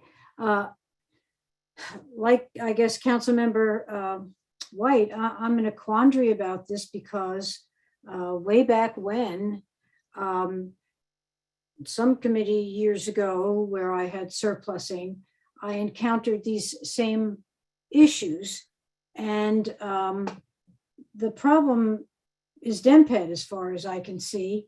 And we do need some resolution of these matters, a better resolution.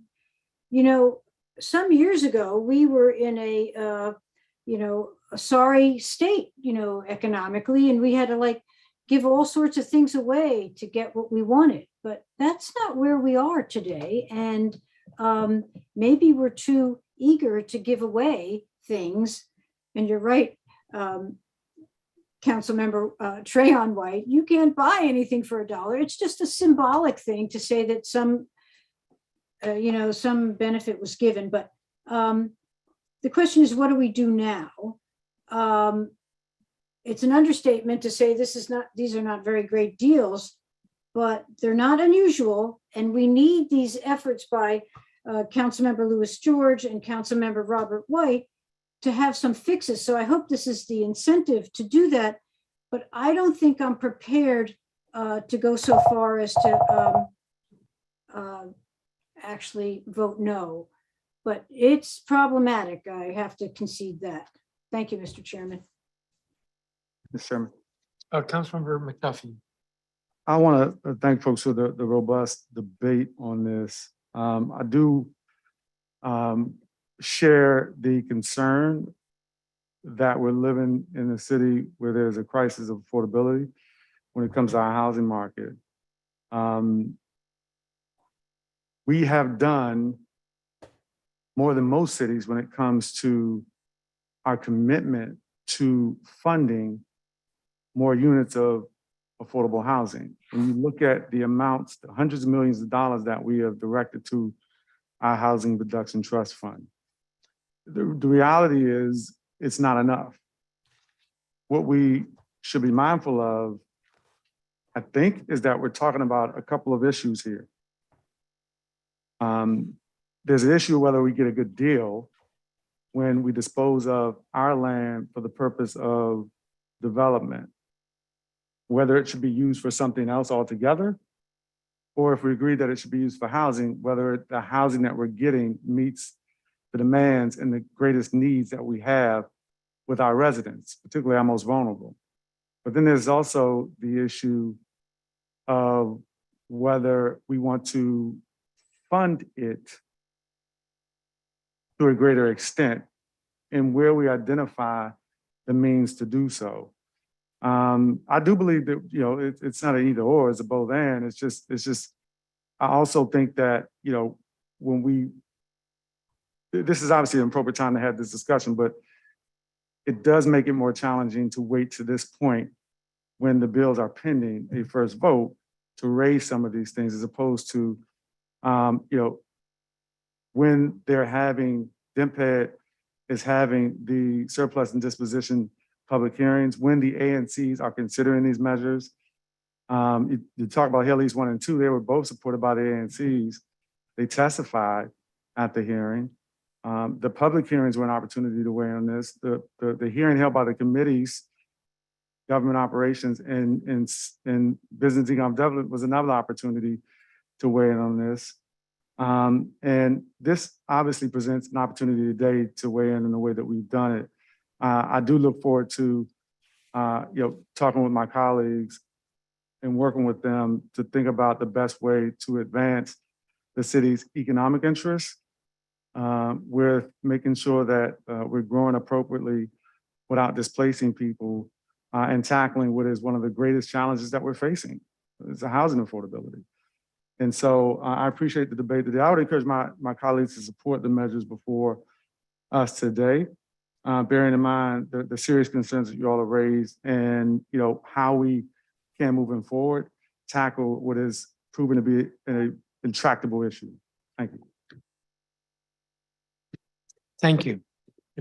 Councilmember Henderson. I just have a question, Mr. Chairman. I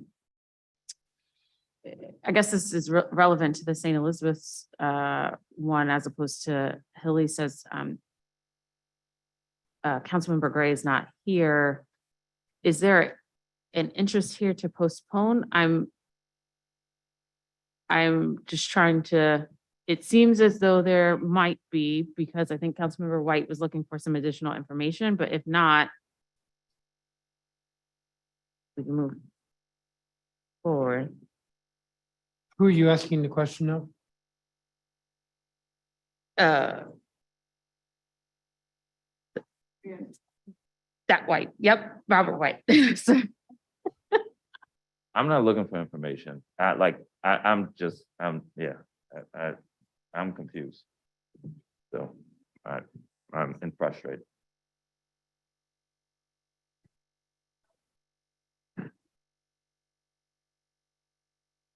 All right, if there's no further discussion, Yeah, man. yes, Councilmember Trayon White.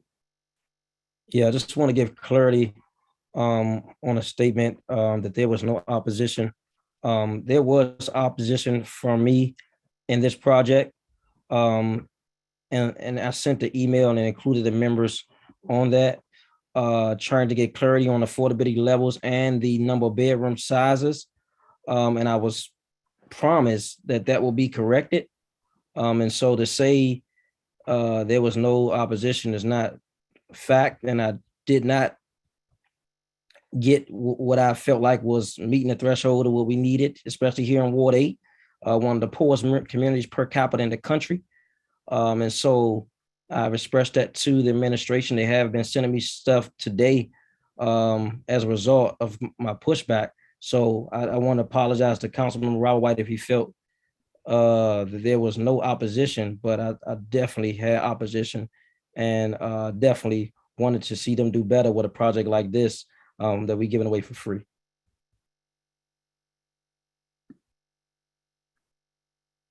If there is no further discussion, we will have a roll call vote on the three bills. That's Bill 24-466, Bill 24-997, and Bill 24-1033. Madam Secretary? Councilmember Henderson. yes, Councilmember Henderson votes yes. Councilmember Lewis George.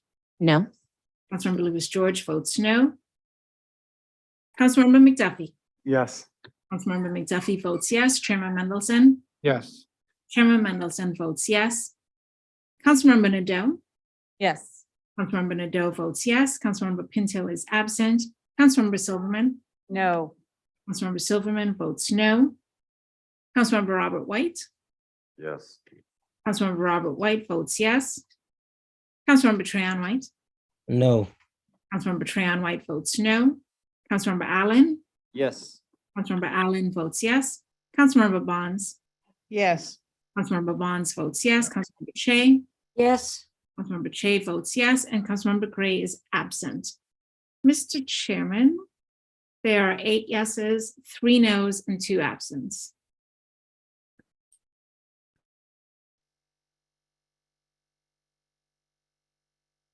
The three bills are approved. First reading. Next bill is Bill 24-950, Local Solar Expansion Amendment Act of 2022. Councilmember Che. Thank you, Mr. Chairman. As I discussed earlier, the purpose of this bill is to expand the solar carve-out. So much of our renewables that has to be provided via solar, and that is necessary because we have a glut, and unless we deal with that, we put in jeopardy the solar industry and keeping it stable and all of the things that come with that. Over 1,000 local jobs, the 9,000 already low and moderate income solar installations under the Solar for All program, the effect on the environment in general, and the need is actually obvious, though some I know have questioned it, and there are other jurisdictions that have faced the same problem and had to follow through on the same solution. So we move the bill. We have the bill We have the bill before us. Is there discussion? Councilmember Louis George. Thank you, Chairman. This bill, although well-intentioned, is a regressive and harmful way to support our local solar industry. I am a strong supporter of renewable energy and believe that we need to escalate our fight against climate change, and I've introduced legislations to that effect. However, it would be wrong for us to pass a bill that benefits solar companies and solar panel owners at the expense of ordinary ratepayers and working people in apartment buildings and households across DC. Over the past few weeks, we've all heard from an incredibly wide range of stakeholders, consumer advocates, environmental groups, labor, and businesses, all warning us about the painful and disparate effects of this legislation. Raising the solar carve-out will cost ratepayers in DC more than $1 billion over the next 20 years. Everyone agrees that Bill 24-950 will raise energy costs for district residents, and the main question is, by how much? Our Office of Racial Equity circulated its RIA last night, warning that DC residents would pay, and those can look on, have your RIA, you can actually turn and look at the space on page 3 that shows how it goes up. 54, basically warning DC residents would pay an average of $54 more in their electric bills every year between 2024 and 2028. Then starting in 2029, each of us will pay on average $106 more every year for at least 2 more decades. Bill 24-950 will have a negligible impact on the district's climate goals, but it will, based on the RIA, but it will serve as a major subsidy for the solar industry and for the wealthiest residents who typically can afford to install solar panels, overwhelmingly at the cost of residents who cannot afford solar panels. So I ask you to ask a few questions. If this bill is good for the environment, and why did the Sierra Club and DC Environmental Network oppose it in its current form? If the bill is good for consumers, why does the Office of People Counsel issue an alert warning us against this in its current form? If it's good for working families, why did the Metro Labor Council and the DC Fiscal Policy Institute both come out against it? And if this bill is good for business, why is the AOBA writing to us in opposition?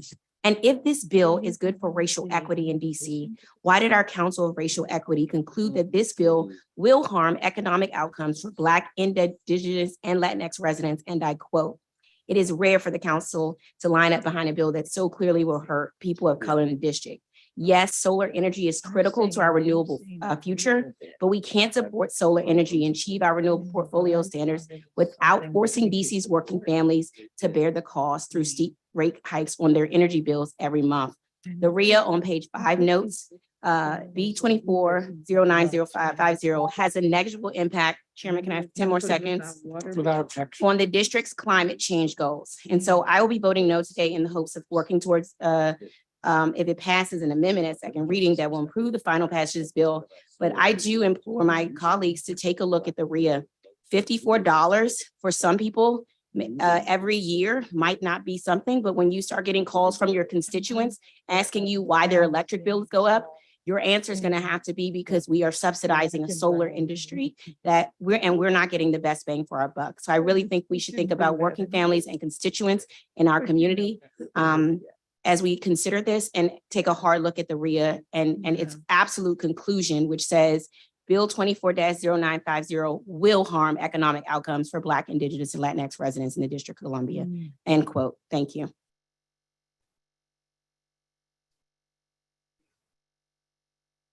Thank you. Further discussion on the bill? Mr. Chairman. Councilmember Che, second round. Yes, I have to object to the many things that were just stated.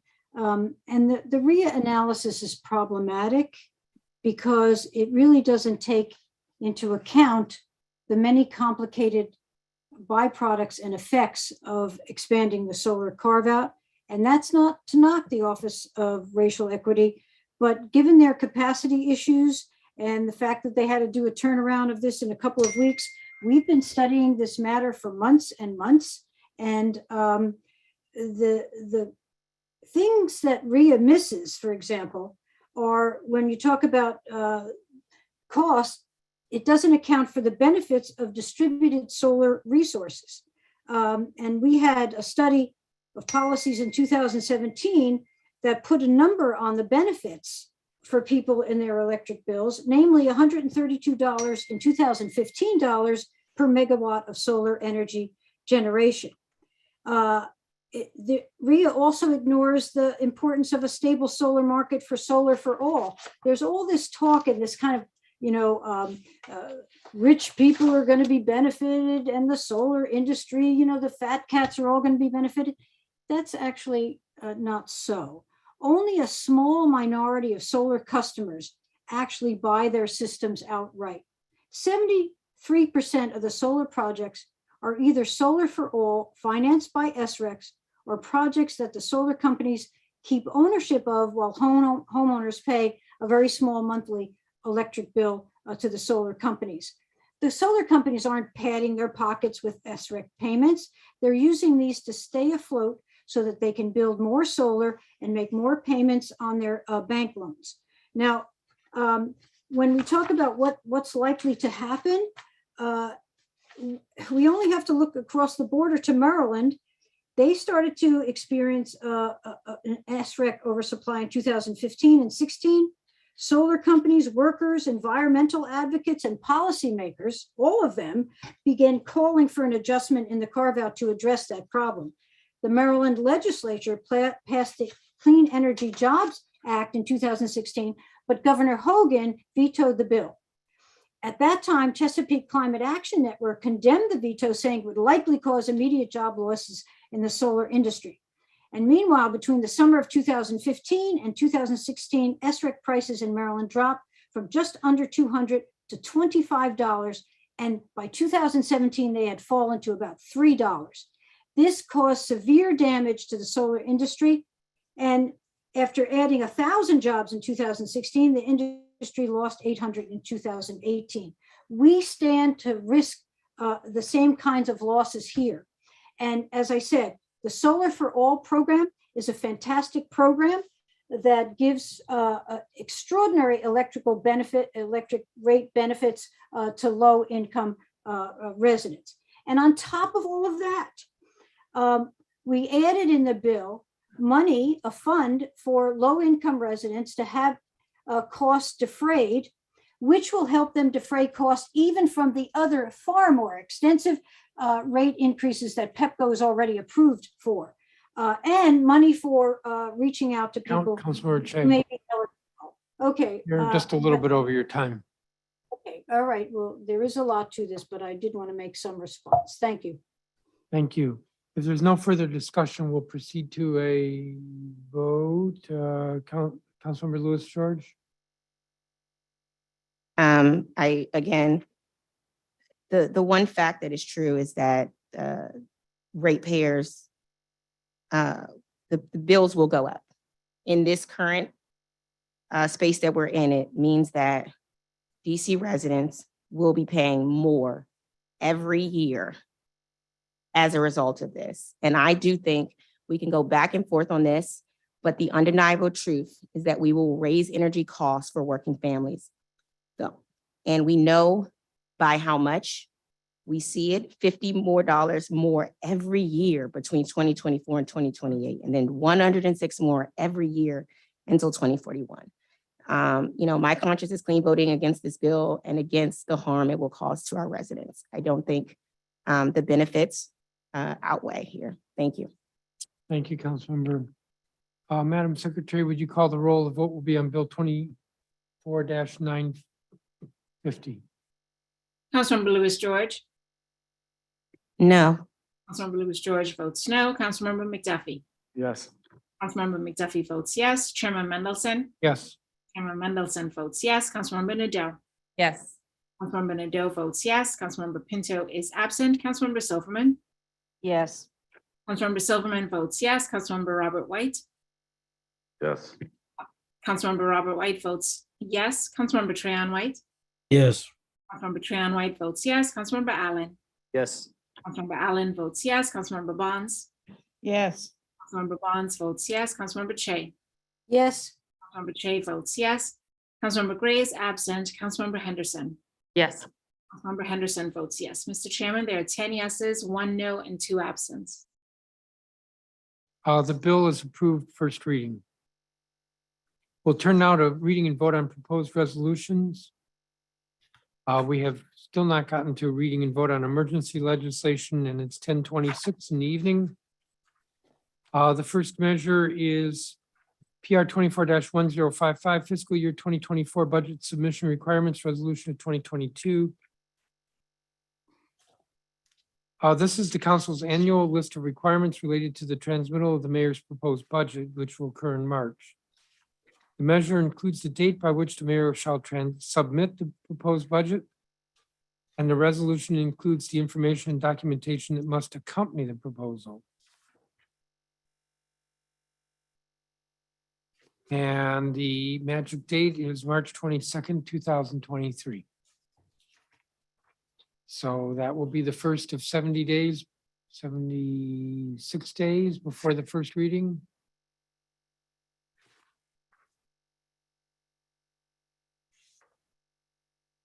Yeah, I can give you another 6, and I'll get second reading right on the 90th day, which is what we have to do, right? Oh, I got it wrong. All right. 56 days starts on the 22nd. Yes, hope springs eternal, and the 70th day would be the final day. In any event, I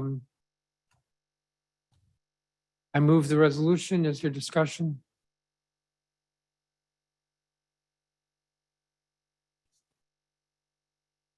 I think we can do this by a voice vote. On PR 24-1055, all those in favor of the resolution say aye. Aye. Are there any no votes? Madam Secretary, I don't see or hear any no votes. Do you agree? Chairman, Was that yes, you agree? I'm sorry. Agreed, Mr. Chairman. Thank you.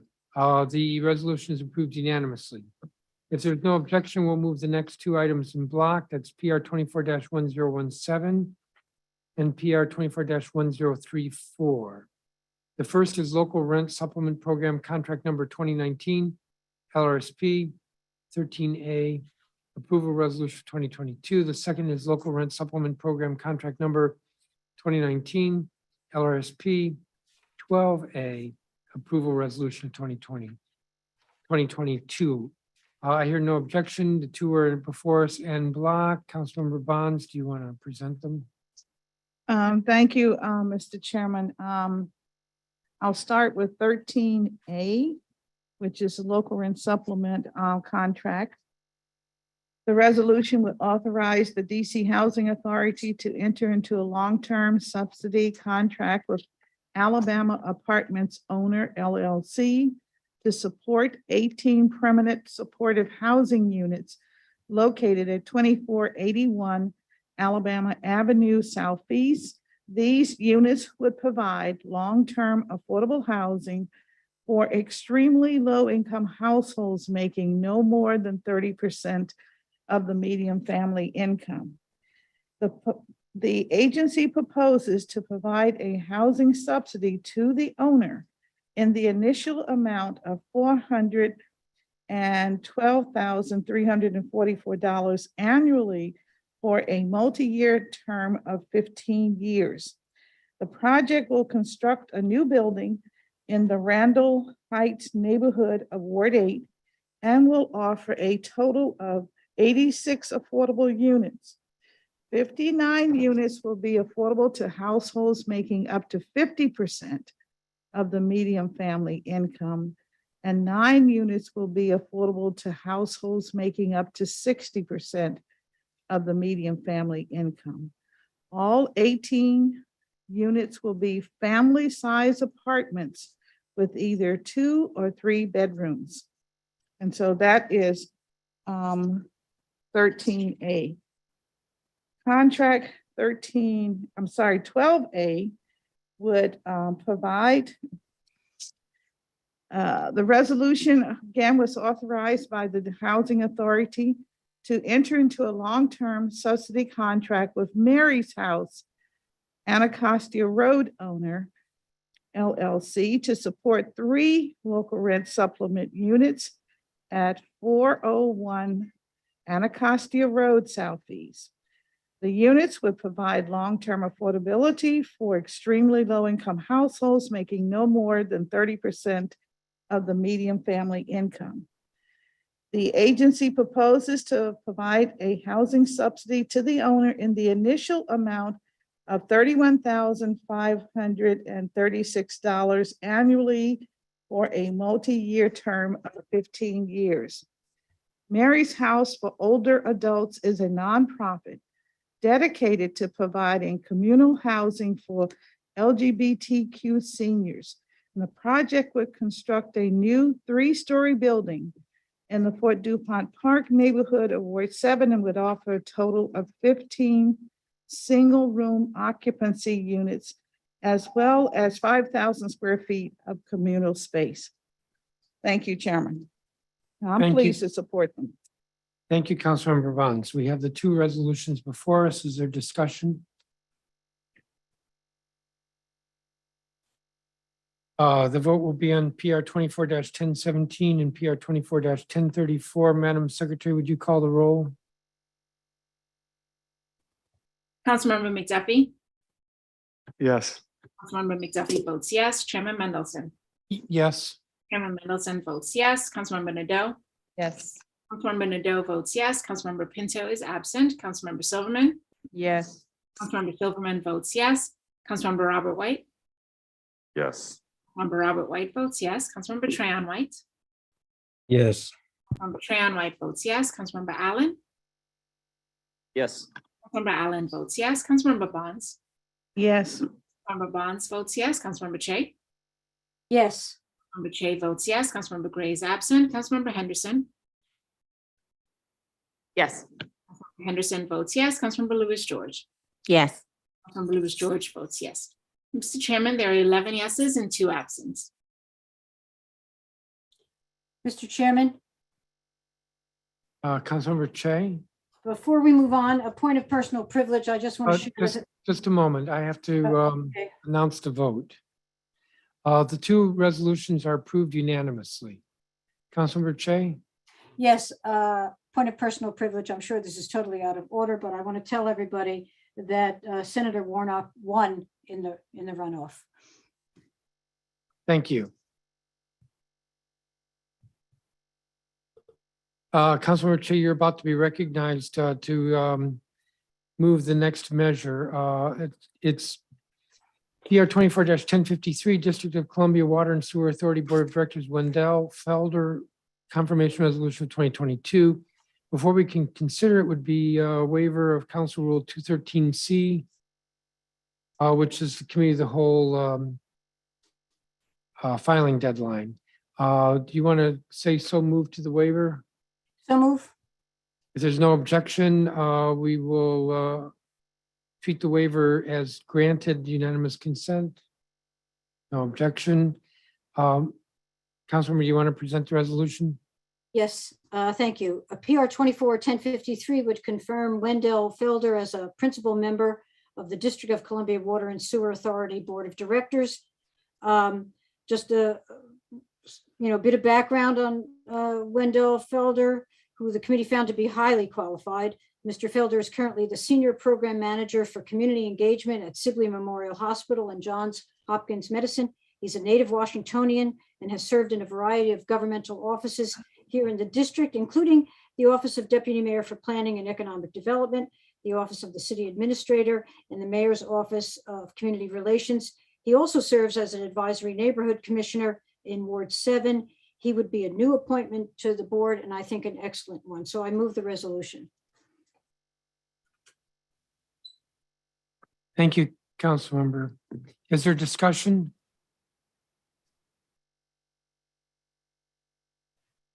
Mr. Chairman, Yes, Mr. McDuffie. just to say that I'm enthusiastically supporting Commissioner Felder. I've gotten to know him over the course of several years. I really appreciate his willingness to serve on such an important board, and the mayor for nominating a qualified DC native and Ward 7 resident. And I would encourage all my colleagues to enthusiastically support his nomination as well. Thank you. Thank you, Councilmember McDuffie. Chairman, Councilmember, is that Trayon White? yes. I want to echo sentiments of my colleagues. I think Mr. Felder has been on the front line of many issues facing the residents of the District of Columbia, more specifically Ward 7. Over the past couple of years, has been consistent and serving in different capacities. I know he's also the president of Ward 7 Democrats. He's highly engaged in the community. I look forward to seeing him help us work through our issues and further our agenda with DC Water and Sewer. So I want to thank you all. I hope you all support his nomination. Thank you, Councilmember. Further discussion? I was reminded, because this is before us as a waiver, it didn't go through committee of the whole. And therefore I had to do the clearance questions before we could vote. Madam General Counsel, is the measure legally and technically sufficient for our consideration? Yes, it is. Madam Secretary, is the record complete? Yes, it is. Madam Budget Director, does the measure's fiscal impact statement comply with council requirements? Yes, it does. Thank you. If there's no further discussion, I think we can do this by a voice vote. On PR 24-1053, all those in favor say aye. Aye. Aye. Aye. Aye. Are there any no votes? Madam Secretary, I don't see or hear any no votes. Do you agree? Agreed, Mr. Chairman. The resolution is approved unanimously. Next measure is PR 24-839, Eastern Branch Boys and Girls Club Disposition Approval Resolution of 2022. Councilmember McDuffie. So moved.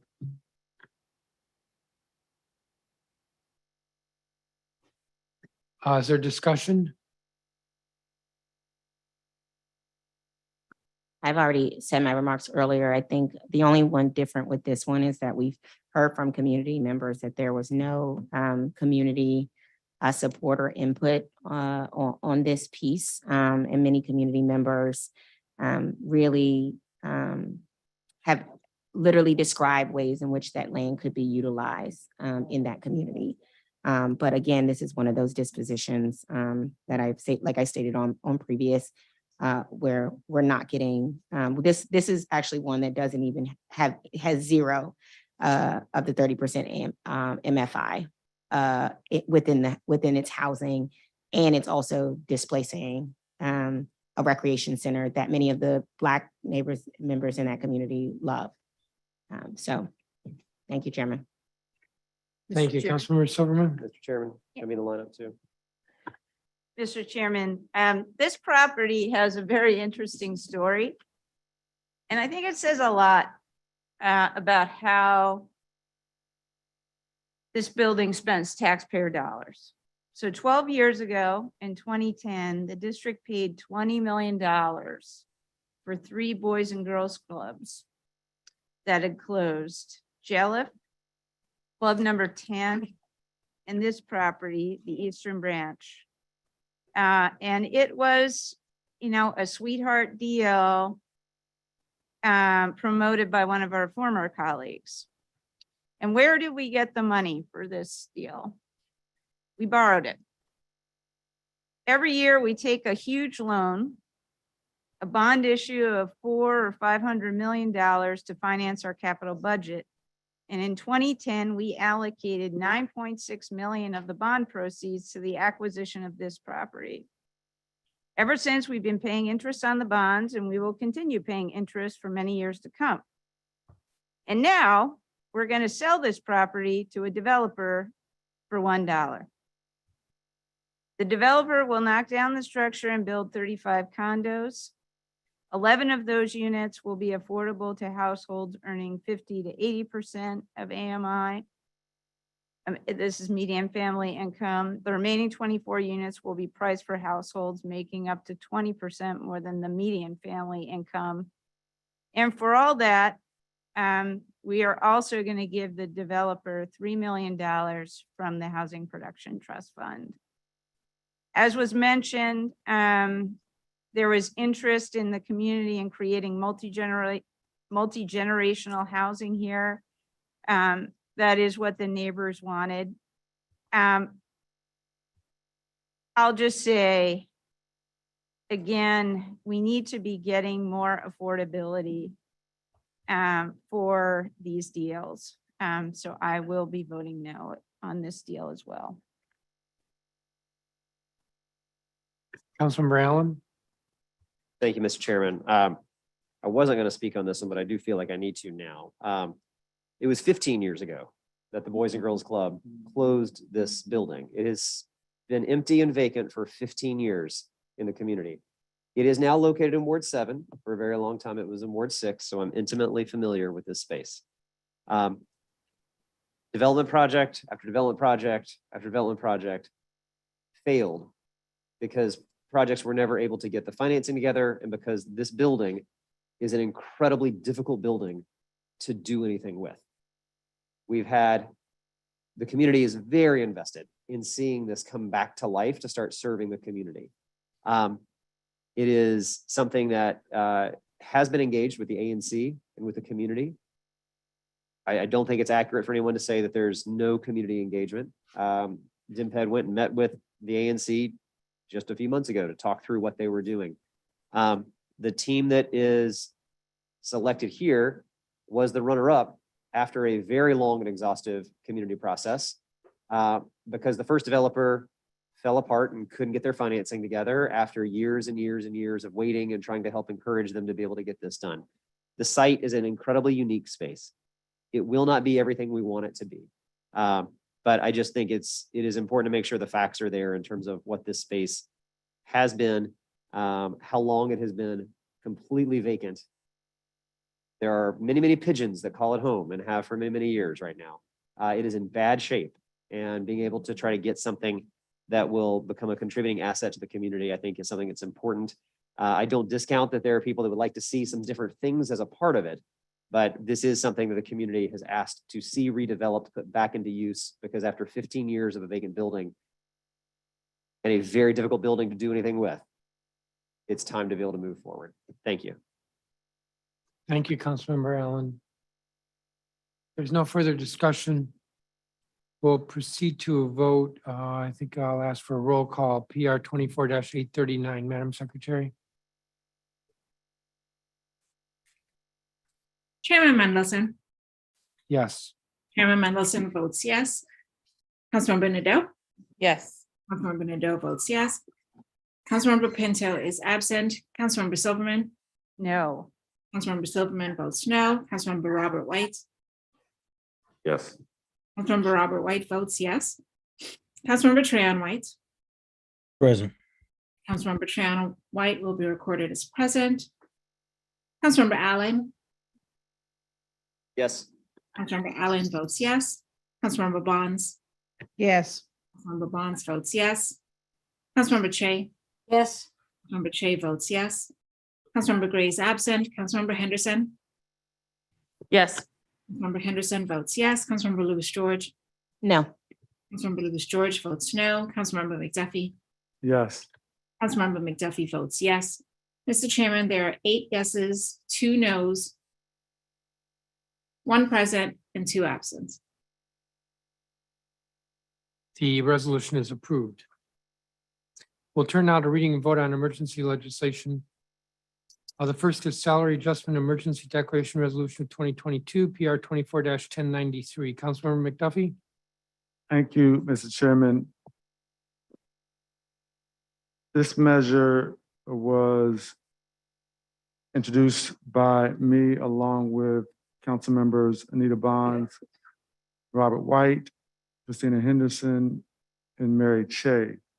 It would declare the existence of emergency with respect to the need to amend the District of Columbia Government Comprehensive Merit Personnel Act of 1978 to adjust the salary of the mayor as well as the chairman of the council and the attorney general for the District of Columbia. Unlike other government employees or elected officials, the salary of the mayor is fixed and the salaries of the chairman and attorney general are tied to the mayor's salary. The DC code requires that the chairman of the council be paid $10,000 less than the mayor, and the attorney general for the District of Columbia be paid an amount equal to what the chairman is paid. This bill proposes raising the mayor's salary by 13.6% from its current level. For comparison, inflation has risen by 18.2% since the time when the mayor's salary was last increased. Over that same time period, pay for union workers in compensation units 1 and 2 has risen by about 11.15% and will continue to grow by 3% each year, each of the next 2 years per the collective bargaining agreement. It's also worth noting that the mayor of the District of Columbia is one of the lowest paid mayors of a major US city, and is currently the 107th highest paid employee in the District of Columbia government. It is necessary to amend the code in order to adjust the mayor's salary now, because it can't be changed during her term. The Home Rule Act prohibits changes the mayor's salary during a mayor's term, meaning that if the council does not act now to change it, it cannot be adjusted until January 2027. And the mayor's salary was last changed on January 2nd, 2019. With that, I move the declaration. Thank you, Mr. McDuffie. Discussion? On the declaration PR 24-1093, Madam Secretary, would you call the roll? Councilmember Nadeau. Yes. Councilmember Nadeau votes yes. Councilmember Pinto is absent. Councilmember Silverman. Yes. Councilmember Silverman votes yes. Councilmember Robert White. Yes. Councilmember Robert White votes yes. Councilmember Trahan White. Yes.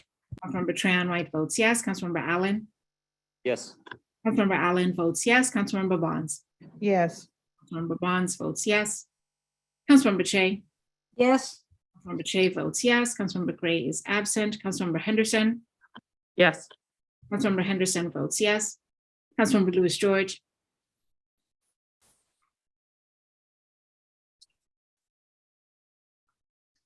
Councilmember Louis George.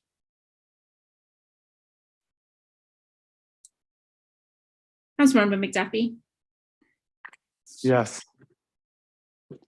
Councilmember McDuffie votes yes. Chairman Mendelson. Present. Chairman Mendelson will be recorded as present. Councilmember Louis George. Councilmember Louis George is absent. Mr. Chairman, there are 9 yeses, 1 present, and 3 absent. The declaration is approved. On the underlying bill, Bill 24-1127, Councilmember McDuffie, So moved. discussion?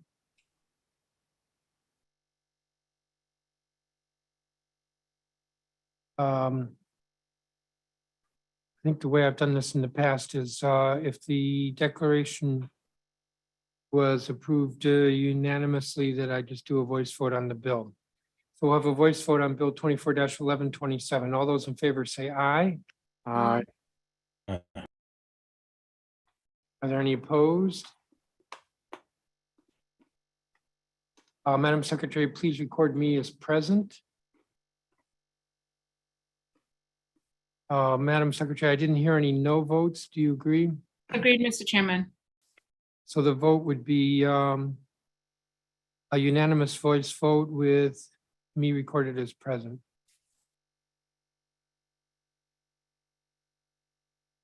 The next item is closing of public streets and alleys adjacent to squares 3039, 3040, and 3043. Clarification, second emergency declaration resolution of 2022, PR 24-1089, Councilmember Nadeau. Thank you, Chairman. Today I am moving the bill that you just read the very long title of. Simply put, this measure and the accompanying emergency and temporary bills extend existing clarifications to alley closing and street dedication legislation related to construction at Park Morton in Ward 1.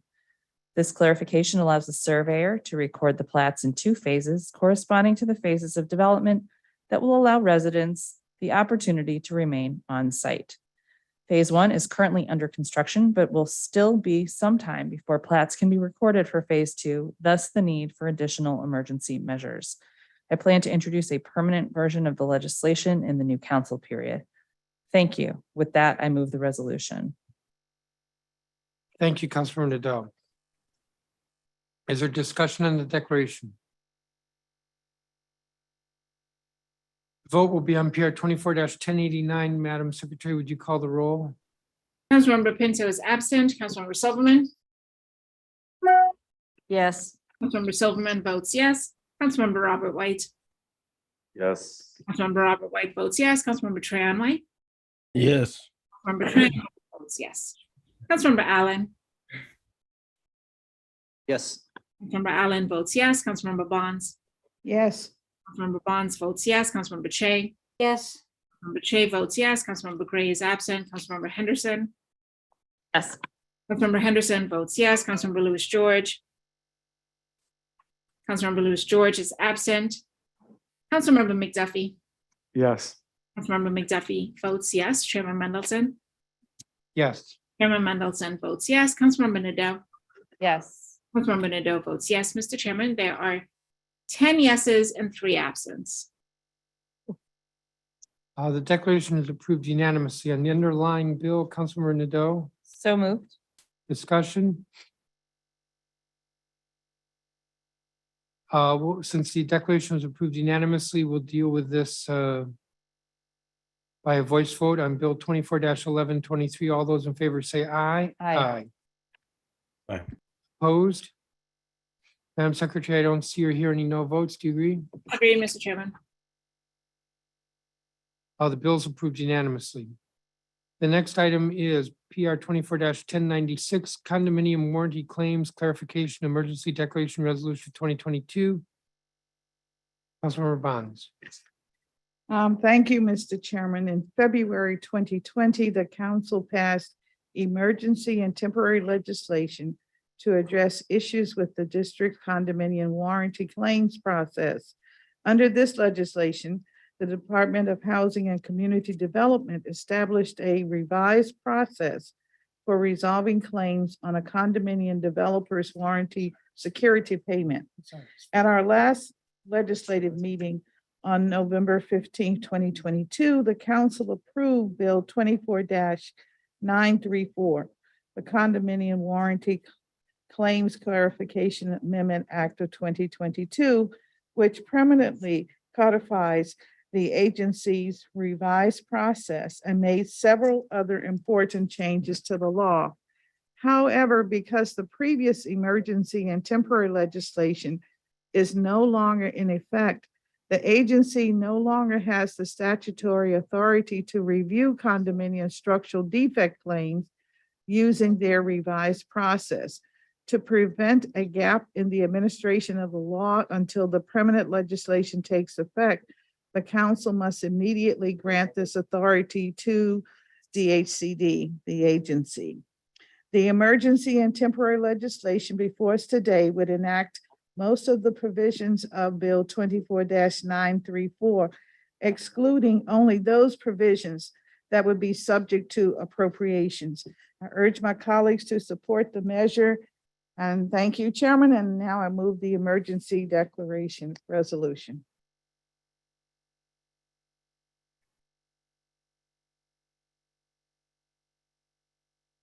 Thank you, Councilmember Bonds. We have the declaration before us. Is there discussion? The vote will be on PR 24-1096. Madam Secretary, would you call the roll? Councilmember Silverman. Yes. Councilmember Silverman votes yes. Councilmember Robert White. Yes. Councilmember Robert White votes yes. Councilmember Trahan White. Yes. Councilmember Trahan White votes yes. Councilmember Allen. Yes. Councilmember Allen votes yes. Councilmember Bonds. Yes. Councilmember Bonds votes yes. Councilmember Che. Yes. Councilmember Che votes yes. Councilmember Gray is absent. Councilmember Henderson. Yes. Councilmember Henderson votes yes. Councilmember Lewis George is absent. Councilmember McDuffie. Yes. Councilmember McDuffie votes yes. Chairman Mendelson. Yes. Chairman Mendelson votes yes. Councilmember Nadeau. Yes. Councilmember Nadeau votes yes. Mr. Chairman, there are 10 yeses and 3 absents. The declaration is approved unanimously. We have the underlying bill, Bill 24-1133. Councilmember Bonds, So moved. discussion. This declaration was approved unanimously. I'll ask for a voice vote on this. The vote is on Bill 24-1133. All those in favor say aye. Aye. Aye. Aye. Are there any no Aye. votes? Madam Secretary, I don't see or hear any no votes. Agreed, Mr. Chairman. The bill is approved unanimously. Tenant Payment Plan Phasing Continuation Declaration Resolution of 2022, PR 24-1095, Councilmember Silverman. Thank you, Mr. Chairman. I'm moving this emergency declaration and the underlying legislation today to protect the rights of residential and commercial tenants who entered into payment plans. As part of our pandemic response, the council temporarily required rental providers to offer payment plans of at least 1 year for commercial or residential tenants who had fallen behind on rent. Although that requirement has now expired, the negotiated payment plans may remain in effect as late as July 24th, 2023. By passing this legislation today, we will avoid a lapse in the law, establishing substantive requirements for the existing payment plans. I ask my colleagues for their support for the declaration. Thank you, Councilmember Silverman. We have the declaration before us. Is there discussion? Vote will be on PR 24-1095. Madam Secretary, would you call the roll? Councilmember Robert White. Yes. Councilmember Robert White votes yes. Councilmember Trayon White. Yes. Councilmember Trayon White votes yes. Councilmember Allen. Yes. Councilmember Allen votes yes. Councilmember Bonds. Yes. Councilmember Bonds votes yes. Councilmember Che. yes, Councilmember Che votes yes. Councilmember Gray is absent. Councilmember Henderson. Yes. Councilmember Henderson votes yes. Councilmember Lewis George is absent. Councilmember McDuffie. Yes. Member McDuffie votes yes. Chairman Mendelson. Yes. Chairman Mendelson votes yes. Councilmember Nadeau. Yes. Councilmember Nadeau votes yes. Councilmember Pinto is absent. Councilmember Silverman. Yes. Councilmember Silverman votes yes. Mr. Chairman, there are 10 yeses and 3 absents. Thank you, Madam Secretary. The declaration is approved unanimously. The underlying bill is Bill 24-1131. Councilmember Silverman, Yes, I move the underlying legislation, Mr. Chairman. discussion?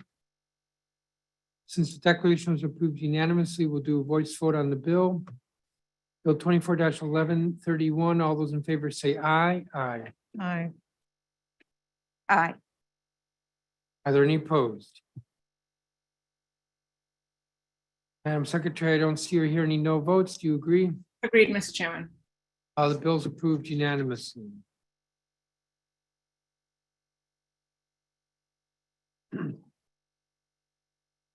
The next measure is Advisory Neighborhood Commission Boundaries Emergency Declaration Resolution 2022. PR 24-1098. Councilmember Silverman. Thank you, Mr. Chairman.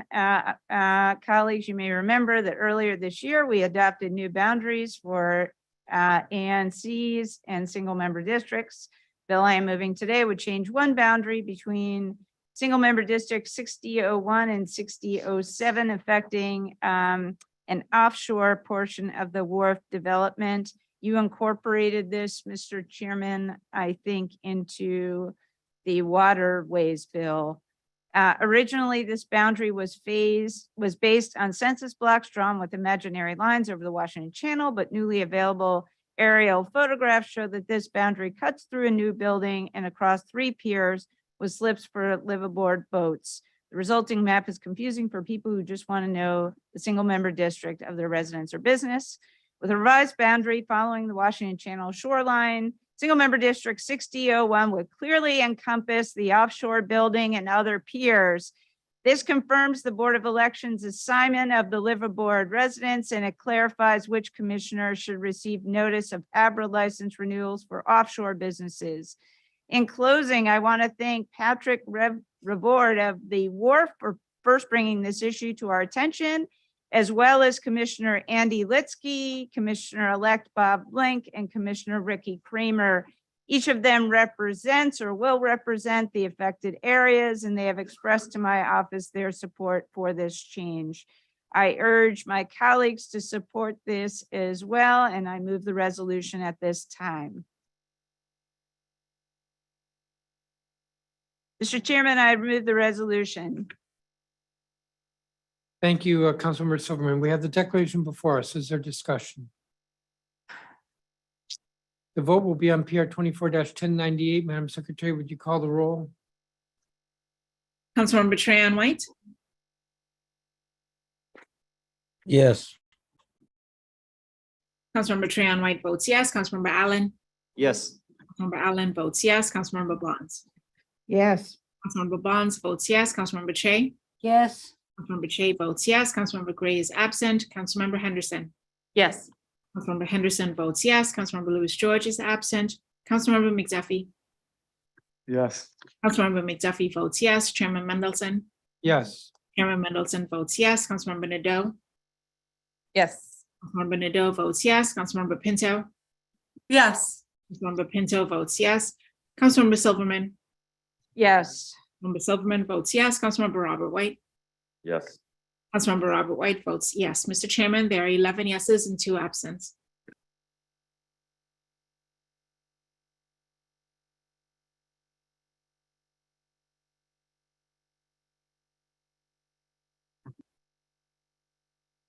Thank you, Madam Secretary. The declaration is approved unanimously. We have the underlying bill, Bill 24-1136. Councilmember Silverman, I move the underlying bill, Mr. Chairman. since the declaration, well, first I'll ask for discussion. Is there discussion? Since the declaration was approved unanimously, we'll do this by voice vote. On Bill 24-1136, all those in favor say aye. aye, Aye. Aye. Aye. Any opposed?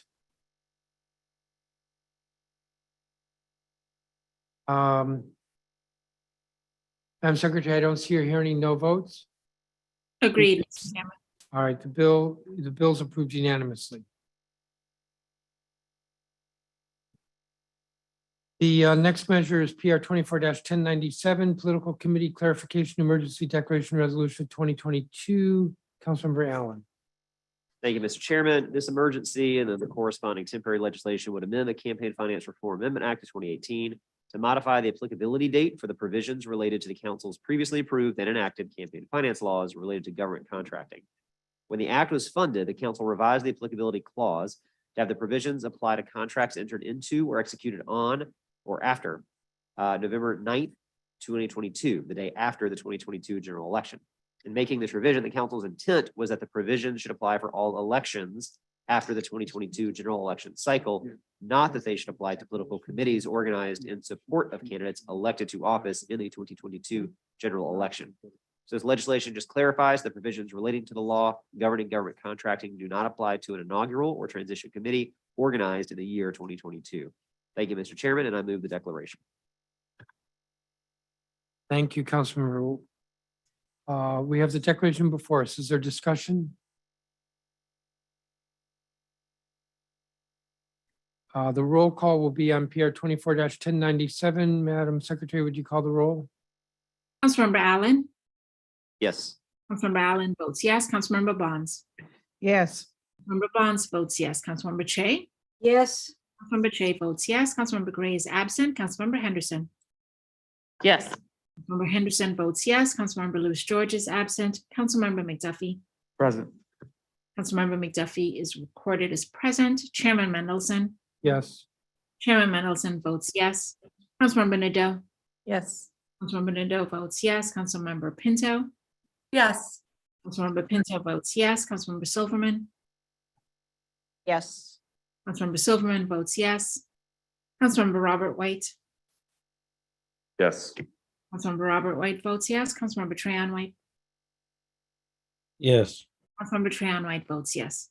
Mr. Chairman, there are 10 yeses, 1 present, and 2 absent. The declaration is approved unanimously. The underlying bill, Bill 24-1134, Councilmember Allen. So moved, Mr. Chair. Discussion? Since the declaration was approved unanimously, we'll do a voice vote on Bill 24-1134. All those in favor say aye. Aye. Aye. Aye. Are there any no votes? Mr. Chairman, please record me as present. Madam Secretary, do you see or hear any no votes? No, Mr. Chairman. Did you hear Mr. McDuffie ask to be recorded present? Yes, Mr. Chairman. The bill is approved unanimously.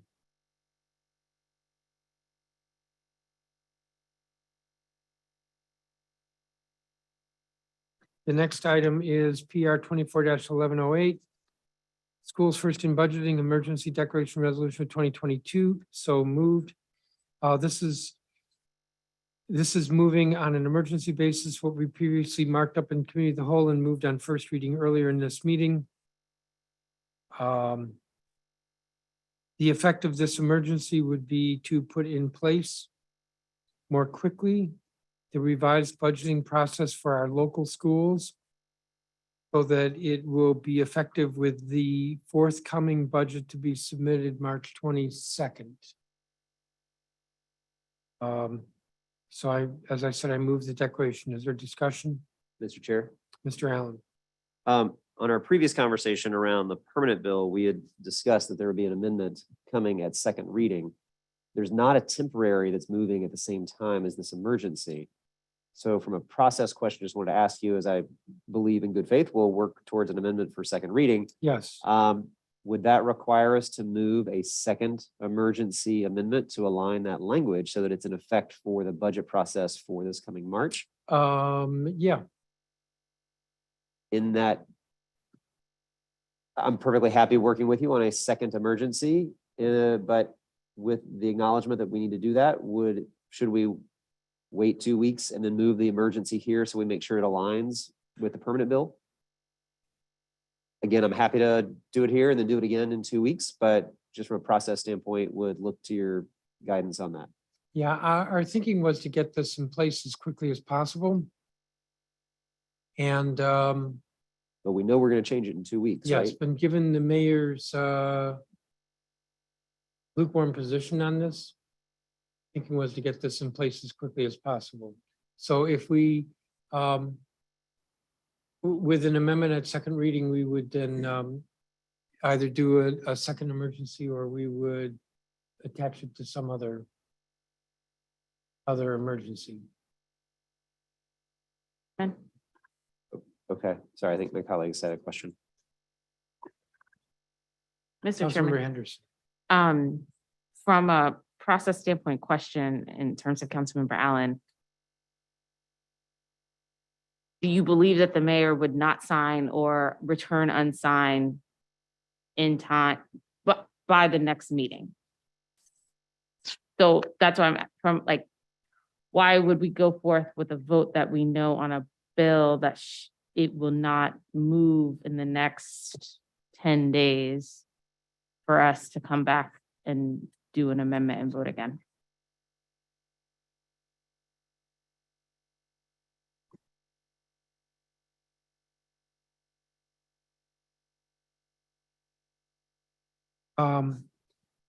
Well, I didn't really want to discuss that on the record, but the mayor's letter that came in today spoke just unpositively with regard to this legislation. So I don't know what the mayor will do. And usually I wait till second reading to move an emergency, but the thinking was to get this to the mayor and see before the council period 24 is over, if there's need for us to act. So that's why I'm moving on first reading. And then if we come up with language that we think needs to get enacted as quickly as possible,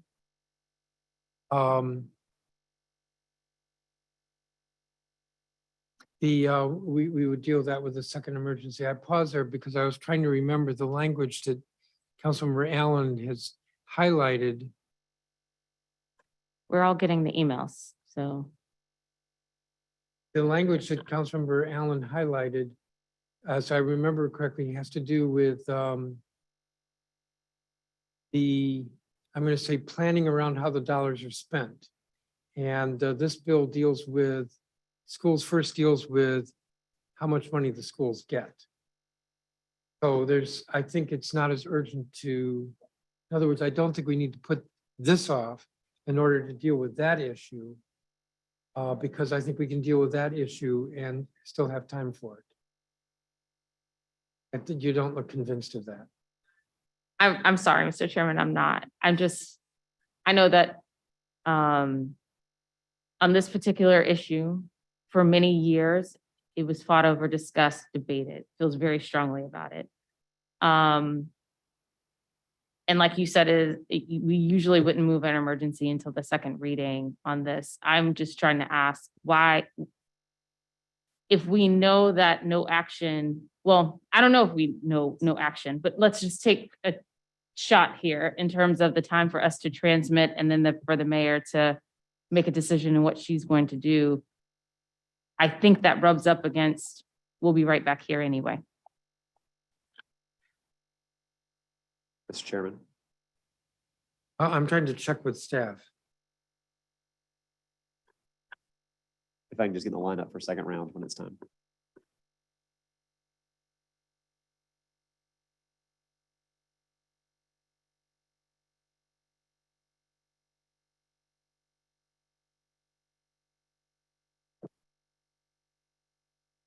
Council, who else wanted to speak on first reading?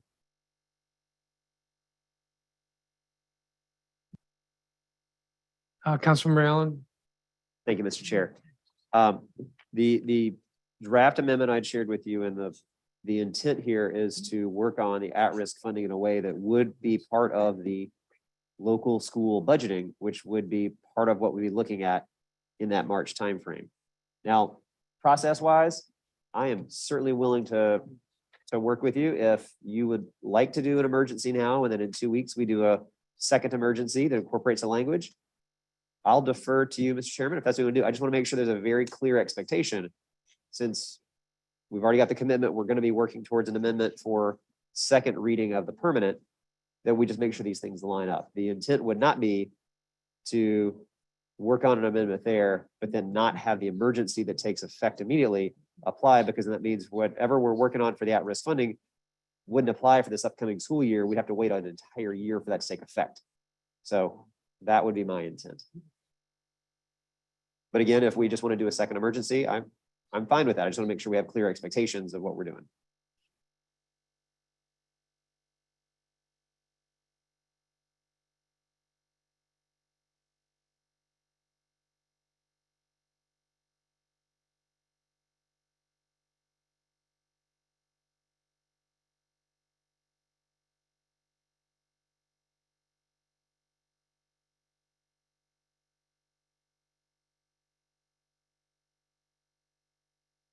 I'm trying to get some counsel and guidance, Mr. Allen. Can you hold on a second? I'm willing to be patient, Mr. Chairman. It's only 11:15. I'm good. It's only 11:15 and the chairman's mind is fried.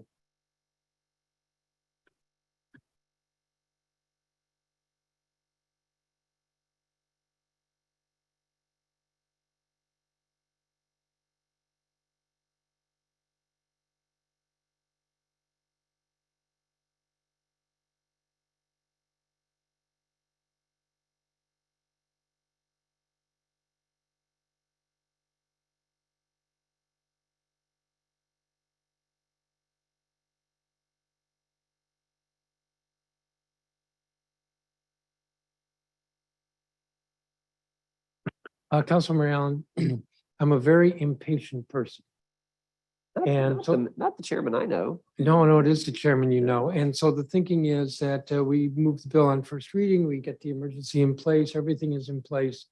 So we can go forward. You make a good point about the amendment that I agreed I would work with you on. So what I'm going to do is I'm going to withdraw today and bring it back in 2 weeks so that we'll deal with the emergency on second reading, and the emergency will reflect what we approve on second reading. I don't have a sense that anybody has a problem with the bill, generally speaking, and so pulling this back and coming back in 2 weeks, I don't see as weakness, but an opportunity to make sure that the emergency reflects what the permanent is doing. What I was really checking on was, I said impatience, but it's this sense of urgency. I don't know, the mayor ought to support funding of our local schools.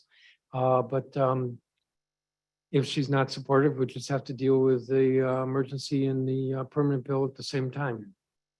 So I withdraw this. Thank you, Mr. Chair, and I look forward to working with you. And that makes this meeting go quicker, right? Well, not really, because we discussed this for 10 minutes before withdrawing it. So the next item on the agenda. Darn, it's me again. Fare-free bus funding emergency declaration resolution of 2022 PR 24-1094.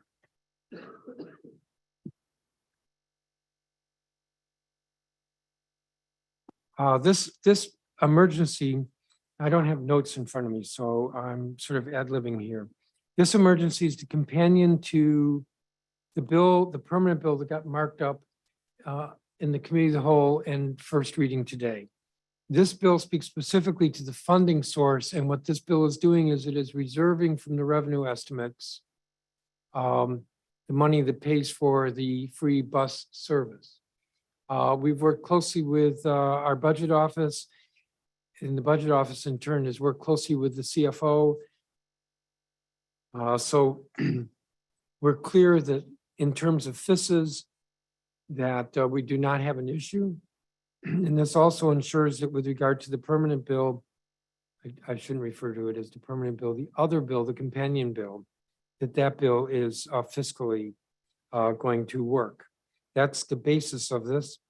I will have an amendment to the underlying bill, but the amendment is to clarify the reference date for funding. So I move I'm probably not doing this justice given how important this legislation is, but I move the declaration. And again, this unlocks the funding that I could say reserve, but I mean to use the metaphor of unlocks the door, unlocks the chest so that we can do what we're trying to do with bus service. Move the declaration. Is there discussion? There's not. The vote will be on PR 24-1094. Madam Secretary, would you call the roll? Councilmember Bonds. Yes.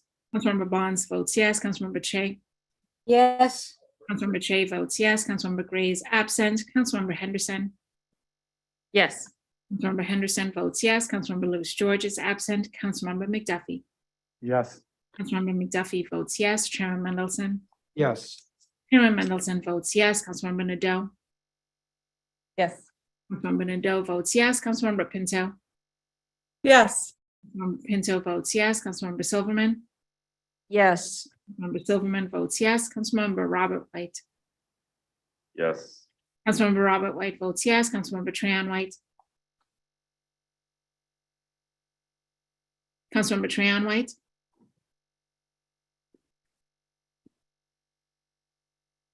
Councilmember Allen. Yes. Councilmember Allen votes yes. Mr. Chairman, there are 3 absent and 10 yes. 10 yeses and 3 absents. The declaration is approved unanimously. On the underlying bill, Bill 24-1129, so moved. I mentioned that I have an amendment. I believe it was circulated this afternoon. The amendment changes the phrase, strikes the phrase, the applicability date of the bill, other bill, which is Bill 24-429, and in its place says applicable as of July 1st, 2023. So it clarifies the reference date for the funding. Instead of tying the date to the permanent version, it simply says July 1st. That's the amendment. If there's no objection, this will be considered accepted. I'm not hearing objection, so it's accepted. Further discussion on the bill? Bill as amended. Since the declaration went through on a unanimous roll call vote, I will do a voice vote on Bill 24-1129. All those in favor of the bill say aye. Aye. Aye. Aye. Beginning to sound a little anemic, guys. 11:20 p.m. Are there any no votes? Madam Secretary, I barely heard any aye votes, although I did hear about maybe 6. Do you hear any no votes? No, Mr. Chairman. Getting a little weak around here. I don't hear any no votes either. The bill is approved unanimously. Turning to emergency legislation at the request of the mayor, we have PR 24-1018. Compensation system changes for non-union police officers, emergency declaration resolution of 2022. Councilmember Silverman? Thank you, Mr. Chairman. Last month, the new collective bargaining agreement with the DC Police Union was deemed approved. That agreement increased pay to union members by 2.5% in 2021, 3.5% in fiscal year 2022, 4% in 2023. Much of that pay is being made retroactively. At the request of the mayor, I am now moving the declaration and underlying resolution that will provide the same pay increases to approximately 208 uniformed police officials holding management and command positions that are not represented by the union. In addition, non-union police will be eligible on the same terms as union members for a 5% retention pay incentive after 5 years of service, which is a new part of the contract. With that, I move the declaration. Thank you, Councilmember Silverman. We have the declaration before us. Is there discussion? Vote will be on PR 24-1018. Madam Secretary, would you call the roll? Councilmember Che? Yes. Councilmember Che votes yes. Councilmember Gray is absent. Councilmember Henderson? Yes. Councilmember Henderson votes yes. Councilmember Lewis George is absent. Councilmember McDuffie? Yes. Councilmember McDuffie votes yes. Chairman Mendelson? Yes. Chairman Mendelson votes yes. Councilmember Nadeau? Yes. Councilmember Nadeau votes yes. Councilmember Pinto? Yes. Councilmember Pinto votes yes. Councilmember Silverman? Yes. Councilmember Silverman votes yes. Councilmember Robert White?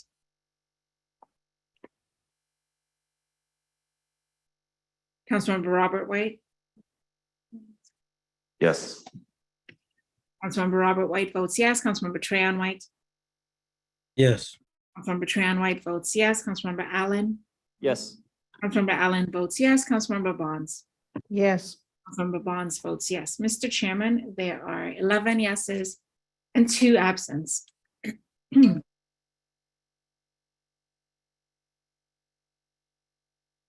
The declaration is approved unanimously. On the underlying underlying resolution PR 24-1019, Councilmember Silverman? I move the underlying resolution. Thank you. We have PR 24-1019 before us. Is there discussion? Since the resolution was approved on, the declaration was approved on a unanimous vote. Losing my train of thought. Since the declaration was approved on a unanimous vote, we'll do a voice vote on this. On PR 24-1019, all those in favor say aye. Aye. Aye. Aye. Aye. Aye. Very good. Gold stars for everybody. Are there any no votes? Madam Secretary, I don't see or hear any no votes. Do you agree? Agreed, Mr. Chairman. And I'd like to note Councilmember Trayon White is here and Councilmember Lewis George is here.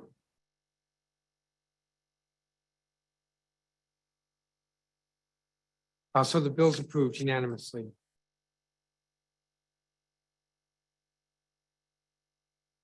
The next measure is PR 24-1107. District of Columbia Housing Authority Stabilization Reform Emergency Declaration Resolution of 2022. I co-introduced this with Councilmember Bonds last week, or circulated it with her last week. There's been quite a bit of discussion. I have worked with several members who've expressed concerns. There were a number of changes that the mayor agreed to. A lot of that had to do with work good work of Councilmember Robert White. I want to say this, everyone agrees that the current board is dysfunctional. The current board governing the DC Housing Authority. I don't know anybody who says that that board is working well. Members of the board complain that it's dysfunctional. The advocates, who are many of them upset with the mayor's proposal, say that the current board is dysfunctional. Of course, the mayor, in proposing this control board like change, is saying it's dysfunctional. A lot of council members are saying it's dysfunctional. Nobody says that that board is operating well. And in fact, several weeks ago, it was my distinct impression that because of how difficult that board is, not only is the housing authority not being governed, but the executive director, who's there on a temporary basis, is frustrated to the point a few weeks ago, I had the impression that she might want to quit. Her quitting, of course, would not bring any more stability to the agency, which should be embarking on a mission of finding a new permanent executive director. But the interesting thing is that even though everybody agrees that the board is dysfunctional, there's a lot of opposition to replacing it. Well, if we don't replace it, then we're left with the status quo. And that status quo is not going to help us get out of the current problems, even crisis, that the housing authority is suffering from. There's some folks who say we should embark on a lengthy process to decide a better governing structure. And while there's a lot to be said for that, and there will have to be permanent legislation at some point, time is not on our side. If the executive director is so greatly frustrated, and in fact, the housing authority is not being governed because of the dysfunctionality of the board, then really time is not on our side to just wait and not do something now. But if we don't vote, then we keep the dysfunctional board. Everyone agrees that we need to get a permanent, good executive director. It's reasonably certain that if we do not improve the governance of this housing authority, it's going to be extremely difficult to attract a top flight executive director for that agency. It's also, in my view, given everything that's been said, even the HUD report was not very complimentary of the Housing Authority Board of Directors, that this is the board that is going to embark on finding a new executive director. So I asked one of the board members last week, what is the workout plan to improve the authority? And basically the answer was to replace the board and to get a new executive director. The status quo is not going to get us there, and not moving forward with replacing the current governing board, not moving forward is not a recipe to fix things. Nevertheless, I've been paying attention to attendance here today. Not everyone is present. I've also talked to members, and there are still a few members who are feeling some uneasiness. So what I'm going to do is I'm going to withdraw this today with the intention of bringing it back in 2 weeks. The next two measures on the agenda are contracts, and they're on the non-consent agenda because Councilmember Che has filed a recusal notice. And under our rules, I have to read the recusal notice. It's not enough for me to just say that Councilmember Che has recused herself. Moreover, unfortunately, this is contracts that have very long and torturous titles. So this is her statement. I, Mary M. Che, hereby provide notice of my recusal in the following matters before the council. The recusal is effective December 2nd, 2022. The matters are contract number NFPHC-ER-23-C between the Not-for-Profit Hospital Corporation and George Washington University Medical Faculty Associates, Inc., BWMFA, approval and payment authorization emergency declaration resolution of 2022, and an emergency act with the exact same title, except that it says approval and payment authorization emergency act of 2022. The second contract is contract number NFPHC HL 23-C between Not-for-Profit Hospital Corporation and George Washington University Medical Faculty Associates, Inc., GW MFA, and approval and payment authorization declaration resolution of 2022, and a separate measure with the exact same title, except it is the approval and payment authorization emergency act of 2022. Continuing with her statement, my decision to recuse arises from the following conflict, potential conflict, or appearance of conflict. I am a professor of law at George Washington University, and these emergency measures before the council concern approval of a contract with George Washington University Medical Faculty Associates. Pursuant to Rule 1 of the Council of the District of Columbia Code of Official Conduct, I'm recusing myself from any participation in the matter and will not attempt to influence the outcome of the matter because of the noted conflict, potential conflict, or appearance of conflict. In the event I withdraw this recusal statement due to a change in circumstances allowing me to participate in the matter, I will promptly inform the council in writing, signed by Councilmember Che and dated December 2nd. And I'm hopeful we could maybe change the rules so I don't have to read this whole statement next time and just say that we have the statement. Having said all that, if there's no objection, we'll consider items 3 and 4 in block. Councilmember Che has turned her camera off, so not participating. The measures are PR 24-1100 and PR 24-1101. Those are the declaration resolutions for the two contracts. Not hearing any objection, they're before us in block. Since Councilmember Gray is absent, I will move these. I move the declarations. Is there discussion?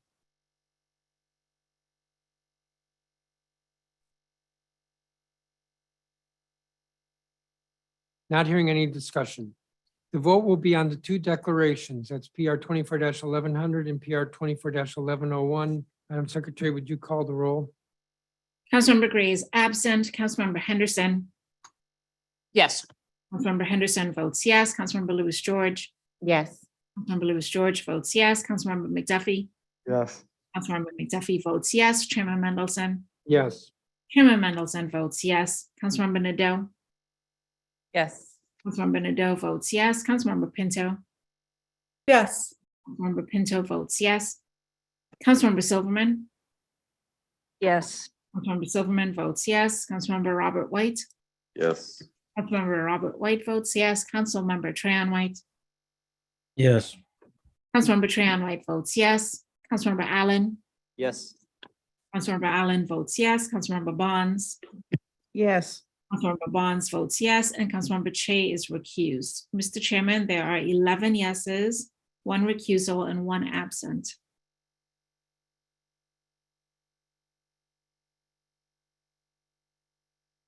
The declarations are approved unanimously. The underlying contracts, Bill 24-1140 and Bill 24-1141. So moved. Is there discussion? Since the declarations were approved unanimously, we'll do a voice vote on the two bills. All those in favor, say aye. Aye. Aye. Aye. Opposed? Madam Secretary, I don't hear or see any no votes. Do you agree? Agreed, Mr. Chairman. The bills are approved unanimously. We have the temporary legislation. The first item is Bill 24-1128, Salary Adjustment Temporary Amendment Act of 2022. Councilmember McDuffie, So moved. discussion?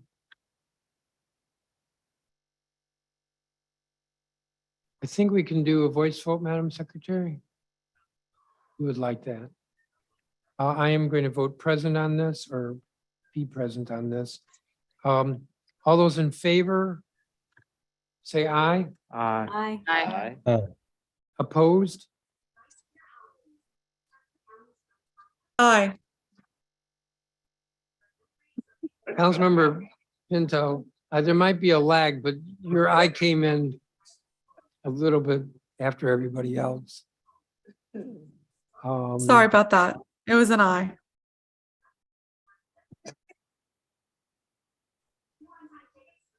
So it would be unanimous with me present and one member absent. The temporary is approved first reading.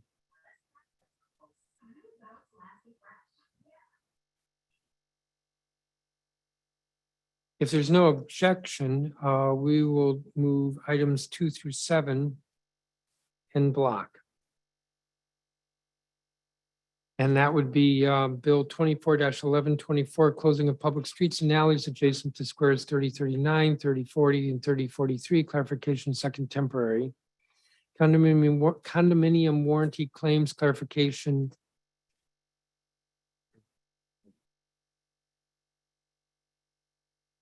Condominium warranty claims clarification. It says Emergency Amendment Act, but it should say Temporary Amendment Act.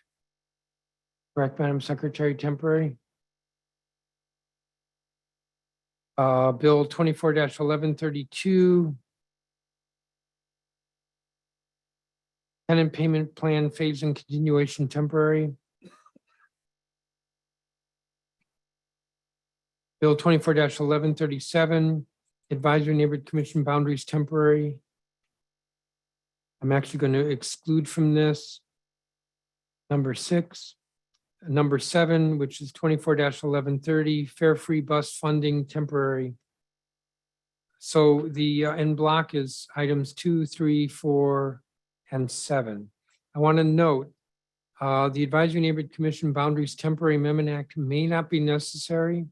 And if that's the case, then it will be pulled at second reading because the permanent is moving simultaneously.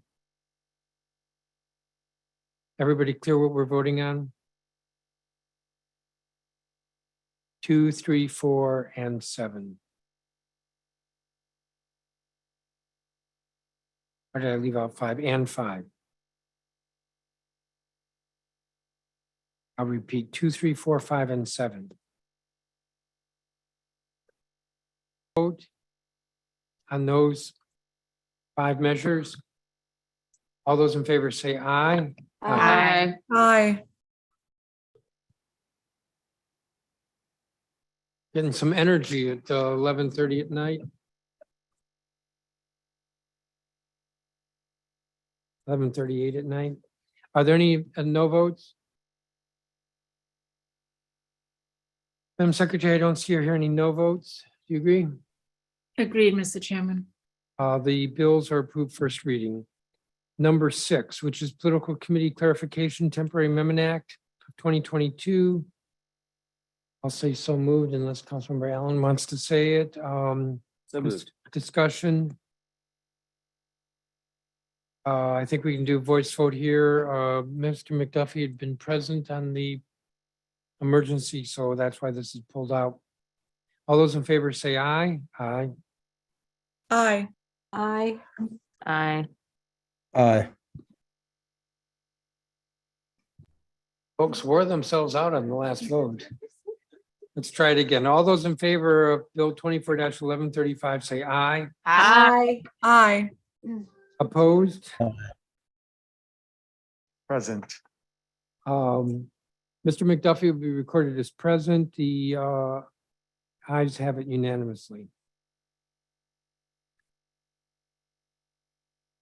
The next item, which is Bill 24-1145, is not properly before us because the emergency was withdrawn.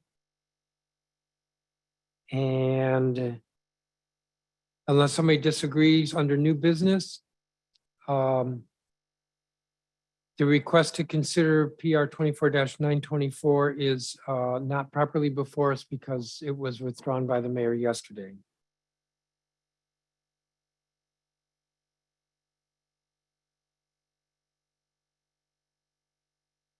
That is going to conclude our meeting. Can't we just keep going? I We mean, could. yeah. The only problem, Councilmember Che, with that, besides the fact that some people might think we're getting a little too punchy, is that we really can't take up the business on December 20th until December 20th. Okay. Mr. Chairman, is Councilmember Che going to be joining us for the next legislative meeting or is this her last one? Councilmember Shay, what are your plans for December 20th? I'll be with you virtually. I'm gonna be in Forest Hills. Sorry? Well, it's not for us to approve or disapprove, but you will not escape the bowl. I'm getting away from the bowl. The bowl can't haunt me or stalk me. Down with the bowl. Although I did say it would be acceptable if filled with Reese's peanut butter candy. Yes, well, just remember, no, we're not going to get into that. The bowl will find you. No, no, no. The next meeting, the council will meet as a committee of the whole on December 20th, and the council will meet as a legislative body or in a legislative meeting on the 20th of December. The time is 11:41, and this meeting is adjourned.